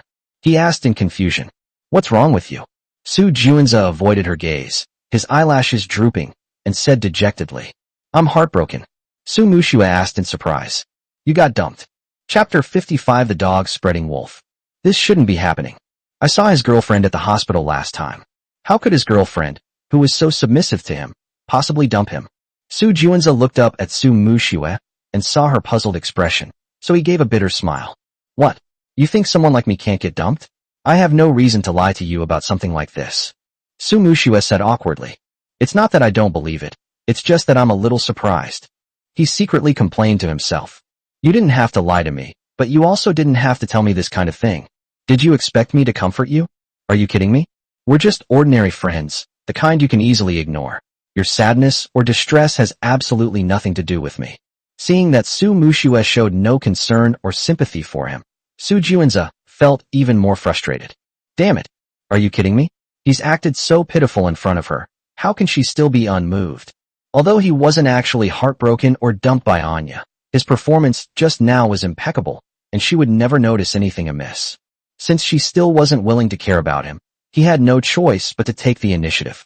He raised his hand to cover his mouth and coughed again. Cough, cough, my throat hurts so much. Could you make me a cup of throat-soothing tea? Su Muxue frowned slightly. Why is this guy bossing me around? If you have a sore throat, go home and take some medicine. What are you doing drinking throat-soothing tea? Are you out of your mind? However, considering that she still needed him to treat her daughter's illness, she decided it was best not to break off relations with him before her daughter was fully recovered. Suppressing inner displeasure. Okay, but you have to accept the red envelope. Su Juanza took a deep breath. Is it so hard to just ask you to make me a cup of tea? You even started negotiating terms with me. You're something else. But there's nothing I can do. What can I do when I like you so much? He said with a smile. Okay, thank you for your help. Su Muxue nodded gently, got up from her seat, and quickly left the study. She went to the kitchen to prepare water and make him some throat-soothing tea. Before long, Su Muxue had brewed the tea. As I left the kitchen with my hot tea and headed towards the study, my shoulders suddenly felt heavy. Su Muxue was startled and almost dropped the throat-soothing tea in her hand. She hurriedly turned her head and saw that the person who came was Song Yuan. She was furious. You walk so quietly, it's terrifying. Song Yuan joked. If you haven't done anything wrong, why should you be afraid?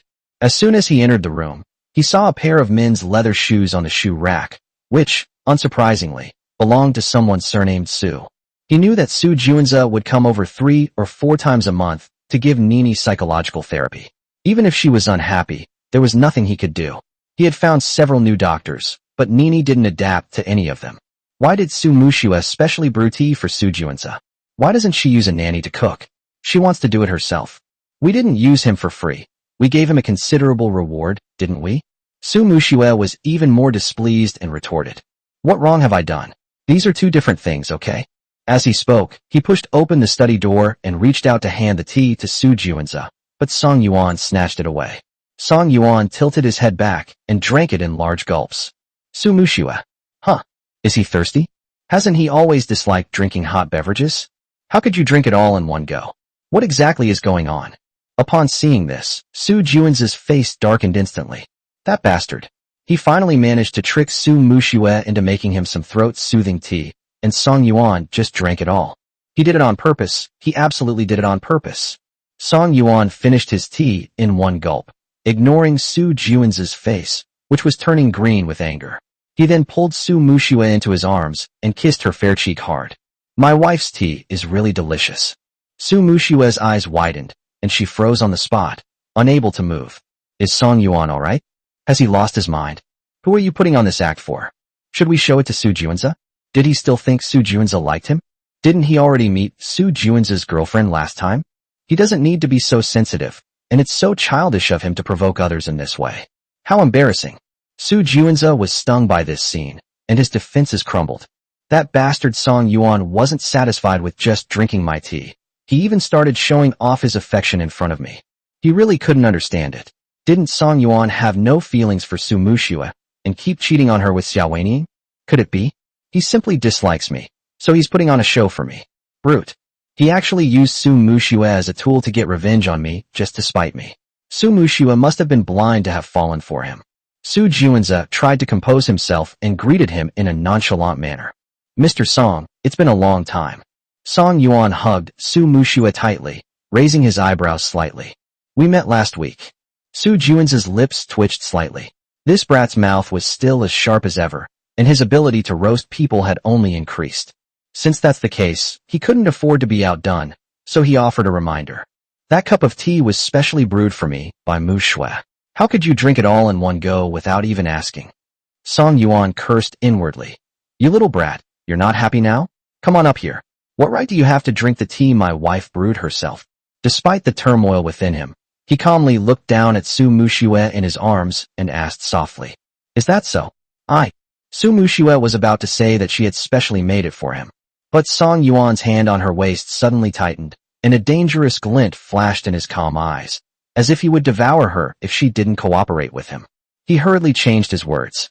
I actually made it for you. Song Yuan nodded in satisfaction, then turned to look at Su Juanza and said arrogantly, Did you hear me? It was originally meant for me. Su Juanza gritted his teeth, looked up at Su Muxue, and wanted to ask her what she really meant, how she could lie as easily as breathing. Where's morality? Su Muxue guiltily avoided his gaze. There was no other way. She knew Song Yuan's temper best. If she made him lose face now, She would be the one to suffer later. He's definitely going to keep her up until dawn tonight. Her little body just can't take his torment. I have to go now. Su Juanza couldn't stay any longer. If he stayed any longer, he really wouldn't be able to hold back and start hitting people. He staggered to his feet as he spoke. When they arrived at the door, Su Muxue called out to them, etc. Su Juanza's heart skipped a beat. Could it be that Su Muxue felt guilty and wanted to clear his name? He stopped and turned around expectantly. What's wrong? Su Muxue picked up the thick envelope on the table and tossed it to him. You forgot your red envelope. Su Juanza's newly ignited hope was ruthlessly shattered by Su Muxue, leaving him feeling as if a bucket of cold water had been poured over him, his heart turning ice cold. He caught the envelope, trying to maintain his composure, but his words contradicted his true feelings. Thanks. Chapter 56 Dispute. Su Juanza left. Song Yuan immediately released Su Muxue and questioned her with displeasure. You know perfectly well that I don't like him, yet you still make him tea. It's not like you haven't paid him. Su Muxue was helpless. He had a cold, and I only agreed to make him tea so he would accept my red envelope. I didn't want to owe him a favor. Besides, it's just a cup of tea. You don't need to be so angry, do you? Don't be so petty. Song Yuan became even more furious when he heard Su Muxue call him stingy. Of course I'm angry. You're my wife. Why should I make tea for him? Does he deserve it? Su Muxue's eyes lit up. Was he jealous? Jealousy only happens when you like someone. Does he like me? Otherwise, she wouldn't get so angry over a cup of tea. Suppressing his inner joy, he tentatively asked, Are you jealous? Song Yuan didn't think he was jealous. He hadn't even confirmed whether his feelings for Su Muxue contained any romantic interest, and he denied it. No, I just hope you remember that we are husband and wife. You'd better be more self-aware and not get too close to other men, so as not to make me misunderstand or overthink. Upon hearing Song Yuan's words, Su Muxue's happy mood vanished, replaced by deep resentment. What gives him the right to demand self-discipline from himself? Has he ever been self-disciplined at all over the years? He challenged defiantly. What if I deliberately act without thinking? What can you do about it? Suddenly, Song Yuan raised his hand and pushed her, pinning her against the wall.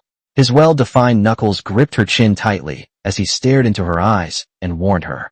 If you really dare to cheat, just you wait and see. Su Muxue was startled by the chill emanating from Song Yuan, and her chin was also slightly sore from his pinching. She angrily shoved him hard in the chest. Song Yuan was caught off guard by Su Muxue's move and stumbled back 2 steps, his ankle accidentally hitting the leg of the stool behind him. He groaned in pain, about to explode in anger. But he noticed that Su Muxue's eyes were very red, as if she was about to cry, so he could only suppress his anger and said helplessly, Are you feeling wrong? It was clearly her fault for pouring tea for Su Juanza, but she acted aggrieved when he said a few words to her. Su Muxue sniffed, trying hard to suppress the tears that were about to well up in her eyes, and said indignantly, Anyway, there's no emotional foundation between us, so why should you interfere in my private affairs? I can be with whoever I want, and that's none of your business. He silently added to himself, If you say you like me, even just a little bit, so you don't want me to get too close to other men. If you answer me like this, I will immediately sever all ties with Su Juanza, fire him, and never contact him again for the rest of my life. Faced with Su Muxue's aggressive attitude, Song Yuan took a deep breath. Isn't it enough that I'm your husband? Su Muxue suddenly calmed down. The subtext of her words was, I am your husband, so you cannot cheat on me. It has nothing to do with liking me. Even though they don't love themselves, they still have a strange possessiveness towards themselves. What gives him the right to be so domineering? Asshole. Su Muxue's voice was very soft, and Song Yuan thought he had misheard. What did you say? Su Muxue repeated. I'm calling you a bastard, a son of a bitch. You. Just as Song Yuan was about to retort, Su Muxue turned around and left the study, slamming the door shut behind her. He wasn't given a chance to retort at all. Song Yuan licked his molars with the tip of his tongue, silently complaining to himself. It's always the same. He scolds himself and then runs away. It's so unfair. He really didn't want to argue with her. She was even less willing to have a conflict with Su Juanza. However, upon closer reflection, although Su Juanza might have feelings for Su Muxue definitely doesn't have those feelings for him. Otherwise, how could she have remained unscathed for 7 years of marriage? Su Muxue is no ordinary person. She is the head of the Su group, and any slight movement she makes will be scrutinized by reporters. Thinking of this, Song Yuan felt relieved. I walked quickly upstairs. Pushing open the door to her bedroom, she immediately saw her daughter sitting on the headboard of her bed, reading comics. He muttered to himself. Oh no, his daughter must have overheard his argument with Su Muxue. Damn it. He thought his daughter was already asleep. When Song Jinni saw Song Yuan enter the room, she immediately put the comic book she was holding on the bedside table and looked at Song Yuan timidly. Dad, can I sleep with you tonight? Song Yuan nodded. Sure. She climbed into bed, hugged her daughter, and covered her with the blanket. Song Jianni nestled closer to Song Yuan, slowly raised her head, her delicate face filled with worry, and asked softly, Dad, did you and Mom have another fight? Song Yuan said with remorse. It's Dad's fault. It won't happen again next time. His daughter's illness had finally started to improve, but he still carelessly got into an argument with Su Muxue, which she overheard. Song Jianni's breathing faltered slightly as she asked another question. Dad, there's something I've always wanted to ask you. Can you tell me the truth? Song Yuan nodded gently and said softly, Okay, go ahead and ask. Song Jianni asked cautiously, Do you still want to divorce your mother? Song Yuan said frankly, I don't want to think about it anymore. Song Jianni was half believing and half doubting, but she spoke frankly. Why? Doesn't Dad like other women anymore? Chapter 57 Coincidence. Song Yuan was shocked, so his daughter knew all along. What a tragedy to make my 7-year-old daughter bear such pressure that she shouldn't have to. Song Yuan gently pressed down on his daughter's thin shoulders, stared into her eyes, and said earnestly, I don't like it anymore. From now on, Daddy will only like your mom and Nini. Daddy promises you that this family will never fall apart. He lied. He wasn't even sure if he liked Su Muxue, but sometimes a white lie is necessary, especially with children. As expected, upon hearing Song Yuan's assurance, Song Jinni's dull eyes instantly lit up. Really? Daddy wouldn't be lying to me, would he? No. If Dad lies, may thunder strike from the sky. Song Jinni hurriedly covered Song Yuan's mouth, her eyes reddening as she spoke. No, Daddy, don't say that. Even if one day Dad doesn't keep his promise to me, it's okay. Really, it's okay, as long as you're happy. Regardless of whether her father was lying to her or not, she didn't want anything to happen to him. Although her father had treated her badly in the past, he had been very good to her lately, so good that it felt like a dream. So no matter what happens in the future, she was already very content. Looking into his daughter's tear-filled eyes, Song Yuan felt his heart tighten slightly, as if he had been struck hard by something.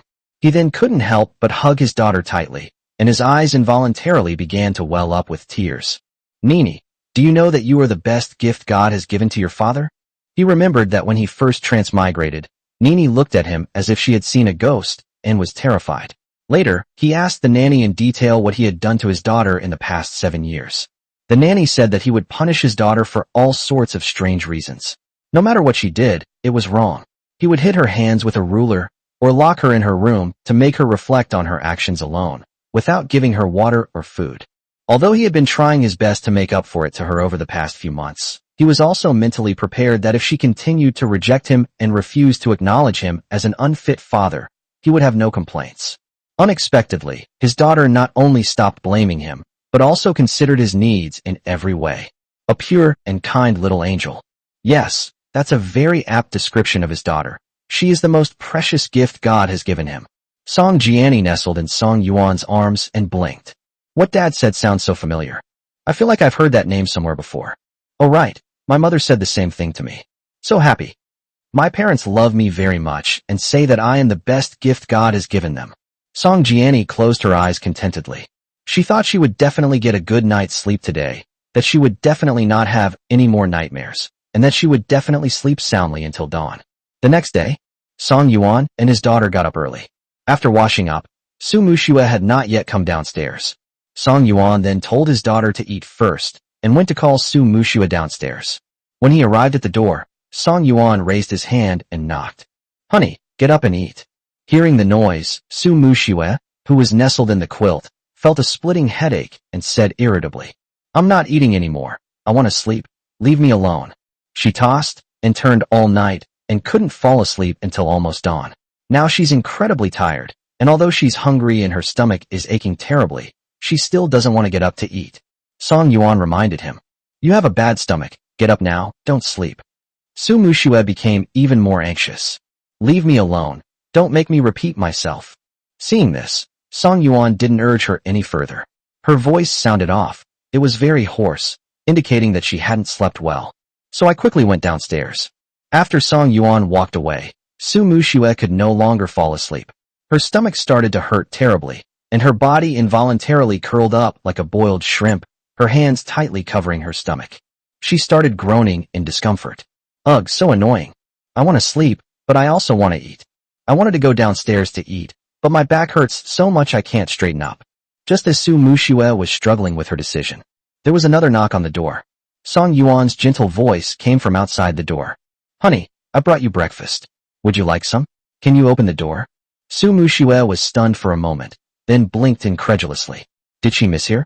Song Yuan actually brought me food? She had just impatiently chased him away, but he not only wasn't angry, he even brought her food. When did she start receiving such good treatment? He swallowed hard and replied. The door isn't locked, come in.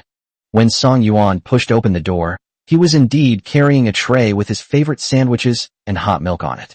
Su Muxue struggled to sit up and leaned against the headboard. Song Yuan placed the tray on the bedside table, then picked up the folding table in the corner, set it up on the bed, and put the sandwiches and milk on it. Eat up, it's still warm. Su Muxue felt a warmth in her heart and really wanted to say thank you, but the words that came out of her mouth turned into sarcasm. Why are you suddenly being so nice to me? Did you do something wrong? Song Yuan rolled his eyes.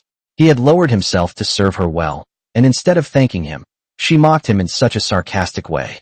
He played along. Yes, they even put drugs in the food. Would you dare to eat it? Su Muxue was amused by Song Yuan and asked in return. What kind of medicine is it? I'd like to try it. Song Yuan was talking nonsense with a straight face. Aphrodisiac. Su Muxue's face flushed red instantly, and she said angrily. Get lost. You scoundrel. Song Yuan grinned mischievously. You're not exactly a saint. So what? It's perfectly reasonable and legal to be a scoundrel to your wife. Su Muxue raised her eyebrows slightly and said with a smile. Who said that? Don't you know it's illegal to force your wife to have sex these days? You'd be sued and win every time. Song Yuan panicked. Huh? I never forced you. Although he didn't remember the past 7 years, he felt he could never be so desperate as to do something so heinous. Su Muxue did not speak immediately, but pondered carefully. After a long while, he finally remembered and glared at Song Yuan. Yes, have you forgotten? The night you got drunk at your company's annual party last year. She was asleep that night when Song Yuan came in drunk and insisted on having a heart-to-heart talk with her. She was already exhausted from a busy day, and he kept bothering her until dawn, like a wolf that had been starving for a long time, never stopping.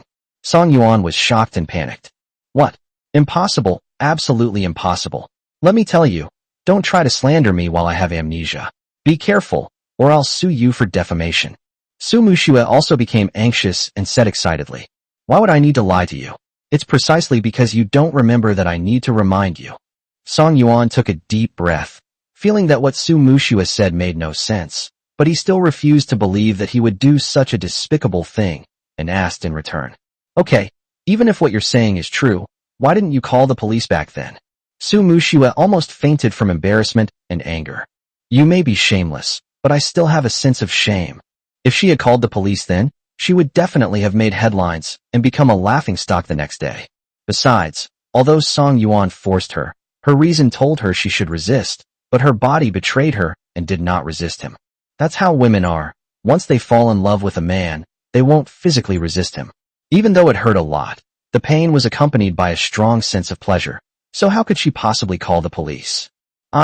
Song Yuan's cheeks burned. Suddenly, I don't know what to say.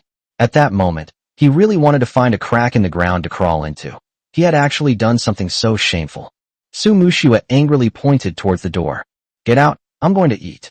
Song Yuan left the room with no other choice. It's another rainy day. The production crew gave everyone a day off. Ding Yao didn't stay idle. Instead, she followed Song Yuan's advice and went to the hospital to see a doctor to recuperate. When registering, the triage staff suggested that Ding Yao register with the psychiatry department, since insomnia could also be a sign of psychological problems. So, Ding Yao took the advice of the triage staff and made an appointment with a psychiatrist. The doctor's name is Su Juanza. When I arrived at the clinic, I waited in line for a long time before it was finally my turn. As soon as she entered, Ding Yao was amazed by Su Juanza. She had thought that psychiatrists must be quite old and not handsome, because a doctor who was too good-looking would make people question his medical skills. Unexpectedly, Su Juanza is not only young, but also quite handsome, much like a fictional character from a novel. His features are exquisitely perfect, his skin is fair and shiny, his hair is jet black, and he has a slender and upright figure. Even in a white coat, he doesn't have the demeanor of a doctor. He's not approachable at all, exuding an undisguised sense of superiority. He's cold and makes people afraid to get close. Is it reliable? It should be possible. After all, this is the best hospital in Beijing, and so many patients seek treatment here. There shouldn't be any problem. However, upon closer inspection, this doctor was still not as handsome as his boss, Song Yuan. The doctor was a bit too thin, and his physique was far inferior to that of his boss. When Su Juanza and she locked eyes, Su Juanza was momentarily stunned. So beautiful, so elegant. Even in a very ordinary white t-shirt and jeans, a woman can look incredibly beautiful. She has a tall figure, with excellent legs and waist, and her breasts are not very full, but are exceptionally perky. The proportions of the 3 quarts and 5 eyes are perfect, making it highly malleable and full of charm. However, she looks so familiar, like I've seen her somewhere before. Where? Why can't I remember? Is it just my imagination? That shouldn't be the case. He's always had a very good memory. Suppressing his inner doubts, he habitually reached out his hand to her and spoke indifferently. Give me your ID card. Chapter 58 Confusion. Ding Yao snapped back to her senses instantly. Okay. He immediately stepped forward and handed him his ID card. Su Juanza swiped his ID card and retrieved her information. Name Ding Yao? Ding Yao. I remember now. Isn't this the female lead officially announced for Song Yuan's new drama, Yinxiang Zhuan? A barely perceptible curve appeared at the corner of Su Juanza's lips. What's wrong? Having trouble sleeping? Ding Yao nodded and said seriously. Yes, I've been sleeping only 2 or 3 hours a day for a week now. Su Juanza turned his head, stared into her eyes, and asked gently, has this situation occurred before? Ding Yao's heart skipped a beat. She felt that his gaze towards her had suddenly changed. It was no longer so cold, but rather gentler. No, it only came about recently. Su Juanza nodded slightly and continued to ask, so what do you think caused this? Ding Yao frowned slightly, took a deep breath, and said slowly, I think it's probably because I'm overthinking things and making myself anxious, which is why I can't sleep. Su Juanza asked without changing his expression. What are you anxious about? Ding Yao beckoned with her hand, her fingernails gently digging into her palm. I'm an actress, and I'm currently filming a new drama. It's my first time playing the lead role, so I'm very afraid that I won't perform well and will let down my boss's trust and expectations. Su Juanza stared intently at Ding Yao, afraid of missing any subtle reaction from her, and tentatively asked her a question. So you care a lot about your boss? If Ding Yao really has a crush on Song Yuan, and the two are actually having an affair, then that would be interesting. Even if Su Muxue was very patient, she couldn't tolerate it anymore. The fact that Song Yuan had another lover besides Xiao Weining was a bolt from the blue for her, and she would definitely divorce him. As long as she gets divorced, I'll have a chance. Ding Yao nodded, then shook her head, correcting her. No, I have no romantic relationship with him. I've worked at his company for 3 years, and he's never paid any attention to me. This time, he suddenly gave me such a good role, which makes me very uneasy. I don't know why he suddenly values me so much. Su Juanza was somewhat disappointed. It turned out that Ding Yao and Song Yuan had no affair. Why don't you tell me more about your boss's character, in detail, including his feelings? Ding Yao said warily. Doctor, why are you asking this? She came to see a doctor, not to expose her boss's private affairs. Besides, what does her boss's condition have to do with her insomnia? Su Juanza felt a growing dissatisfaction. This woman was quite wary, daring to question him. Suppressing his displeasure, he patiently explained. You want to know why he suddenly values you? It's okay if you don't want to answer. We have other treatment methods, but in my opinion right now, if we can help you resolve your inner conflict, you should be able to sleep well without medication. Most medications for insomnia have some side effects, and I can't guarantee that they won't affect your work. Upon hearing that it might affect their work, Ding Yao immediately changed her tune. Let me talk about my boss. He's young, handsome, and from a good family. He's been married for many years and his wife is very outstanding. But he keeps cheating on us with female artists and giving her the best resources, even though we keep losing money. She was originally supposed to be the lead in this movie, but but I don't know why she was suddenly given the role to me. He even called me aside and told me to work hard because he had high hopes for me. When I made a mistake while filming, he not only didn't blame me, but also told me to take good care of my health. He even gave me a collector's edition figurine. I told him it was too valuable and I couldn't accept it, but he said he didn't know what to do with the figurine, so he gave it to me anyway. Su Juanza listened patiently and then spoke slowly. Maybe he wants to pursue you. Chapter 59 Introduction. Ding Yao was stunned for a moment, then excitedly retorted. No, he could never be interested in me. Su Juanza raised an eyebrow slightly. How can you be so sure? I've been working at his company for 3 years. If he had feelings for me, he wouldn't have waited until now. If we rule out that possibility, then it's simply a matter of trying to promote you. Ding Yao asked, puzzled. But what's the reason? Su Juanza spoke slowly.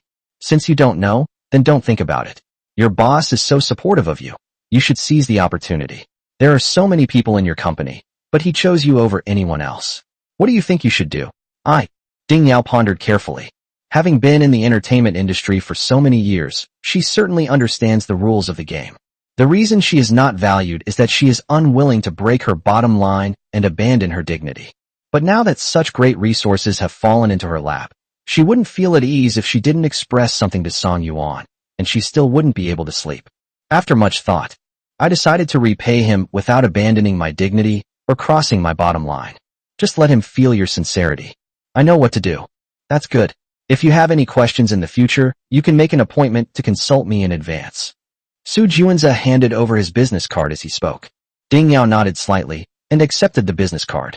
Ding Yao is an impatient person with a strong sense of action. The next day, I got up very early and went straight to Song Yuan's office instead of going to the film set.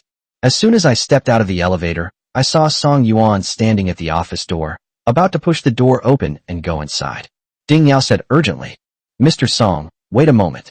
He said this and hurriedly ran over. Song Yuan didn't stop what he was doing, but instead invited her into the house. Come in and speak. Ding Yao followed Song Yuan into the office. Song Yuan casually placed the car keys on the table, then sat down in the leather seat and said seriously, What's wrong? Why did you come to see me so early? Ding Yao held up the gift box she was carrying in front of Song Yuan. She had prepared many words to say to Song Yuan, but due to nervousness, only a simple sentence came out. Mr. Song, this is a deacon I've always kept, and I'd like to give it to you. Song Yuan looked up, and his eyes lit up instantly. The alien deacon figurine that Ding Yao was holding was already out of print. He had wanted to buy it for a long time, but no seller had been willing to sell it. He dared not accept such a generous gift. Song Yuan asked with a smile, Since it's from your collection, why are you suddenly giving it to me? Moreover, he could sense that Ding Yao was very reluctant to part with Deacon. Her little hands were tightly clutching the gift box, clearly indicating that she was reluctantly giving it up to him. Ding Yao's ears burned. She had never been in a relationship before, and although there were boys pursuing her, she always prioritized her career and rejected them all. She didn't have any particularly close male friends, and this was the first time she had mustered the courage to give a gift to a boy. Her heart was pounding, and she stammered. Because you value me so much, Mr. Song, I want to repay you in kind. Song Yuan suddenly realized that she wanted to repay him, and said with some helplessness, No need. I chose you as the female lead because you have the talent. As long as you act well, that will be the greatest reward for me. Ding Yao shook her head, stubbornly insisting. No, I won't feel at ease if you don't accept it, and I'll have insomnia. Song Yuan stroked his chin and said slowly, I really can't accept this, but if you really want to thank me, there's something I need your help with. I wonder if you'd be willing to help me. Ding Yao nodded vigorously. I'm willing, of course I'm willing. May I ask what it is? She didn't think she had the ability to help Song Yuan solve his problem, but since he had given her a chance to repay him, she certainly wouldn't refuse. Song Yuan said frankly, I'm planning to buy some jewelry for my wife later. I want to surprise her. I'm a straight guy, so I don't know what style she'll like. Can you help me pick some out? Chapter 60 Buying a Gift for My Wife. Last night, Su Muxue was still angry with him because she had forced him in the past. After thinking it over, he figured that giving his wife a gift to make her happy would be a good idea. Luckily, he had some money on hand. After deducting the money from selling the car last time to pay for Yenron's medical expenses, he still had 800,000 yuan left. Jewelry worth around 800,000 yuan is very expensive for an ordinary woman, but it is naturally considered shabby for a young lady from a top-tier wealthy family like Su Muxue. But that's all the money he has left. He'll buy her something more expensive to compensate her after the legend of Yunxiang makes money. Ding Yao readily agreed. No problem. She can't help with anything else, but she can at least do this little favor. But that's so strange. The boss and his wife don't get along. So why is he suddenly thinking of picking out jewelry for his wife? Although she was very curious, she knew she shouldn't pry into her boss's private affairs, so she suppressed her curiosity and didn't ask any more questions. Song Yuan nodded. Then you go ahead and get busy. Come back after you finish work, and we'll go together. Okay. Ding Yao left and didn't return until almost the end of the workday. Song Yuan stared at the hands of his watch, frowning slightly, wondering if he should call the director to release Ding Yao ahead of schedule. If he gets home any later, it will be even later. He had promised his daughter that he would try to be home before 11 p.m. Thinking of his daughter, Song Yuan immediately took out his phone, found the director's number, and before he could press the call button, a call came in. It was Su Muxue calling. Song Yuan blinked. Finally, he stopped giving her the silent treatment and even called her. She immediately pressed the answer button. Hey honey, don't go home for a while. I want to go out for Western food. I'll take Nini there first, and then I'll send you the restaurant information. You can just come over. Song Yuan hesitated for a moment before speaking. I'll be working overtime for a bit and won't be home until later. You can take Nini to eat first, don't wait for me. If you tell her you're going to buy her a gift, that won't be a surprise. Okay then. Su Muxue spoke casually, as if she didn't care much, but she was furious inside. She had finally taken the initiative to call him, wanting to take him out for a nice meal, but he refused. I'll be there in a bit. Before Song Yuan could finish speaking, Su Muxue hung up the phone. Song Yuan shook his head helplessly. Was he angry again? He really had quite a temper. But it's okay. He thought he'd bring the gift home himself later, and she'd calm down quickly. Knock knock knock. There was a knock on the door. Enter. Song Yuan looked up. The door was slowly pushed open, and there was Ding Yao. This time, she didn't wear a costume. Instead, she wore a casual graffiti t-shirt, washed denim jeans, and canvas shoes. Her long, black hair, reaching her waist, was casually draped over her shoulders, and she wore a baseball cap. Her clean face was completely unmade up, making her look less like a female celebrity and more like a college student with a youthful appearance. Song Yuan was very satisfied with her outfit. It looked more like her, and walking with her on the street wouldn't attract too much attention. Ding Yao asked, Mr. Song, shall we set off now? Right. Song Yuan picked up the car keys from the table and quickly left the office with Ding Yao. Once I arrived at the underground parking garage, I found my car. Song Yuan got into the driver's seat without a second thought. Ding Yao opened the car door and sat in the back seat without being told to. Subconsciously, she felt that the passenger seat should be occupied by Song Yuan's wife or Xiao Weining. She was just an ordinary artist, so it was definitely inappropriate for her to sit in the passenger seat. Instead of starting the car immediately, Song Yuan picked up a bottle of spring water and tossed it to Ding Yao. Have some water. He had just noticed that Ding Yao's lips were very dry, probably because she was in a hurry to get to the appointment and hadn't had time to drink water. Ding Yao was flattered and caught the water. Thanks. Unexpectedly, the boss was so thoughtful and considerate that he noticed she was thirsty. Song Yuan did not respond. He skillfully started the car, slowly drove out of the parking lot. Ding Yao's nostrils twitched slightly as she noticed the faint scent of rose perfume in the car. This isn't Xiao Weining's scent. She always wears gardenia perfume, which is so strong you can smell it yourself when you pass by. This must be the scent of the boss's wife. Perhaps the boss really did break up with Xiao Weining and wants to return to his family? On the other side, Su Muxue was also at the end of her workday. Instead of rushing home, she instructed Long Yu to check on Song Yuan to see if he was really working overtime. It wasn't that she didn't trust Song Yuan, but that Song Yuan had lied to her too many times. He used to say he was working overtime, but he was actually secretly dating Xiao Weining. Although Song Yuan did not actually arrange for Xiao Weining to be the female lead in Yunxiang Zhuan, but instead arranged for her to film a short drama, it does not mean that the two have really broken up. It could just be a conflict, or it could be that they're afraid of withdrawing their investment. So of course she wanted to find out whether he was really working overtime. If he lies to himself and doesn't work overtime anymore, but instead goes on a date with Xiao Weining, then she will immediately bring her bodyguards and storm over to make Xiao Weining go to the hospital again. This time, she won't let her off so easily as last time. She won't be a Sue if she doesn't beat her into the ICU. We arrived at the mall. Song Yuan discovered that his prediction was wrong. He thought that Ding Yao was dressed casually, without makeup, and wearing a hat, so she wouldn't attract attention.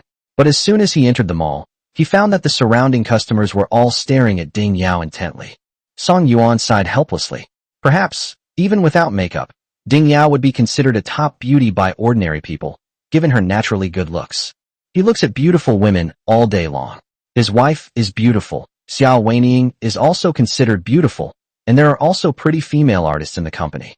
Naturally, he has long been immune to beautiful women. It's only natural for ordinary people to find it amazing and want to take a second look. Two girls even ran over to block the way, saying excitedly, "Are you Ding Yao?" Ding Yao looked at Song Yuan awkwardly, her eyes filled with apology. She knew Song Yuan was in a hurry and didn't want to waste time. Otherwise, he wouldn't have skipped dinner and dragged her over to help the shop owner pick out jewelry. It's strange, though. She's not a big star, doesn't have any hit dramas, and has always played supporting roles, yet she still runs into fans when she goes out. Seeing this, Song Yuan answered for her. "Yes. Do you want an autograph or a photo? Hurry up." The two girls became even more excited, pulling out ballpoint pens and notebooks from their bags, and exclaimed excitedly, "Then can we have both?" Ding Yao gave a professional smile. "Okay." He took the pen, quickly signed his name, took 2 photos with the 2 girls, and then sent them away. Then, Ding Yao followed Song Yuan onto the escalator in the center of the mall. Ding Yao stood beside Song Yuan, turned her head to look at him, and spoke softly, somewhat nervously. "I'm sorry to have taken up your time." Song Yuan smiled faintly. "It's all right, it was my misjudgment." Ding Yao tilted her head, her pretty little face full of innocence. "Huh? What prediction?" Chapter 61, A Meeting Too Late. Song Yuan said frankly, "I thought you wouldn't attract attention dressed like this." Ding Yao's ears burned, and she said awkwardly, "Then, next time, I'll wear a mask." After getting off the escalator, Song Yuan changed the subject. "By the way, why do you, a girl, like watching Alien? Don't you find it disgusting?" He had wanted to ask this in his office that day. This sci-fi masterpiece has many fans, but relatively few female fans. Su Muxue and Xiao Weiniing didn't like watching it. They found the aliens disgusting and the plot bloody, which made them physically uncomfortable. However, he thought the little monsters in it were cool and had a kind of deformed beauty. Even Shun Mo couldn't accept it. He didn't have that kind of perverse sense of humor. Upon hearing Song Yuan mention Alien, Ding Yao's eyes lit up instantly, and she said excitedly, "Not disgusting at all.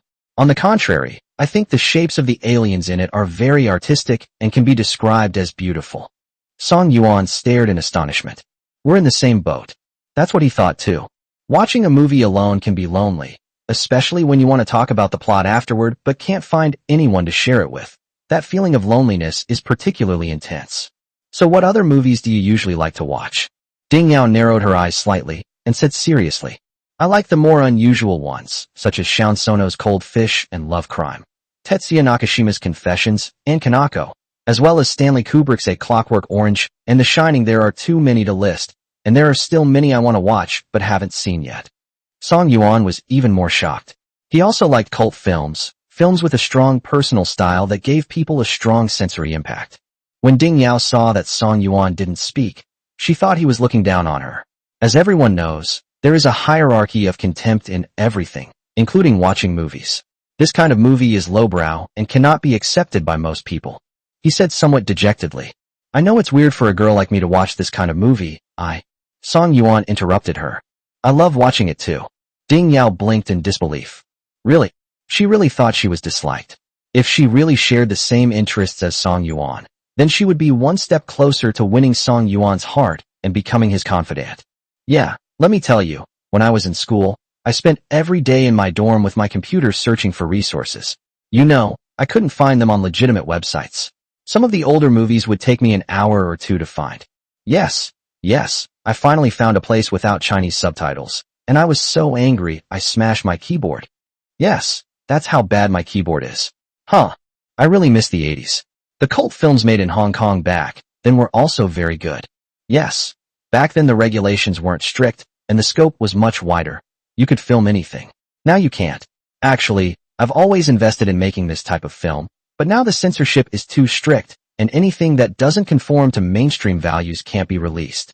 Song Yuan finally found a moviegoer who shared his interests, and once he started talking, he couldn't stop. Ding Yao was the same. The two chatted happily, as if they had known each other for a long time. As they got more and more engrossed in their conversation, Ding Yao was the first to remember the important business at the mall and remind them. Mr. Song, let's stop talking for now. I still need to buy jewelry for your wife. Song Yuan's heart skipped a beat. All right, I almost forgot about the important matter.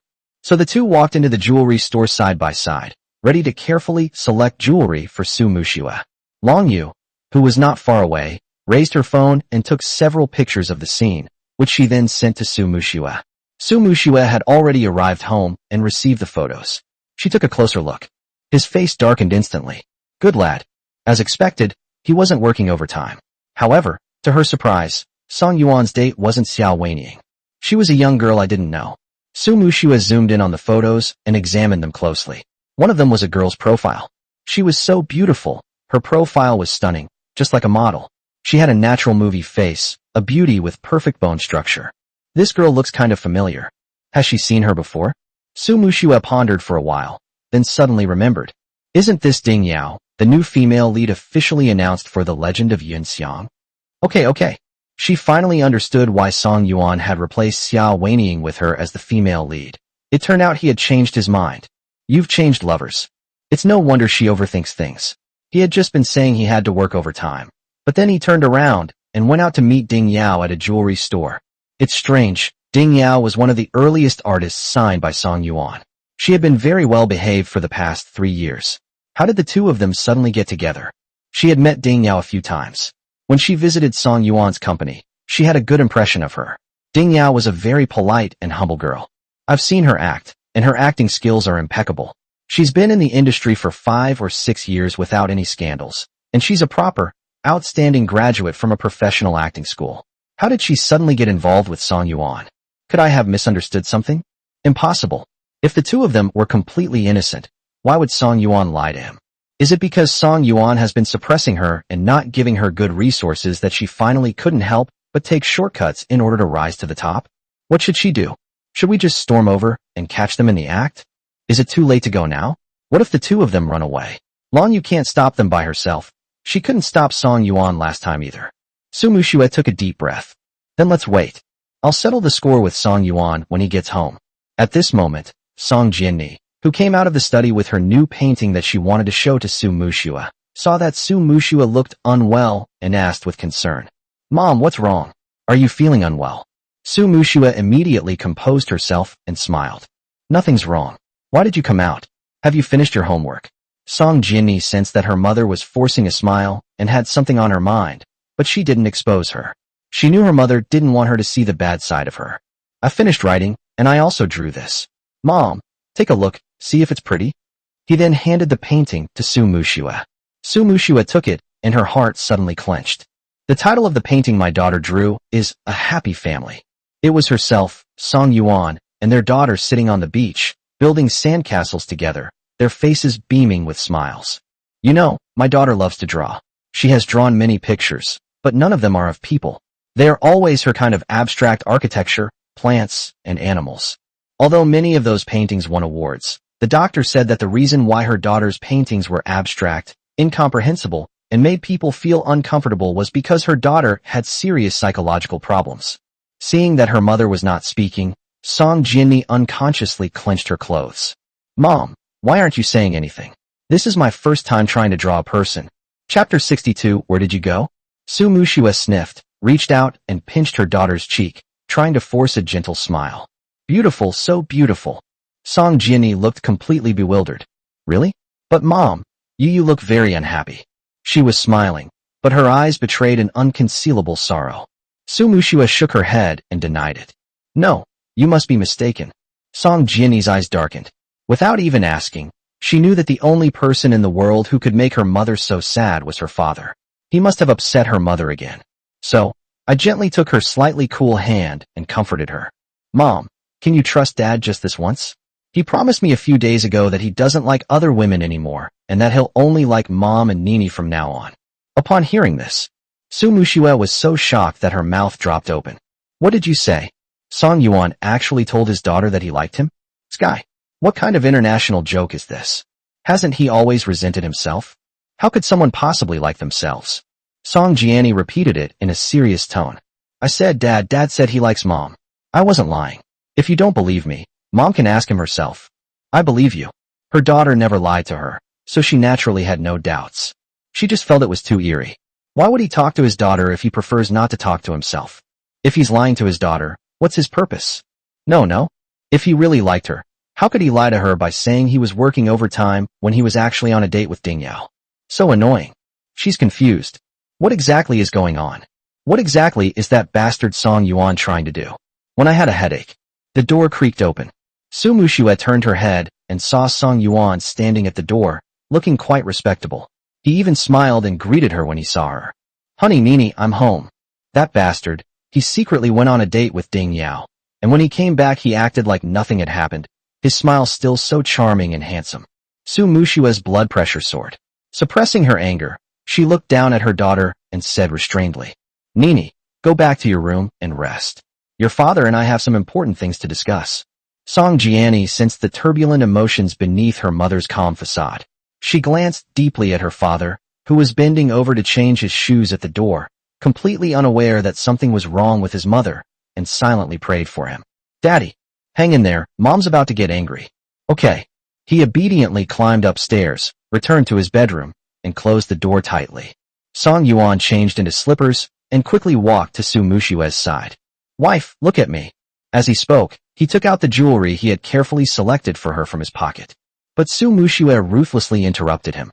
Song Yuan, do you think I'm easy to fool? Do you think I'm stupid? Song Yuan was completely bewildered. What's the meaning? Why did Su Muxue get angry at him as soon as he came back? What did he do to offend her? Su Muxue stood up abruptly, pointed at his nose, and said arrogantly, What do I mean? How dare you ask me? You know perfectly well what you've done. Song Yuan also got angry and retorted angrily. Hey, how many times have I told you? I hate it when people point fingers at me. Can't you at least show me some respect? To make Su Muxue happy, he skipped meals and went to countless jewelry stores just to pick out a gift she would like. And she came right up to me and started mocking me. Is that how a wife should act? Su Muxue said angrily. If I don't respect you, then ask yourself honestly if you've ever respected me. Have you ever truly treated me like your wife? If Song Yuan truly respected her, he wouldn't have lied to her, dated other women, and fooled her like a fool. Su Muxue's inexplicable outburst of anger instantly ruined Song Yuan's good mood, leaving him irritated. I can't be bothered to argue with you. He turned around and prepared to go upstairs. He had just taken one step. Su Muxue became anxious, grabbed his shoulder, and said sternly, Song Yuan, you stop right there. Tell me clearly, what exactly did you do today? You weren't working overtime at all. Song Yuan stopped in his tracks. His lips moved, but no sound came out. His dark eyes filled with disappointment. Su Muxue has hired someone to follow and investigate him again. It turns out that all his efforts over the years couldn't earn him even a sliver of her trust. She still sees herself as that jerk of a husband from the past, and still believes he will cheat on her. Although he lied to her, saying he was working overtime and would be back late, he didn't do anything to betray her. He just wanted to give her a surprise. He mechanically pulled the jewelry box out of his pocket and casually tossed it onto the coffee table. With a thud, the jewelry box landed steadily on the coffee table. Su Muxue froze, staring at the jewelry box on the table, her face full of question marks. What's the meaning? Was it given to her? Did she see it wrong? Song Yuan pried her hands off his shoulders and then strode up to the second floor. Su Muxue didn't come to her senses until Song Yuan slammed the door to the second-floor bedroom shut. I picked up the velvet jewelry box blankly and opened it. Inside was a dazzling Bulgari serpent bracelet, fully diamond-encrusted, exquisitely crafted with excellent diamond quality, perfectly suited to her. She had seen this bracelet on the official website. It was worth 730,000 yuan. It's not expensive for her, but it's very expensive for Song Yuan's current financial situation. He has invested all his money in the filming of Yunxiang Zhuan, and probably doesn't have much money left. Where did he get so much money? Wait, that's not important. What's important is, could it be? Song Yuan lied to himself about working overtime, but actually he secretly went out to buy himself a bracelet as a surprise. Thinking of this, Su Muxue's heart suddenly clenched. If that's really the case, then wouldn't she have misunderstood Song Yuan? No. If Song Yuan really went to buy a bracelet for himself, why did he bring Ding Yao with him? Perhaps he also bought more expensive jewelry for Ding Yao, but for himself, this bracelet was just something he casually wore. Why don't we ask Ding Yao what the specifics are? No, what if Ding Yao and Song Yuan had conspired beforehand and prepared a story to deceive me? After much thought, Su Muxue took out her phone and called Long Yu, asking her to quickly find someone to check how much money Song Yuan had spent on his account and what he had bought. Therefore, the answer is obvious. On the other side, Song Yuan hadn't gone back to his own bedroom, but instead went into his daughter's bedroom. Song Jinni leaned against the headboard, holding a plush rabbit doll in her arms, pinching the soft rabbit ears with her little hands, and cautiously asked Song Yuan, who was sitting on the edge of the bed, peeling an apple with a fruit knife. Dad, did Mom yell at you again?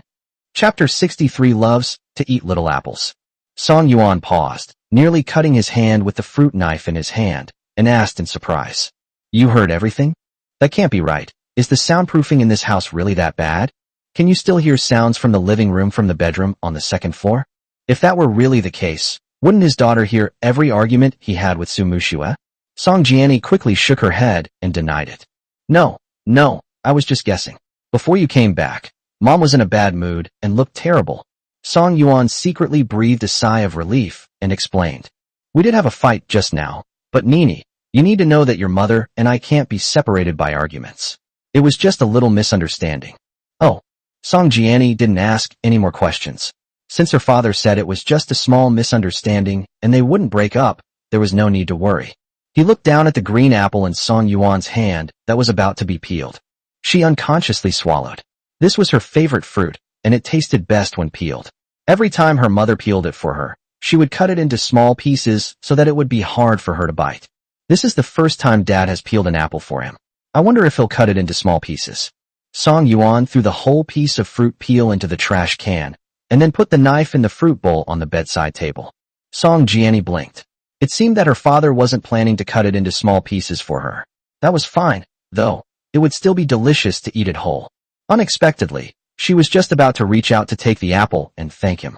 Song Yuan didn't even bother to give it to her. Instead, he brought the apple to his own mouth and started taking big bites. Song Jianni was stunned on the spot. Huh, why is Dad eating it by himself? Wasn't it peeled for her? On second thought, Dad didn't actually say that he peeled the apple for her. Wah, I really want to eat it. But she was too afraid to use a knife. She had cut her hand once when she tried to peel skin herself before, and she never dared to use a knife to peel skin again. Song Yuan ate half of it in one go before noticing that something was wrong with his daughter's eyes. Staring at her half-eaten apple, her big, watery eyes were filled with resentment. Song Yuanming asked a question he already knew the answer to. Do you want to eat? Song Jianni swallowed again, nodded, and then shook her head. I want to eat it, I really want to eat it. But I'm really embarrassed to bring it up. It's quite awkward. The last time she asked her father to come home earlier, it took her a long internal struggle to finally say it. She was completely unprepared for this, so naturally, she couldn't bring herself to say it. Song Yuan swallowed the fruit in his mouth with a gulp and teased. Didn't you already have dinner? He was starving, and when he came inside and saw an apple, he couldn't resist peeling one for himself. Little did he know that his daughter would have her eye on it. When asked if she wanted to eat it, she wouldn't say. She's incredibly shy. This proud and arrogant personality is probably inherited from Su Muxue. He wanted to change his daughter's personality a little, so that she would just tell him what she wanted directly and openly. If she develops a stubborn personality like Su Muxue, she will definitely suffer in her future relationships. Song Jianni's delicate, fair face flushed red at an inexplicable speed. Yes, I've eaten, but... Song Yuan guided the way. But what? Do you want to eat it or not? If you do, I'll peel a new one for you. Song Jianni blushed even more and stammered. I still can't figure it out. I feel like my dad is deliberately trying to get me to express my inner thoughts. How cunning. They're so blatantly trying to trick me. Seeing that his daughter still wouldn't say anything, Song Yuan continued to devour the apple, eating with great relish. Song Jianni let out an inward groan. Hateful. Dad is a bad guy. I'm so hungry, I really want to eat it. After finishing the apple, Song Yuan saw that his daughter still didn't want to talk, so he used his ultimate move to entice her. Nini, as long as you openly admit that you want to eat it and ask Daddy to peel another one for you, Daddy will give you a reward. As expected, Song Jinni's eyes lit up when she heard the word reward, and she asked expectantly, What reward? Can you tell me in advance? Song Yuan shook his head and smiled mysteriously, like a big bad wolf.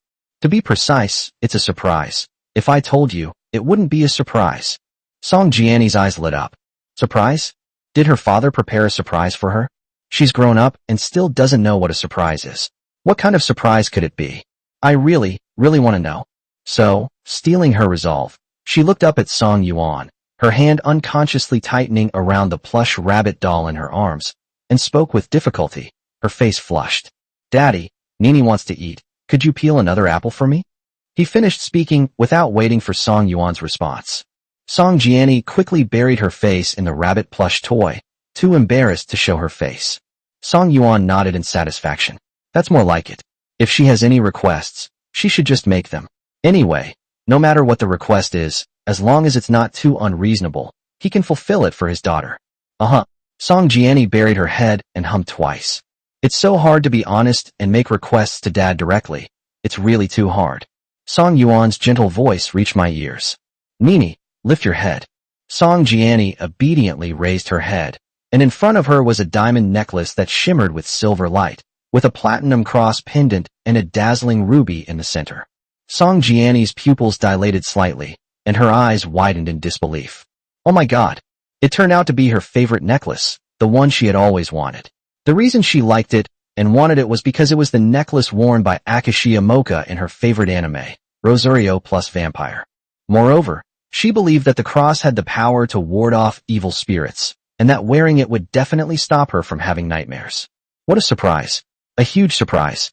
Seeing that his daughter didn't speak, Song Yuan smiled and said, What? You don't like it?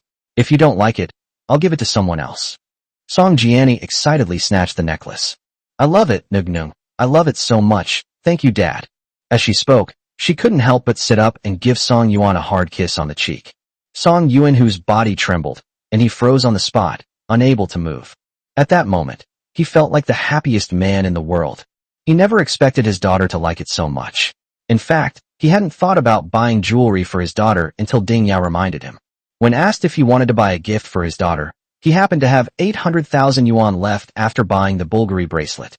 He also happened to see this cross necklace, which happened to be worn by a female character from his daughter's favorite anime.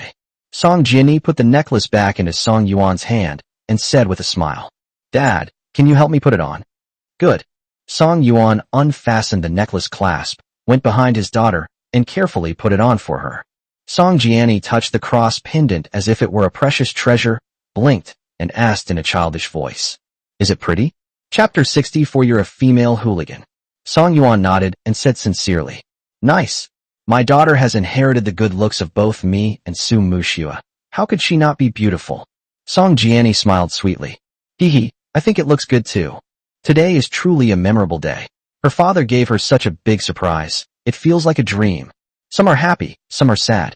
Su Muxue was nestled on the sofa in the living room, her brows furrowed as she stared at the Bulgari snake bracelet with its full diamonds on the table.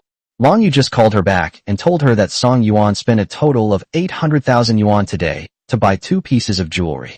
One is the Bulgari snake bracelet in front of us, worth 730,000 yuan, and the other is a platinum necklace with a ruby cross, worth 70,000 yuan. It's obvious that the cross necklace was for the daughter. It's worn by her favorite anime character. The necklace couldn't possibly be a gift for Ding Yao. If he really got together with Ding Yao, he wouldn't buy jewelry that was more than 10 times cheaper than his own in front of her. That still doesn't make sense. Why did he bring Ding Yao along? Regardless of Song Yuan's reasons for taking Ding Yao there. In short, she actually wronged Song Yuan. It turns out that Song Yuan lied to himself about working overtime in order to give himself a surprise. But without even asking what happened, she immediately pointed at Song Yuan's nose and started mocking him. No wonder he looked at me with such disappointment just now, and left without saying a word. So annoying. What should she do? Should I apologize to him? She should apologize. She was indeed in the wrong. She wronged him. But she couldn't bring herself to apologize. Besides, he had always lied to her before, and he and Ding Yao had secretly gone to the jewelry store without her knowledge, so she couldn't help but overthink it.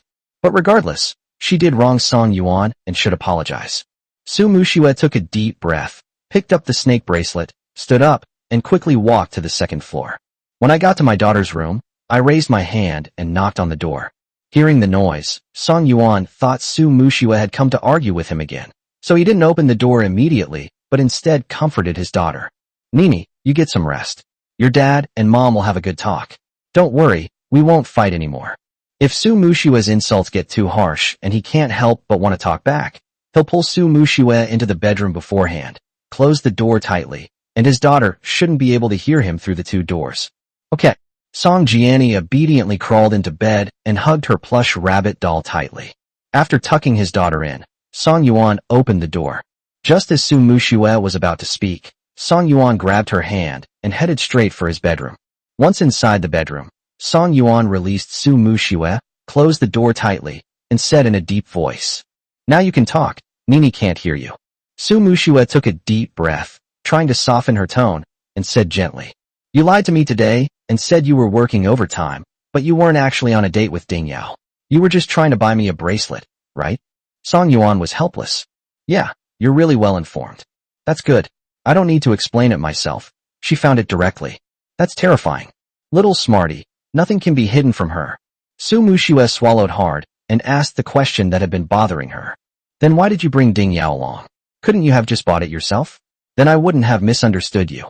Song Yuan said calmly, "I was afraid you wouldn't like what I picked, so I brought her along to help me choose." Su Muxue suddenly realized. So that's how it is. It turns out that Song Yuan really put a lot of effort into choosing a gift for her, and his relationship with Ding Yao wasn't the kind she thought it was. Song Yuan hesitated, wanting to say something but stopping himself. He really wanted to tell him that he couldn't help but feel uncomfortable being spied on. But then he felt that if he said that, Su Muxue would definitely bring up the past again. After all, he had done too many wrong things and lied to her too many times, which was why she was so sensitive and suspicious. Therefore, he could only suppress his displeasure and said wearily, "Are you done talking? I'm going back to my bedroom to sleep. I'm sleepy." "No." Su Muxue raised the snake bracelet, her beautiful eyes curving into a lovely arc, and smiled. "I really like this bracelet, thank you." This is the truth. It must be admitted that Ding Yao has excellent taste, and this Bulgari snake bracelet suits her very well. She was truly grateful to Song Yuan for the gift.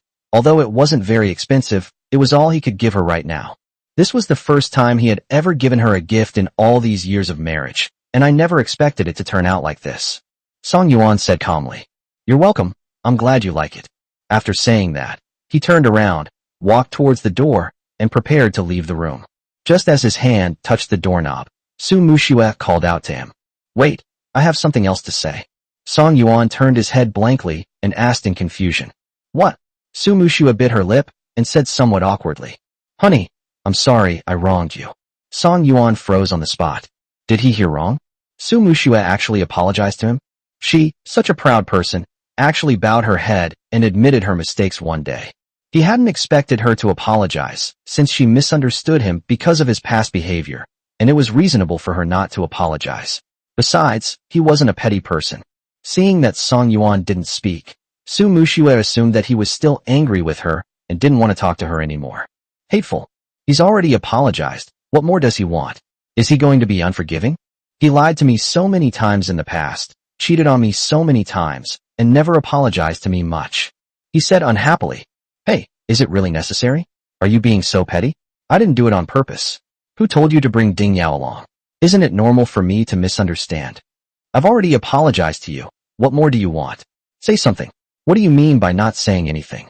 I'm telling you, if you don't say something, I'll bite you." Song Yuan finally couldn't hold back and burst out laughing. "Then bite me. That's unbelievable. Just now, Su Muxue was apologizing to me so sincerely, but before I could even respond, she immediately turned her back on me. The speed at which she changed her attitude was truly astonishing." Su Muxue said fiercely, "Okay, don't think I'm afraid. I'm not just saying that." Song Yuan said provocatively, "Come on. I'm really here. Come on. Stop talking nonsense."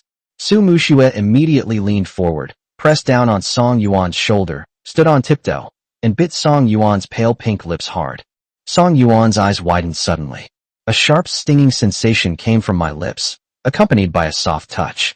No, she's being indecent. Female hooligans are terrifying. Su Muxue only bit Song Yuan once, then quickly softened and began to entwine with him nimbly. Song Yuan couldn't help but reach out and pull the person into his arms, responding passionately. Chapter 65. Be a charming bastard. As they kissed, They rolled onto the bed. Much later, Song Yuan was exhausted and felt completely bewildered. He and Su Muxue were just arguing a moment ago. How did things suddenly turn out like this? It seems like the time he picked her up from the bar and took her home was the same. They were arguing in the car, but then Su Muxue kissed him. Then, in a moment of impulse, he lost control. Holy crap! Is he really such a person who lacks self-control? No way. How come I never noticed this before? He pursued Xiao Weining for almost 3 years when they were in school, but he never took advantage of her. Moreover, it seems that they haven't done anything during the 7 years since he lost his memory. Why is it that when it comes to Su Muxue, as soon as she takes the initiative, or sometimes she doesn't even have to, he will have thoughts about her from time to time? Song Yuan squinted and thought about it carefully. He quickly arrived at what he considered to be a relatively reliable answer. He felt it was normal for him to be obsessed with this kind of thing. Su Muxue's contrast is too great. She appears aloof and dignified in public, but is alluring and charming in private. Moreover, she is very obedient and will do whatever you ask. Even if she feels uncomfortable or in pain, she will not get angry, but will only beg him to be gentle with her eyes full of tears. In this way, a man's most fundamental desire for conquest is inadvertently and deeply satisfied. He felt that no man could resist such temptation. I was just thinking about it. Nestled in his arms, Su Muxue suddenly raised her head and asked in a hoarse voice, "What are you thinking about?" Song Yuan smiled faintly. "I miss you." Su Muxue blinked, her pretty face filled with confusion. "Miss me? I'm right here. We see each other every day. What's there to miss?" A warm feeling welled up inside her. She wished time could stop at this moment. Then she would be so happy. Song Yuan raised an eyebrow and joked, "Can't we miss each other even though we see each other every day?" Su Muxue cooperated. "So what did you miss about me?" Song Yuan licked his lips, staring at her barely visible cleavage, and said with lingering interest, "You know what I mean."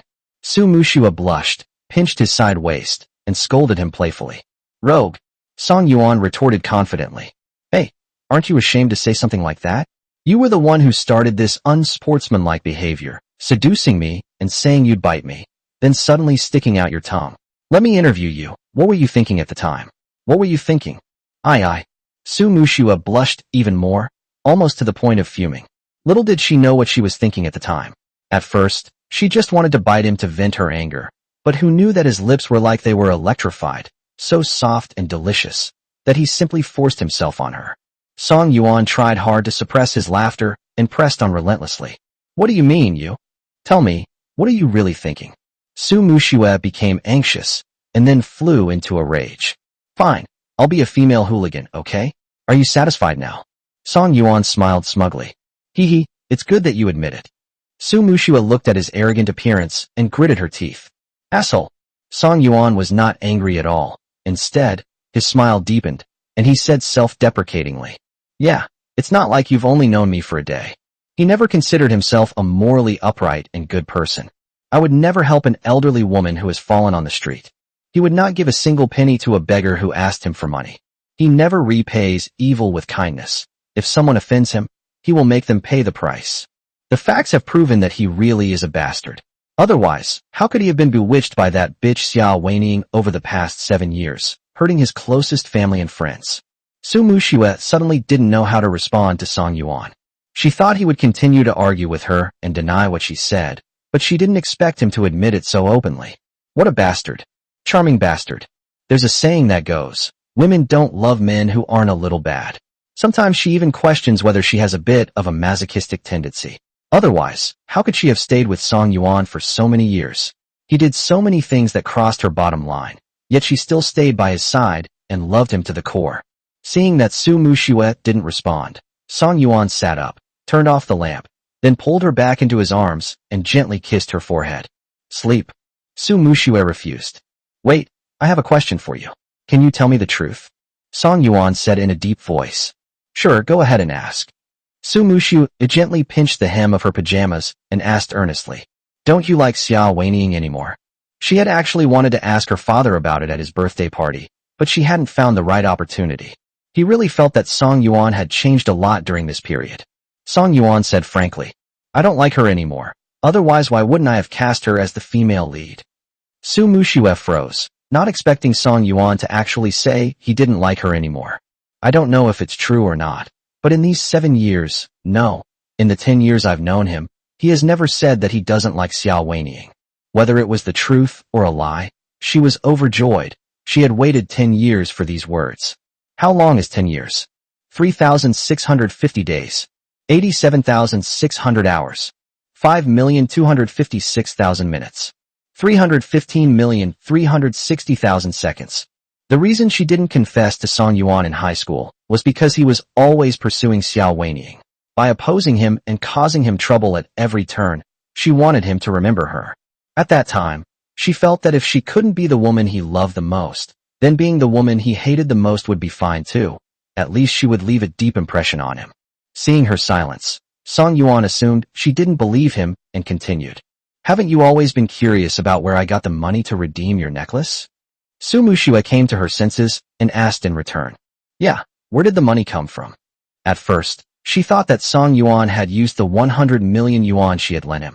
Later, she had someone check his accounts and found that he had not touched the money. So she became even more curious, but Song Yuan just wouldn't tell her. Song Yuan said leisurely, I tricked Xiao Weiniang. I told her that the male lead and the second female lead of Yunxiang Zhuan couldn't be paid, and asked her to help cover the difference. Su Muxue asked in surprise. What? She just agreed. Of course she wouldn't agree, but at that time I told her that if the money wasn't in place, we couldn't start filming if we cast her as the female lead. Su Muxue gasped. You're something else. That's a really sneaky method. How did they come up with that? She suddenly felt that Song Yuan in front of her was a complete stranger. Chapter 66. You can tell the difference between the king and the queen? This doesn't make sense. How did Song Yuan suddenly become so smart? Where did that big fool who was easily tricked by Xiao Weiniang go? She still couldn't believe that Song Yuan would so easily give up on Xiao Weiniang, the white moonlight he had loved for so many years. He then changed the subject, making a joking remark. Will you ever use this trick on me again? Song Yuan was surprised that Su Muxue would ask such a question, and said helplessly, No way, you're my wife, and she's the other woman. Why would I try to trick you? Su Muxue fell silent again. He secretly complained to himself. So Song Yuan knew he was the legal wife, and Xiao Weiniang was the mistress. Is he really going to change his mind, and live a good life with her? Not necessarily. Perhaps he is only temporarily sober now, and there is no guarantee that he will not continue to make the same mistake in the future. But no problem, we'll deal with whatever comes our way. She has plenty of money, more than she could ever spend in her lifetime. She's so poor she only has money left. If Song Yuan wants to swindle her money, so be it. She can give him however much she wants, as long as he doesn't use his own money to support other women. Friday. After a busy day, Song Yuan returned home and had dinner. I came to the balcony and lazily leaned back in the rocking chair. I simply came out to get some fresh air, enjoy the evening breeze, and see the night view. But my craving for cigarettes kicked in. So he took out a cigarette from his pocket, lit it, and began to silently puff out smoke. Just as a cigarette was about to burn out, the phone on the corner of the table vibrated. Song Yuan glanced at the screen. A new message had arrived on WeChat. Song Yuan immediately stubbed out his cigarette in the ashtray, picked up his phone, and opened WeChat. Someone spoke in our high school classmates group chat, which had been quiet for a long time. When Song Yuan opened the message, he saw that the group admin, who was also the class monitor, had announced a class reunion to be organized the next day and hoped that everyone could attend. Many students have already agreed. Song Yuan's eyes lit up. He had transmigrated from his senior year of high school. He suddenly wanted to know how the Fong brothers, who sat in front of him, were doing. After transmigrating, he didn't have their contact information on his phone. So I decisively typed in a message that I also wanted to go, and was about to send it. Xiao Weiniang suddenly said in the group chat that she would go. Song Yuan hesitated. If Xiao Weiniang went too, and he went as well, Su Muxue would definitely overthink it. After all, he had just told Su Muxue a few days ago that he had broken up with Xiao Weiniang. He couldn't avoid contact with her at work, but it wouldn't be good if they met again in private. I'm torn. His phone vibrated again. Shin Imo had suddenly called him. Song Yuan decisively pressed the answer button. Hey Amo. Brother Yuan. Are you going to the class reunion tomorrow? Are you going? Go for it. This is the first time we've organized a reunion in all these years since graduation. Do you still remember Fong Zheng and Fong Yuan? Yes, I remember. I just thought of it. What's up? These two brothers were Shun Imo and I's most loyal followers. They were never afraid of fighting and always lined up to buy us the best cream pineapple buns in the cafeteria, which were only available in limited quantities every day. Shin Imo said in a deep voice. You know they disappeared after we graduated, so I. Song Yuan interrupted him, speaking urgently. What do you mean by disappeared? I forgot. Tell me properly. We lost contact with him after graduation. We even went to his house, but the house has changed owners, and the other party doesn't know our new address. Song Yuan. How could this happen? Shin Imo continued. So, I think it's possible that they might show up tomorrow. Song Yuan asked with concern. We can't get in touch with any of us, so how could we possibly get in touch with the squad leader? Shin Imo said urgently. What if he's deliberately avoiding us? Song Yuan let out a sigh of relief. That's true, it's possible. I'll go tomorrow, but I need to tell my wife first. Okay, see you tomorrow. I hung up the phone. Su Muxue suddenly pushed open the balcony door and looked at Song Yuan, asking him a question. Would you like to come in and have some fruit? They're here. Song Yuan stood up and quickly left the balcony. The two sat down side by side on the sofa. Song Yuan picked up a banana from the fruit bowl on the coffee table, peeled it, and ate it with gusto. Su Muxue picked a large strawberry and ate it in small bites. The huge LCD TV was playing the melodramatic family drama, The Temptation to Go Home, which had been replayed countless times. Song Yuan absent-mindedly turned his gaze to the screen. The video is currently playing a scene of Ellie and Hong Shuxian on a date in Pinru's bedroom. Ellie was wearing Pinru's clothes and using Pinru's cosmetics to put on makeup. Hong Shuxian leaned over, grabbed her hand, and asked, Why are you wearing my wife's clothes and using her cosmetics? Ellie grinned mischievously. Since we're after excitement, let's go all the way. Hong Shuxian was secretly pleased and uttered his famous line, You're so sexy. Upon seeing this, Song Yuan choked on the banana and began coughing violently. Cough, cough. Holy crap, what kind of show is this? How can it be so outrageous? These lines are awesome, so damn exciting. Upon seeing this, Su Muxue immediately pulled out a few tissues from the tissue box, wiped his mouth, and patted his back to help him catch his breath. Eat slowly. No one's going to take it from you. I've never seen anyone choke on a banana before. That's really something. Cough, cough. It took Song Yuan a while to calm down. With red eyes, he looked up at Su Muxue and complained. Don't blame me. Look at the kind of ridiculous drama you're watching. What kind of dialogue is this? And the actors, their acting is so good. I'm angry for Pinru. The male lead is such a scumbag. How dare the mistress be so arrogant? Su Muxue retorted seriously. Where is this incredible, unbelievable drama? Don't you think it's very realistic? Su Muxue's words made Song Yuan a little uneasy. Did he bring Xia Weining home before? No way. No. Absolutely not. If he really did receive it, Su Muxue would definitely not agree to him attending the class reunion. Asked the question cautiously. Did I bring Xia Weining home before? Su Muxue rolled her eyes and said irritably. No, but she's arrogant too. She's just as bad as the mistress in the drama. Last time I brought some people to beat her up, she even said that it was my fault for not being able to control her and that I couldn't blame her. She did nothing wrong. Song Yuan immediately took her hand and gently coaxed her. It's my fault. Honey, don't be angry anymore. It's all in the past. I promise I won't do it again. Su Muxue's expression softened a bit, and a warm feeling welled up inside her, but she still didn't hold back with her words. That sounds nice, but can you really do it? Song Yuan promised. Of course I can. I swear on it if you don't believe me. Su Muxue subtly withdrew her hand, saying disdainfully, Come on, if oaths really worked, no man would swear them anymore. Do you think I'm some naive, innocent little girl? Chapter 67 Sweet Words. Song Yuan gasped. Wow, that's amazing. He also assumed that most women would believe a man's vows, and only a few sober and rational women would not. Clearly, Su Muxue is the latter. How clever. No wonder she's his wife. However, on the other hand, although Su Muxue was no longer an innocent little girl, she had married and become a wife at a young age. But she's still a total romantic at heart. Although I don't believe in oaths, I was still moved by Song Yuan's attitude. To reiterate, whether what he said is true or false, at least he won't be like before, cheating with such self-righteousness and constantly threatening divorce. This is already a significant improvement. Thinking of this, Su Muxue tilted her head slightly and smiled. Of course, I don't believe it, but if you really swear it, I'd be happy to hear it. After hearing this, Song Yuan immediately held up 3 fingers and said in a very professional manner, "Wife, I swear, I will never cheat on you again.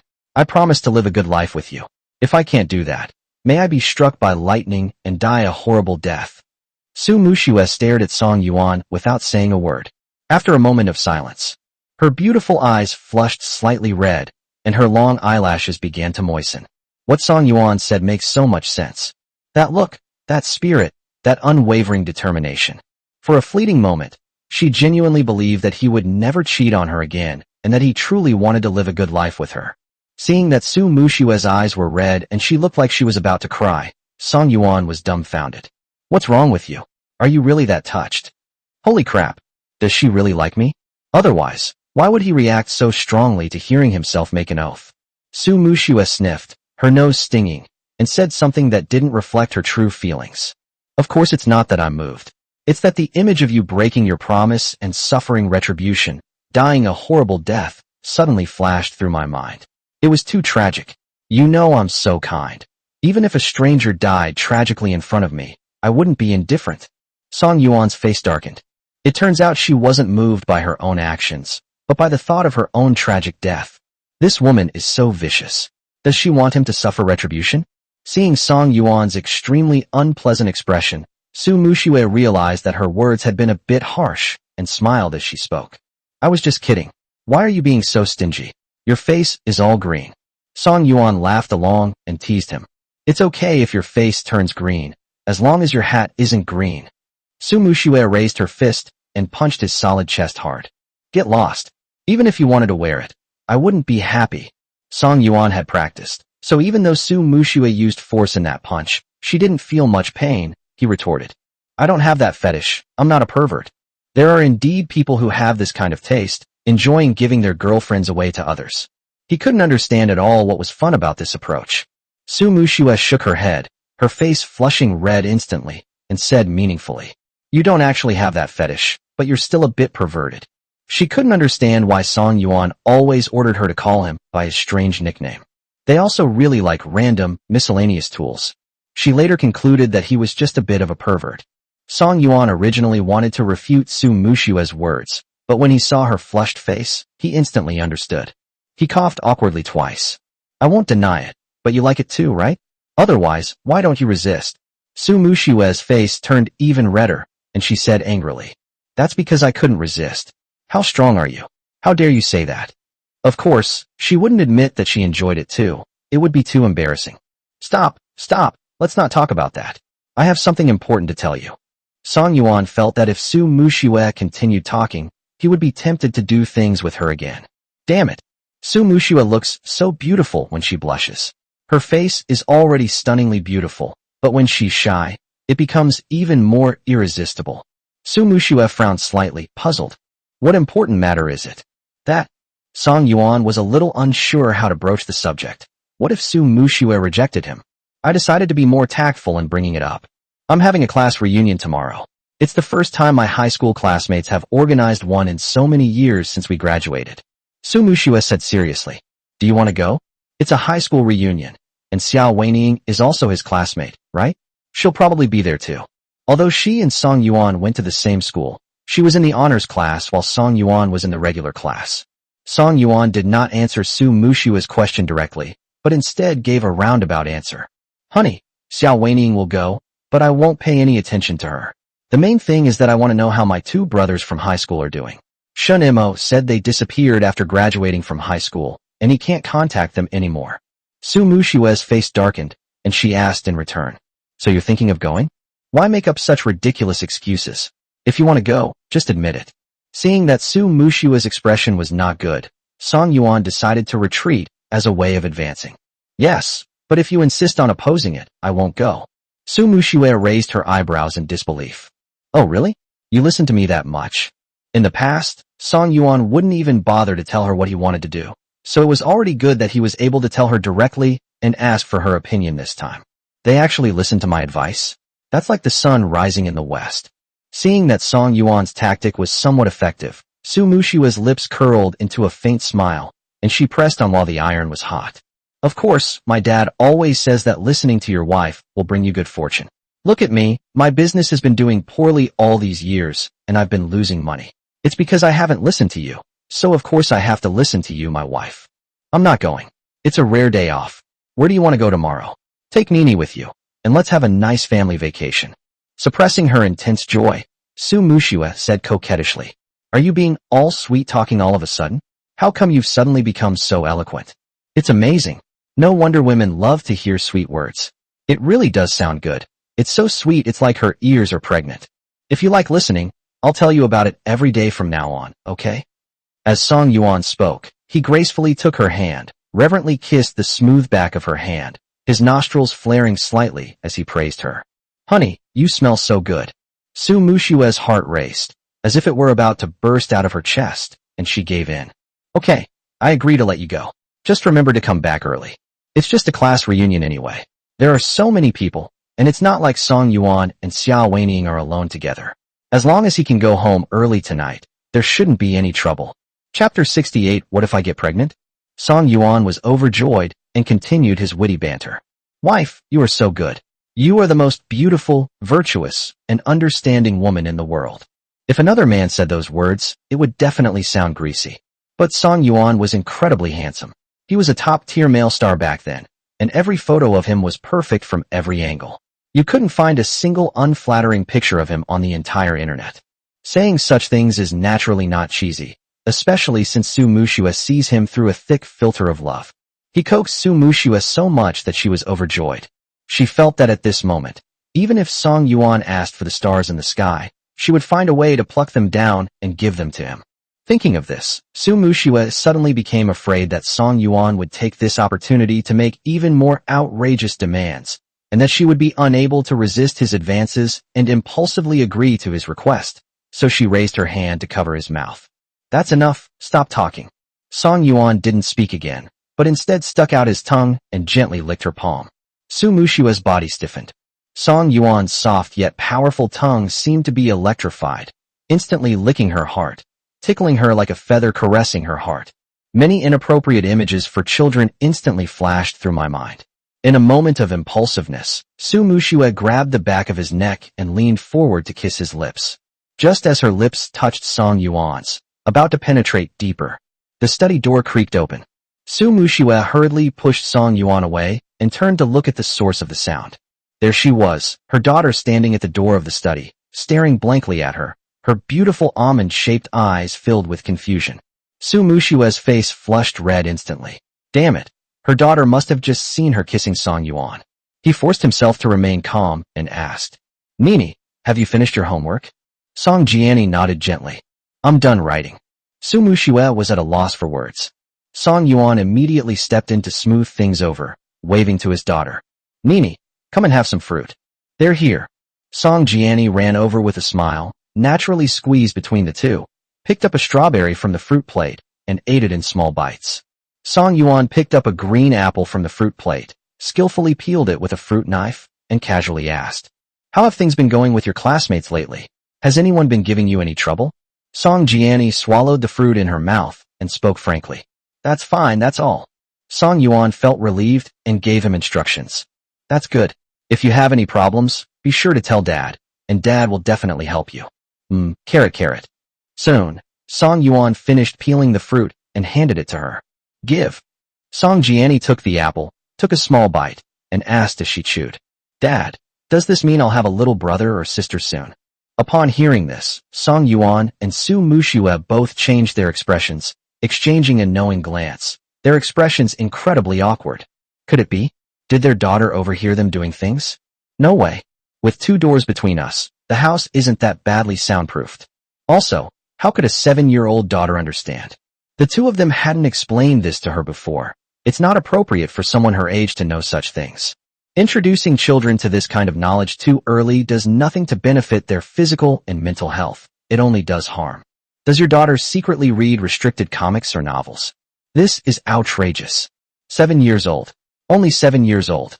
Song Yuan took a deep breath and, forcing himself to speak, asked back. Why are you suddenly asking that? Song Jiani blinked and said innocently. I just saw you kissing. Mom told me before that I was born after she kissed Dad. Song Yuan looked at Su Muxue blankly. Did she say that? Su Muxue nodded gently, secretly relieved. She was terrified, It turned out her daughter didn't understand. Previously, her daughter was curious about where she came from. Unlike most parents who would say that the child was picked up from a trash can or given away in a lottery, she used a slightly more romantic way of saying it. He said that after the kiss, she would get pregnant, and he also told his daughter never to let any man other than her father kiss her, because she would get pregnant, and if she got pregnant before she was an adult, she would die of pain. With Su Muxue's confirmation, Song Yuan finally felt relieved and explained to his daughter with a smile. Nini will have a little brother or sister, but we can't guarantee the exact date. Although he and Su Muxue had always taken precautions, they had sex too frequently, so he couldn't guarantee 100% safety. If I were pregnant, I would definitely choose to give birth, so that the family could be more lively. Song Jiani smiled sweetly and said excitedly, "Yay, I'm going to have a little brother or sister. If I have a younger brother or sister to keep me company, I won't feel lonely." After finishing the apple, Song Jiani obediently went back to her room to sleep. Song Yuan and Su Muxue returned to the bedroom and snuggled into bed. Song Yuan casually pulled her into his arms, and as he lowered his head to kiss her, Su Muxue dodged him. Etc. "What's wrong?" Su Muxue gently bit her lip, stared into his eyes, and said earnestly, "What if I really am pregnant again?" Song Yuan found her question utterly absurd and laughed as he answered, "Of course we'll give birth to it." "What? You don't want to?" Is Su Muxue afraid of pain and the trouble of raising a child, and therefore doesn't want to have any more children? Upon hearing this, Su Muxue's eyes welled up with tears, her heart filled with mixed emotions. She hadn't expected Song Yuan to be so responsible this time. She said softly, "But that's not what you said back then. I told you I was pregnant, and you asked me how I could prove the child was mine and told me to abort it." Song Yuan's eyes widened suddenly. No way. He knew he hadn't lived a human life in the past, but he never imagined he'd become such a beast. Can he really be that cold-blooded? But then I thought about it again. Given his past behavior, it seems he might actually have said it. Because he considered Su Muxue his enemy back then, the two had always been at odds. For some reason, the two slept together. After that, their relationship probably didn't improve. Then, a few months later, Su Muxue became pregnant and suddenly came to see him. He was indeed suspicious. Moreover, at that time he was pursuing Xiao Wenying, and Su Muxue wanted him to take responsibility and forced him to get married. If he got angry, he might really say something like telling her to get an abortion. Song Yuan hugged the person tightly and said with remorse, "Honey, I was wrong in the past. Don't worry, you can have as many as you want from now on. I will never be irresponsible again." Su Muxue didn't speak, but buried her head in Song Yuan's chest. Listening to his steady and powerful heartbeat, hot tears silently rolled down my cheeks. Pat pat. It soaked Song Yuan's thin clothes. Song Yuan felt the damp heat on his clothes, and his heart ached. Helpless, he reached out and gently patted her back. Chapter 69. Things don't go as planned. The meeting place was chosen to be a 5-star hotel in the city center. Song Yuan and Shun Mo found room 3306. Push open the door. Song Yuan looked around and saw his classmates sitting around the table. He scanned the room but couldn't find the two people he most wanted to see, Fang Zheng and Fang Yuan. Has the class monitor also failed to contact the two brothers? Squad leader Zhang Meng saw Song Yuan and Shun Mo and stood up to greet them warmly. Song Yuan, Shun Mo, come in and sit down. It's been so many years since we last saw each other. It's so nice to finally get together today. Song Yuan and Shun Mo nodded with smiles, and the two sat down next to each other in the empty seats. Song Yuan was the first to ask Zhang Meng a question. Will Fang Yuan and Fang Zheng be here in a bit? Zhang Meng pushed up her silver-rimmed glasses and said awkwardly, I couldn't get in touch with them. They haven't spoken in the group since graduation. They don't reply to my private messages, and the numbers are disconnected when I call them. I see. After Song Yuan finished speaking, a hint of frustration appeared in his dark eyes. What happened to those two brothers? 7 years. How could he just vanish into thin air? It's truly heartbreaking. Could something unexpected have happened? Shinmo's expression changed visibly upon hearing this. The two of them had attended this gathering primarily to try and find the Fang brothers, Fang Zheng and Fang Yuan. With a creak, the door was pushed open. Everyone looked up at the door. The person who came was Xiao Wenying. Wearing a white ruffled dress, the clean and fitted style suited Xiao Wenying's petite figure perfectly. With her youthful bun hairstyle and light makeup, she looks pure and beautiful. Xiao Wenying smiled and explained to everyone. Sorry I'm late. There was a bit of traffic on the way. The moment the deputy squad leader, Gao Chong, saw Xiao Weiying, he was instantly captivated by her, his eyes glued to her. Back then, besides Song Yuan, there was another person who liked Xiao Weiying. Zhang Ming smiled. It's all right, not all the dishes have been served yet. Let's find a seat quickly. Actually, she wasn't the one who initiated this class reunion. Instead, Xiao Weiying asked her for help, saying that she and Song Yuan had a conflict and wanted her to organize a gathering to help reconcile them and ease their tension. She and Xiao Weiying were very good friends in school, and they often kept in touch after graduation, so Zhang Ming felt embarrassed to refuse. Okay. Xiao Weiying, carrying her bag, naturally sat down in the empty seat next to Song Yuan. He was about to greet Song Yuan.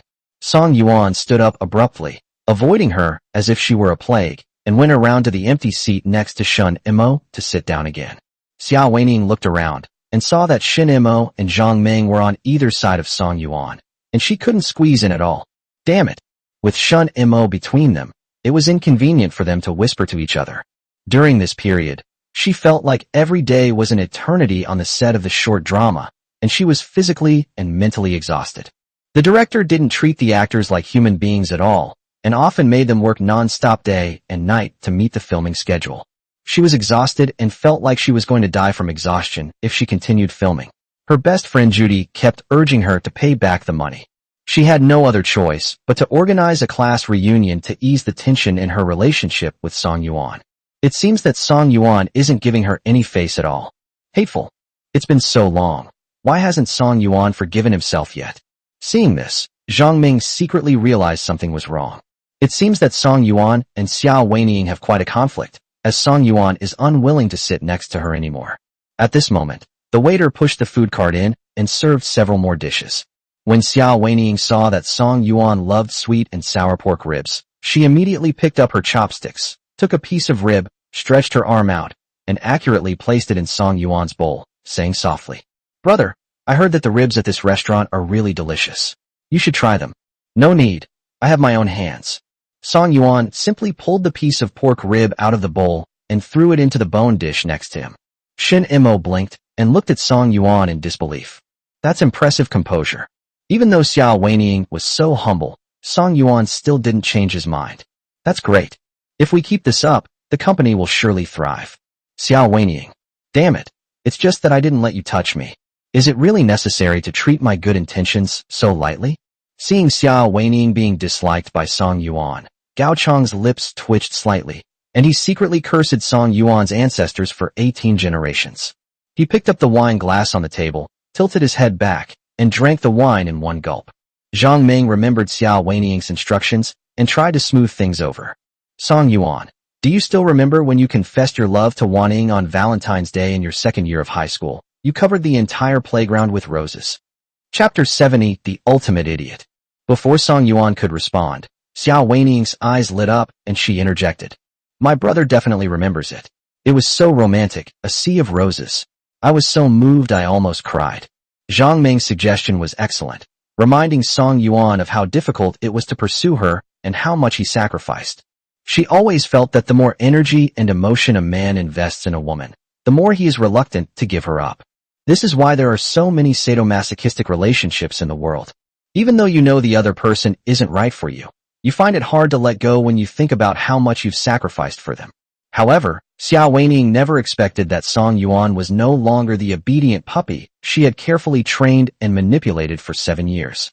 The current Song Yuan is 18 years old. His feelings for Xiao Weiying are not as deep as they are 7 years later.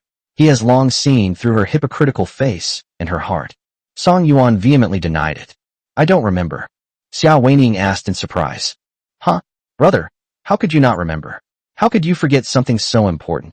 Song Yuan stared into Xiao Weiying's eyes and said meaningfully, people tend to selectively forget the ridiculous things they've done in the past. Damn it.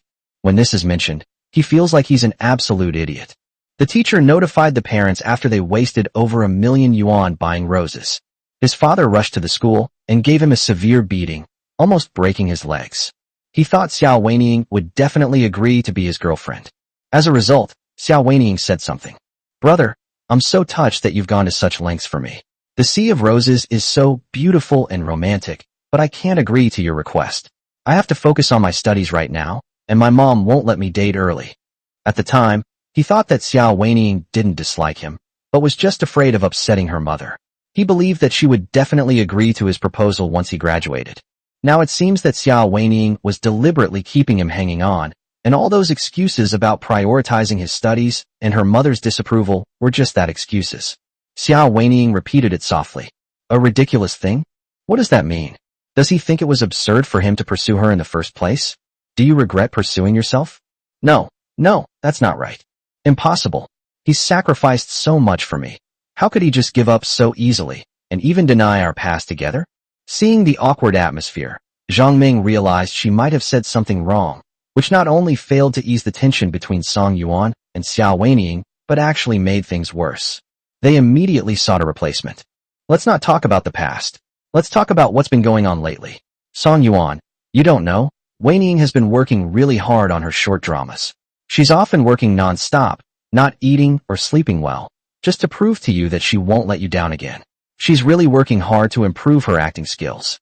What she said should be fine, right? If Song Yuan really still cares about Xiao Weining, he would definitely feel sorry for her. Song Yuan clenched his chopsticks slightly, looked directly into Zhang Ming's eyes, and said seriously, "Class monitor, what is the purpose of organizing this class reunion?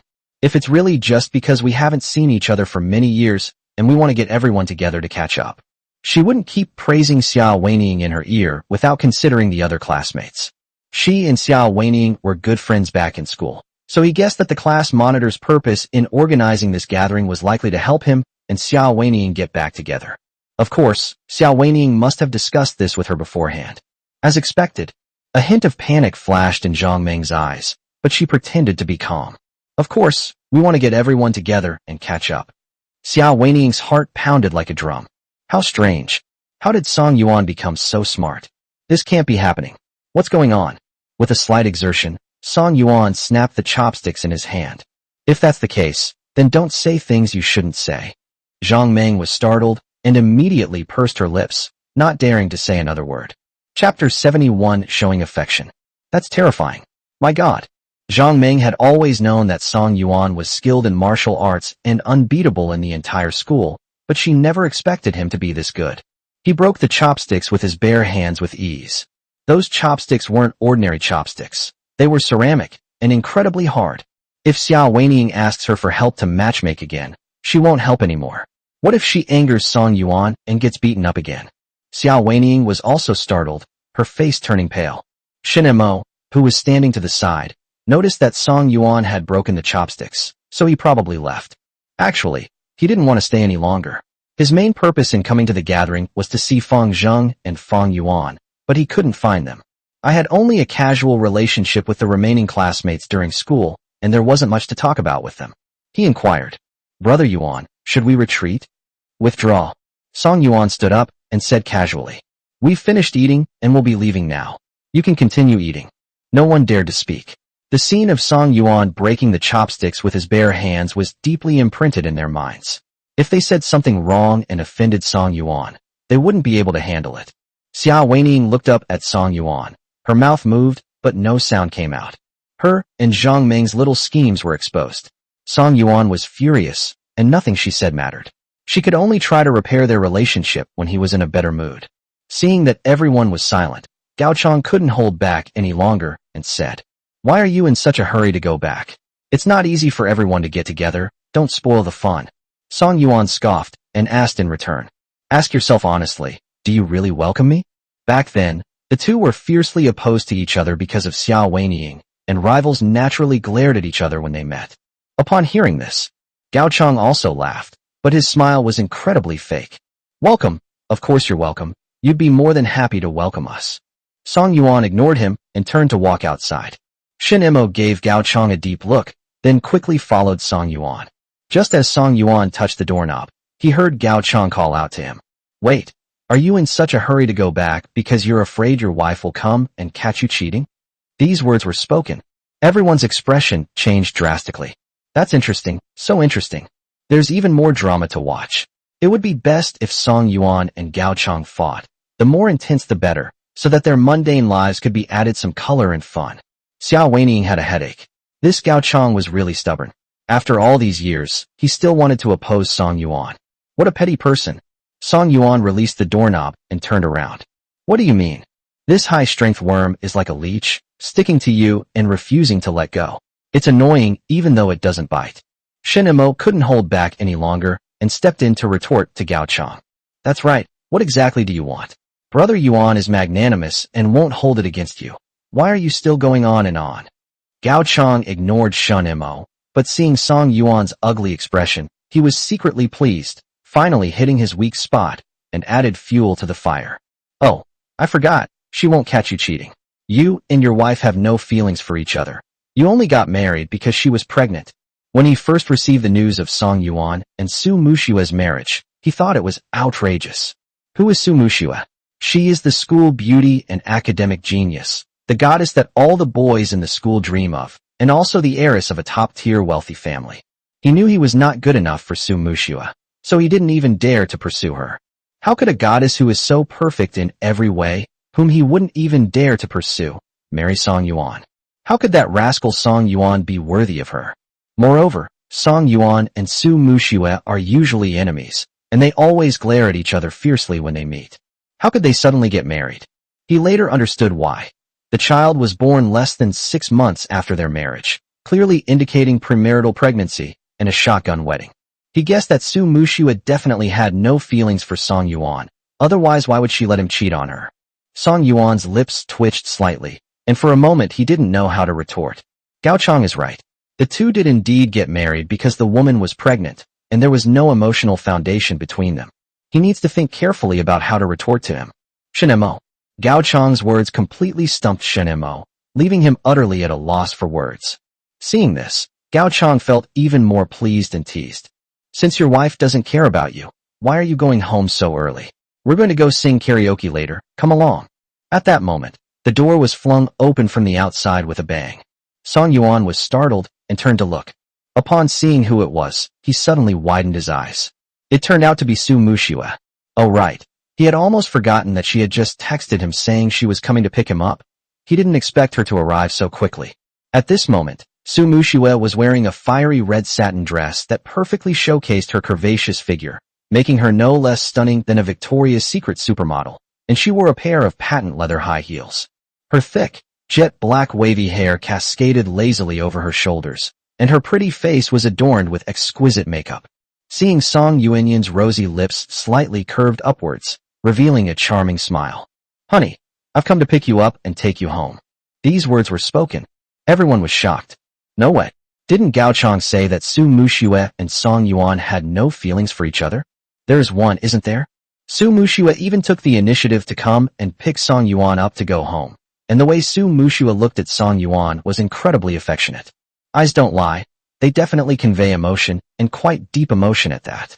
Xiao Weining was just as confused as her classmates. He was so shocked that his mouth dropped open. No way, doesn't Su Muxue argue with Song Yuan every day? Shouldn't you get angry at Song Yuan for showing up at the class reunion? Why are you being so kind to him, not making a fuss or arguing, and even gently saying you'd come and take him home? Did you take the wrong medicine? In contrast, Gao Chang stared intently at Su Muxue, who was glamorous and beautiful like a fairy. His molars were practically grinding to powder, and his hands were clenched into tight fists. A seed called jealousy quickly took root and sprouted in my heart, growing so fast it seemed to burst out of my body. What's going on?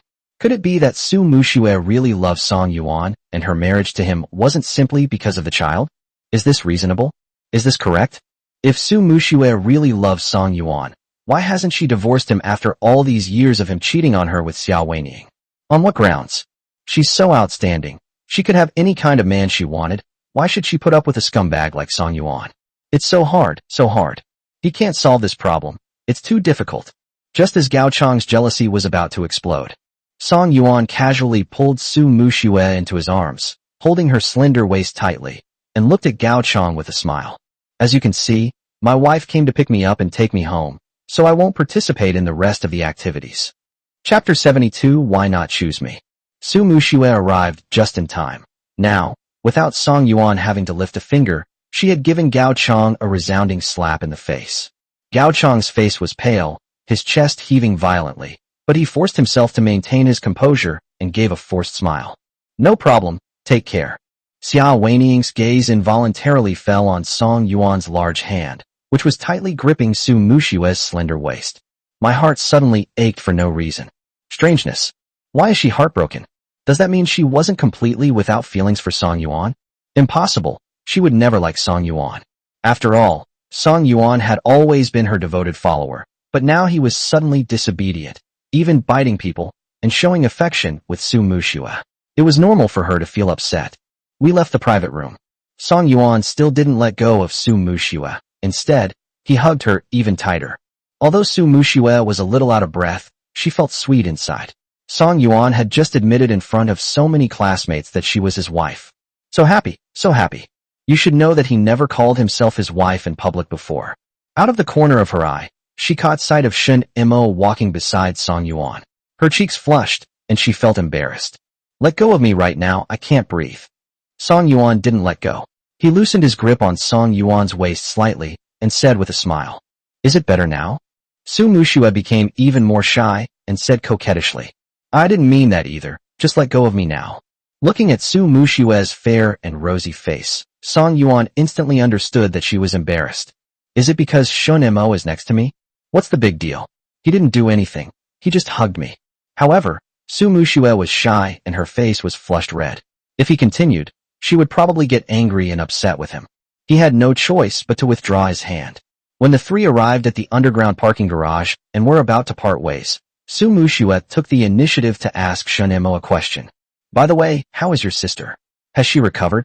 The reason he suddenly asked this question was because he and Song Yuan visited Shen Yanran 2 weeks ago. Song Yuan showed particular concern for Shen Yanran, and her intuition told her that Song Yuan's concern for her was not because he liked her or wanted to have something happen between them. Instead, he treated her like his older sister. She could understand. Song Yuan and Shen Mo grew up together. When they were little, Song Yuan often went to Shen Mo's house to play. Shen Yanran took good care of Song Yuan. Song Yuan considered her his older sister without any problem, but he still couldn't help feeling jealous. She wanted all of Song Yuan's love and didn't want him to treat a beautiful woman with no blood relation as his sister. Who knows if this sibling relationship will slowly change over time. Shen Mo was taken aback, not expecting Su Muxue to care so much about her sister, and spoke frankly. That's about it. I'll be going to work in another city at the end of the month. That's good. Su Muxue secretly breathed a sigh of relief. Since Shen Yanran was going to work in another city, she would have fewer opportunities to meet with Song Yuan, so she didn't have to worry anymore. After chatting with Shen Mo for a few more minutes, Song Yuan got into the car with Su Muxue. As soon as Su Muxue got into the car, she was about to start the engine when Song Yuan interrupted her. Honey, why did you seem so happy when you heard that Sister Yanran was going to work in another city? He found it strange when Su Muxue and Shen Mo asked about Sister Yanran, but when he saw her, she seemed relieved and a faint smile appeared on her lips. He suddenly had a bold guess. Did she suspect that he and Sister Yanran had an improper relationship? That's why I was happy to hear that Sister Yanran was going to another city soon. Su Muxue's fingers trembled slightly as she explained. Of course I'm happy. Isn't she your best friend's older sister? Of course I want her to be well. That's a perfect reason, isn't it? There's nothing wrong with it. She didn't want Song Yuan to know her true thoughts, otherwise they would inevitably argue, and he would definitely think she was too sensitive and suspicious. Song Yuan narrowed his eyes slightly and examined him. Really? There's no other reason? Don't lie to me. No, don't ask. Fearing that Song Yuan would discover her secret thoughts, Su Muxue quickly started the car, stepped on the gas, and sped out of the underground parking garage. Inside the private room, everyone was a little drunk. Gao Chong, too, took advantage of his drunkenness to approach Xiao Weiniang. He sat down in the empty seat next to her, stared into her eyes, and said blankly, Weiniang, I don't understand. I really don't understand. Please tell me. Xiao Weiniang was already in a bad mood because she hadn't managed to win Song Yuan back today, and Gao Chong's inexplicable question only made her more annoyed. She said impatiently, What don't you understand? Gao Chong rubbed his throbbing temples and asked the question that had been nagging at him. I don't understand. Why didn't you choose me? What is it about me that Song Yuan doesn't? Xiao Weiniang fell silent. Objectively speaking, Gao Chong's family background is similar to Song Yuan's. He is better at making money than Song Yuan. His appearance is not bad, and he likes me very much. Why did she reject him in the first place? By the way, Gao Chang is too smart. When Gao Chang was pursuing her, he wasn't generous and was stingy, unlike Song Yuan who spent money on her like water. Moreover, he had a strong personality and was very chauvinistic towards girls, which she couldn't handle at all. What she needs is someone who truly loves her and is willing to do everything in their power to help her achieve her dreams. It's obvious that Gao Chang isn't this person. Seeing that Xiao Weining didn't speak, Gao Chang continued talking to himself. Weining, you've seen it yourself. Look at how Song Yuan treats you now. I think he and his wife have a good relationship. He doesn't care about you anymore. Do you still want to stay with him? Upon hearing this, Xiao Weining immediately became anxious and denied it. He cares about me. We just had a minor disagreement. He loves me so much. How could he just stop loving me like that? As for why Su Muxue gave Song Yuan face today, she probably thought she would teach Song Yuan a lesson when she got home. Gao Chang's heart is pounding, he said, trying to negotiate. Okay, before you and he have a fight and make up, can you give me a chance? He had been waiting for this opportunity for a full 10 years, from his first year of high school until now. He had been anxiously waiting for it, and that feeling was truly unbearable. Xiao Weining said slowly, "It's not that I can't give you this opportunity, it's just that I'm in a bit of trouble right now." Gao Chang suddenly felt a surge of hope and said excitedly, "Tell me what trouble you have. If I can help, I definitely will." Xiao Weining said dejectedly, "I'm in debt, and my creditors keep pressing me for repayment. If Gao Chang can help her repay the debt and treat her as generously as Song Yuan did, instead of being as stingy as before, she might consider giving him a chance. It's just an opportunity anyway, and I don't have to give my body. I'm simply providing him with emotional value." Gao Chang perked up instantly when Xiao Weining mentioned money. How much is owed? Chapter 73, Human Awakening. Gao Chang thought he could help if it was a small amount of money, since he didn't need it himself. Xiao Weining held up 5 fingers and smiled sweetly. Not much, just 5 million. If he's not even willing to give himself 5 million, then let him get as far away as possible. It's useless for him to be richer than Song Yuan. He won't spend money on her. He can only watch. She's not stupid enough to give such a stingy person a chance. Gao Chang was speechless. Isn't 5 million a lot? That was half a year's income for him. He liked Xiao Weining, but he didn't want to end up like Song Yuan, wasting a lot of money in the pursuit before he even got her. When Xiao Weining saw that Gao Chang didn't speak, she immediately understood his meaning. Silence meant rejection. It seems that after all these years, Gao Chang hasn't changed at all, using the guise of deep affection but unwilling to make any sacrifices. I gave you the opportunity, but you didn't want it, so don't blame me. Gao Chang remained silent. After a long pause, he finally spoke. Weining, if you really want to be with me and break things off completely with Song Yuan, I will definitely help you. He's a businessman. He won't do a deal that loses money. The same goes for relationships. He can't give his heart away before he's even received it. That's too passive and not the way a smart person acts. Xiao Weining suddenly laughed, her beautiful eyes flashing with a sharp light, and changed the subject. Didn't you just ask me why I chose Song Yuan instead of you? I can tell you the answer now. Gao Chang asked, puzzled. Why? Xiao Weining stared at his slightly reddened eyes and spoke each word mercilessly. Because you are too selfish and petty. You don't understand what true love is at all. What bad luck. If I had known he wasn't willing to pay, why would I have wasted so much breath arguing with him? After saying that, he picked up his bag and turned to leave the private room without looking back. Gao Chang stared blankly at Xiao Weining's resolute figure, murmuring softly, I'm selfish? I don't understand love. How was he selfish? How could he not understand love? He said he would definitely help her as long as she was willing to be with him. Perhaps this was just an excuse Xiao Weining used to reject him. Ultimately, there's only one reason. She doesn't like herself. In the dead of night, the crescent moon hangs high in the sky. In the bedroom, Song Yuan originally wanted to have a good talk with Su Muxue, but he just couldn't focus. Helplessly, he climbed off her and reached into the tissue box on the bedside table to pull out 2 tissues to wipe the cold sweat from his forehead. He awkwardly discussed it with Su Muxue. Can we do it tomorrow? He couldn't stop thinking about Fang Zheng and Fang Yuan. What was going on between them? How could he have disappeared for 7 years? They were nowhere to be found, neither alive nor dead. Before they time-traveled, everything was fine. Both brothers had their own plans for the future, and their prospects were bright. Su Muxue braced herself against the mattress, nestled into his arms, gently took his hand, intertwined her fingers with his, and comforted him. Okay, it's okay. You're probably just too tired today. This is the first time in 7 years of marriage to Song Yuan that he has been unable to perform. It's perfectly normal for it to not work out once in a while, and she really didn't want Song Yuan to feel sorry about it. Song Yuan crumpled the tissue into a ball and tossed it steadily into the black trash can beside the bed, sighed deeply, and said anxiously, "I'm not tired. I'm just thinking about things." Su Muxue asked curiously, "What's up? Is there a problem with the filming of Zhuan?" "That shouldn't be the case. Filming hasn't finished yet, it hasn't reached the approval stage, and the actors don't have any scandals. How could they encounter problems?" Song Yuan said solemnly, "Do you remember Fang Zheng and Fang Yuan from our class?" Su Muxue pondered for a moment, and instantly remembered that these two brothers were the little shadows that always followed Song Yuan and shunned Mo back then, going wherever they went, and always being the first to charge forward in every fight, and they were incredibly fierce. "I remember, so what?" Song Yuan said dejectedly. "They've disappeared. I couldn't contact them after graduation. They've sold their house to someone else. You know, that's why I went to the class reunion this time. I was hoping to find them." Su Muxue suggested. Chapter 74. My wife went back to her parents' home and didn't want to take me with her. How about I help you look for it?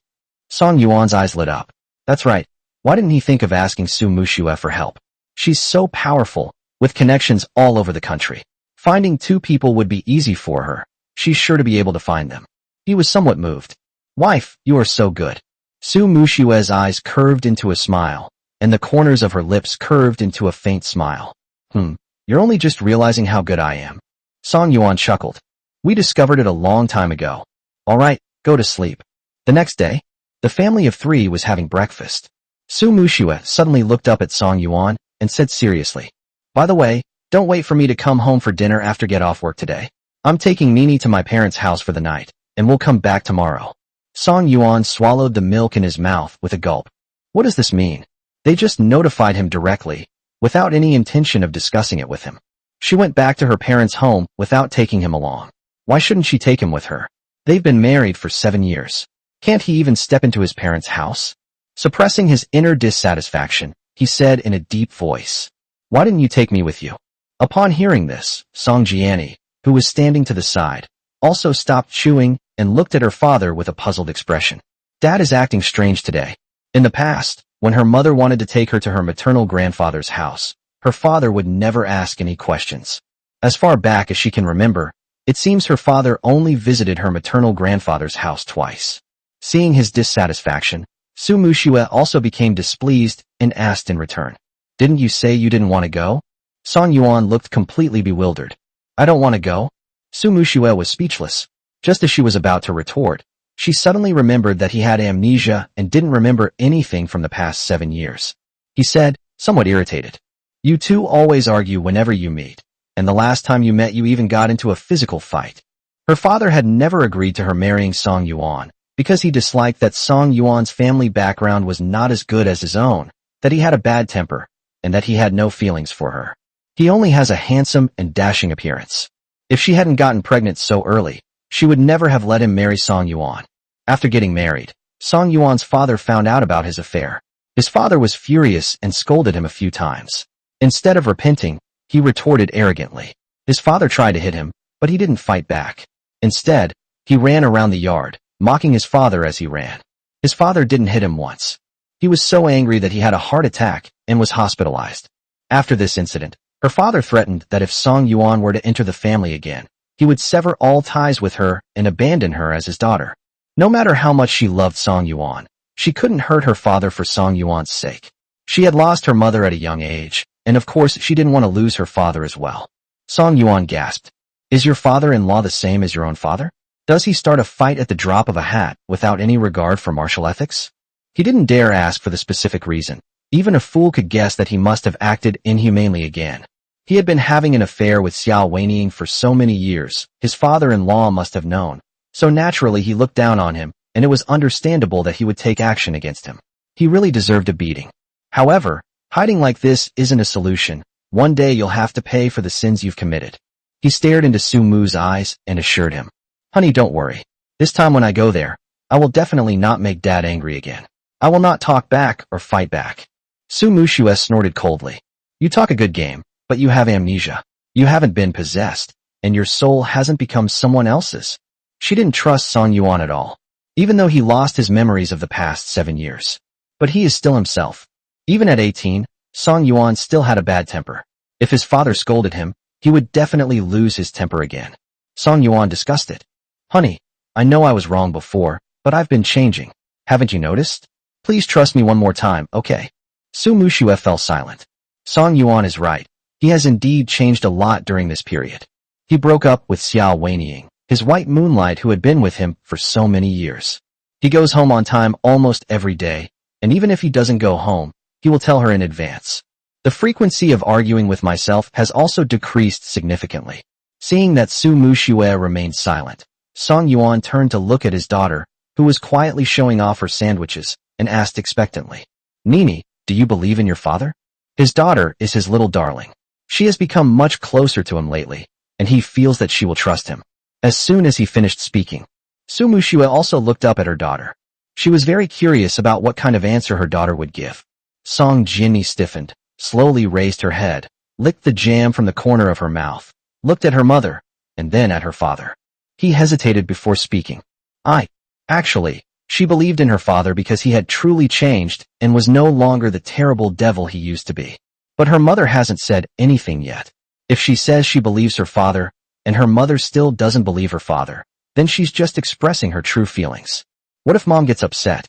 But then I thought, if she said she didn't believe her father, he would definitely be sad too. Moreover, she doesn't understand whether her parents have truly reconciled or still love each other.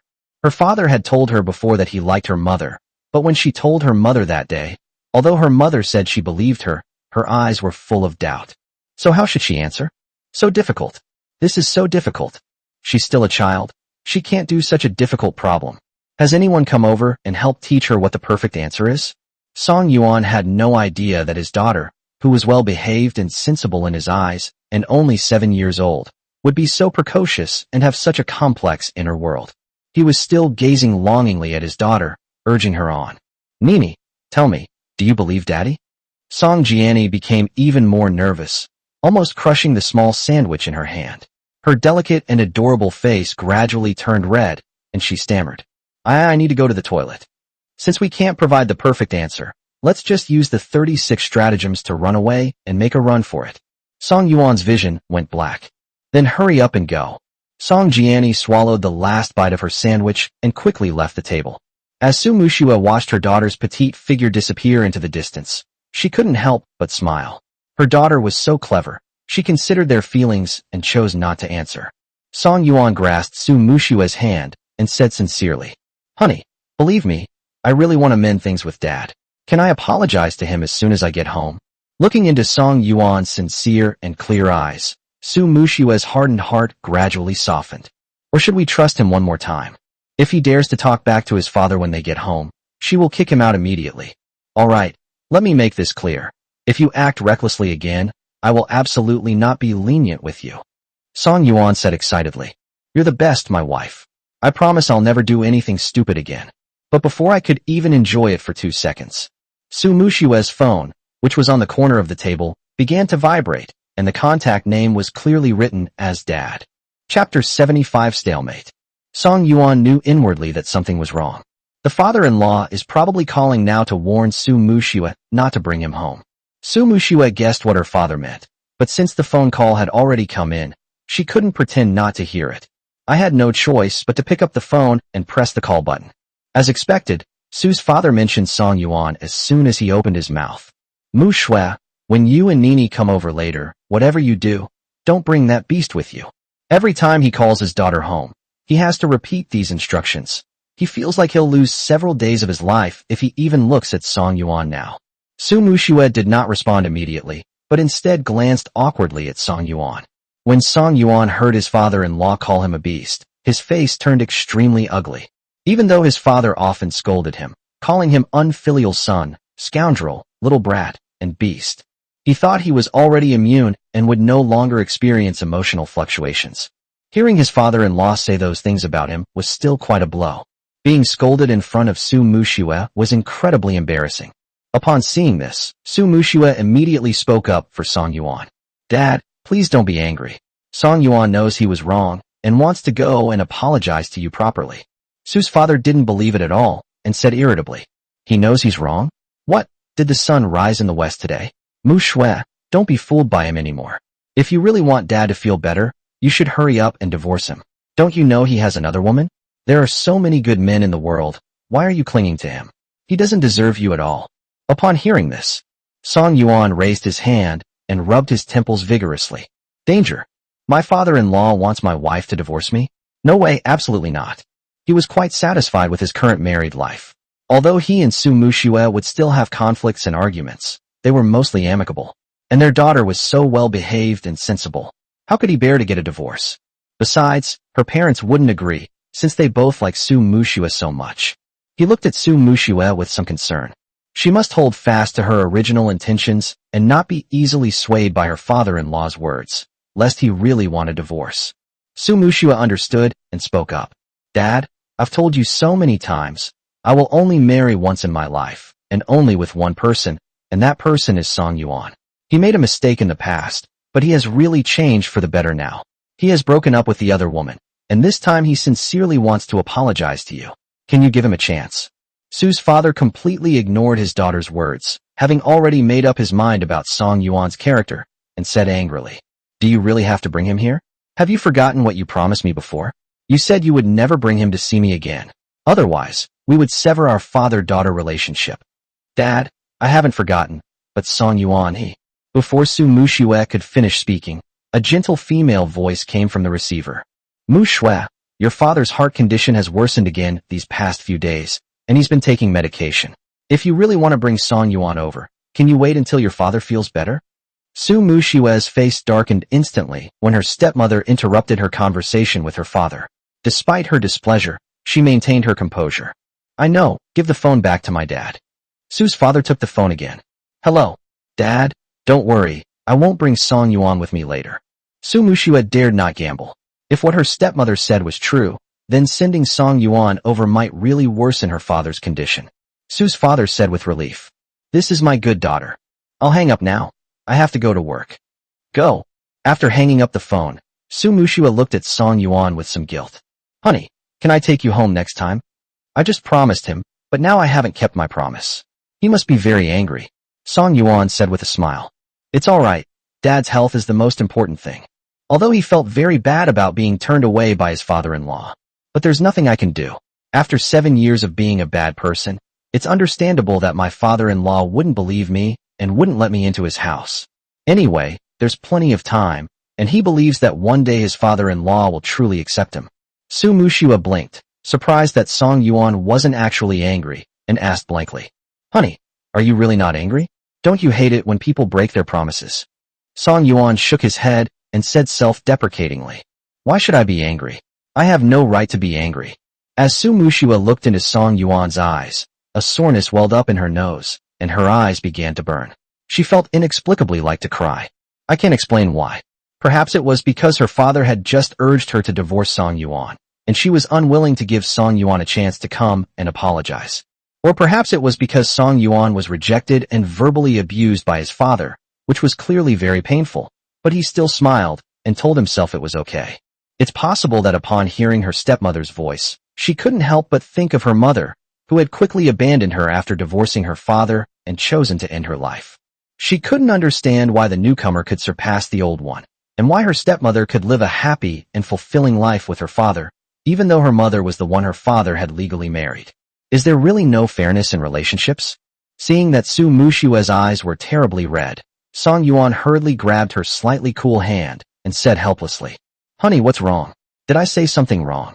Su Muxue sniffed, forcing back her tears, and gently shook her head. No, don't overthink it. Don't cry. It won't be good if Nini sees you when she comes out of the bathroom. Nini would definitely think that Song Yuan was angry with her again, but actually he wasn't. Song Yuan has been treating her much better than before. Song Yuan secretly breathed a sigh of relief, relieved that it wasn't because of his sadness, and pressed for an answer. So what exactly happened? Su Muxue murmured softly. I just don't understand why a second marriage can be so happy and fulfilling. She will only love one person and marry once in her life, and that person is Song Yuan. If the two of them really can't stay together until the end and can't grow old together, she will never like anyone else again. Perhaps it's because of her extreme and obsessive personality. Once she decides to do something, she will do her best and strive to do it to the best of her ability. Therefore, she treats relationships the same way, devoted and passionate, leaving herself no way out and giving everything she can for the other person. Not only did she not understand, but she also harbored deep-seated thoughts that she would never share with outsiders. On the one hand, as a daughter, she naturally hopes that her father can be happy. There is no problem with him remarrying after his mother's death, since he and his mother divorced peacefully. But she didn't want him to be too happy with other women. Every time she came home and saw her father and stepmother being affectionate, she felt like she had swallowed a fly. She didn't feel pain, but she felt disgusted and nauseous. Chapter 76, A Smile as Beautiful as a Flower. Very. Song Yuan gang wanted to say that it was normal. Many people get married in a hurry, not out of love for each other, but for various reasons. For example, everyone around them is married and only they are not. Their parents keep urging them to get married, or they accidentally have a one-night stand and get pregnant, so they get married because of the child. Then, after marrying someone you don't love, experiencing chaos and choosing to divorce, you remarry and choose someone you truly love, naturally leading to happiness. But then he suddenly realized that Su Muxue was asking such a strange question because she definitely didn't want a simple answer. Considering that she had just heard her stepmother's voice on the phone and her face immediately fell, her question was probably directed at her father and stepmother. Considering the tone of her voice and the look in her eyes when she asked me this question, it was clear that she didn't want to hear the answer I had just thought of. After all, no child wants their father to love his stepmother more than his mother. Thinking of this, Song Yuan immediately changed his words. Perhaps it's not as happy and perfect as you see it. Many couples only show their affection in front of others, but they may not be like that behind closed doors. Su Muxue's dim eyes regained some color, and she said with some doubt, "Is that so? If only that were true." Seeing that Su Muxue's expression had softened, Song Yuan gently placed his hands on her shoulders, stared into her eyes, and continued to affirm. Of course, look at how many couples in the entertainment industry are always showing affection in front of the audience, but they still get divorced without any warning. Su Muxue nodded gently, a faint smile curving her lips. That's really true. Song Yuan nodded in agreement and added, "Yes, that's right. First marriages are rarely happy, and second marriages are even more difficult. Secretly in my heart, my wife is not only easy to please, but also easy to fool. It's strange, she's usually so smart. How come she suddenly became stupid when it comes to this kind of thing? However, being a little slow is better. Being too smart can make life very tiring. As the saying goes, it's good to be a little confused sometimes." Unexpectedly, Song Yuan's happiness lasted only 2 seconds. Su Muxue frowned and asked, "No, that's not what you were going to say. The first thing you said was something like, what? What were you trying to say at the beginning?" Song Yuan was startled. Good heavens, how could he remember so clearly? He hurriedly tried to defend himself. "I was going to say, it's incredible that a second marriage can be so successful." Su Muxue narrowed her eyes slightly and scrutinized her. "Really? You're not lying to me?" Song Yuan said in a serious tone. No, absolutely not. Honey, even if I really lied to you, it was just to make you feel better. I genuinely don't want you to be upset. I know you didn't have a happy family background, and telling you the truth would only make you more upset. Will you forgive my lie?" Su Muxue did not respond. Suddenly, I burst into laughter, a genuine, joyful, and happy laugh. So beautiful. Her bright eyes curved into crescent shapes, sparkling with a captivating light, like a dazzling lotus blooming in a cold pond. She didn't want to delve any deeper. Regardless of whether Song Yuan had lied to her or not, she could sense that Song Yuan was taking care of her feelings, speaking cautiously as if afraid of saying the wrong thing and making her sad. Looking at Su Mumming's bright smile, Song Yuan's heart skipped a beat. Staring at her rosy lips, he couldn't help but lean in, about to kiss her lips. Familiar footsteps suddenly sounded behind me. It shrank back instantly. Damn it, my daughter is back. She immediately composed herself, turned to look at her daughter, and spoke before he could. The daughter spoke first, her clear, bright eyes filled with questions, her voice sweet and childlike. "Dad, do you and Mom want a third child? We already kissed each other last time, so we should be having a little brother or sister soon. Why is Daddy kissing Mommy again this time? She is not ready to have 2 younger brothers or sisters yet, preferably 2 years apart. Otherwise she won't be able to take care of them all by herself." Upon hearing this, Su Muxue couldn't help but laugh out loud. They really are innocent children, naively believing that one kiss will result in one child, and two kisses will result in two children. Her baby daughter is so adorable. Song Yuan was extremely embarrassed and didn't know how to answer. He really needed to be more careful in the future and not get close to Su Muxue in the living room. It was really embarrassing to be caught by his daughter.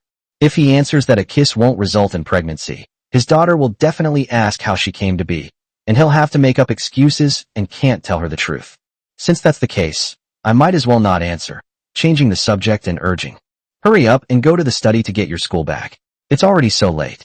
If you don't hurry up and get to school, you'll be late. Oh. Song Jiani obediently ran to the study to get her school bag.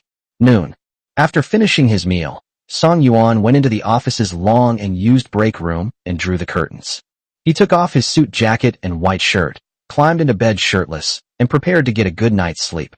He usually doesn't take a nap at noon, but he was so tired last night that he's incredibly sleepy now. Slowly close your eyes and drift off to sleep peacefully. In a daze, I heard a knocking sound at the door. Song Yuan opened his eyes groggily and said impatiently, "Who is it?" Shin Mo, standing outside the door, said in a deep voice, "Brother Yuan, I have something very important to tell you. May I come in?" Upon hearing Shin Mo say he wanted to come in, Song Yuan said urgently, "Wait a moment before you come in." He sat up abruptly, picked up the shirt from the hanger, and quickly put it on. Although Shin Mo is not gay, neither am I. But he never went to the hot springs or took a bath with him. I always felt it would be strange to see him naked, with that androgynous face that was more beautiful than a woman's. After getting dressed, Song Yuankai spoke. "All right, come in." Shin Mo pushed open the door. The room was pitch black. He quickly walked to the window, pulled back the curtains, and let the sunlight stream into the room.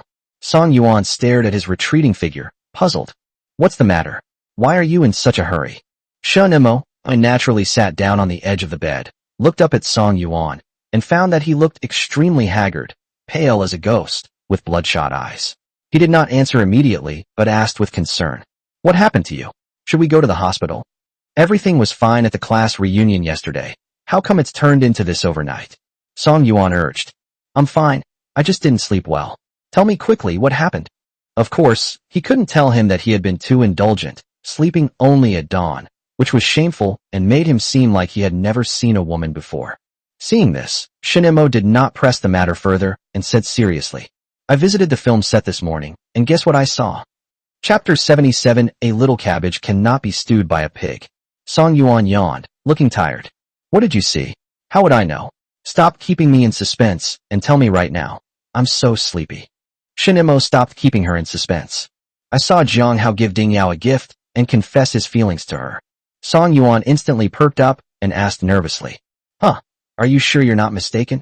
"No, I saw it with my own eyes. How could it be fake?" Song Yuan pressed for an answer. "Did Ding Yao agree?" Shin Mo looked worried and said with a headache. "He refused, and his attitude was quite firm, but I could tell that the kid was very unwilling to give up, and he said he wouldn't give up." Song Yuan's expression grew increasingly grim. What kind of situation is this? Is that reasonable? Jiang Hao has gone too far. Although Jiang Hao is the male lead in Yun Xiang Zhuan, he is not one of our own artists. We only signed a contract with him for one drama. A female artist heavily promoted by her own company is being pursued by a male artist from another company. How can I describe this feeling? It's like his carefully cultivated cabbage being eaten by a pig before he could even pick it. Many entertainment companies have rules prohibiting their artists from dating casually. Previously, a well-known artist lost millions of fans overnight after his relationship was exposed. Moreover, he had staked everything on the legend of Yun Xiang, so he certainly wouldn't allow any accidents to happen during filming.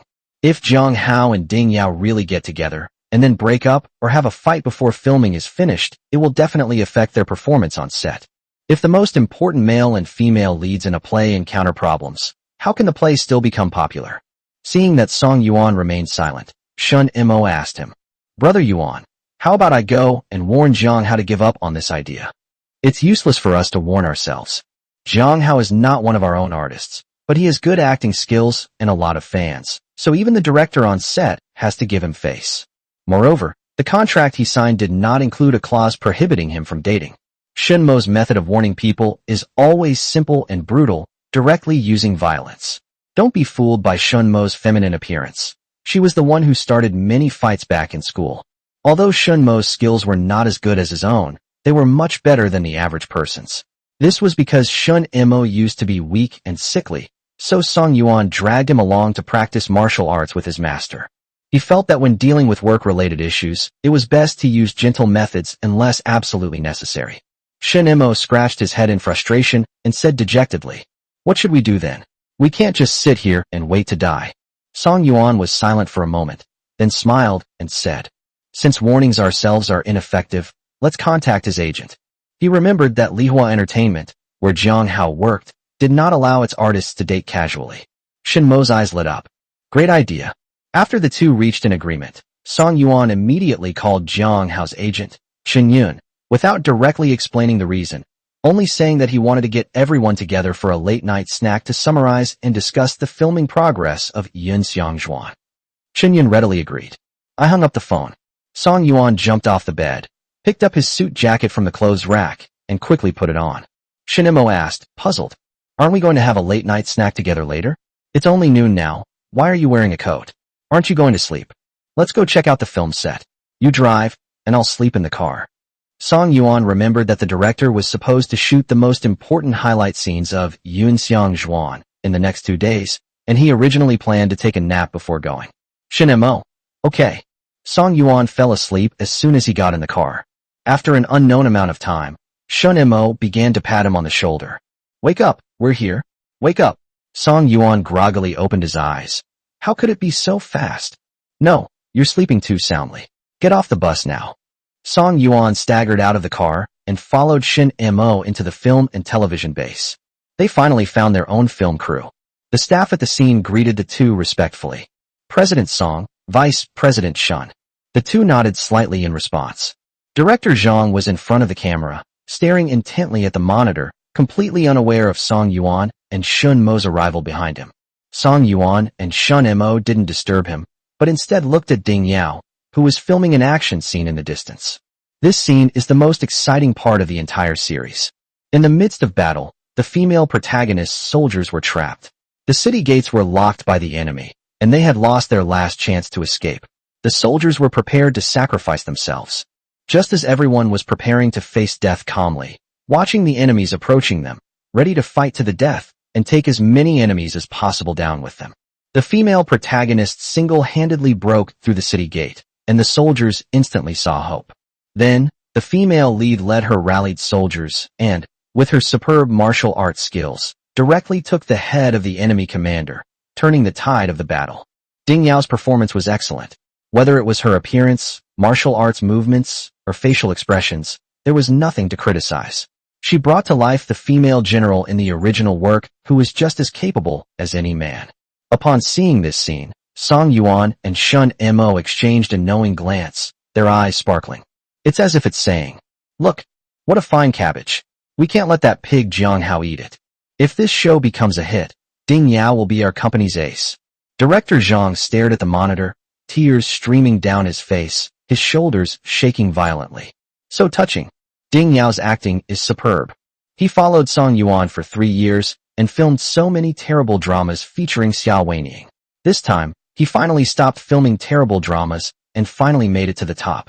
He shouted to everyone, his voice choked with emotion. Click, excellent.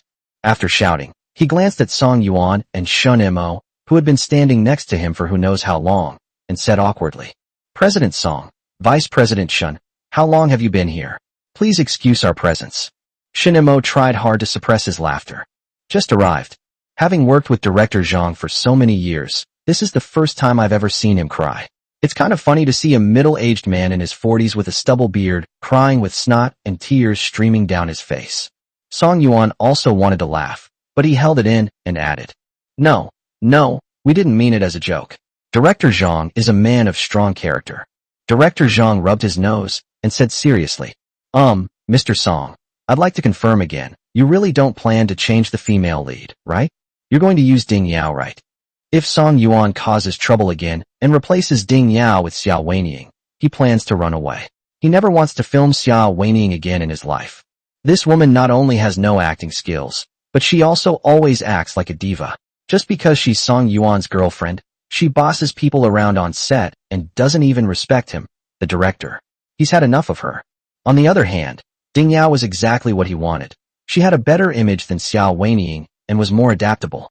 Not only is her acting superb, but she is also humble and polite, not afraid of hardship and not delicate at all. She has never complained of pain, even when she was suspended by such heavy wires around her waist.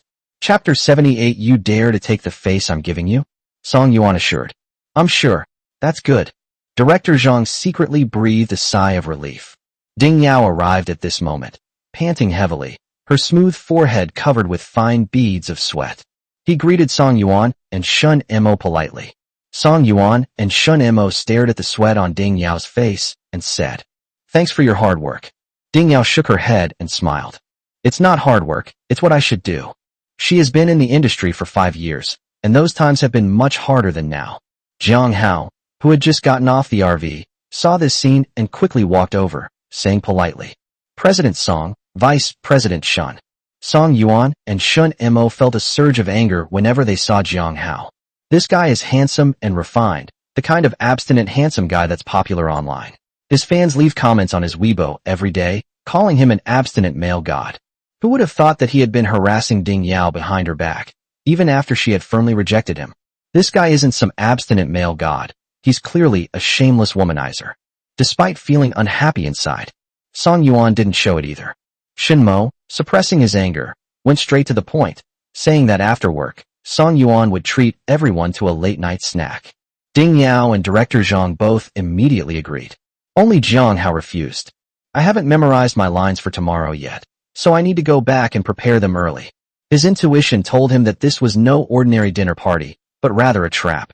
Shin Mo's gaze towards him was off this morning. Although he tried to control himself, there was still a hint of hostility in his eyes. He didn't know what he had done to offend him, so he decided to be careful. Besides, Shin Mo looked like he had a lot of energy, so he was definitely up to no good. Shin Mo was even more displeased upon hearing this. Director Zhang had previously told him that Jiang Hao had excellent delivery of lines and an astonishingly good memory. This is clearly just a made-up excuse for not wanting to go. If he doesn't go, there's no point in eating this meal. He said with a smile, "Are you saying you're not willing to give President Song face?" Jiang Hao said with some disdain. "Vice President Shun, what kind of talk is that? I don't recall the contract stating that the artist has an obligation to accompany others for drinks after work, right?" Shin Mo grew anxious and said sternly, "Who asked you to drink with me? Don't push your luck, kid. You know better than anyone what you've done wrong." Jiang Hao's expression changed drastically. Even Song Yuan, the top leader, didn't dare to speak rudely to him. How could Shun Mo, a mere vice president, be so arrogant? He countered, "What did I do? Tell me." "You." Shin Mo was about to speak when he remembered Song Yuan's instructions and said bluntly, "I'm not going to waste my breath arguing with you. Are you going or not?" Jiang Hao said firmly, "I'm not going." He's not an artist under Morningstar Entertainment. If Song Yuan and Shun Mo caused trouble for him because he refused, then he shouldn't. If he doesn't make things easy for himself, it will affect the filming and ruin the show. He won't lose a penny of his due salary, and the losses will be borne by both Song Yuan and Shun Mo. Therefore, he had nothing to fear from the two of them. "You bastard." Shin Mo was about to scold him when Song Yuan stopped him. He had anticipated that Jiang Hao might not cooperate and had already informed Qin Yun in advance. Seeing that Shin Mo had swallowed his words again, Jiang Hao and Song Yuan remained silent, only letting out a cold snort. "It seems the two of them won't cause me any trouble. After all, they're business people, and profit is their priority." He turned and left triumphantly. Unexpectedly, his phone rang after he had only taken 2 steps.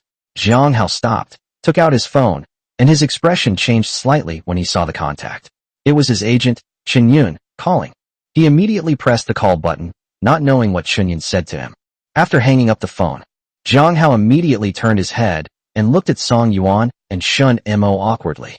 I suddenly realized that it might be okay to go back and memorize my lines after having a late-night snack." Shin Mo remained silent, secretly pleased. It seems this kid is quite afraid of Qin Yun. The title of top agent Sister Yun is well-deserved. Song Yuan couldn't help but tease him. "Really? Is it really not too late?" Jiang Hao's tone softened considerably as he smiled and said, "It's not too late, it's not too late." Song Yuan was too lazy to pay attention to him anymore, and Shun Mo also chose to ignore him. The two continued chatting with director Zhang. Zhang Hao was feeling snubbed and was incredibly annoyed, but he didn't dare to show it. Midnight. The film crew finally wrapped up work.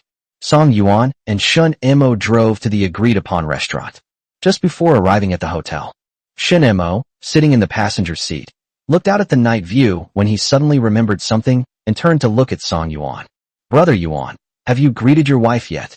You should know that when Song Yuan and Xiao Weining used to go on dates at night, Su Muxue would often bring people over to catch them in the act. It's so late today, and Song Yuan still hasn't gone home. If his sister-in-law brings people over to cause trouble again, it will be a real problem. Song Yuan shook his head and said with a smile.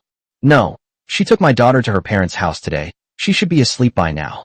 An hour ago, Su Muxue said good night to herself. He didn't send her any more messages. Anyway, there's no need for that.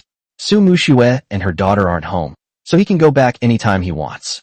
Besides, he was doing it for work, and he didn't do anything wrong to her. Shin Mo breathed a sigh of relief. That's good. By the way, Brother Yuan, you really don't like Xiao Weining anymore, right? Song Yuan tightened his grip on the steering wheel slightly and spoke frankly. Yes, can't you feel it? I felt it, but I don't understand why you suddenly let go. Song Yuan narrowed his eyes slightly. If he said that he had traveled from 7 years ago, the other man would definitely not believe him. So he put on the airs of a great lover and pretended to be serious. There's no reason why when it comes to feelings. Whether you like someone or not, whether you let go or not, it's all just a matter of a single thought. Shin Mo rolled his eyes and said casually. So now you've let go of Xiao Weining, plan to return to your family, and don't want to divorce your sister-in-law anymore. If Song Yuan still insists on divorcing Su Muxue, then on the day they divorce, his sister won't go to work so far away. She will definitely come back. Song Yuan was unaware of his sister's feelings for him, but he knew them all too well. He hoped his sister could come back to work and be closer to him, but at the same time, he also hoped she could give up on Song Yuan. Others may not understand Song Yuan, but he understands him all too well. Without a doubt, Song Yuan is his best brother, and in his heart, he has always regarded Song Yuan as his older brother. But Song Yuan is not an ideal partner for a woman. He always felt that Song Yuan was very good to Xiao Weining back then, but that was all because Xiao Weining was scheming and used tricks to manipulate Song Yuan. Song Yuan lost his mind because he could not get her. Song Yuan's sudden change of heart towards Xiao Weining might be due to boredom or a realization of her cunning. Their relationship wasn't a simple romantic one. It was more like a game. But his sister is different. She's a good woman and doesn't have many complicated schemes. If she were to be with Song Yuan, she would definitely get hurt. As her younger brother, he has a duty to protect her. Chapter 79 wasn't this good before. Song Yuan smiled and said firmly, Of course, I will not divorce her. Shin Mo agreed. I support you. Soon, the two arrived at the agreed-upon restaurant. It's a very down-to-earth food stall, with the words Xin Yuan Food Stall written on its old, yellowed signboard. Unfortunately, most of the upscale hotels are already closed at this time. Song Yuan and Shun Mo entered the store. Despite the somewhat shabby appearance of the shop, there were quite a few customers, with only 2 empty seats left. Song Yuan chose a seat by the window and sat next to Shun Mo. Soon, Ding Yao, Jiang Hao, and Director Zhang also arrived. The 3 of them took their seats one after another, and Ding Yao deliberately did not sit next to Jiang Hao. The waiter warmly handed the group the menu. Song Yuan took the menu and pencil and casually marked a few dishes. After ordering the food and drinks, Song Yuan felt a dry throat and was extremely thirsty. I caught a glimpse of free herbal tea on the corner of the table, and just as I was about to reach for it, a cup of hot tea was already placed in front of me. Ding Yao smiled and said, Here you go. Thanks. As he spoke, Song Yuan took the teacup, tilted his head back, and drank half of it in one gulp. At this time, a melodious and pleasant female voice came from in front of me. Sorry I'm late. There was a traffic jam on the way. I'll punish myself by drinking 3 cups to apologize to everyone. Song Yuan looked up. Then, a beautiful woman in her early 30s strode towards her.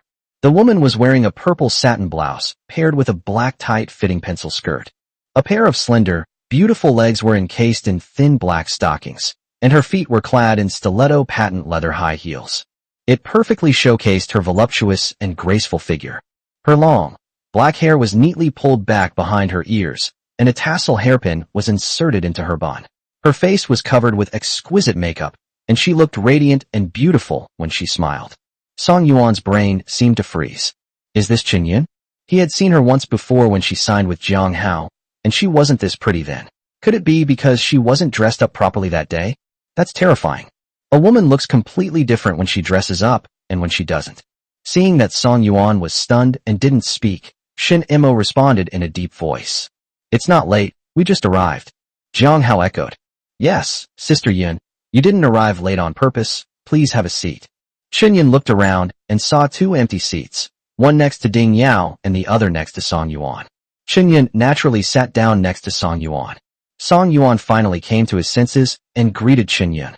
Shin Yun responded with a smile. Soon, Shin Yun steered the conversation toward the legend of Yun Xiang, and Director Zhang and Shun Imo joined in as well. During the conversation, Shin Yun was exceptionally polite to Song Yuan, showing absolutely no airs. This made Jiang Hao, who was standing to the side, very dissatisfied. Why was Sister Yun being so polite to Song Yuan? Although Song Yuan is the president of Morningstar, his company is far inferior to Lihua Entertainment, which he owns. Why should Sister Yun, a top agent in the entertainment industry, give Song Yuan so much face and insist on having dinner with him in such a forceful manner? At this point, the waiter placed the food and drinks on the table. Ding Yao stood up and diligently filled everyone's empty glasses with wine, but she didn't pour any for Jiang Hao. She knew Jiang Hao's feelings for her, and although she had already rejected him, she still needed to keep her distance from him. Moreover, among these people, only he was of the same generation as himself. Jiang Hao became even more agitated upon seeing this, and wanted to ask Ding Yao, even if you don't accept me, we're still colleagues, right? There's no need for this, is there? But the occasion wasn't right, so he couldn't just express his dissatisfaction with Ding Yao. He could only suppress his anger, open another bottle, and drink alone in silence. Ignoring Jiang Hao's displeasure, Ding Yao took out her phone, took 2 photos of the dishes on the table, and posted them on her WeChat moments. At the same time, Su Juanza, who was casually scrolling through his WeChat moments while leaning against the headboard of his bed, suddenly came across Ding Yao's latest update. The title was just 2 simple words, Midnight Snack. Below are 2 photos of the late-night snack, along with its location. Su Juanza opened the photo. At first glance, there was nothing special about it. It was just ordinary food. However, a hand with distinct knuckles was visible on the edge of the table in the photo. He was wearing a limited edition diamond ring on his ring finger. He had seen this ring many times before. The ring belonged to Song Yuan. Su Juanza's lips curled into a faint smile, his heart pounding with excitement. Ding Yao is truly starting to repay Song Yuan's kindness. The two of them, a man and a woman, are having a late-night snack together. If Su Muxue finds out, what interesting expression will she make? Will she go crazy and bring people to catch them in the act? Thinking of this, Su Juanza immediately sent a screenshot of the photo to Su Muxue. 2 minutes passed, and Su Muxue still hadn't replied, so Su Juanza couldn't help but call her. Su Muxue was sound asleep when she was woken up by the phone ringing. Seeing that the contact was Su Juanza, she hung up immediately. However, no sooner had she hung up than the other party called again. Su Muxue pressed the answer button with a dark face and said impatiently, "Hey, you better give me a reason why I won't yell at you." Su Juanza said confidently, "Did you know that Song Yuanzheng is dating another woman?" Su Muxue instantly perked up, her tone rising in disbelief. "What did you say? Take a look at WeChat, and you'll understand. If you dare to lie to me, you're dead." Su Muxue angrily hung up the phone and looked at the screenshot sent by Su Juanza. Seeing Song Yuan's hands, his mind went blank. Trying to calm myself down, maybe the photo is fake, photoshopped by Su Juanza? It's impossible for him to play tricks on himself like that. He knows his own temper. What time is it now? Su Muxue checked the time, 12:30 a.m. Okay. While she was visiting her parents, she went out for a late-night snack with Ding Yao instead of going home. Song Yuan, you're really something. Wow, what are you guys going to do after you finish your late-night snack? Last time I thought I had misunderstood you. You asked her to help me pick out jewelry, but didn't spend any money on her. That reason was indeed impeccable, and there was nothing wrong with it. But how are you going to explain this time? Su Muxue had very little trust in Song Yuan. After all, he had cheated on her with Xiao Weiniang for 7 years and had told her countless lies. Thinking of Ding Yao's face, which is prettier and more sophisticated than Xiao Weiniang's, a sense of crisis instantly overwhelmed me. Su Muxue sat up abruptly. I decided to catch Song Yuan in the act now. Luckily, The photo had a location on it, and the store wasn't too far away. I figured I could still make it there in time. Su Juan's smile deepened as he held his phone. With a creak, the bathroom door opened. Anya walked slowly towards Su Juan's barefoot, wearing only a bath towel. Her graceful figure, soaked in hot water, glowed with an alluring pink hue. Her hair was wet and draped over her shoulders. Her fair and innocent face was rosy, and her obsidian-like eyes were misty. Chapter 80: A Warning. Her voice was sweet and soft. "Sir, I'm done washing." Su Juanza looked Anya up and down. She was clearly very tempting, but he had completely lost interest. "Go back now." "Huh?" Anya blinked blankly, realizing she had just arrived and taken a shower. She wasn't feeling well today and had an exam tomorrow, so she didn't want to come. But he forced her to come, saying that if she didn't come, he wouldn't want her anymore and wouldn't give her any more allowance this month. Su Juan's patience with Anya never lasted more than 3 seconds. Seeing that she wouldn't leave, he coldly rebuked her. "I told you to get lost, didn't you hear me?" Anya was startled and said in a panic, "Okay, I'll be right there." He quickly grabbed his clothes from the sofa, dressed hastily, and then slunk out of the room. Su Juanza silently lit a cigarette, secretly hoping that Su Muxue and Song Yuan would have a big fight this time. Given Song Yuan's stubborn temper, he would definitely get angry if Su Muxue caught him in the act. Not only would he not think he was wrong, but he would also turn the tables on her. He was now just waiting for Su Muxue to be heartbroken and call him to pour out her troubles and seek comfort. Meanwhile, Song Yuan, completely unaware of the situation, was still drinking. After drinking several cups, Song Yuan slowly spoke to Chen Yun. "Sister Yun, I remember your company doesn't allow its artists to date casually, right?" Chen Yun's eyes flickered slightly upon hearing this. Why did Song Yuan suddenly bring this up? Could it be that Jiang Hao is in a relationship? Otherwise, why would Song Yuan have organized this gathering? We've talked about so many trivial things just now. It's almost certain that Jiang Hao is in a relationship, otherwise he wouldn't be hinting at it like that. Jiang Hao wasn't one of Qinxing's people, so Song Yuan couldn't come himself, and that's why he asked her to come. That rascal Jiang Hao not only doesn't take company rules seriously, he really does. They didn't take Song Yuan seriously either. Although Song Yuan's Morning Star Entertainment is not as good as Lihua Entertainment, his wife is Su Muxue, and behind her is the Su Group. She didn't dare to offend or neglect Song Yuan, but Jiang Hao, that brat, has really grown wings and doesn't know his own limitations. She'll definitely give him a good scolding after we finish our late-night snack. He spoke with righteous indignation. Of course, it's clearly written in the contract that if the artist doesn't follow the rules, the company will definitely take action. As he spoke, he gave Jiang Hao a deep look, who was drinking alone and acting as if nothing was wrong. Even the slow-witted Jiang Hao realized something was wrong. Sister Yun's eyes were filled with murderous intent as she looked at him. Oh no, what Song Yuan just said was implying that Sister Yun is in a relationship. That's strange, how did Song Yuan know? That bastard actually tattled on me to Sister Yun right in front of me. It's over. I wonder what Sister Yun will do to herself when she gets back. Seeing that Chen Yun understood his meaning, Song Yuan smiled and said, "That's good." Ding Yao, who was sitting opposite Song Yuan, saw this. A warm feeling welled up in my heart. President Song is protecting himself. I'm so touched. Jiang Hao had been harassing her for a while, causing her a lot of trouble, but she hadn't dared to tell Song Yuan, afraid of bothering him. Besides, Jiang Hao wasn't even from her company, and she felt that Song Yuan might not be willing to get involved. Unexpectedly, Song Yuan would lend a helping hand. In all her years in the entertainment industry, no one has ever helped her unconditionally like Song Yuan. The boss of the company she had previously signed with treated her very well, but although he tried to control himself, there was still a lewd glint in his eyes when he looked at her. She knew he was only being nice to her because he wanted to seduce her, so she resigned. But Song Yuan was different. The way he looked at her was no different from the other artists in the company, without a trace of evil intention. Thinking of this, Ding Yao suppressed the surging emotions in her heart and took the initiative to raise her wine glass to Song Yuan. "President Song, let me toast you." She kept her gratitude to herself, feeling too embarrassed to say it in front of so many people. Song Yuan nodded slightly, raised his wine glass, and clinked it against hers. Ding Yao tilted her head back and drank the entire glass of wine in one gulp. Perhaps they drank too quickly, or perhaps they had already drunk several glasses.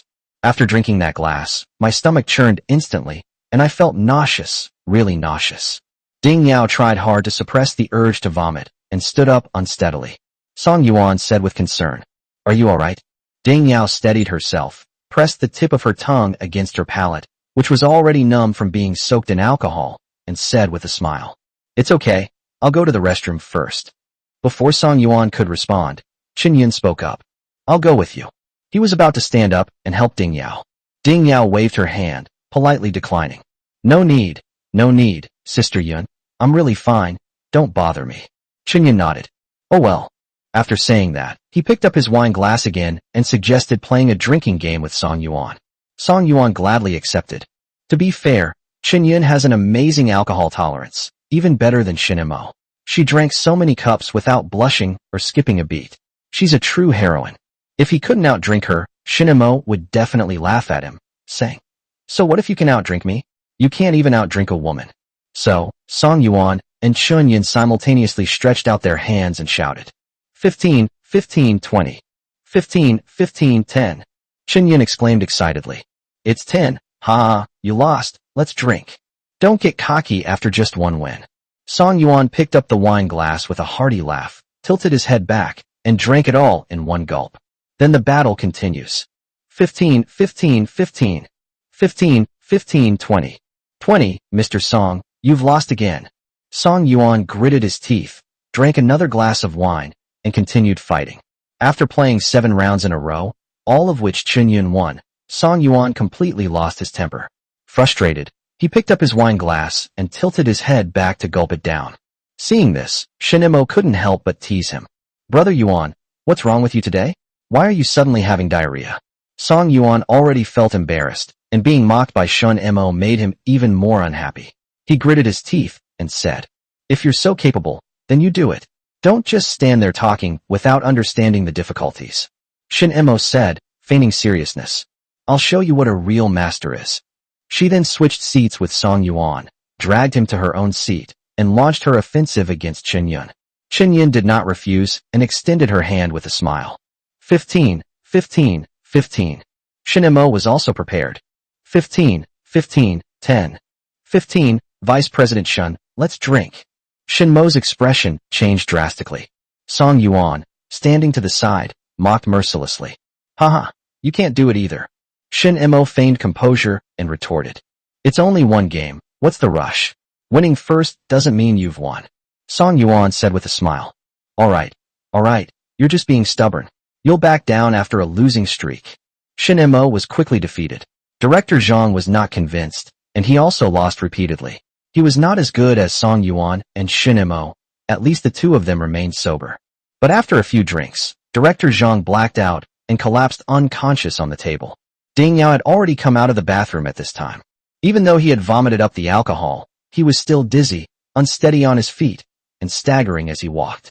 Just as I was about to reach my seat, my elbow accidentally brushed against a bottle of beer on the corner of a passing table. With a thud, Chapter 81 let the beauties have a few drinks with the guys. The wine bottle fell onto the table. Whoosh! Brownish liquor gushed from the bottle neck. The young man in black, who was sitting at the table picking up food, was caught off guard and had his pants soaked by spilled wine. Then, with a loud bang, the wine bottle rolled off the table and onto the floor, shattering into pieces. Feng Fading stood up abruptly, wiping his pants with a tissue while loudly cursing. "Are you blind?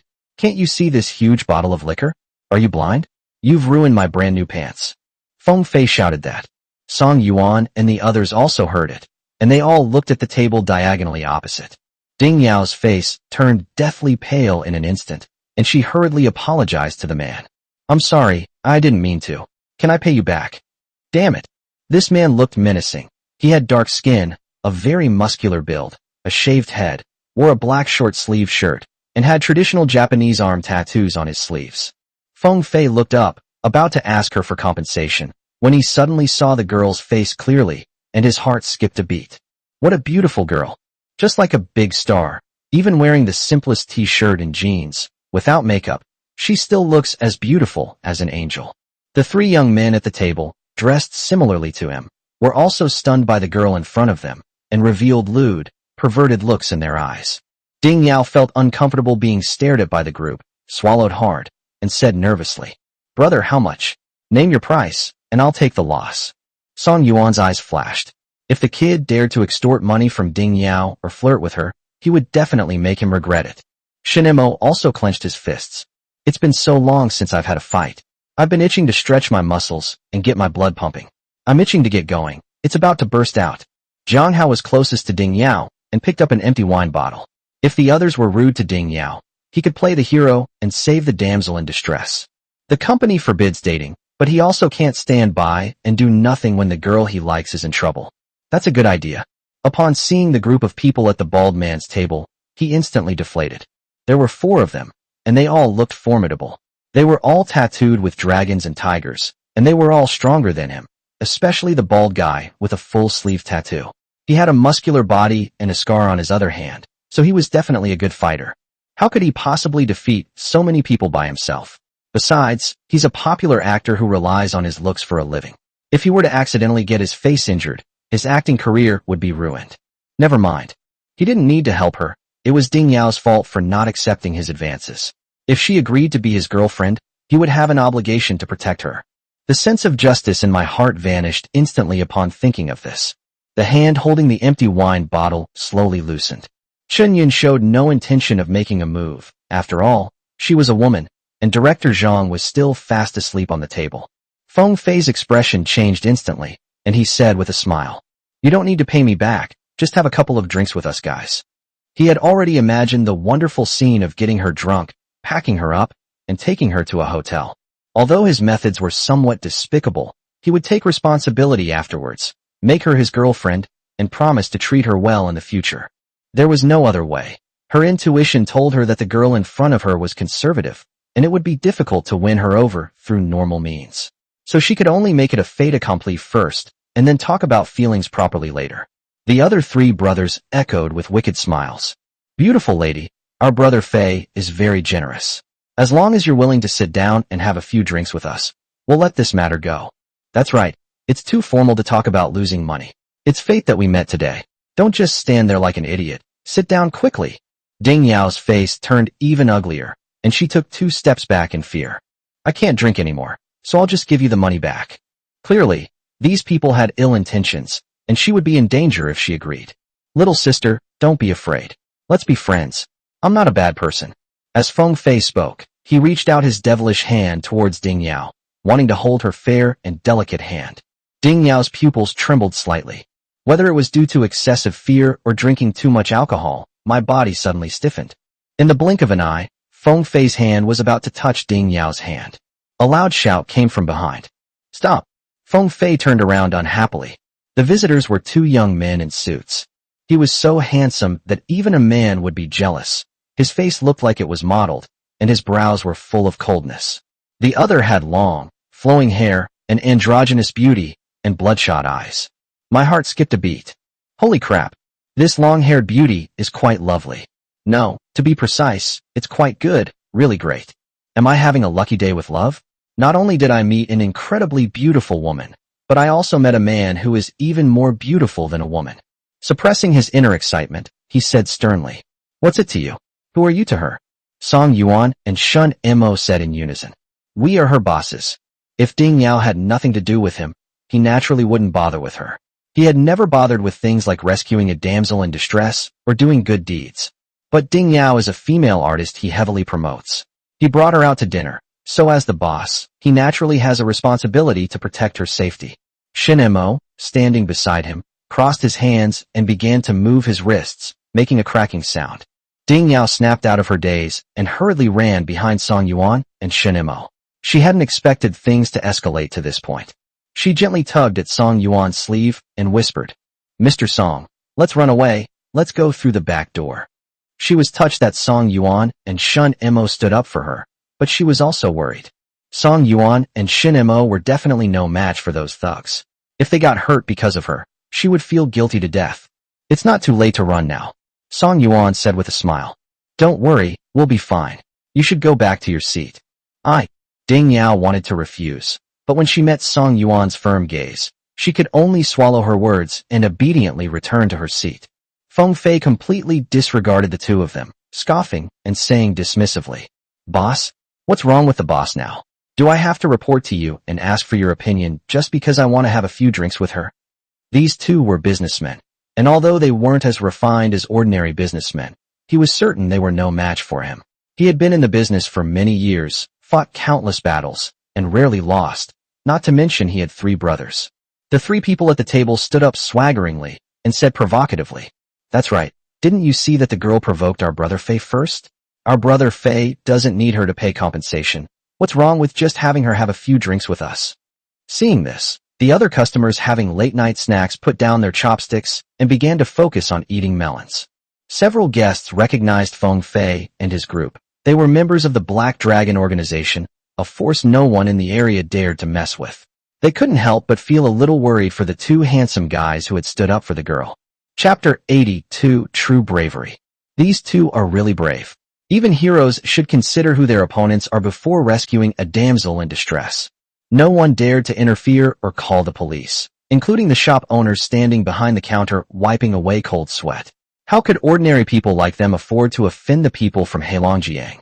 Ding Yao gripped her phone tightly, ready to call the police immediately if things went wrong. Jiang Hao was in high spirits upon seeing this scene. I never expected Song Yuan and Shun Mo to stand up for Ding Yao. I never realized they were so loyal and willing to go to such lengths for one of their company's artists. While admiring their courage, he also hoped that they would be taught a lesson by the bald guy and his gang as soon as possible. After all, Song Yuan had no martial ethics and implied to Chun Yun that he wanted to be in a relationship, so he deserved to be taught a lesson. Chun Yun remained very calm. She didn't think Song Yuan and Shun Mo would lose. Before cooperating with them, she had thoroughly investigated their past.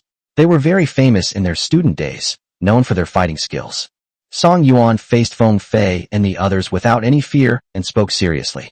"I can compensate you with money, but it's impossible for her to drink with you." Feng Fei was used to acting arrogantly, and no one dared to interfere in his affairs.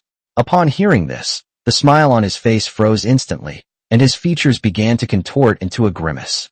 "Kid, saving a damsel in distress might win her favor, but the price is too high for you to bear. I'll give you one more chance. Just make her come over with me for a couple of drinks, and I'll let you off the hook and not beat you up." Before Song Yuan could speak, Shin Mo couldn't hold back any longer. He had been holding back for too long and started spitting it out.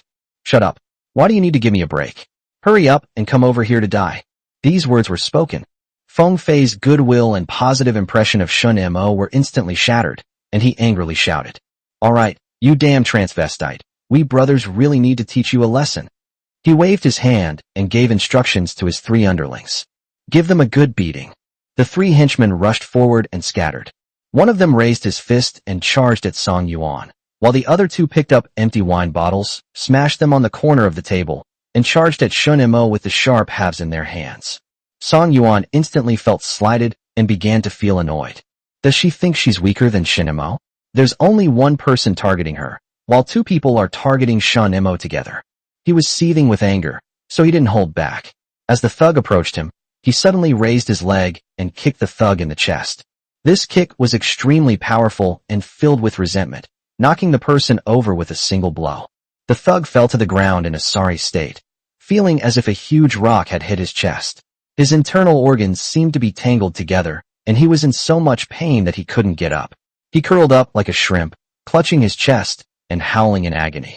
Shinmo's side was slightly more difficult to deal with because both of his opponents were armed, but he did not fall behind and kept suppressing them. Wow! Upon seeing this, Ding Yao's eyes widened in astonishment, her clear, doe-like eyes sparkling with adoration. The boss is amazing. So handsome and cool. With just one move, he rendered his opponent powerless to fight back.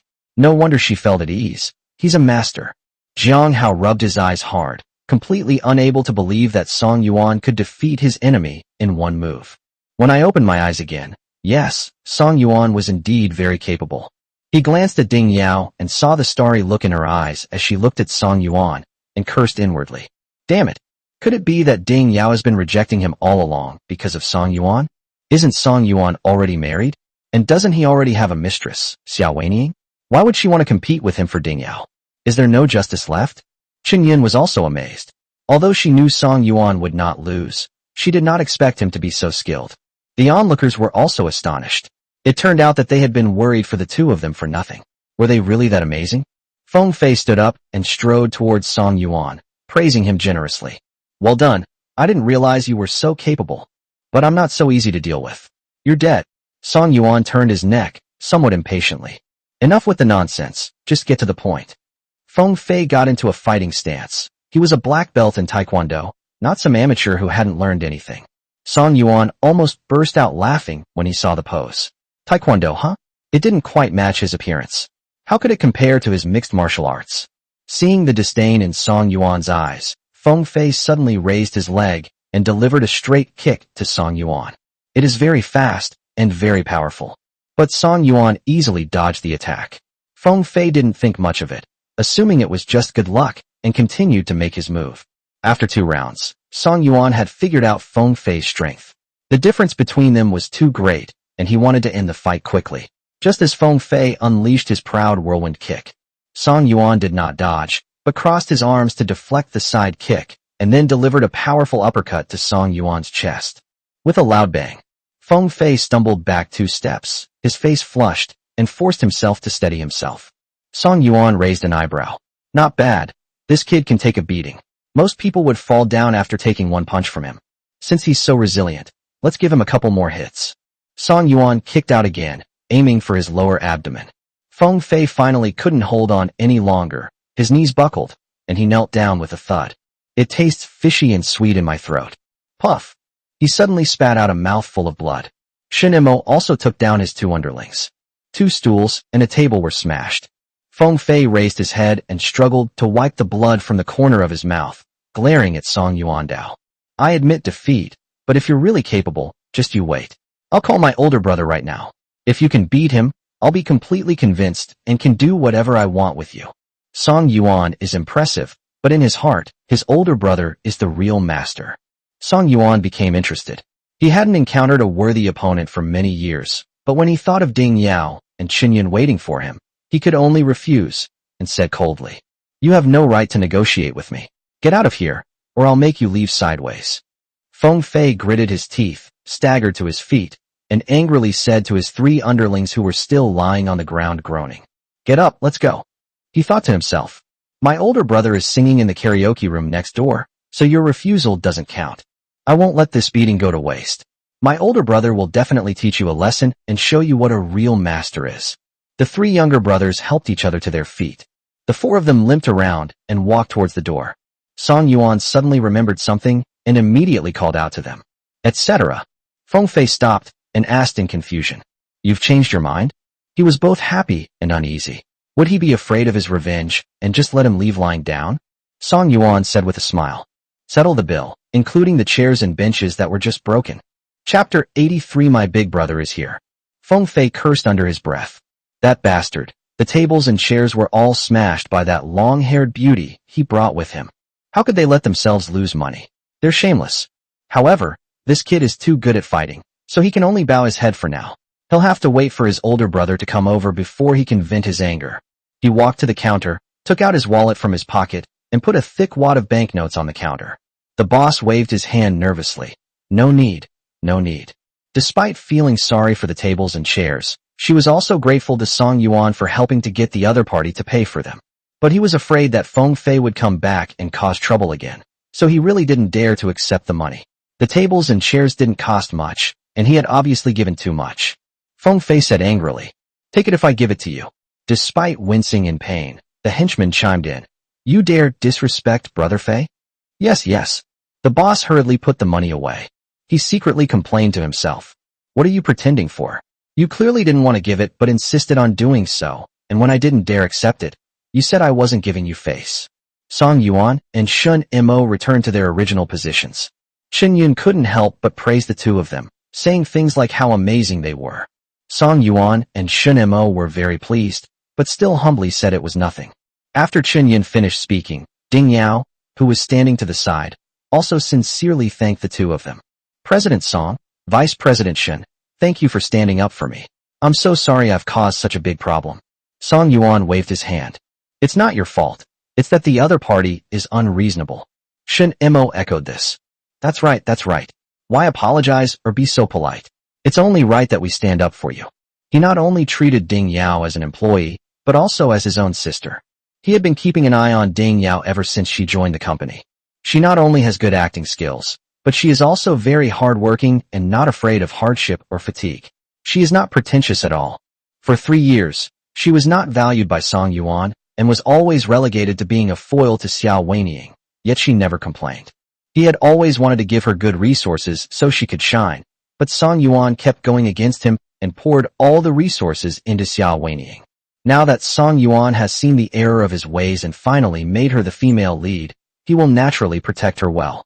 Seeing that Song Yuan and Shun Mo had stolen the limelight, Jiang Hao, feeling dejected, tilted his head back and gulped down some wine. It's over. After this ordeal, Ding Yao is even less likely to accept herself. Such a great opportunity to be a hero and save the damsel in distress was snatched away by Song Yuan and Shun Mo. Ding Yao was silent for a moment, then suddenly remembered Feng Fei's provocative words to Song Yuan, in which he said he was going to ask his older brother to stand up for him. Although Song Yuan refused, he would still bring his elder brother along in case he didn't follow martial ethics. Song Yuan and Shun Mo are in danger. Although they are both good fighters, they don't know the strength of the other party's leader. What if the other party brings a lot of people? No, she had to stop it. If you directly suggest changing your drinking location to avoid the other party's sharp edge, Song Yuan and Shun Mo definitely won't agree. That would be too hurtful to a man's pride. We can only resort to a roundabout and tactful approach. Therefore, Ding Yao frowned and bit her lip tightly. She slowly lowered her head, clutching her stomach tightly, and began to groan softly. Song Yuan quickly noticed Ding Yao's discomfort. Seeing her frowning in pain and beads of sweat on her forehead, he asked with concern, "What's wrong? Are you feeling unwell?" Seeing this, Shin Mo also put down his wine glass and looked at Ding Yao with concern. Ding Yao shook her head slightly and said painfully, "It's nothing, just a bit of a stomachache, probably from drinking too much alcohol." Before Song Yuan could respond, Jiang Hao interrupted, "Then I'll take you to the hospital." Upon hearing this, Chen Yun's expression changed drastically. Looking at the concerned look in Jiang Hao's eyes as he looked at Ding Yao, she instantly understood that Song Yuan was implying that Jiang Hao was in a relationship with Ding Yao. That brat. Ding Yao is a female artist that Morningstar is heavily promoting. Why did he have to pick Ding Yao of all people? After we finish eating, I'll teach him a lesson. He really thinks he's a big shot. None of the artists under my management who are more famous than Jiang Hao are as presumptuous as him. He really doesn't know his place. Ding Yao refused. Need not. She never liked Jiang Hao to begin with. When she was being harassed, he pretended to be dead, but now that she's alright, he's starting to act like a good person. Song Yuan glared at Jiang Hao, then turned to Chen Yun and made a suggestion. "Sister Yin, how about we stop drinking here for today? I'll have another chance to drink with you properly next time." Chen Yun tactfully replied, "Okay, then next time. I also want to go back and rest." Upon hearing this, a sly glint flashed in Ding Yao's eyes. Yeah, the plan was a success. The group got up and prepared to leave. Chen Yun offered to help Ding Yao. Director Zhang was still fast asleep, slumped over the table. Neither Song Yuan nor Shun Mo made any move, and Jiang Hao avoided the situation as well. Director Zhang is a tall, 180 centimeters man, a burly guy weighing 170 kilograms. Who would want to get him into the car? It would be exhausting. Upon seeing this, Chen Yun gave the instructions. "Hao, you're in charge of taking Director Zhang back." Jiang Hao inwardly groaned, but dared not refute her. Sister Yun had many resources and a wide network of connections, and he wasn't the only artist involved. If he offended Sister Yun, his future acting career would never be as smooth as it was now. "Okay, don't worry, I will make sure Director Zhang gets home safely." With a heavy heart, he grabbed Director Zhang's arm, hoisted it onto his shoulder, and thought, "So be it. I'll die if I have to. If he doesn't go to hell, who will?" A moment of patience brings peace. A step back opens up a vast sky. Things change every 30 years. Once he becomes a movie star, he won't have to fear Sister Yun anymore, and he won't be treated like a servant today. Song Yuan and Shun Mo saw that he was struggling to help Director Zhang up, and their faces were flushed. I felt much better immediately. Song Yuan paid the bill. He walked towards the door with the others. As soon as I stepped out of the gate, I was surrounded. A large group of young people, about a dozen in number, surrounded the group of people. The leader was a young man with a buzz cut.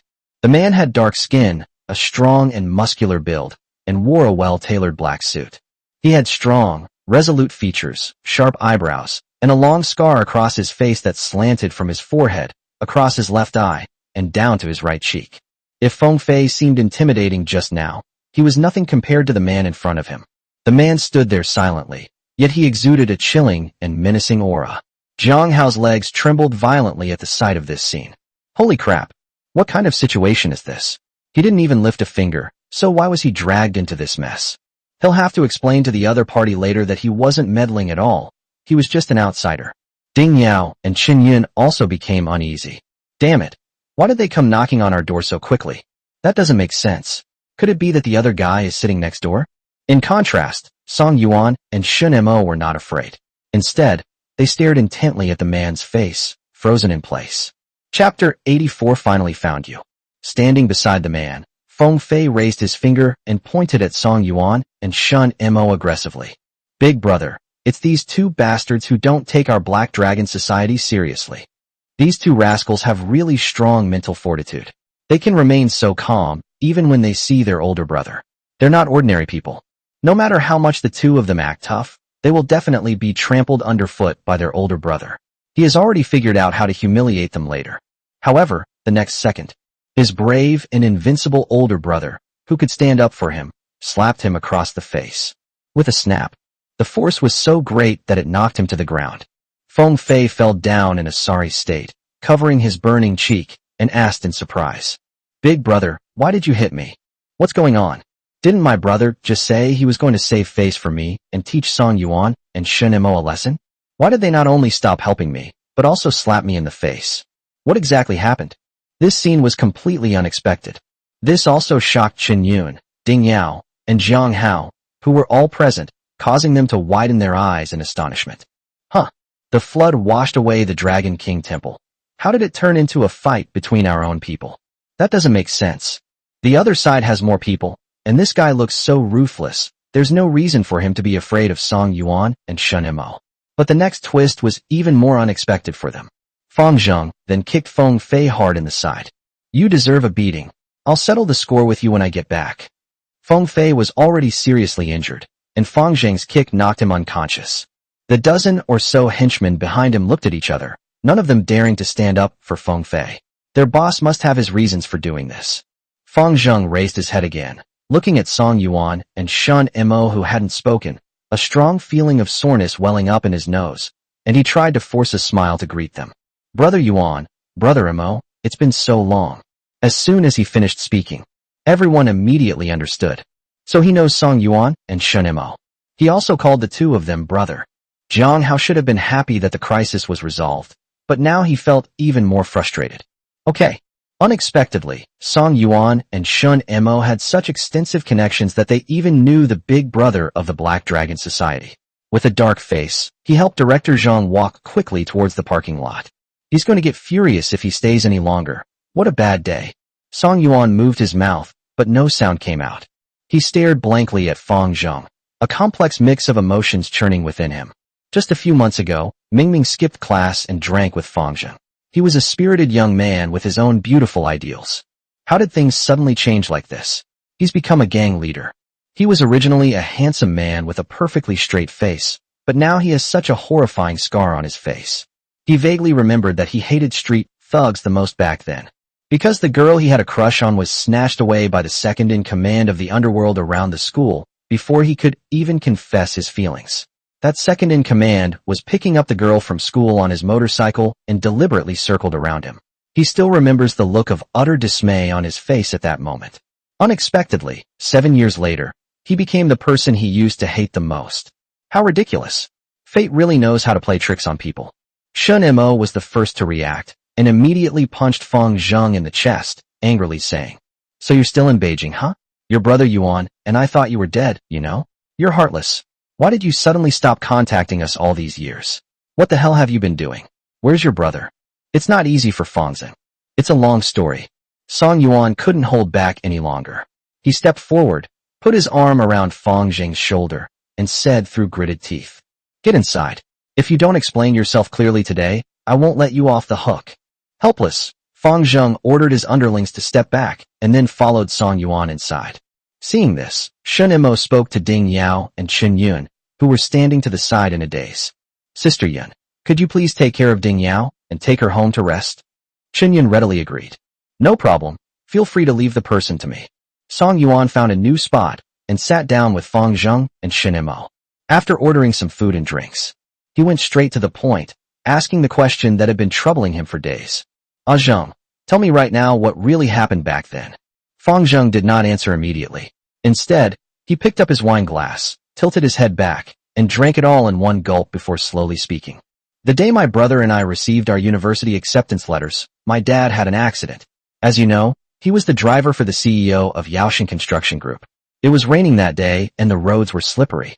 My dad tried to avoid a large truck, but the car skidded out of control, crashed through the roadside fence, and he and the car overturned into the river. My dad climbed out by himself, but the boss drowned, so our whole family smuggled ourselves to Southeast Asia. Upon hearing this, Song Yuan immediately understood why Fang Zheng's entire family was hiding. The boss of Yaoxin Construction Group used to be involved in organized crime.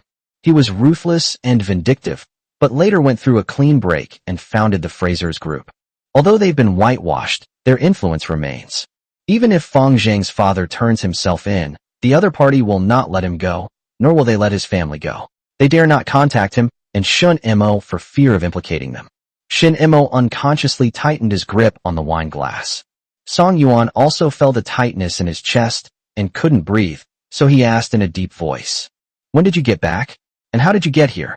Why couldn't he just find a new job? He ended up joining the underworld, which he used to hate the most. And why didn't he contact me and Shen Mo after he came back? Given their relationship, they would definitely help him and his brother out of desperation." Fang Zheng's eyes darkened. Life in Southeast Asia was not easy. They couldn't speak the language, and my father lived in constant fear. He also suffered from acclimatization problems and died 3 years ago. He had never met his mother. His father said that after she gave birth to him and his brother, she ran off with another man after her postpartum period. After losing his father, he and his brother returned to China. 3 years ago, I just wanted to find an ordinary job and live an ordinary life. But you know, I only have a high school diploma.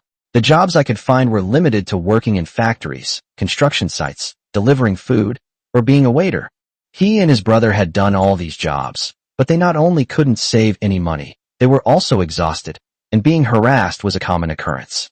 He knew that many people in the world did this kind of work, could endure the hardships, and some even found joy and value in it. However, he and his brother couldn't find any joy or value in this life at all. They felt that this kind of life was utterly boring, with no hope in sight and a bleak future. So they went to extremes. Although joining Black Dragon was also disliked by many people, at least I felt more comfortable and made more money than before. Chapter 85. Su Muxue was stunned. Because of his fighting skills, loyalty, and intelligence, he quickly rose to the position of Hall Master in Black Dragon's subordinate territory. Although he went against his original intentions and became the kind of person he used to hate the most, the path he is on now is the best path he can choose. The reason I didn't tell Song Yuan and Shen Mo when I came back was that I was afraid that people from Yaoxin Group would cause me trouble again. Later, he simply didn't want to bother the two of them. His male pride got the better of him, and he didn't want to ask his friends for help when he was down on his luck.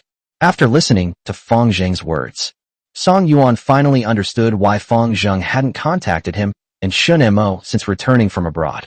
In short, it all boils down to 2 words: saving face. Although Shen Mo understood, he was still full of resentment and glared at Fang Zheng with red eyes, angrily rebuking him. "You're a real bastard, so selfish. Do you know that Yuan and I have been looking for you for the past 7 years? Although Song Yuan focused most of his energy on Xiao Weiniang, he still thought about the 2 brothers and often asked him if he had found them. This feeling is very uncomfortable, like a thorn stuck in my heart. It doesn't hurt or itch normally, but it makes me itch and feel uncomfortable whenever I think about it, and I can't get rid of it. I finally caught that bastard today. I've finally gotten rid of that thorn in my heart that I've had for so many years." Fang Zheng never expected that his and his brother's abrupt departure would cause Shen Mo and Song Yuan so much trouble. He thought the 2 of them had long forgotten about him and his brother. "I'm sorry." Shen Mo became even more furious and said irritably, "Stop trying to use English. I really want to beat you to death." Upon seeing this, Song Yuan couldn't help but laugh out loud. It's understandable that Shen Mo was angrier than him, since he had only been searching for the 2 brothers for a few days after he transmigrated from 7 years ago.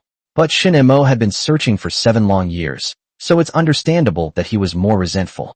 He asked while laughing, By the way, Zheng, where's your brother? I heard Song Yuan mention Fong Yuan. Fong Jing's expression turned serious, and he said in a deep voice, he didn't join the Black Dragon with me. He became a monk and went to the Kunlun Mountains. Shinemo what? Become a monk? Song Yuan was equally bewildered. Becoming a monk? He became a monk at such a young age? Is this correct? Fong Jing nodded, looking embarrassed. He said he had seen through the illusions of the world and only wanted to cultivate the path to immortality. Song Yuan and Shun Mo fell into a long silence. After a long pause, he spoke. Let's have a drink. That's good, very ambitious. What a noble ideal, the pursuit of immortality. Fong Zheng raised his glass and clinked it with the two men. Dra! Ding! The cups collided. Song Yuan picked up his wine glass, about to put it to his lips, when he caught a glimpse of a familiar figure appearing at the door. Song Yuan looked closely and his pupils dilated slightly. Su Muxue. At this moment, Su Muxue was dressed in a black casual outfit, her waist-length hair casually tied behind her ears, her face bare, and her gaze swept across the customers in the restaurant as if searching for someone. Two tall bodyguards followed behind him. Song Yuan's mind raced. Could it be that they've come to find him?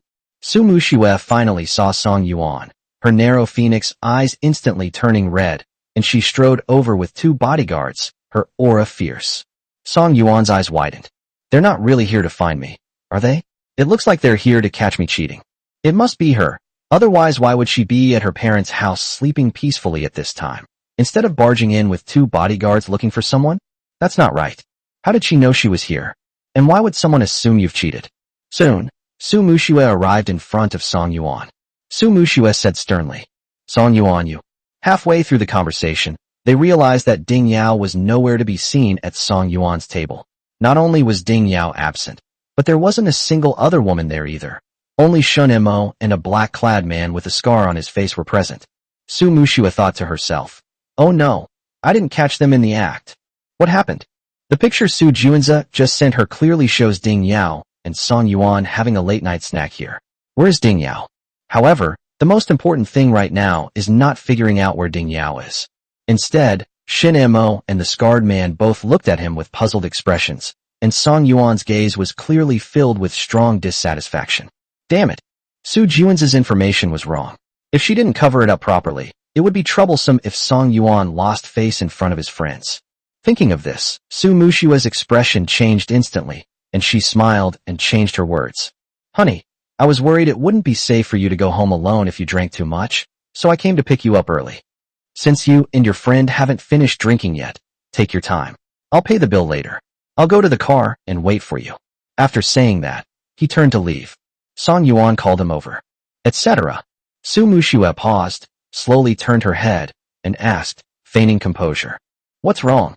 Song Yuan suppressed his displeasure and said slowly. You're just here to pick me up? Why did you bring bodyguards? I'm annoyed, extremely annoyed. It's awful to doubt myself repeatedly, to see myself as a scumbag who could cheat on me anytime, anywhere. Su Muxue took a deep breath and gave a haphazard explanation. I was just worried about my safety coming alone. You know, as a girl, I definitely need to find ways to protect myself when I go out alone. Song Yuan nodded slightly and smiled. Okay, then wait for me. Okay, bye-bye. Su Muxue and her bodyguards hurriedly fled the scene. As soon as Su Muxue left, Shinemo couldn't help but tease her. Brother Yuan, your wife really cares about you. She came to pick you up so late. Song Yuan gritted his teeth, glared at Shun Mo, and retorted. If you don't speak, no one will think you're mute. This kid clearly saw that Su Muxue was there to catch him cheating, yet he still teased him. Seeing this, Fang Zheng couldn't help but sigh.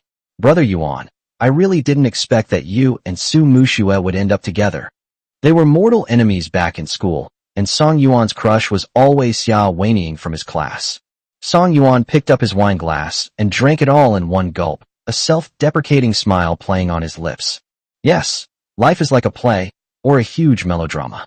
It's like making a bad movie. There's no logic or reason whatsoever. Fang Zheng didn't reply, but instead looked up at Shun Mo and asked in confusion. Brother Mo, why haven't you found a girlfriend? I don't remember ever dating anyone back in school. Actually, he had always suspected that Shun Mo was gay, except for his face, which was more beautiful than a woman's, which made people suspicious. Another reason was that Shun Mo was very popular at school at the time, and many girls were eager to date him, but he didn't like any of them. On the contrary, he was always inseparable from Song Yuan. The two were so close they were practically inseparable. Shen Imo smiled calmly. I just haven't found a girl who makes my heart flutter yet. Anyway, I'm still young, so I'm not in a hurry. Fang Zheng's eyes flickered, and he asked a meaningful question.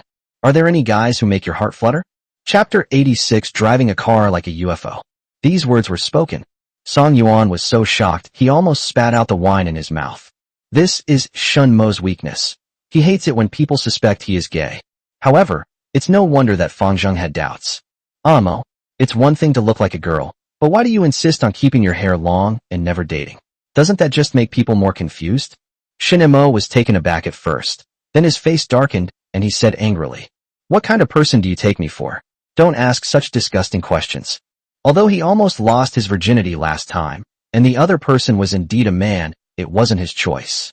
He had no other choice but to resort to this desperate measure in order to raise money for his sister's surgery. He's straighter than a steel bar. When Shen Mo got angry, he had no offensive power whatsoever. With his stunningly beautiful face, even when he was fierce, it sounded like he was being coquettish, which gave him a unique charm. Fang Zheng suppressed a smile and raised his wine glass. Okay, it's my fault. I'll punish myself with a drink. As he spoke, he tilted his head back and gulped it down. Shen Mo glared at him and picked up his wine glass again to drink. The group drank for a while longer, and they were all quite drunk. Seeing that Song Yuan was still making a fuss and showed no intention of ending the game, Shen Mo reminded him. Brother Yuan, you should go back now. Your wife is still waiting for you outside. Mentioning Su Muxue reminded Song Yuan of the scene where she had just arrived with her bodyguards, menacingly catching him in adultery, and he instantly felt displeased. Just let her wait patiently. Ignore her. Let's continue drinking. Shen Mo put his hand on Song Yuan's shoulder, stared at his reddened eyes, and tried to dissuade him. No, we'll have plenty of time to get together again in the future. No matter what, you two are husband and wife. Didn't you not want to divorce your sister-in-law? Then be good to her. It's wrong for her to suspect you, but it's better than her ignoring you. Song Yuan fell silent, carefully considering Shen Mo's words. That seems to make sense. It's better to doubt yourself than to ignore yourself. If she really doesn't care about you, then the two of you are even less like a couple. Fang Zheng echoed this sentiment. Brother Yuan, I can't drink anymore either. Let's go back and get together another day. All right then. Song Yuan staggered to his feet as he spoke. After paying the bill, the three walked to the door. Just as they were about to part ways, Song Yuan leaned close to Fang Zheng's ear and said something profound. Ah Zheng, if one day you want to quit Black Dragon, come and help me. Fang Zheng's pupils trembled slightly, and then a warm current surged in his heart, and his nose felt sore again. Good. Song Yuan said goodbye to the two. He strode quickly toward the black Bentley parked on the side of the road. He got into the passenger seat and silently bent down to fasten his seatbelt. Su Muxue noticed the strong smell of alcohol on Song Yuan. Her nostrils twitched slightly, and her brows furrowed involuntarily as she asked worriedly, Are you all right? Song Yuan gave a perfunctory reply in a hoarse voice. It's okay, drive. Su Muxue gave him a deep look, hesitated, and then obediently started the car. The car was moving very slowly, as Su Muxue was worried that Song Yuan might get carsick and feel unwell if he got drunk. Song Yuan was completely unaware of Su Muxue's intentions. At that moment, he had a terrible headache and an upset stomach. All he wanted was to get home quickly and get a good night's sleep. Sensing the car was moving slowly, he sarcastically remarked, Why are you driving so slowly?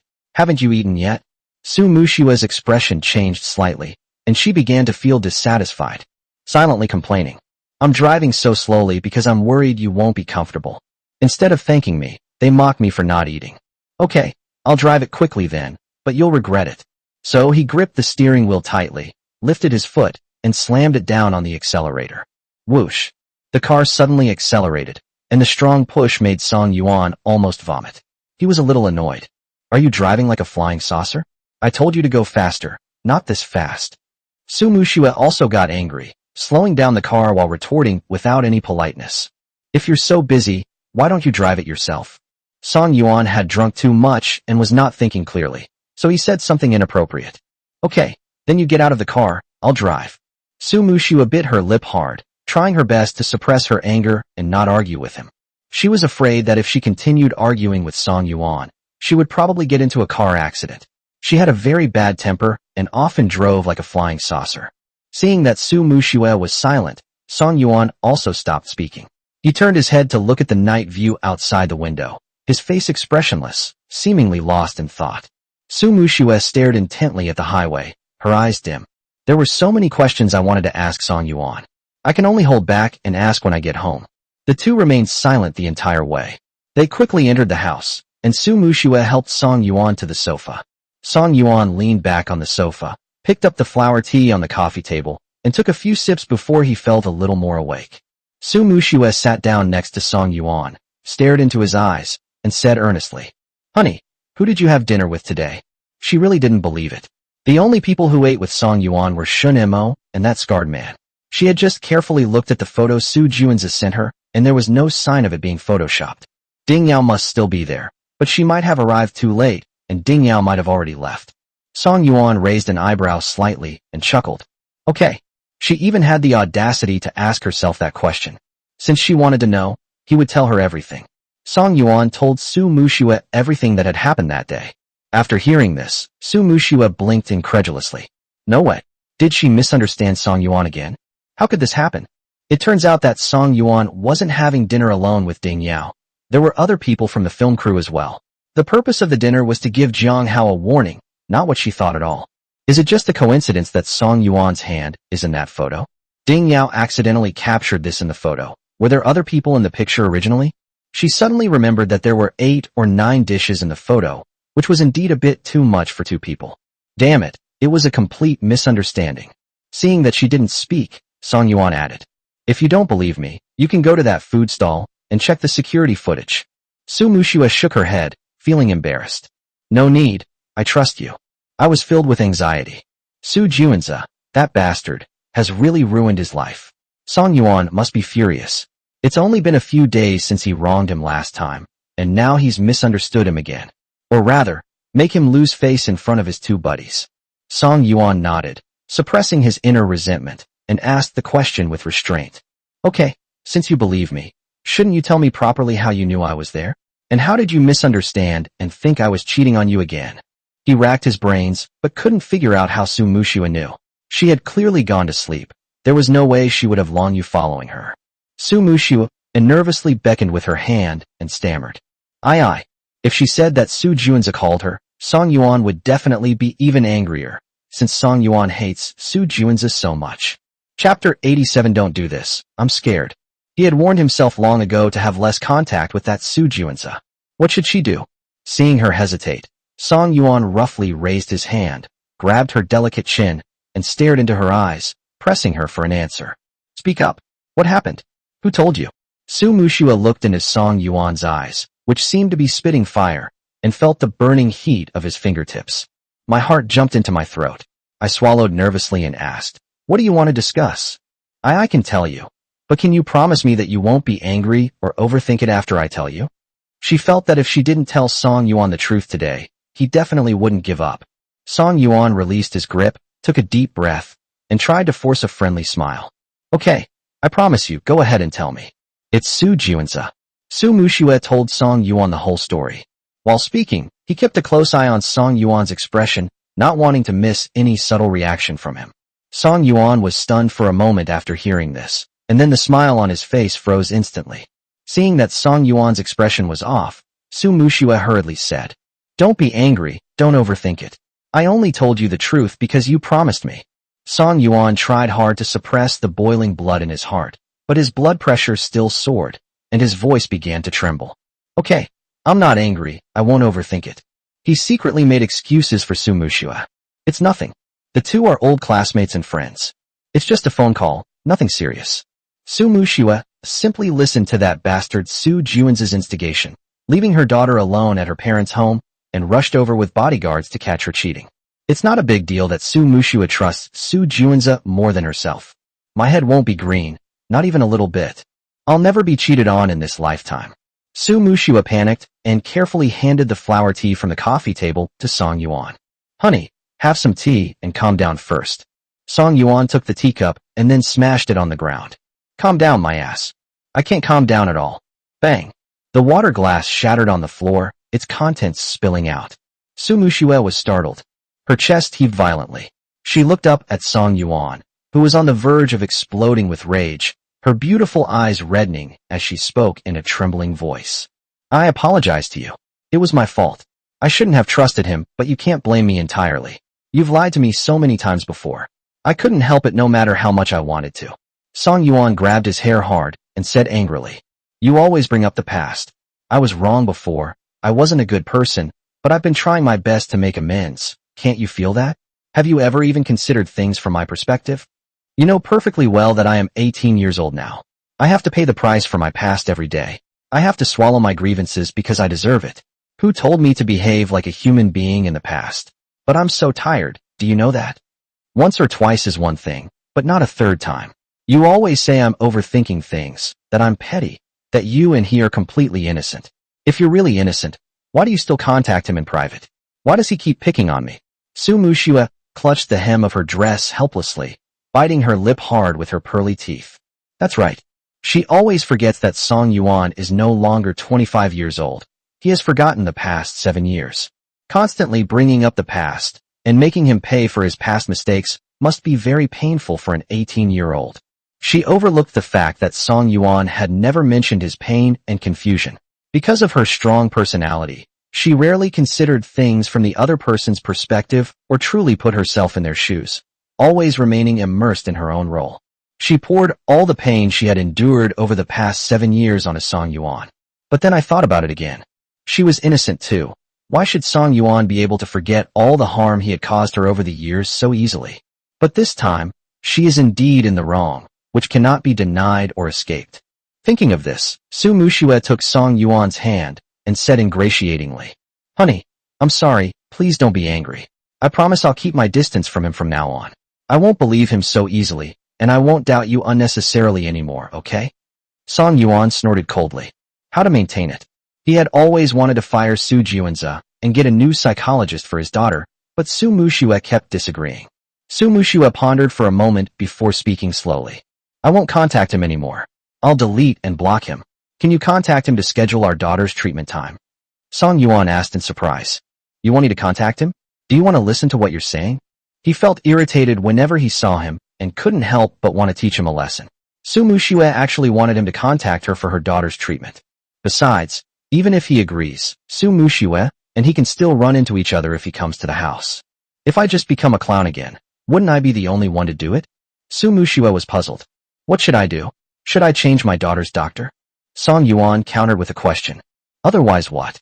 My daughter's condition has improved a lot compared to before, so changing doctors shouldn't be a big problem, right? Su Muxue insisted. No, our daughter isn't fully recovered yet. Her depression and anxiety tend to recur. Song Yuan shook off her hand, gave her a deep look, and his dark eyes were filled with disappointment. Fine, then you can continue using it. I don't care anymore, and don't interfere with me again. After saying that, he turned around and strode upstairs. Su Muxue was left alone in the messy living room. Su Muxue was stunned for several seconds. He only came to his senses after Song Yuan had completely disappeared. What did Song Yuan just say? What does it mean when he says he doesn't want me to interfere with him anymore? Does that mean he can be with whomever he wants in the future, and even though she's his wife, she can't control him? You're joking, right? Just saying it in anger? No. She had waited so long for Song Yuan to change, and she had finally made it to this day. Although he hadn't truly fallen in love with her yet, he had broken up with Xiao Weining and was trying his best to be a good husband. She really didn't want to go back to the past. Thinking of this, tears involuntarily rolled down my cheeks. Su Muxue sniffed and wiped her tears with a tissue. But my daughter's illness hasn't fully recovered yet. What if her condition gets worse if we don't use Su Juanza? We've already changed doctors for our daughter quite a few times, but she couldn't adapt to any of them. She loves Song Yuan very much, but she also loves her daughter very much. Both are her children, and besides, her relationship with Su Juanza isn't what Song Yuan thinks. She really didn't cheat on him. What to do? What should she do? In a dilemma. The phone in my pocket rang. Su Muxue took out her phone and saw that the caller ID showed it was Su Juanza. Chapter 88 Spitting Out National Essence. Su Muxue took a deep breath. Okay.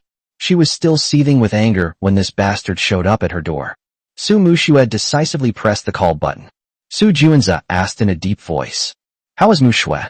Are you alright? Su Muxue immediately launched into a discourse on traditional Chinese culture. You son of a bitch. You're deliberately trying to ruin my relationship with my husband, aren't you? You despicable, shameless, vile bastard. Your brain isn't filled with water, it's full of shit. You're filthy, vicious, bastard, you turtle bastard. In her anger, Su Muxue completely forgot the upbringing of a well-bred young lady that had been instilled in her since childhood. He unleashed every single swear word he knew to Su Juanze in one go. The sound was very loud and sharp. The shock forced Su Juanze to move his phone further away to suppress the flames. Calm down. I know you're upset. It's true that I told you Song Yuan cheated on me, but it wasn't me who made him cheat. Why are you yelling at me? Did he mishear? In his mind, she was a perfect heiress to a top-tier wealthy family in every way, and the dream goddess in the eyes of ordinary people. Su Muxue is the only one in this world who is worthy of him. They actually used such vicious and rude words to curse themselves. Has she gone mad? Does he have a split personality? Was Song Yuan's infidelity such a shock and blow to her? He doubted his own judgment again. How could he have fallen in love with such a low-class woman? Love seems to have no logic whatsoever. Su Muxue became even more furious and angrily rebuked him. He didn't cheat on me at all. He wasn't having dinner alone with Ding Yao. He was with a lot of people from the crew. You did it on purpose, didn't you? You just can't stand to see me and Song Yuan happy, can you? I've always treated you well, haven't I? I not only give you such a high salary, but also give you red envelopes. Is this how you repay me? Don't you have a conscience? You ingrate. Su Juanze stared wide-eyed in disbelief. That's impossible. How could that be? The photo Ding Yao posted clearly didn't have anyone else in it. He argued. Don't be fooled by Song Yuan. He's definitely cheated on you. Don't you know he has a criminal record? He's cheated on you so many times in the past 7 years. This time it's definitely a lie. Before Su Juanze could finish speaking, Su Muxue interrupted him decisively. Stop talking. I'm telling you, from now on, don't contact me privately anymore. We can't be friends anymore. From now on, we'll just have a simple doctor-patient relationship. I'll never trust you again. Muxue, no? Beep beep. Su Muxue hung up the phone immediately, refusing to listen to his explanation.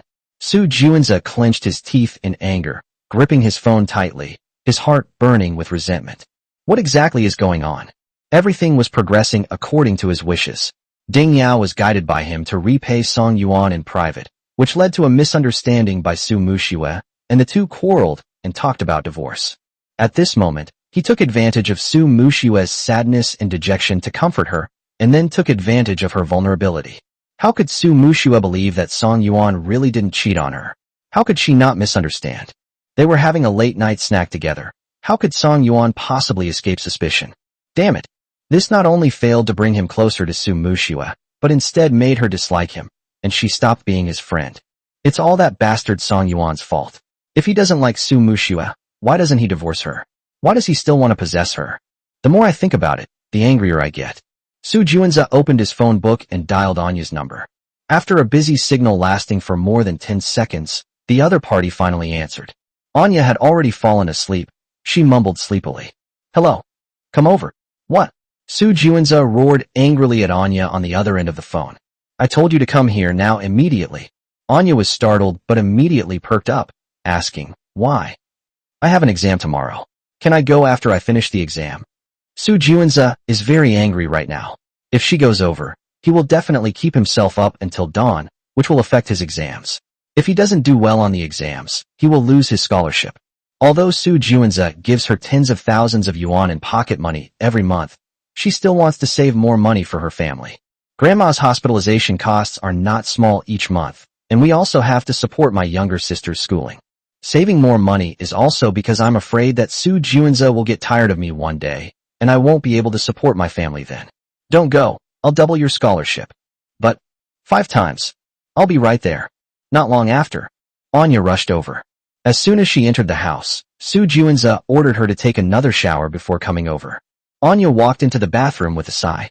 Mingming had already washed it once before leaving, but there was nothing she could do. Su Juanze was always very clean, to the point of being somewhat obsessive. His home was decorated in white, and he had to hire a cleaning service every day. Soon, Anya came out after taking a shower.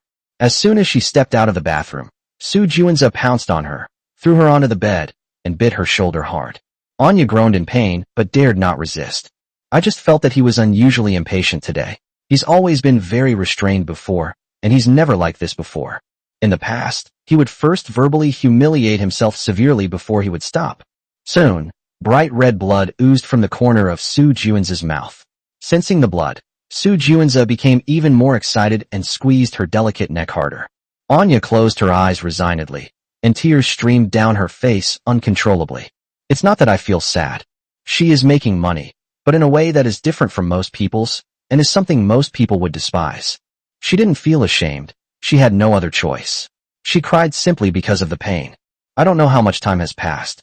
Anya was in so much pain that she was numb, and Su Juan finally stopped, quietly lying on her chest, as his own chest heaved violently. Anya raised her hand with difficulty and instinctively stroked his head gently, like a mother comforting a baby. She found this behavior disgusting. Su Juan was clearly arrogant and never respected her, treating her only as a tool. Why would you ask yourself to do something so ridiculous afterward, like a normal girlfriend would? Su Juan felt Anya's gentle caress, and the warmth of her fingertips touched his scalp. My heart started to throb with pain. I don't know why, but my eyes feel hot. It felt like warm liquid was welling up in my eyes. Tears quickly soaked Anya's torn clothes, sticking uncomfortably to her smooth skin. Anya. Huh. Is he crying? Why? Would an elite person like him, with a good family background, good looks, a good job, and who never worries about money, also cry? Is it because of Su Muxue? Was it that married woman he had secretly loved for many years, but never dared to express his feelings to? How ridiculous. How ridiculous. She couldn't understand why he would give up his good life to covet another man's wife.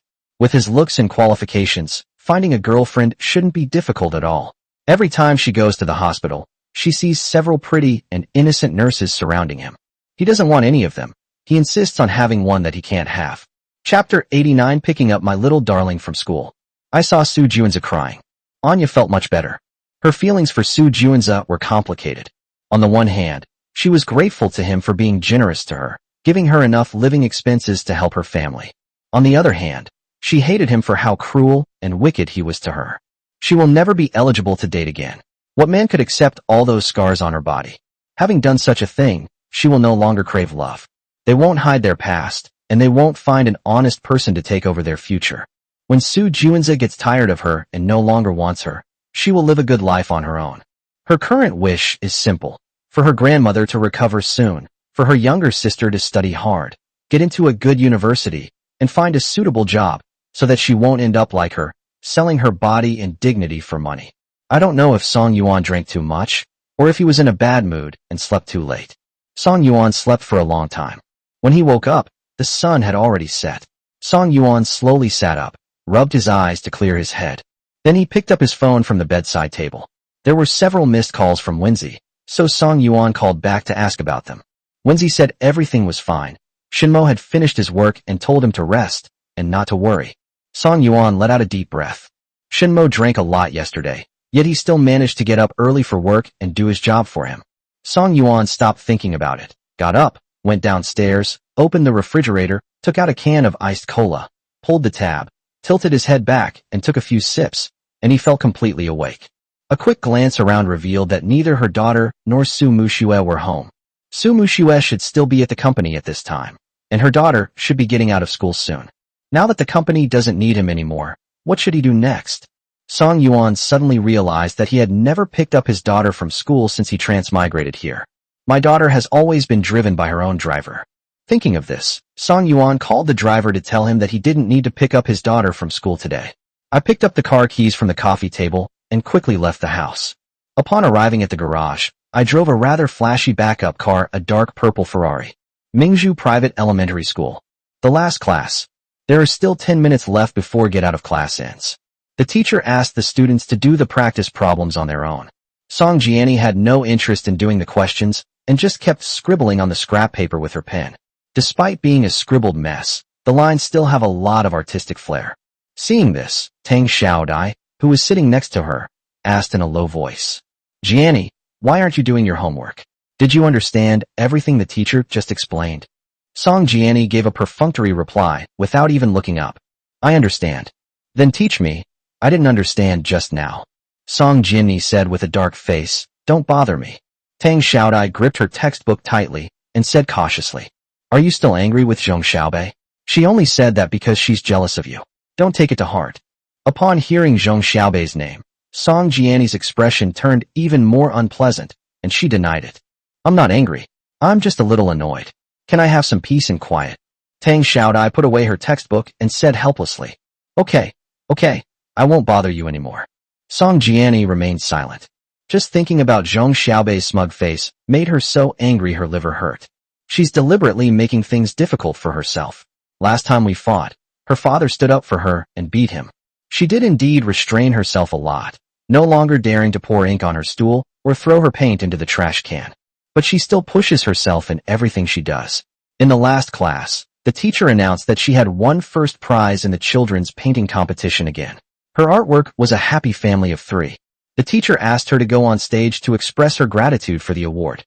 She said that the painting depicted herself and her parents, and that her parents were very good to her and loved her very much. At this point, Zhong Xiaobei stood up to challenge him and loudly questioned him. You're lying. If your parents really loved you, why have you never seen them pick you up from school? Your mother picked you up twice, but your father never did. She tried her best to explain that her parents' busy work schedules didn't mean they didn't love her, but Zhong Xiaobei misinterpreted her meaning, saying that it proved her parents cared more about work than about her. She initially vehemently denied Zhong Xiaobei's views on stage, which garnered support from her teachers and approval from her students. But after stepping down, he couldn't help but overthink. Zhong Xiaobei's words kept repeating in my mind. Your parents value work more than you. Your parents value work more than you. Your parents value work more than you. Impossible. Impossible. My parents definitely care more about me. They work hard to earn money so that I can have a better life. Yes, that must be it. Her parents love her very much, and she shouldn't question it. But another sharp voice rang out in my mind. If they truly love you, they will definitely come to pick you up. Because deep down, you long to be like other children, with your father or mother picking you up from school every day. You can earn less money. Your family is already so wealthy. Why do you still need to work so hard? Why can't you spend more time with yourself? No, that's not right. Her parents have already given her enough. She should try to be a sensible child, not wanting more than she needs, and should know how to be content and not compare herself to her classmates. She wanted to be the most sensible and obedient daughter in the world, so that her parents would always love her and never be ungrateful. You must be sensible. Wah, I feel so bad. It feels like there are 2 little people in my head, one an angel and the other a devil, and they're constantly fighting, evenly matched.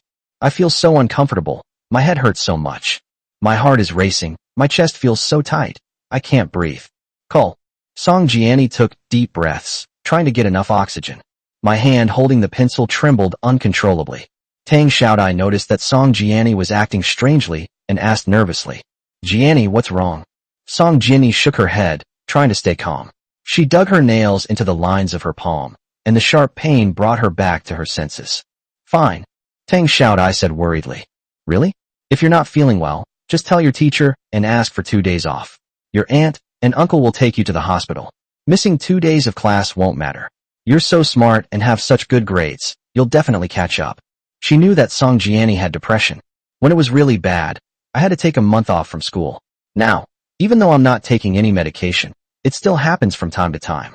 The most obvious symptom is hand tremors and shortness of breath. Chapter 90. Nini's face turned red. Seeing that Song Jianni's emotions had calmed down a bit, Tang Xiaodai didn't say anything more. Soon the bell rang to signal the end of get out of class. Ring, ring, ring.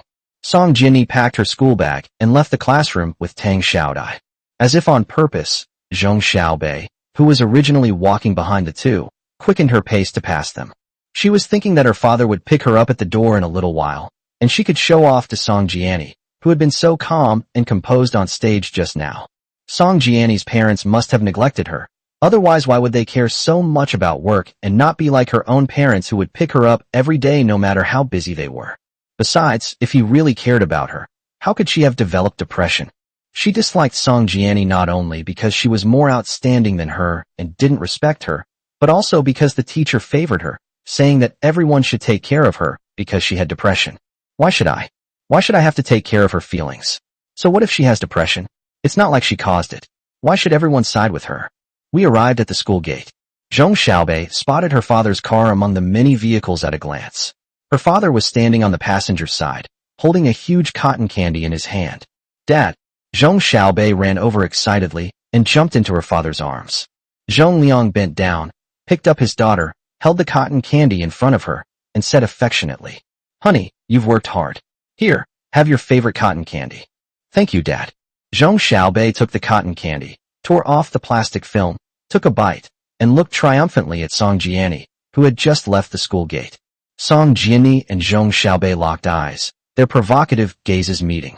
Her emotions, which had just calmed down, surged up again, and her little hands unconsciously clenched into fists, trembling slightly uncontrollably. "That bastard, he did it on purpose, didn't he? Are you deliberately trying to annoy yourself? Everyone has a dad. Don't you remember how my dad beat your dad to a pulp last time? What do you have to be so proud of? I really want to hit someone. I really want to beat her up."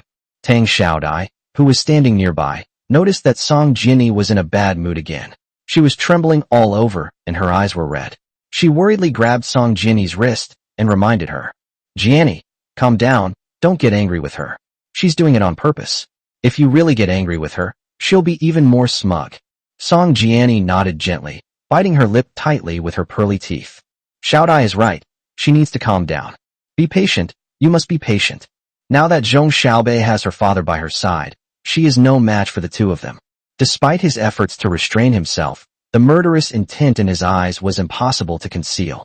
Zhong Xiaobei sensed Song Jiani's desperately suppressed anger and became even more smug, pointing at the cotton candy she had just taken a bite of with a cheeky grin. "Here, it's on you. Don't you usually love sweets? I only took one bite. You won't mind, will you?" Zhong Liang stared at his daughter in surprise. Was his daughter provoking Song Jiani? This doesn't make sense, does it? After his last fight with Song Yuan, he told his daughter not to cause trouble for Song Jiani again. She had already promised him, so why did she get into another fight with her? Is she lying to herself? She lied to herself last time, saying she didn't throw away Song Jiani's paint, but the surveillance footage clearly showed her throwing the paint into the trash can. He scolded his daughter. "What are you saying? How can you give away your leftovers to others?" Zhong Xiaobei pouted unhappily. "It wasn't leftovers. I only took a bite." "Dad, why are you siding with other people's kids?" Song Jiani's face turned even uglier, and she gritted her teeth and said, "Who cares? If I wanted to eat them, I could easily buy a lot. How awful. I can't stand it anymore. I really want to kill her. Kill her. Kill her."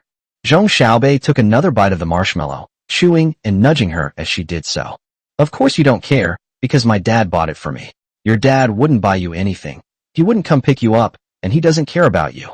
Upon hearing Zhong Xiaobei say that her father didn't care about her, Song Jiani's already tense nerves seemed to stretch to their limit. Bang! It's broken. Only one thought remained in my mind: to tear that vile mouth of hers apart and shut her up forever. Song Jiani abruptly shook off Tang Xiaodia's hand and rushed towards Zhong Xiaobei. When Zhong Xiaobei saw that Song Jiani was about to make a move, she was so frightened that she dropped the cotton candy in her hand to the ground. Even though she was in her father's arms, the scene of being pinned down and punished by Song Jiani last time was still a nightmare for her, and she still felt lingering fear. He said in a panic, "Dad, hurry, get in the car." Left with no other option, Zhong Liang opened the car door, hoping to escape the scene with his daughter. Song Jiani blushed as she watched the two of them get into the car. Just then, a familiar voice came from behind. "Nini." Song Jiani stopped and turned around blankly. What comes into view is a strikingly handsome man in a navy blue suit stood out in the crowd, holding an oversized rainbow lollipop. That handsome face, so perfect it looked like a model, was smiling at her. "Wah, it's Dad. It really is my dad. Dad finally came to pick her up. She had been waiting for so long." Tears welled up in her eyes uncontrollably, her large, watery eyes moistened, and she said excitedly, "Dad." Zhong Xiaobei and Zhong Liang were both so surprised when they saw Song Yuan that their mouths dropped open. Zhong Xiaobei was filled with doubt. That's not right. She and Song Jiani were in the same class in kindergarten, and even now in first grade, Song Jiani's father has never come to pick her up once. Why did you suddenly come over today? I even gave her such a huge rainbow lollipop. It was almost as big as my own face. Damn, this is one of her favorite foods. And I have to admit, Song Jiani's father is really handsome. He seems to have been a top star before, having acted in many films and TV series, which she has even watched. A seed called jealousy quietly took root and sprouted in my heart. There's another reason to dislike Song Jiani. Her father is ridiculously handsome. It's infuriating. Zhong Liang was equally puzzled. Didn't my daughter say that Song Yuan never picks her up from school? Is my daughter lying to me again? How could this be? His most precious, obedient daughter has lied to him time and time again. Tang Xiaodai, who was not far away, finally breathed a sigh of relief upon seeing this scene. Song Jiani's father had arrived just in time. If he had been any later, Song Jiani would have chased after him and started hitting him. Song Yuan walked up to his daughter, bent down, and couldn't help but reach out and gently stroke her lovely face, asking with concern, "Sweetie, why are you crying again? Who bullied you? Tell Daddy, and Daddy will teach him a lesson for you." He had arrived quite early, but thinking that it was a rare opportunity to pick up his daughter, he decided to bring her a gift. He looked around, but couldn't find anything he could offer. Chapter 91 Crying. Finally, the supermarket owner recommended that Song Yuan buy lollipops. Since his daughter loved sweets, he picked the biggest one. When they returned, they saw their daughter chasing after Zhong Liang and his father with red eyes and her little fists raised. Judging by this, it looks like he's going to take on two people at once, one person against a father and daughter. My daughter is really brave. That's so cool. She went a bit too far. She dared to take on two people at once when I wasn't around. This is outrageous. I'll have to talk to her properly later. She can't be so rash. If he hadn't come today, the consequences would have been unimaginable. These words were spoken. Zhong Liang and Zhong Xiaobei's expressions changed instantly. Zhong Liang knew he was no match for Song Yuan. He was stuck in place, neither able to leave nor stay, and he was afraid. Last time, Song Yuan had broken several of his ribs, and he had spent many days in the hospital. If he just leaves like this, ignoring everything, Song Yuan will definitely find a way to find him. After all, his wife is backed by such a large Su group as Su Muxue, so he can't run away even if he wants to. All they could do was place their hopes on Song Jiani, hoping she would be tactful and not tell Song Yuan on her behalf. He didn't want to go to the hospital again. Song Jiani sniffed, remembering that her father didn't like her crying, and tried hard to suppress her tears, saying in a trembling voice, "Nobody's here, nobody's bullying me. If Dad can come, I won't be angry with Zhong Xiaobei anymore. Your coming is the strongest response I can give to Zhong Xiaobei." Song Yuan was half believing and half doubting, so he rubbed her head to confirm. "Really? Nini, you mustn't lie to Daddy. Lying isn't good." Song Jiani raised her head, her beautiful eyes filled with sincerity, and said earnestly, "No one really bullied me, Nini. Nini really didn't lie to Daddy. Please believe Nini, okay?" She didn't think Zhong Xiaobei was bullying her. In the past, Zhong Xiaobei secretly destroyed her stationery, which could be considered bullying, but now she didn't dare to do that anymore, and only dared to provoke her with words. She must be jealous of herself, jealous that she is better than her, and jealous that she is more popular in class. Besides, she had just made a move, and Zhong Xiaobei was so scared that she tried to run away, so she really didn't think it was a big deal. Song Yuan nodded and smiled. "Yes, Dad believes you." Hearing Song Jiani's words, Zhong Liang breathed a deep sigh of relief, picked up his daughter, and got into the car. They quickly started the car and fled the scene. "When I get home, I'll definitely have to give my daughter a good talking to. She really shouldn't provoke Song Jiani anymore. I feel like this girl isn't quite right in the head. The way she looked at her daughter just now wasn't the way a normal child would look." His pupils shrank, much like a wild carnivore seeing its prey. There was no hesitation or fear in his eyes, only murderous intent. "It's true what they say, like father, like son. I guess I just have to accept my fate. Heaven is so unfair. No matter how hard he tries, he can't beat Song Yuan. His daughter is the same. She will never be a match for Song Jiani." Song Yuan carried his daughter into the car, but instead of starting the engine, he tore off the wrapper from the lollipop and handed it to her. "Give." Song Jiani took the lollipop and gently licked it. "So sweet, so sweet." Her brows quickly relaxed, her eyes curved into beautiful crescents, and she smiled sweetly. "Thank you, Dad." Looking at his daughter's adorable face, Song Yuan couldn't help but smile, and his gloomy mood instantly vanished. Even though she and Su Muxue had conflicts and disagreements, her daughter still brought her joy. Children's happiness is simple. A lollipop is enough to satisfy them. Seeing my daughter smile melts my heart. The joy of being a father can only be truly understood by those who have daughters. After fastening his daughter's seatbelt, Song Yuan slowly started the car. As the car entered the highway, Song Yuan suddenly remembered the important matter and spoke up. Nini, why did you just attack Zhong Xiaobei? He couldn't understand it at all. If his daughter said that Zhong Xiaobei hadn't bullied her, then why was she so emotional just now? As if she had completely lost her mind? Song Jiani bit the edge of the lollipop. How should I put it? It's a little embarrassing, and she's also afraid of saying the wrong thing and upsetting her father. If she says she questions her father's love for her and feels that he cares more about his work, will he feel heartbroken? Mingming's father has been trying to change and treating her very well these past few months. It's just that he's busy with work and doesn't have time to pick her up from school, so she questions him. Isn't that wrong? Song Yuan took a deep breath, softening his tone and speaking patiently. Dad is giving you time to organize your thoughts. I won't blame you.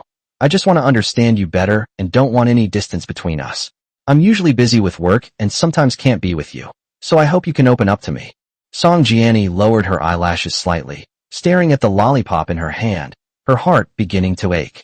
Should we tell the truth or not? Seeing that his daughter was silent, Song Yuan also began to silently organize his thoughts. He had consulted other psychologists before, and the doctors said that his daughter's depression also had a less obvious manifestation. She had many more thoughts than the average person when facing problems. She would struggle with them. She would overthink the feelings of those close to her. She would force herself to grow up. She was afraid of being disliked by her parents. She was afraid of not doing well enough. And she was afraid of not being loved. After a long pause, Song Yuan spoke again, his tone as gentle as could be. Nini, Daddy hopes you can grow up happily, like any other child. Don't put too much pressure on yourself. Don't overthink things. You're only 7 years old. Sometimes you don't need to be so sensible. No matter what happens to Mommy and Daddy's relationship, you must believe that Mommy and Daddy will always love you and will never abandon you. Song Jiani was stunned for a moment, and then tears rolled down her cheeks uncontrollably. The drops fell in a soft, persistent pattern down his chin and onto his clothes. Wah! This was the first time in her entire life that she had ever heard her father say he loved her and would never abandon her. Tears flowed like beads from a broken string, growing ever more intense. Then it suddenly occurred to me that my father said he didn't like seeing me cry. She hurriedly lowered her head, hastily wiped away her tears, and bit her lip hard to stop herself from crying out loud. Despite Song Jiani's efforts to suppress her sobs, Song Yuan overheard it, and his heart tightened suddenly. He blinked his slightly sore eyes and said in a deep voice, "It's okay to cry if you want to. Dad said before that he didn't like you crying because he was afraid you would be sad. If you're crying because you're happy, then just pretend I didn't say anything." Upon hearing Song Yuan's words, Song Jiani finally burst into tears. She just provoked me. She said that in Dad's heart, work must be more important than me, which is why Dad has never picked me up from school. I was so stupid, sob. I actually believed her. I'm sorry, Dad. I shouldn't have doubted you. Chapter 92. Enemies meet on a narrow road. Song Yuan couldn't remain indifferent to his daughter's tearful complaints. He hurriedly parked the car in an empty space on the side of the road. Then he opened the car door, jumped out, and went around to the back seat. I searched everywhere for tissues in the car. Damn it, where did the tissues go? Song Yuan searched everywhere, but couldn't find it. Song Jiani held the huge lollipop above her head and snuggled her petite body into Song Yuan's arms. She buried her face in Song Yuan's chest, her body trembling uncontrollably. Wah! Song Yuan, at a loss, pulled her into his arms. He, who is usually quick-witted, really didn't know what to say to comfort her at this moment, and could only gently pat her back to prevent her from crying herself to sleep. My daughter was crying very hard, with snot and tears streaming down her face. His white shirt underneath his suit jacket was quickly soaked. So dirty. How come I never noticed before that my daughter is so unhygienic? Despite feeling disgusted, he let her get dirty. After all, she was his own daughter, and he had wronged her so much. This caused my young daughter to suffer undeserved pain. After a while, Song Jiani finally stopped crying, looked up and realized she had dirted her father's clothes, and said nervously, I'm sorry. Oh, it's so dirty. Nini didn't mean to." Song Yuan was amused by his daughter's reaction and couldn't help but pat her head affectionately. "It's okay. It's not like we can't afford to buy a piece of clothing. If it can't be washed clean, just throw it away." Song Jiani blinked and smiled through her tears. "Yeah, their family is very wealthy. Many of the mother's clothes are disposable and cannot be washed or dry cleaned. The father's clothes are also very expensive. Her clothes were all designer brands, including many limited editions. Many of her clothes were only worn once or twice before her mother donated them. Song Yuan asked in a deep voice, "Are you done crying?" "Uh-huh." Song Yuan pinched his daughter's tear-streaked face and said somewhat seriously, "What were you thinking just now?" "Huh?" Song Jianni looked puzzled. "What does Dad mean by that?" Song Yuan questioned. "Who gave you the courage to take on two people at once?" "I could understand if Zhong Xiaobei's father wasn't around, but he was. Why did you still try to hit him? Do you really think you're Superman who can beat adults?" He wasn't this fierce when he was 7 years old, daring to challenge burly adult men. Song Jianni scratched her head awkwardly. "I acted impulsively. I knew I couldn't win, but Zhong Xiaobei's last words were just too infuriating, and I lost my temper. Thinking about it now, it was so dangerous. I was definitely too impulsive." Song Yuan said helplessly, "What if I don't come over? Or what if Zhong Xiaobei's father fights back? He's not a man of honor. He tried to hit you last time. Don't you remember?" Song Jianni raised her head, her beautiful almond-shaped eyes filled with determination, and made her promise. "I know I was wrong, Dad. I promise I will never act so impulsively again." Seeing that her father was silent, Song Jianni took the initiative to extend her little finger and said in a serious tone, "Pinky promise. Nini promises it won't happen again." Song Yuan smiled helplessly and extended his little finger, overlapping it with his daughter's. "Then let's go home." "Wait, Dad, can I have Pizza Hut?" Song Yuan fell silent. He remembered that Su Muxue never allowed her daughter to eat fried food from outside, saying that the oil used outside was unhealthy and bad for her daughter's health. Song Jianni gently tugged at Song Yuan's sleeve, pleading in a childish voice. "Dad, I've never eaten this before. I want to try it. My classmate said it's really delicious. Can I just have it this once?" Song Yuan was troubled. "Your mom won't allow it. She's waiting for you at home to have dinner together." Song Jianni pleaded softly. "Please, Daddy, just this once. Please beg Mommy for me, okay?" Song Yuan was helpless. "Okay, I'll ask for you." "Uh-huh." Song Yuan took out his phone, found Su Muxue's number, and pressed the call button. Su Muxue had just arrived home when she answered the phone immediately. "Hello? Honey," Song Yuan said calmly. "Nini wants to eat at Pizza Hut. Should I take her?" Su Muxue asked in surprise. "Did you go pick up Nini?" "That's really strange." Song Yuan had never picked his daughter up from kindergarten, but today he actually took the initiative to do so. But he didn't call himself his wife just now. "She stopped even calling me by my name. She's probably still angry with me," Song Yuan said frankly. "Right," Su Muxue said magnanimously. "Then you guys go ahead, and come back early after you've eaten. If she doesn't allow it, her daughter will definitely be very disappointed. Her daughter has never asked for Pizza Hut before." He probably didn't want to see her, otherwise he would have told her to come over so the three of them could eat together. Since that's the case, let him spend some time alone with his daughter. "Good." I hung up the phone. Song Jianni cheered excitedly. "Yay, we can eat at Pizza Hut now." Song Yuanqing couldn't help but shake his head. Children's happiness is that simple. Restart the car and head to the nearest Pizza Hut. Not long after, Song Yuan carried his daughter through the Pizza Hut doors. I chose a seat by the window, scanned the QR code to order, and waited. A familiar guest entered. It was Su Juanze, whom he hated to the core. Su Juanze didn't come alone. He entered with a young woman who was less than 1.5 meters tall, wearing brown-rimmed glasses, with long, flowing hair, and dressed in the latest Chanel outfit. The woman was of average appearance. Although her clothes and demeanor were very elegant, she was no match for Anya, his girlfriend whom he had met at the hospital last time. Su Juanze quickly noticed him as well, and their eyes met, sparks flying instantly. Note that it is not lust, but anger. Seeing Song Yuan reminded Su Juanze of the scene last night, when Su Muxue cursed at him, and all of this was caused by Song Yuan. Suppressing her anger, she strode towards Song Yuan and greeted him insincerely. "Oh, isn't this Song Yuan? What a coincidence. What? You're having dinner alone with your daughter. Where's Muxue? Why didn't she come with you?" Upon hearing this, Song Yuan almost jumped up and slapped him, but laughed and said, "My wife's coming over in a bit. Are you trying something new?" As Song Yuan spoke, he glanced at Ms. Chanel behind Su Juanze. Su Juanze's expression changed slightly. Song Yuan's words were incredibly insulting. How could he possibly be interested in Lu Qing behind him?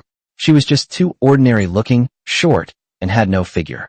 She had nothing to offer.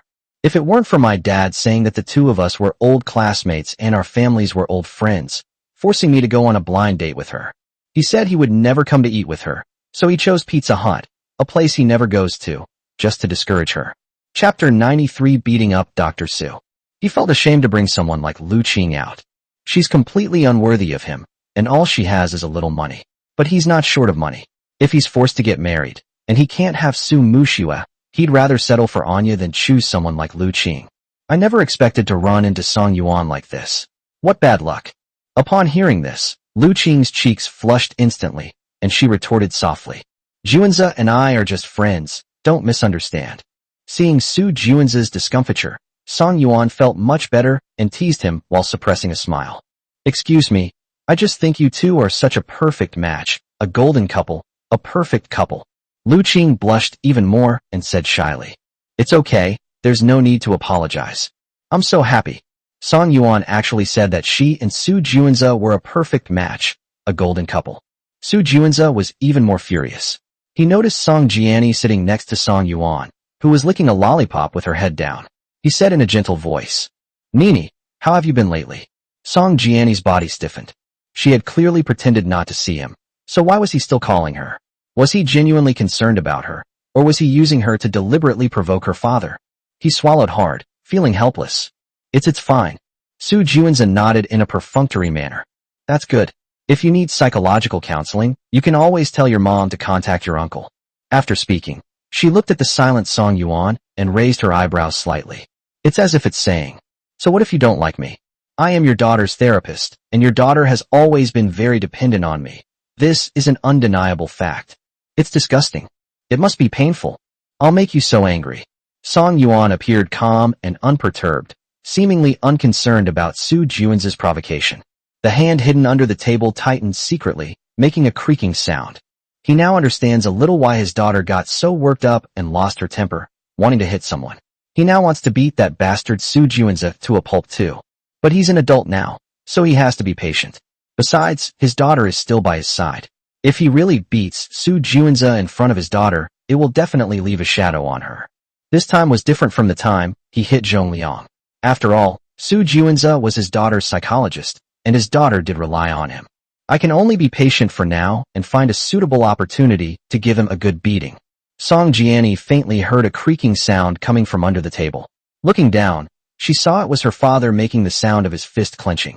Her heart skipped a beat, and she immediately looked up at Su Juanza, speaking distantly. My dad and I are about to eat. Please leave. Su Juanza's pupils trembled slightly. What's going on? Did he mishear? Why is Nini talking to me like this? Does Nini not value herself as much as Song Yuan? This isn't right. Although Song Yuan is Nini's biological father, he has never fulfilled his responsibilities as a father, except for once when he helped Nini teach a lesson to the parents of a classmate who bullied her. For the rest of the time, Song Yuan was abusing her. On the other hand, although he was not Nini's biological father, he had used many methods to gain her trust during the past year of treatment, even resorting to unethical hypnotic suggestions. His many years of medical experience told him that his position in Nini's heart had far surpassed that of Song Yuan. How could this happen? Suppressing his inner doubts and displeasure, he maintained his composure. Okay, then I won't bother you any longer. As he spoke, he led Lu Qing to a seat that was a bit far from the two of them. At this moment, the waiter steadily placed the food ordered by Song Yuan and Song Jiani on the table. Song Yuan had no appetite at all. He picked up the iced cola, opened the cap, tilted his head back, and drank it in big gulps. Song Jiani carefully put on disposable gloves, picked up a chicken wing, and began to nibble on it. Secretly in my heart, I regret it so much. I should have just gone home for dinner instead of coming here. Otherwise, I wouldn't have run into Su Juanza, and my dad wouldn't have been so upset. So she'd better eat quickly and go home. Otherwise her father will only be more unhappy. Thinking of this, Song Jiani took a big bite of the chicken wing. The glass of cola was finished quickly. Song Yuan had composed himself and, seeing his daughter wolfing down her food, smiled and reminded her. Eat slowly. No one's going to take it from you. Oh. Song Jiani swallowed the chicken in her mouth with a gulp and slowed down. Su Juanza, who had just left, looked at the menu but also had no appetite. He usually didn't eat these greasy dishes. He handed the menu to Lu Qing, who was sitting opposite him. I'm going to the restroom. You can order. Lu Qing took the menu and smiled. Okay. Su Juanzi stood up and strode towards the restroom. Song Yuan caught a glimpse of Su Juanzi out of the corner of his eye, and seeing him head towards the bathroom, he instantly couldn't contain himself. This is your chance. He stood up abruptly. Dad's going to the bathroom. Don't wander off and wait for me. Song Jiani nodded obediently. Su Juanzi entered the bathroom, but instead of rushing to use the toilet, he stood at the sink, turned on the faucet, and slowly washed his hands after pressing 2 pumps of hand soap. Bang! The door beside me was kicked open. Su Juanzi paused, then habitually turned his head to look at the person who had just arrived. I just realized that the person who came was Song Yuan. Before I could even say hello, Song Yuan swung his fist at himself. Su Juanzi's eyes widened in panic, completely unable to dodge. Bang! The fist slammed solidly into his face. Su Juanzi, a top student, had never been in a fight and had always lived a life of luxury after starting work. How could he possibly withstand a punch from Song Yuan? My body involuntarily took 2 steps back, and I would have fallen if I hadn't grabbed the edge of the sink in time. I managed to regain my balance with difficulty. Her cheeks burned and swelled up instantly, and she glared angrily at Song Yuan. Are you crazy? You dare hit me? Don't come any closer. If you take another step, I'll call the police. Then report it. Song Yuan suddenly raised his leg and kicked him in the chest. This kick sent Su Juanzi sprawling to the ground, landing awkwardly on the cold floor. He wasn't afraid of Su Juanzi calling the police. He figured Su wouldn't dare. Someone who values his reputation so much would never be able to shake off the label of being a third party in a legal marriage if he were to cause trouble or interfere in the marriage. Oh dear. Su Juanzi groaned in pain, and before he could get up, Song Yuan straddled him and started punching his proud, handsome face repeatedly. Song Yuan's eyes were already red, and he was hitting and cursing as he did so. You tried to sow discord. You tried to show off in front of my daughter. Get up. You think you're so great? Say something. Su Juanzi's nose was bleeding profusely. He saw stars after being hit by Song Yuan's weapon, spat out a mouthful of blood, and gasped for breath. I didn't. You clearly cheated on me, but you won't admit it. You don't deserve Muxue at all. Chapter 94 Disgusting. That bastard actually dared to hit me. Song Yuan stopped what he was doing, grabbed his scalp forcefully, forced him to look into his eyes, and mocked him in a cold voice. What the hell do you think I am? She's my wife. We're a legally married couple. Who do you think you are? Su Juanzi clenched his teeth and said sarcastically, You're just a primitive man who only knows how to use violence and has no brains whatsoever. Song Yuan spat at him and sneered. Yes, so what? No matter how much you look down on me, Muxue still chose me over you. Su Juanzi is a clean freak. He washes his hands many times a day, and he always makes Anya wash her hands thoroughly with shower gel before going to bed with him. Moreover, no matter how thirsty he was, he would never kiss Anya, because he found everyone's saliva disgusting except his own. Suddenly, Song Yuan, whom she disliked the most, spat on her face. He was stunned for a moment, then began to dry heave uncontrollably. Song Yuan looked completely bewildered. What's going on? Is this guy about to throw up? He didn't hit his stomach, so why does he feel like throwing up? Was it because I just spat at him? Surely not. Before Song Yuan could figure it out, Su Juanzi turned his head and actually vomited. Vomit. It vomited out a large, sticky, reddish-brown clump. Song Yuan stood up with disgust, instantly losing all interest in continuing to beat him up. How disgusting. He casually warned Su Juanzi a few words, and then turned and left with a flourish. Su Juanzi's face was half covered in his own filthy vomit, making it even more unbearable, and his body began to convulse uncontrollably. It took him an unknown amount of time to finally manage to get up from the ground. I staggered to the sink, turned on the tap to wash my face and rinse my mouth. After I finished, I looked up in the mirror and was almost scared by my own appearance. His once handsome face was now a swollen, red, and bruised face after Song Yuan beat him up, with blood still trickling from his nose. Su Juanzi roared angrily. Song Yuan. Then he slammed his fist into the mirror. Although he used a lot of force, the mirror did not break. His fist was weak. It was a miracle that he could get up after being hit so many times by Song Yuan. Naturally, he had no strength left. Perhaps he had strained his back, because he collapsed to the ground in pain. He silently cursed Song Yuan's ancestors for 18 generations. Just then, there was a rapid knocking on the door. Juanzi, are you alright? Lu Qing anxiously pounded on the bathroom door. She had been waiting outside for more than half an hour. The dishes she had just ordered had been on the table for a long time, but she hadn't touched them and was just waiting for Su Juanza to come out. I was really worried about him. Even if he was on the toilet, it wouldn't take this long, so I rushed over to check on him. Upon hearing Lu Qing's voice, Su Juanza feigned composure and said, "It's all right, you can go now. Something came up at the hospital. I'll treat you to dinner another day." He didn't want Lu Qing to see him in such a disheveled state. It was too embarrassing. Lu Qing was unwilling to leave. She had a crush on Su Juanza since high school and finally convinced her father to help her go on a blind date with him. She was naturally unwilling to leave like this and said with resentment, "Is it urgent at the hospital? Can't you eat before you leave?" Su Juanza was extremely annoyed. He slowly stood up, supporting himself against the wall, wiped the blood from his nose, and tried to remain calm. "It's urgent, please understand." Lu Qing pouted, looking disappointed. "Oh well." He turned around reluctantly. At that moment, the door burst open with a bang. Lu Qing immediately turned around. A middle-aged man with an unremarkable physique and appearance emerged, and behind him stood Su Juanza, the man she had been longing for. Seeing that Su Juanza's face was swollen and his nose was bleeding, he could barely stand.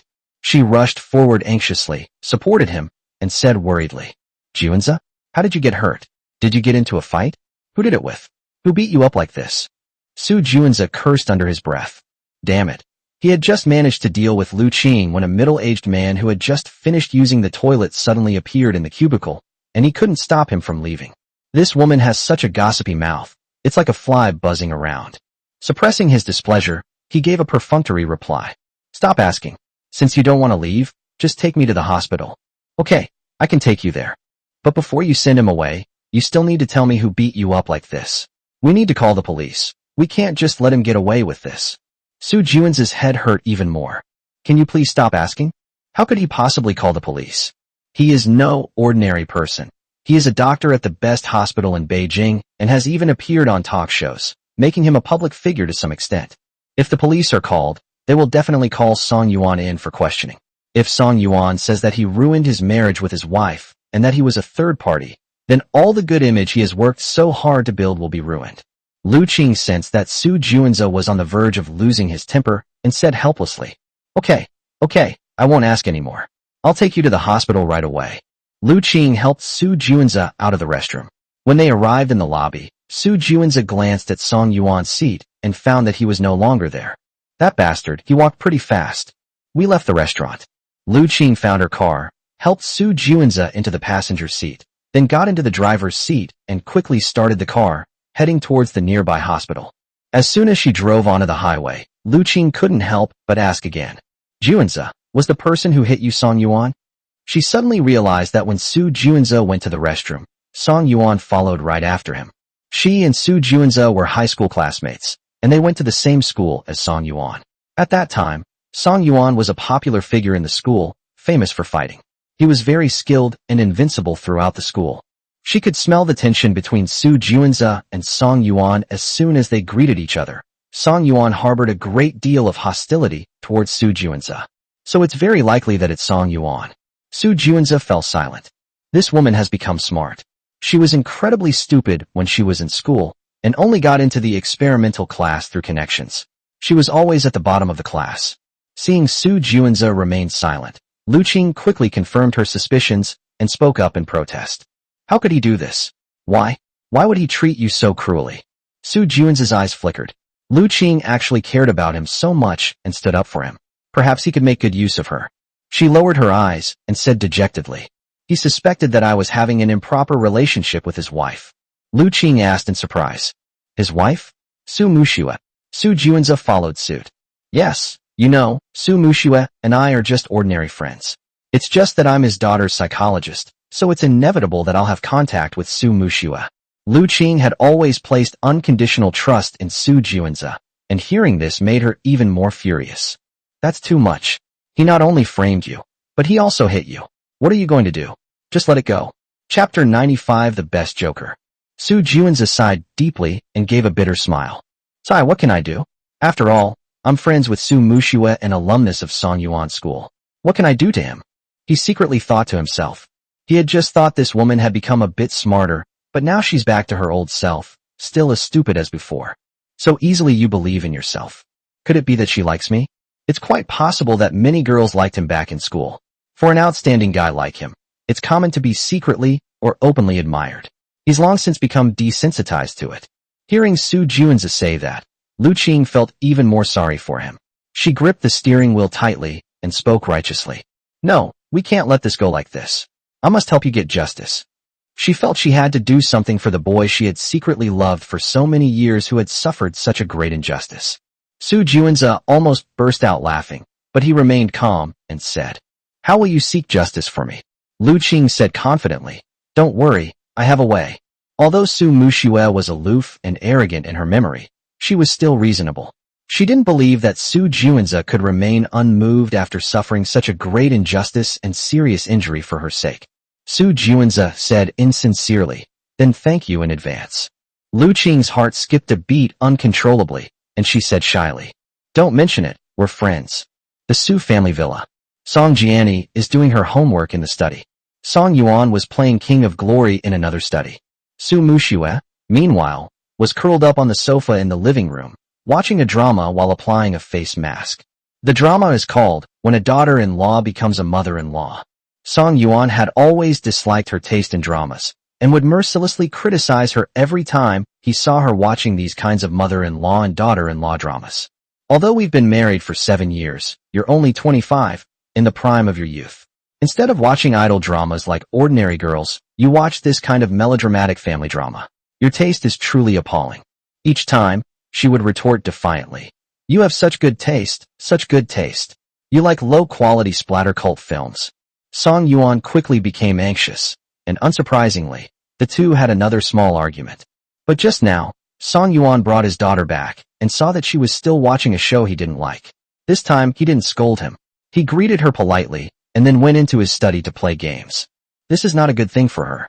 When Song Yuan suddenly became so polite to her, she began to miss the past. Even though they would argue, at least he wouldn't pretend to be polite to her. His politeness clearly showed that he was still angry but didn't want his daughter to see it. If his daughter weren't around, he definitely wouldn't have said a word to him. Frustrated, Su Muxue ripped off her face mask and threw it forcefully into the trash can at her feet. Ah, this is so annoying. How can I make Song Yuan calm down? She didn't really want to continue using Su Juanza as her daughter's therapist, but she was afraid her daughter wouldn't adapt well to someone else, as her daughter had always been very dependent on him. What should we do? Buzz, buzz, buzz. The phone on the coffee table vibrated. Su Muxue looked up and saw that the contact number was unknown. Su Muxue picked up the phone with a puzzled look and pressed the answer button. Hello, who is this? Lu Qing stood in the hospital corridor, gripping her phone tightly, and said in a deep voice, Su Muxue, I'm Lu Qing, your high school classmate. Do you remember me? Su Muxue pondered the name carefully and finally remembered it. It was her high school classmate, the girl who always ranked last in her class. I barely spoke to her when we were in school, and we haven't been in contact since graduation. Why is she suddenly calling me? I remember. Is there something you need? Lu Qing questioned him seriously. Did you know that your husband hit Su Juanza? Su Muxue was so startled that she sat up abruptly and asked in surprise. Huh? When did this happen? Well done. If it weren't for her daughter's sake, she would have given him a good beating too. Lu Qing said earnestly. Just now, I just took Juanza to the hospital. I think you need to come over and bring your husband. Su Muxue frowned unhappily and asked in return. Why should I go there? What a joke. Song Yuan is still angry with her because of Su Juanza. If she goes to see him now, Song Yuan will find out, and she won't be able to explain herself. Besides, who is Su Juanza to her? Why should she go see him? She didn't hit the person. What's it to her? He also had to take Song Yuan there himself. Why bring Song Yuan there? Given Song Yuan's temper, he might beat him up again at the hospital, or even send him straight to the ICU. Lu Qing sensed Su Muxue's impatience and also became annoyed, so she retorted from her moral high ground. Didn't I just tell you? Your husband, Song Yuan, hit him because he misunderstood that you and she had an improper relationship. Shouldn't you come here with your husband and explain things clearly? He hit someone, and Juanza didn't call the police because of your relationship, so you should at least have him come and apologize to Juanza properly, right? Su Muxue scoffed. What does this have to do with you? And from what stand are you negotiating with me? Are you kidding me? You want her to take Song Yuan to apologize to Su Juanza? Is Lu Qing out of her mind? I was stupid back in high school, but I got into my class through connections. How come my IQ hasn't improved at all after all these years? Lu Qing's blood pressure soared. This Su Muxue used to be quite reasonable, so why is she being so unreasonable now? Besides, wasn't her marriage to Song Yuan a shotgun wedding? Wasn't there a foundation of love between them? Why is she suddenly so protective of Song Yuan? Did they develop feelings for each other over time? I am Juan's good friend, so of course I want to seek justice for him. Su Muxue asked with a smile. Then let me ask you, is Su Juan still able to speak? Is he still alive? Lu Qing gritted her teeth. Of course, if he were dead, your husband wouldn't have come home unharmed. Su Muxue snorted coldly. Since he's not dead and can still talk, then you don't need to worry about this. Just have him come and talk to me in person. You. Before Lu Qing could finish speaking, Su Muxue hung up the phone. Lu Qing stomped her foot in frustration. Damn it, the negotiations failed. Not only did she fail to get justice for Su Juanza, but she was also mocked by him. I'm so angry. Lu Qing returned to the ward helplessly and looked at Su Juanza lying on the hospital bed with remorse. Juanza, I'm sorry, I had a falling out with Su Muxue. She wants you to go over and talk to her in person. Su Juanza smiled faintly. It's okay, you go ahead and do your work. I want to be alone. Then you should get some rest. After Lu Qing left the room, Su Juanza's smile froze instantly, and he clenched his teeth so hard that they made a grinding sound. Chapter 96 Husband, calm down. Su Muxue told him to go find her himself. She definitely won't see me. She's just saying that to appease Lu Qing. She had already distanced herself from him when she called him last time. She wouldn't see him alone again, except for matters concerning Nini. Is Su Muxue really that heartless towards me? Even though Song Yuan beat me up so badly, she wouldn't even come to see me once? Could it be that Su Muxue truly loves Song Yuan and isn't only with him because of the child? Was the question asked of her true feelings at the bar not just a casual remark, but a genuine expression of her heart? Ha ha ha ha. Su Juanza suddenly burst into laughter as if he were acting crazy, and tears were almost streaming down his face. Most people, upon learning that the woman they've secretly loved for years has fallen in love with someone else, would be struck dumb and heartbroken. But Su Juanza was no ordinary person. He only felt even more excited.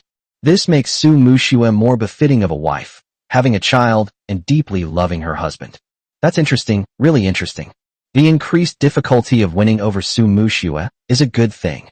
As the difficulty increases, the excitement threshold also rises, and the pleasure of finally winning her over will be doubled. Song Yuan, completely unaware of all this, was in the study.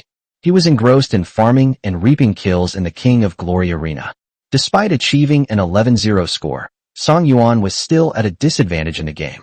With the enemy pushing onto the high ground, he couldn't help but start yelling at his teammates on the microphone.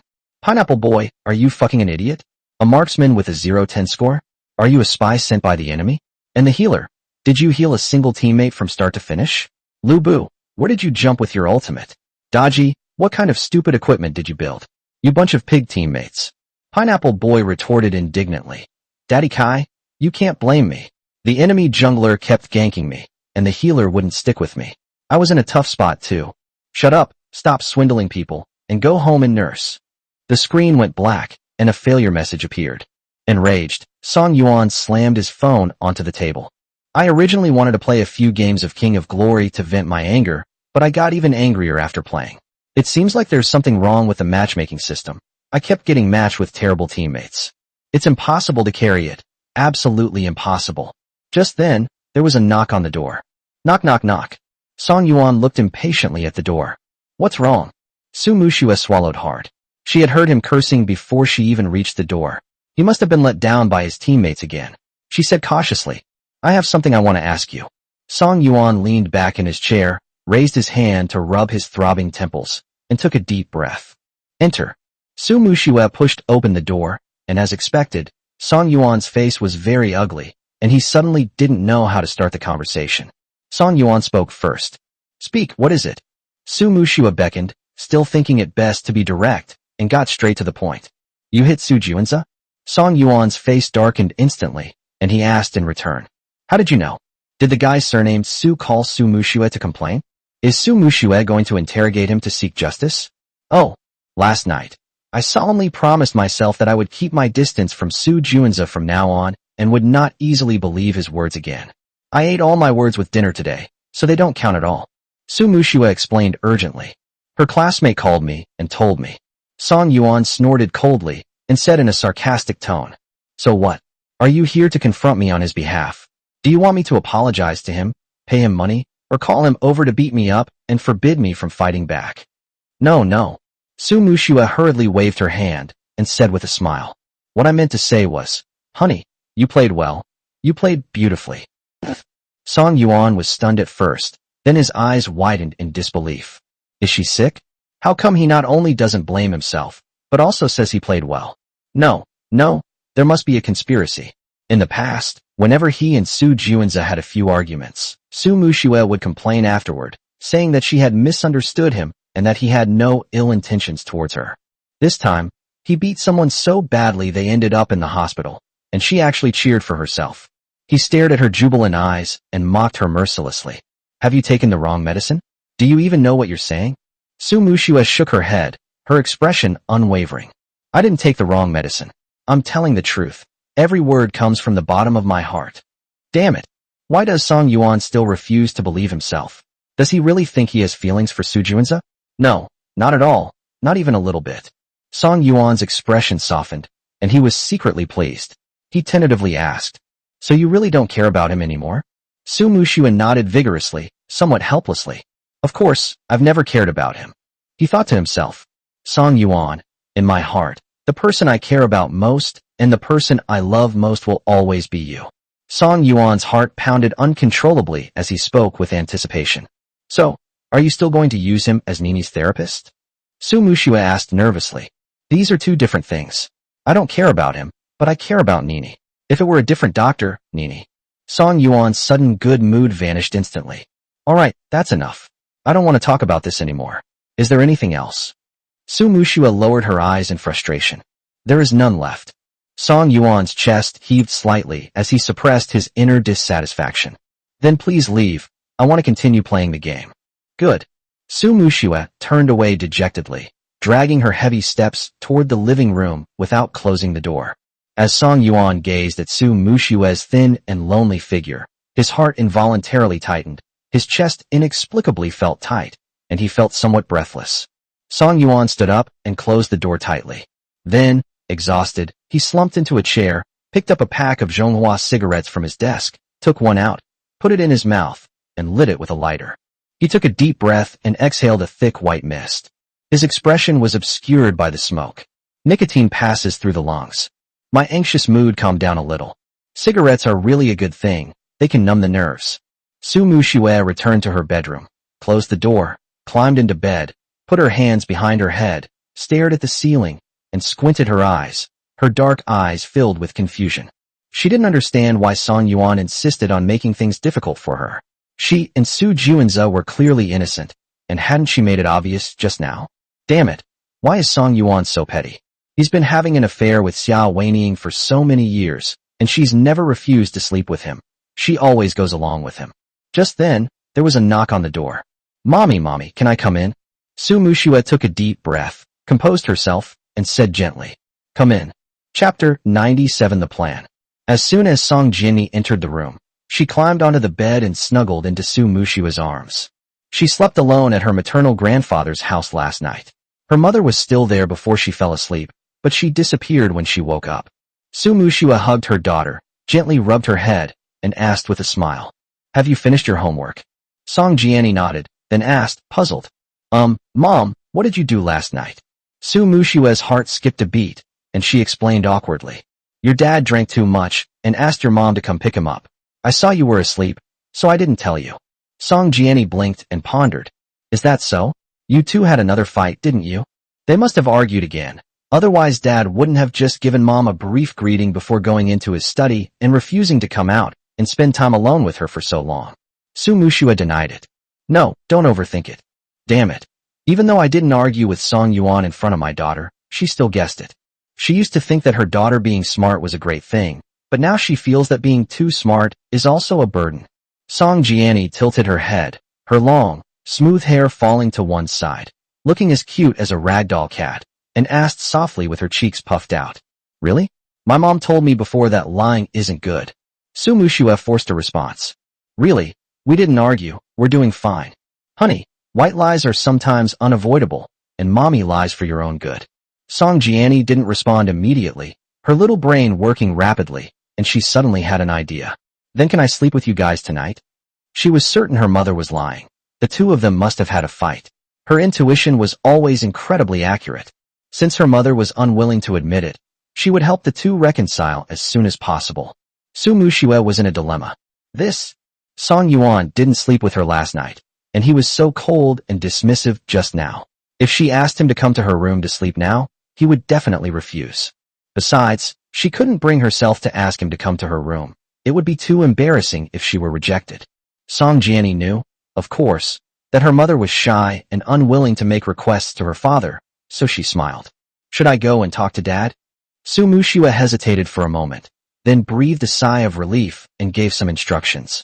Okay, but don't tell him later that I asked him to come over, that you were the one who wanted him to come. Song Jiani patted her chest and assured them. I know, don't worry. Nini would never say anything wrong. Okay, then you can go ahead. It's getting late, you should get some rest. All right. Song Jiani hurried downstairs and politely knocked on the door of the study. Song Yuan thought it was Su Muxue again, so he looked up at the door and shouted. What's wrong now? Song Jiani was startled and said timidly. Dad, it's me. She said they didn't argue, but Dad was so fierce. Mom is such a liar. Song Yuan's pupils contracted sharply, and he immediately raised his hand to extinguish the cigarette in his hand, speaking softly. Come in. Song Jiani pushed open the door and was immediately hit by a strong smell of smoke. The whole room was filled with smoke, as if it were on fire, which made her cough. Cough, cough. Song Yuan cursed under his breath, bent down to pick up his daughter, and closed the study door tightly. Then, carrying his daughter to the living room, he placed her on the sofa and said with some guilt, Nini, are you all right? Song Jiani shook her head. Cough, cough, it's nothing. After a moment, Song Jiani spoke again, with some complaints. Dad, could you smoke less in the future? It's bad for your health. My grandfather has lung problems and is always coughing, but he still can't help smoking. She didn't understand what was so good about smoking. It was so pungent and spicy, and it was bad for her health, and smoking it for a long time could easily cause lung cancer. Song Yuan smiled and assured him. Okay, I'll definitely smoke less in the future. Having received a satisfactory answer, Song Jiani finally got to the point, staring intently into Song Yuan's eyes and asking seriously. Dad, can I sleep with you and Mom tonight? Song Yuan politely declined. 3 people can't sleep well. The bed is only so big, and Dad has to get up early for work tomorrow. He and Su Muxue were still in a cold war. How could they sleep in the same bed? Even though Nini was there, he still had feelings for Su Muxue. Strangely enough, he thought that since he had feelings of resentment and dissatisfaction towards Su Muxue, he wouldn't want to do that kind of thing with her anymore. But as it turns out, he was very wrong. He wanted it last night.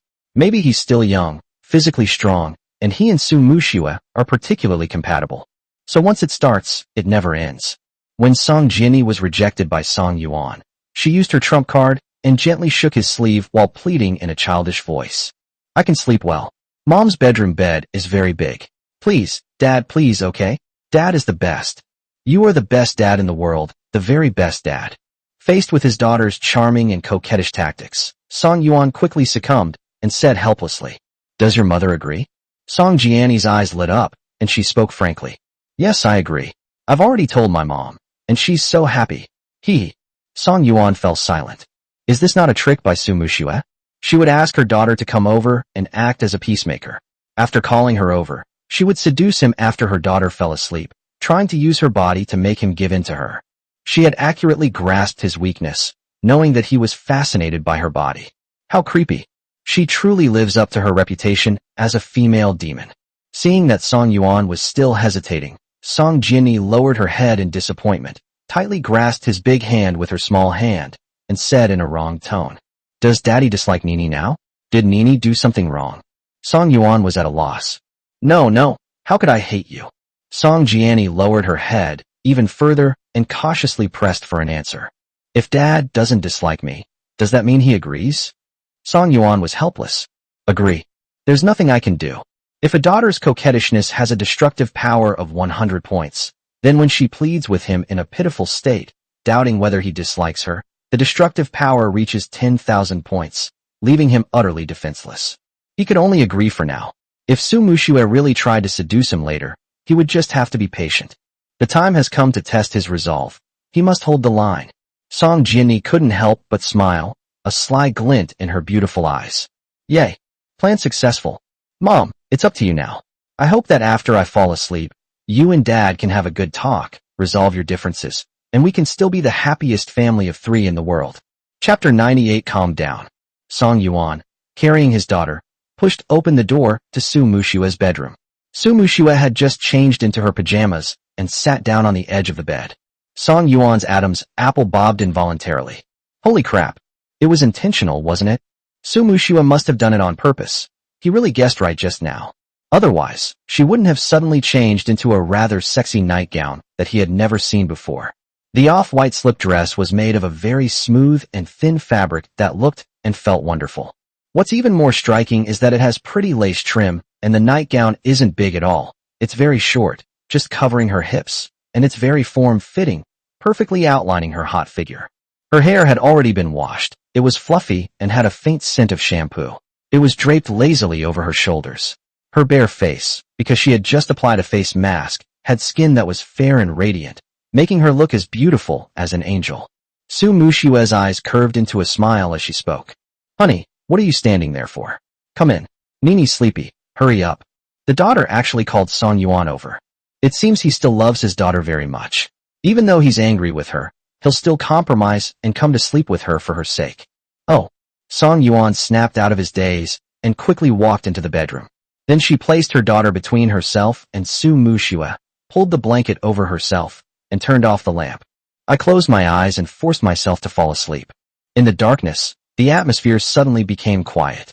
It was so quiet that you could hear the faint breathing of her daughter and Su Muxue. Although Song Yuan had his eyes closed, he was not sleepy at all. His mind was filled with Su Muxue's beige lace nightgown. My blood started boiling uncontrollably. Damn it! How could I be so useless? It's so shameful. He was starting to suspect that Su Muxue had cast a spell on him. Otherwise, why would he be so easily swayed? He always felt that he wasn't a man who only thought with his lower body. Song Yuan awkwardly turned to the side, his back to Song Jiani, and clenched his fists tightly. He dug his fingernails into the lines of his palm, trying to use the pain to resist his inexplicable lust for Su Muxue.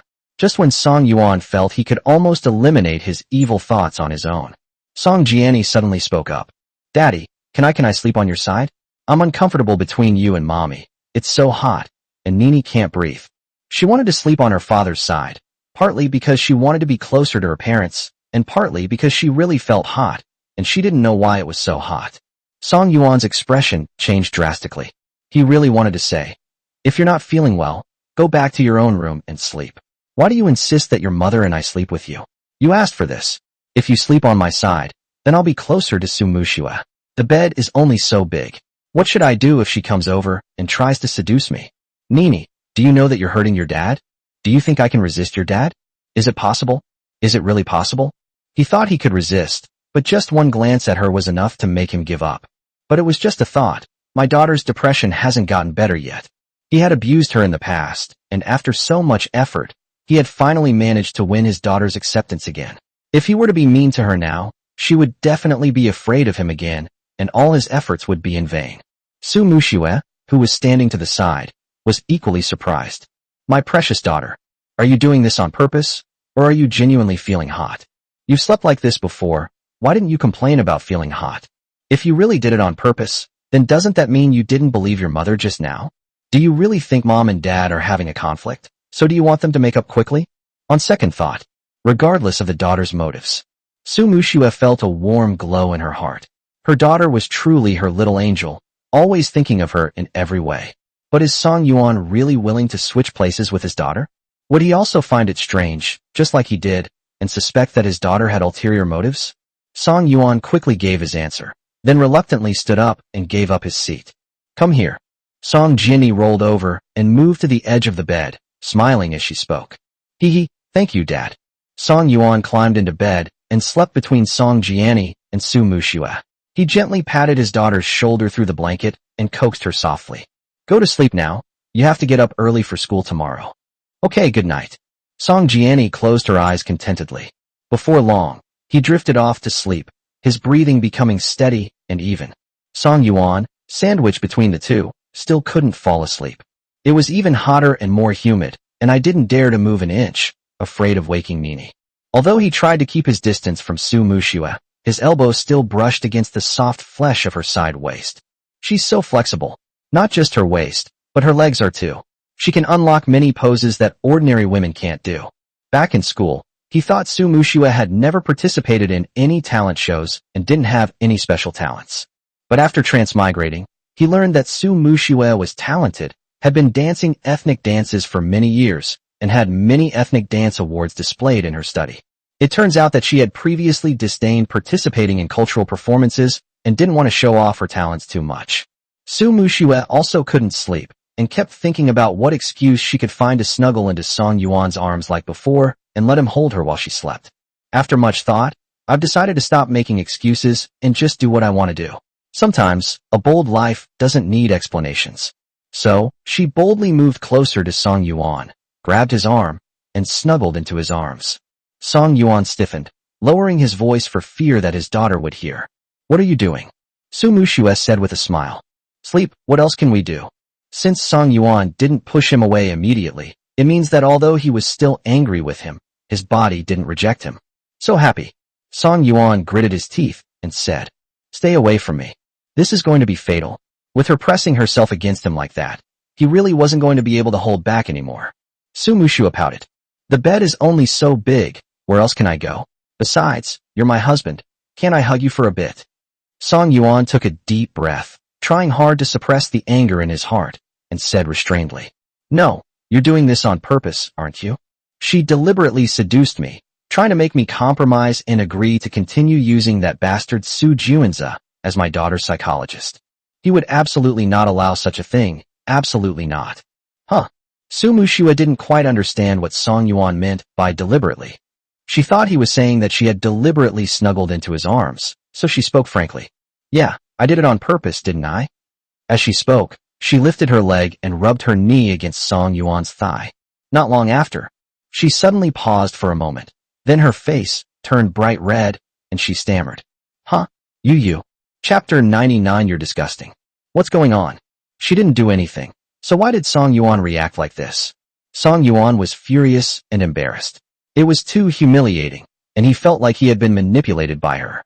That's enough. She carefully got out of bed and quickly left the bedroom. Huh? Su Muxue looked puzzled. What's wrong with him? Why are you blaming yourself? He himself lacked self-control. She didn't do anything wrong. Damn it. Am I just going to lose myself like this? No, I'm so unwilling to accept this. My daughter went to so much trouble to get him here. How can she just let him go like this?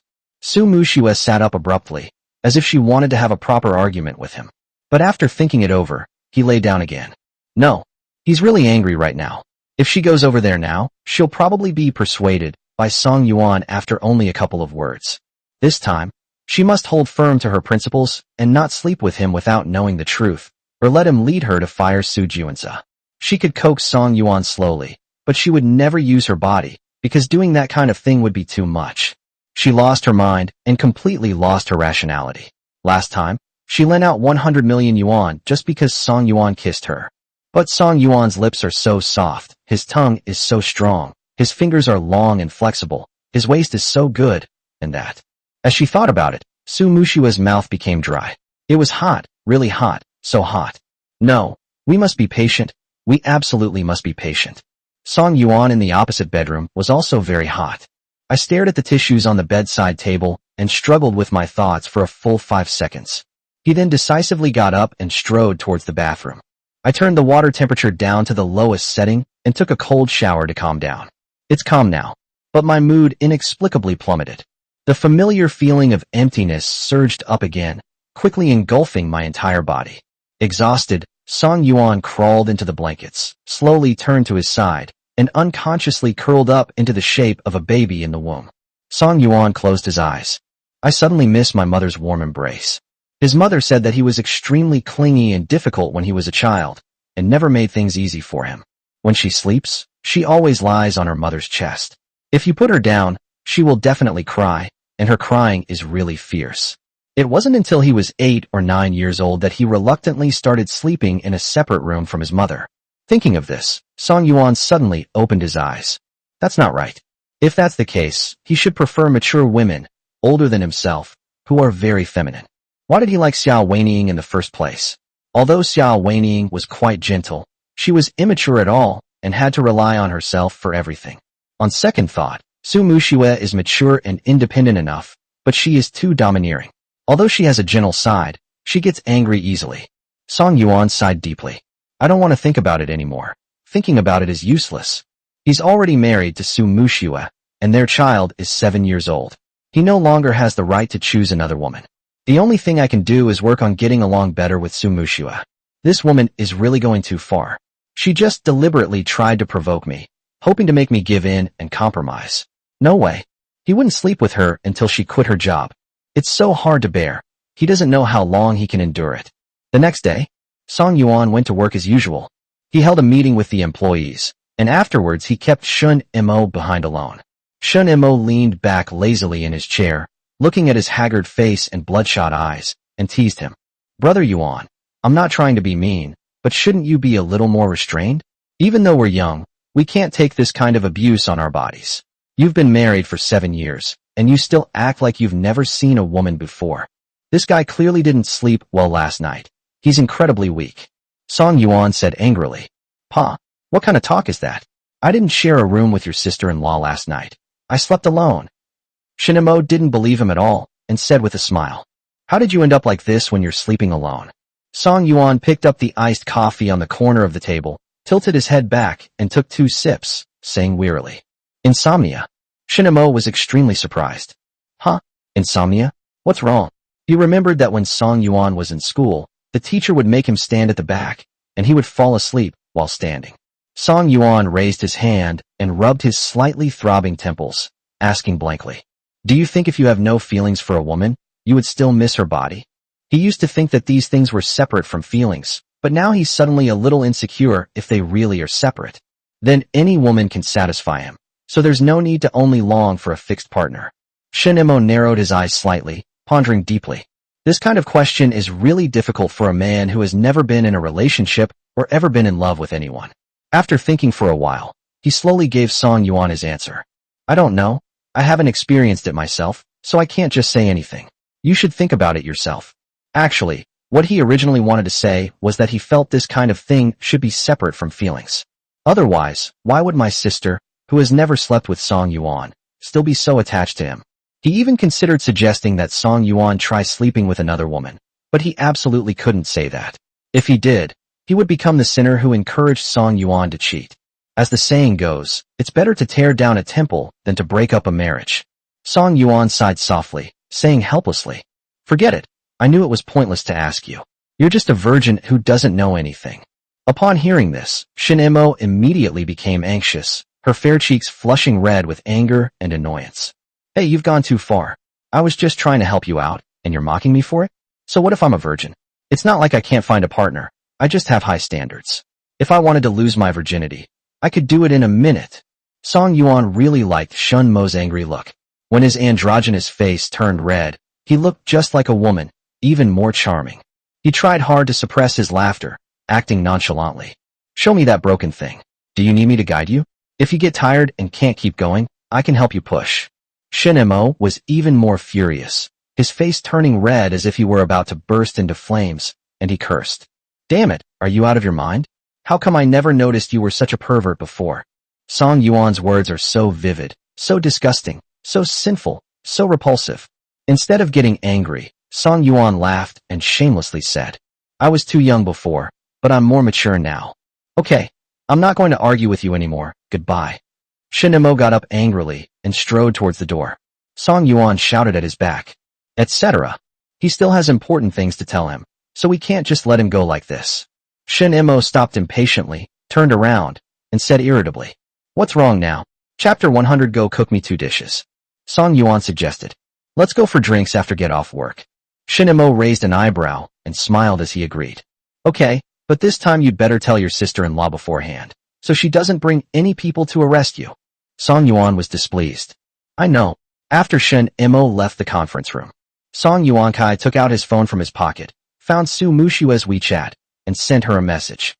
Just then, Su Muxue finished her work and received Song Yuan's message. She immediately opened it, and her brows furrowed. He's going out drinking again, and she doesn't know when he'll finish. If he doesn't come back, she'll be worried about him at home alone and won't be able to sleep. She'll wait for him to come back. However, she felt that even if she refused, Song Yuan would probably still insist on going and wouldn't listen to her suggestion. After all, the two were still in a cold war, and Song Yuan was angry with him. He should have been grateful that Song Yuan had at least informed him instead of going directly to the hospital. Fine, let him be then. She trusted Shinmo's character and believed he wouldn't lead Song Yuan astray. He replied, "Okay, just remember to come home early." Song Yuan put down his phone and didn't reply. Every time he went out drinking with Shinmo, he would come home very late, sometimes even until dawn. So it's best not to reply to her. If I promise to go back early, but then I don't keep my promise, she'll argue with me again. Night falls. Song Yuan suggested going to a bar for drinks, but Shinmo refused, saying that the bar was too far from where he lived and it would be inconvenient to go home later. After arguing for a while, Song Yuan finally gave in to Shinmo and, as if possessed, followed him to his rented apartment. The moment Song Yuan pushed open the door, he regretted it. It wasn't that she disliked his rented room for being shabby and small, but rather that it was too dirty and didn't match his glamorous appearance at all. There was barely room to step.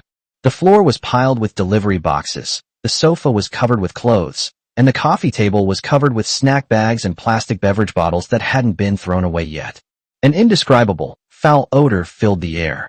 Song Yuan frowned, held his breath, strode into the door, opened the window, and couldn't help but complain. "Mo, you're really something. You should find a woman soon. At least she can help you tidy up your room. It's a miracle that you can stay healthy and go to work on time every day, living in such terrible conditions." Shinmo carried 4 dozen beers into the room. He responded while tidying up the trash on the coffee table. "This is not my fault. I had never done housework before I started working. My sister always did it." Upon hearing Shin Yinran's name, Song Yuan turned around and asked, "Has Sister Yinran already gone to another city? I haven't seen her in a long time, and I have to admit I miss her. I miss her cooking, and I want to eat the best dish in the world, the braised pork that he would never get tired of." Shinmo placed the beer on the table and casually said, "Not yet. It's not even the end of the month yet. What's wrong?" Song Yuan's eyes lit up, and he said with a smile, "Why don't you call her over here?" Shinmo's expression changed drastically, and he became wary. "What are you trying to do?" Song Yuan was unaware of his sister's feelings, but he knew that if he brought her over, she would definitely not feel good seeing him. Otherwise, my sister wouldn't have gone to work in another city and chosen to stay away from Song Yuan. He fully supported his sister's decision. After all, Song Yuan was already married. If he continued to meet with her as before, Su Muxue would definitely misunderstand, and the two of them would not have a good outcome. In the end, it would definitely be his sister who would get hurt.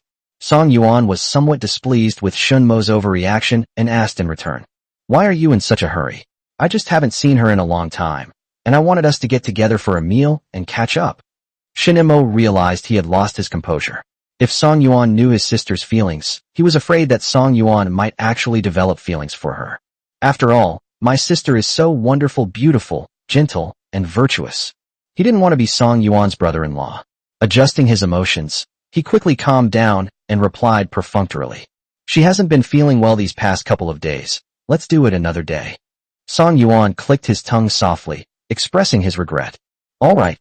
Looks like I won't be able to have braised pork." Song Yuan tidied up Shinmo's clothes on the sofa with some frustration, then plopped down on it and leaned back against the sofa. He crossed his legs and gave orders to Shinmo like a boss. "I've bought the wine.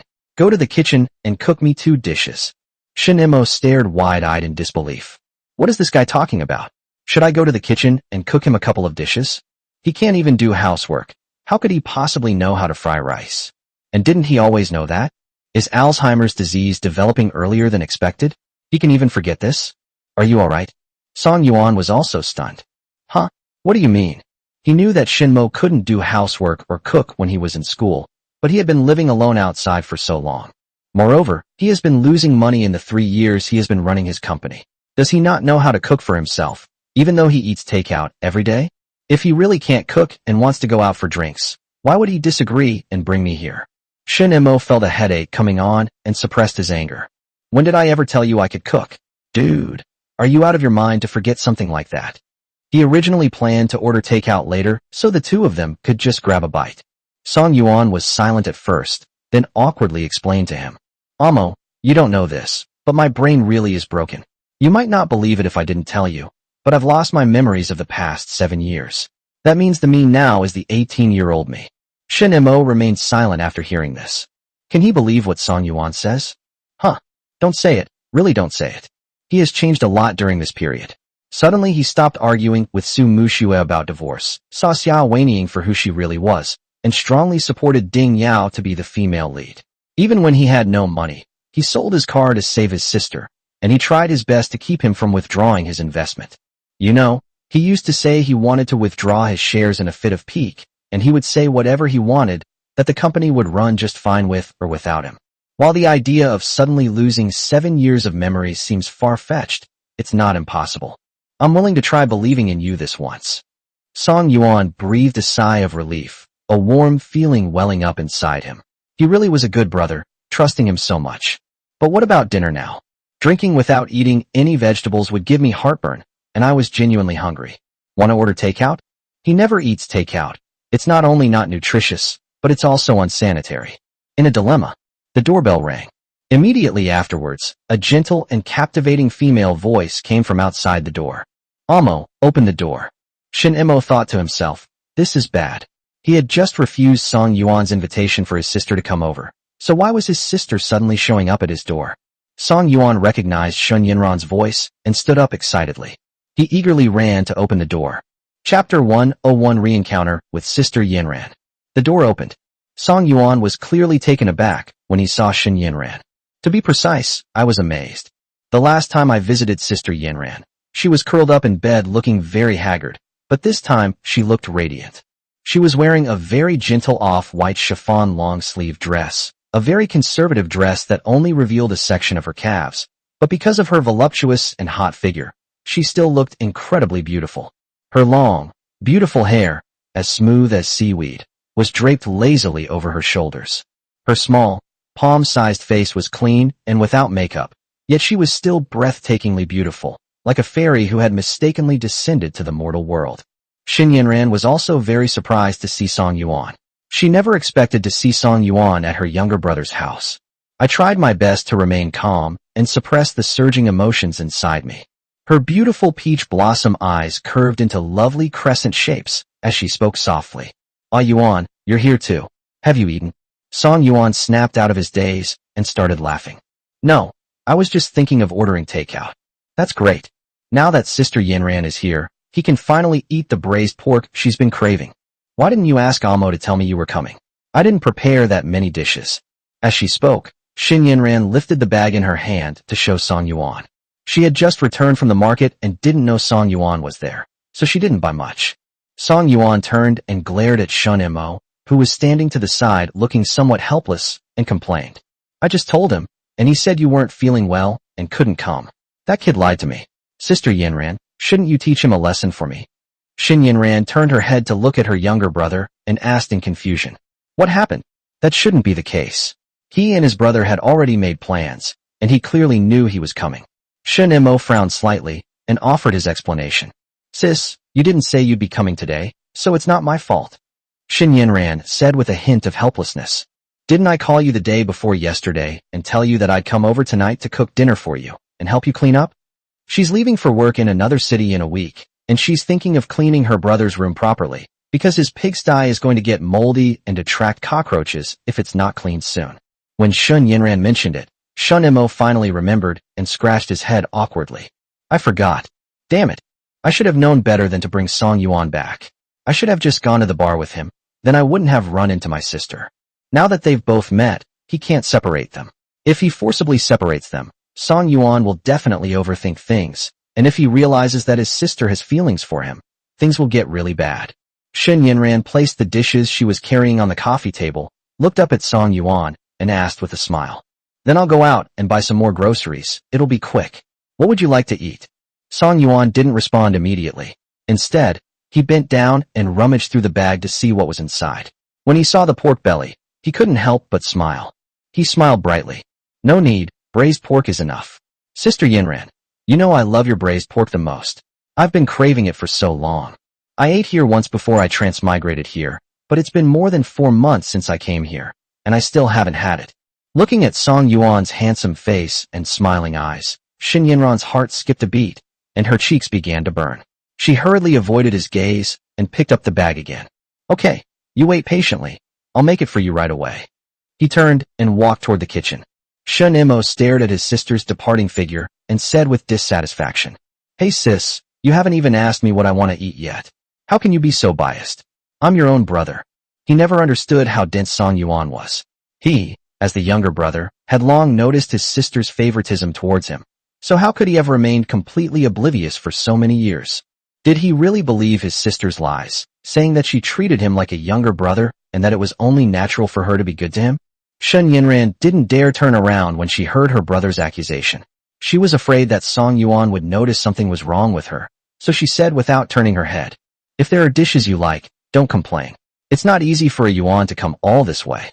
Somewhat annoyed, Shin Imo picked up the beer from the coffee table, pulled the tab on the can, and drank it down. Completely unaware of the siblings' little scheme, Song Yuan casually sat down next to Shun Imo, picked up a can of beer, took a sip, patted Shinmo's shoulder, and said carelessly, Amo, thanks to your insistence on not going to the bar and bringing me here. Otherwise I really don't know when I would be able to see Sister Yinran again and eat the braised pork I've been craving. As soon as he finished speaking, Shinmo's lips twitched involuntarily.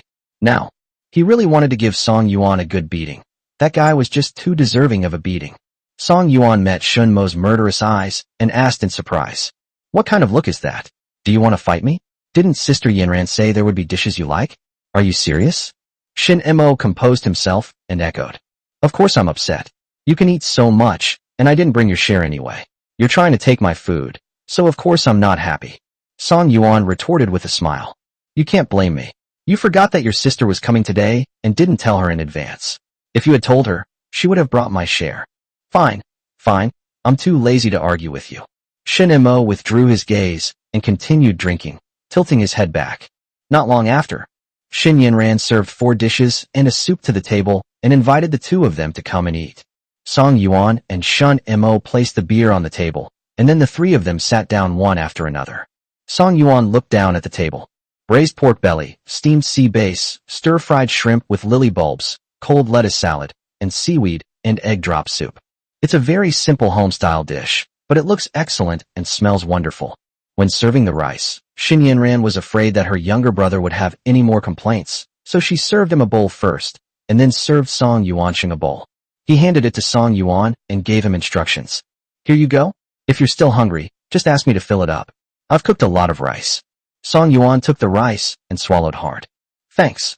Shun Yinran enthusiastically placed a piece of braised pork into Song Yuan's bowl and asked softly, See if it suits your taste now. It's been 3 years since I last made braised pork for you. Over the past 3 years, she has often cooked, but she has never made this braised pork dish again. Every time she cooks it, she can't help but think of Song Yuan.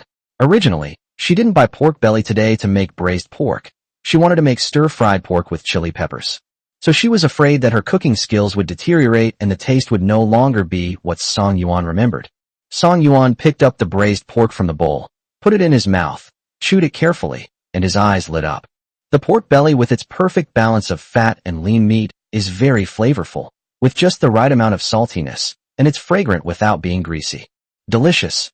So delicious. Just like before. Chapter 102 Hidden Secrets.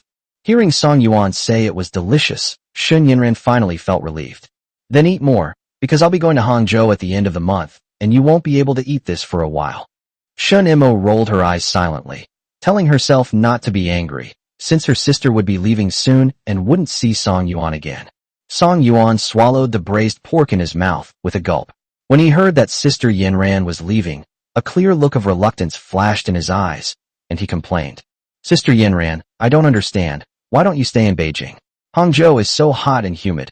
Can you handle it? Sister Yinran is from Beijing just like me, so why does she have to go to Hangzhou, which is so far away from home, where she has no relatives? Moreover, he had asked Shun Imo before, and Yinran is now a university teacher. With her good academic qualifications and experience, she could easily find a suitable school in Beijing to continue teaching. Shin Yinran paused slightly in her chopsticks and smiled. At first I couldn't adapt, but I've been there for 3 years now, so I can adapt now. You know I'm afraid of the cold, and Hangzhou is warm, which suits me. If I tell you the real reason, I want to stay away from you and not disturb your life because I like you. I like you so much, and I don't even know when it started. Letting you know my feelings would put you in a difficult position, so I'd rather you never know. As long as you are happy, I will keep this love in my heart and be content with living on our beautiful memories. Song Yuan looked completely bewildered upon hearing Sun Yanran's explanation. Was Yanran very afraid of the cold in the past? He didn't notice. Could it be that she's been in poor health for the past 7 years and is therefore afraid of the cold, which is why she had to go to work in Hangzhou, so far away? Seeing that Song Yuan didn't speak, Shen Mo assumed that Song Yuan had noticed that his sister's excuse was not very appropriate, and said irritably, "All right, stop digging.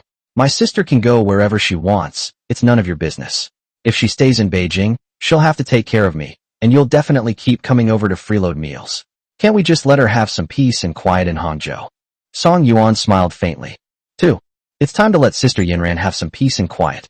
If she really stays in Beijing, he'll definitely be unable to resist coming over to freeload meals all the time. You know, back when he was in school, he would go to Shun Mo's house 5 days a week after school, shamelessly mooching meals. Not only did he mooch meals, but he also dragged Sister Yanran to play cards and video games with him and Shen Mo. He completely regarded the Shun family as his second home. Thinking of this, Song Yuan's heart tightened slightly, and he felt extremely uncomfortable. The second one just disappeared like that. For him, even though Sister Yanran was still around, he could never see her outside of Beijing, which was almost as if she had completely disappeared from his world. It was normal for him to feel sad. Although Song Yuan didn't show his sadness on his face, Shen Mo still noticed it keenly and immediately picked up his wine glass to urge Song Yuan to drink. "Come on, let's drink. Didn't you say you were going to drink until you were drunk today?" "Yes, yes, cheers." As Song Yuan spoke, he raised his wine glass, clinked it with Shen Mo's, and tilted his head back to gulp down the wine. Shen Mo also started drinking. Shin Yanran was originally a good drinker. In the past, when her younger brother and Song Yuan drank together, she never lost and could drink with them until the end. However, since she had only recently recovered, the doctor advised her to abstain from alcohol, so she could only pour herself a glass of orange juice and drink it with the other two. Both Song Yuan and Shun Mo were preoccupied, and when they started drinking, they quickly became tipsy and drank very fast. He quickly finished 24 beers, getting about 6 or 7/10 drunk, but still showed no sign of stopping. Song Yuan opened another can of beer, poured it into a glass, and tilted his head back to drink it. Shin Yanran couldn't help but try to dissuade her. "Ah, Yuan, that's enough. Don't drink too much. You still have to go home later. Muxue should be waiting for you at home." Song Yuan shook his head, pressed the tip of his tongue against his slightly numb mouth, which was moistened by alcohol, and mumbled, "Never mind her. I'm going to drink my fill today." Shin Mo's mind becomes clouded when he's drunk, and he casually agreed. "Yeah, sis, you didn't know, did you? Yuan isn't henpecked. He's never afraid of his wife, and he's got a very high status in the family." Ha ha ha. Shun Yanran narrowed her eyes slightly as she looked at the two of them, who were drunk. They carefully analyzed their conversation. Something seems off. She believed that Song Yuan wasn't henpecked, because she had practically watched him grow up and knew his stubborn temper all too well. But her younger brother said that Song Yuan had a high status in the family, which she didn't believe. Although she wasn't familiar with Su Muxue, she had heard from her younger brother and Song Yuan that Su Muxue had a very strong personality and was nicknamed the female devil at school.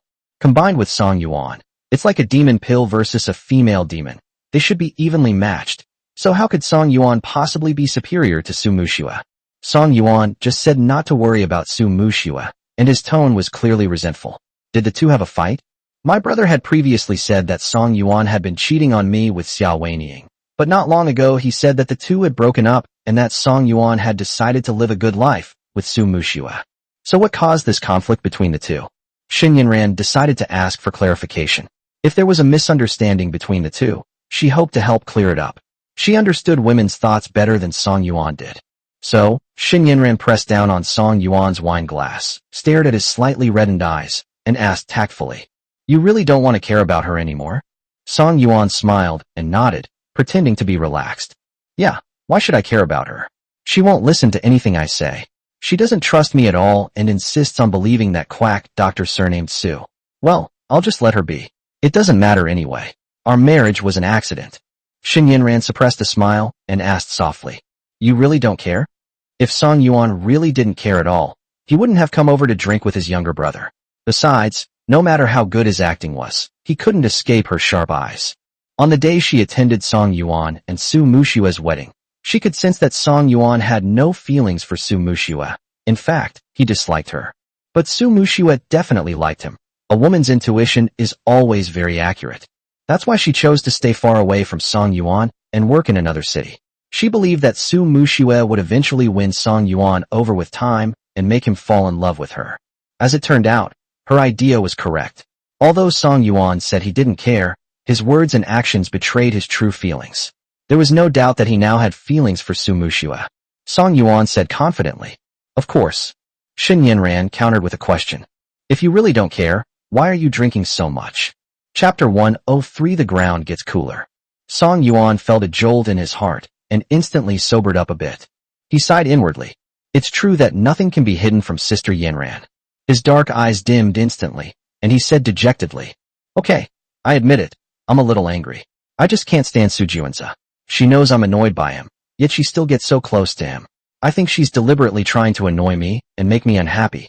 I admit I've wronged her a lot in the past, but she knows I don't remember anything from the past. Shen Yinran blinked, surprised. Huh? What do you mean you don't remember the past? Song Yuan scratched his head, looking embarrassed. I don't know what happened to me.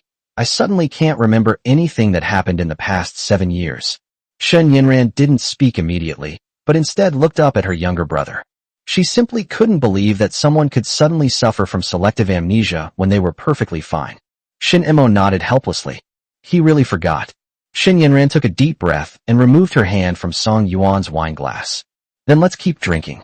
It's so unfair and helpless to make my 18-year-old self take the blame for my 25-year-old self. Neither Song Yuan nor Su Muxue was wrong. The mistake was that they were not on the same timeline. She couldn't persuade them anymore. Nothing she said would work. She could only wait for the two of them to gradually get along. Having received Shen Yinran's approval, Song Yuan and Shen Mo continued their drinking contest. Soon both of them were quite drunk. Shen Mo's alcohol tolerance was slightly lower than Song Yuan's, and he collapsed onto the table, completely blacking out and losing consciousness. Although Song Yuan did not have any memory loss, he was extremely dizzy and his stomach began to churn. Vomit! Song Yuan gagged and staggered to his feet, heading towards the bathroom. I feel nauseous. I really feel like throwing up. My foot tripped over a package of parcels scattered on the ground, and I almost fell. Upon seeing this, Shen Yinran immediately got up and came over to help Song Yuan, saying with concern, Slow down, watch your step, don't rush. Song Yuan nodded blankly and followed Shen Yinran to the bathroom. With a thud, he knelt down on one knee. He lifted the toilet lid and vomited into the toilet. Vomit! Whoosh! I threw up all the braised pork I had just eaten, mixed with beer and rice. It was disgusting. A pungent, unpleasant odor filled the air. Shen Yinran showed no sign of disgust. Instead, she slowly squatted down and gently patted his back with her slender hand to help him catch his breath. Song Yuan vomited for a long time, until he was about to vomit bile and coughed up tears, before finally stopping.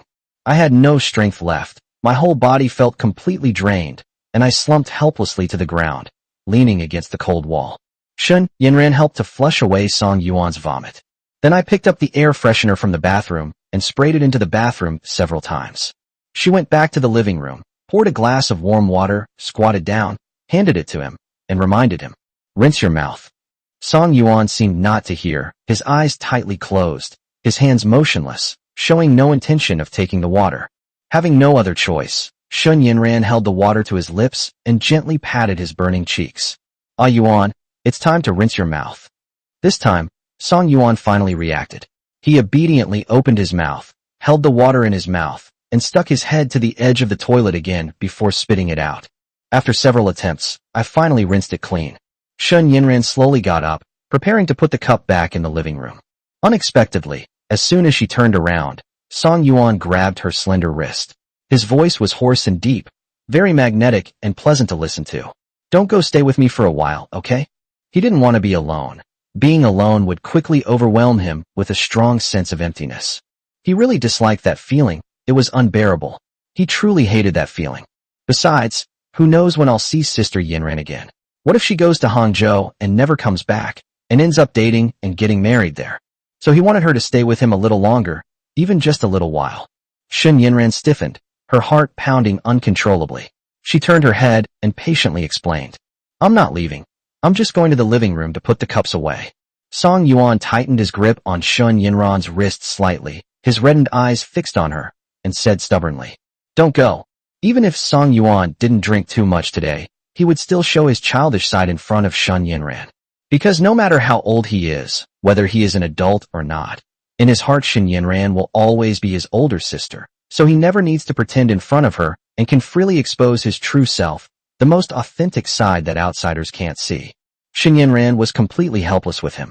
The way he looked at her didn't seem like an adult at all. It was more like a child who loved sweets and wanted to beg for candy. She could only place the cup on the windowsill, and couldn't help but lean down and reach out to ruffle his soft, thick hair, giving him a doting smile. Okay, I won't go. I'll go with you. Feeling the warmth from Sun Yinran's fingertips, Song Yuan's eyes curved into a smile, his shoulders slumped, and he spoke again. Sister Yinran, lower yourself a little. You're standing too tall. I can't see your face clearly. Helpless, Sun Yinran could only squat down again and speak softly and gently, like coaxing a child. The floor is too cold. Shall I help you back to your room? Song Yuan shook his head groggily, speaking in a drunken daze. It's not cold at all. It's actually quite warm. Try sitting down and see for yourself. Sun Yinran was amused by Song Yuan's words. It seems he was really drunk, saying such silly things. He urged, Get up quickly. I'll help you back to your room. It'll be so much more comfortable to rest in bed. The floor is really cold. Be a good girl. Song Yuan gripped her hand tightly and insisted. I told you it wasn't cold. Really, I'm not lying to you. Don't you want to believe me either? He just feels very hot. His whole body is hot, probably because he drank too much alcohol. It might be because the bathroom was too stuffy, so I didn't really feel the floor was cold. Sun Yinran felt helpless, thinking that if she didn't agree to Song Yuan's request, he would definitely be upset. Su Muxue didn't trust him, and neither did she. Even though he's not thinking clearly right now, I still don't want to make him feel bad. He obediently sat down, saying something that didn't mean what he actually meant. Wow, it really isn't cold. You're not lying to me. Song Yuan didn't speak, but just stared blankly at Sun Yinran with a complicated expression that made it impossible to guess what he was thinking. Sun Yinran felt a little uncomfortable under Song Yuan's gaze and couldn't help but ask, What's wrong? What are you thinking about? Song Yuan's gaze softened, and he said meaningfully, I was thinking, if Su Muxue could trust me unconditionally like you, Sister Yinran, that would be great. If Su Muxue could really do that, he felt that the two of them would no longer have conflicts. Chapter 104 Make Do. Upon hearing this, Sun Yinran's calm heart seemed to be struck by something. Her brows relaxed, and she smiled faintly. Ah Yuan, you need to understand that it's not that she doesn't want to believe you, but that you did too many things that broke her heart in the past 7 years, which is why she always doubts you and is unwilling to trust you. If you had been more well-behaved in the past, she would have treated you the way I do. Know the same. Song Yuan interrupted her. They are completely different. Su Muxue and Sister Yinran are two women with entirely different personalities. Their personalities are completely opposite. How could they possibly be the same? Besides, Su Muxue is his wife, and Sun Yinran is his sister. They are incomparable. Thinking about this, Song Yuan felt incredibly stupid.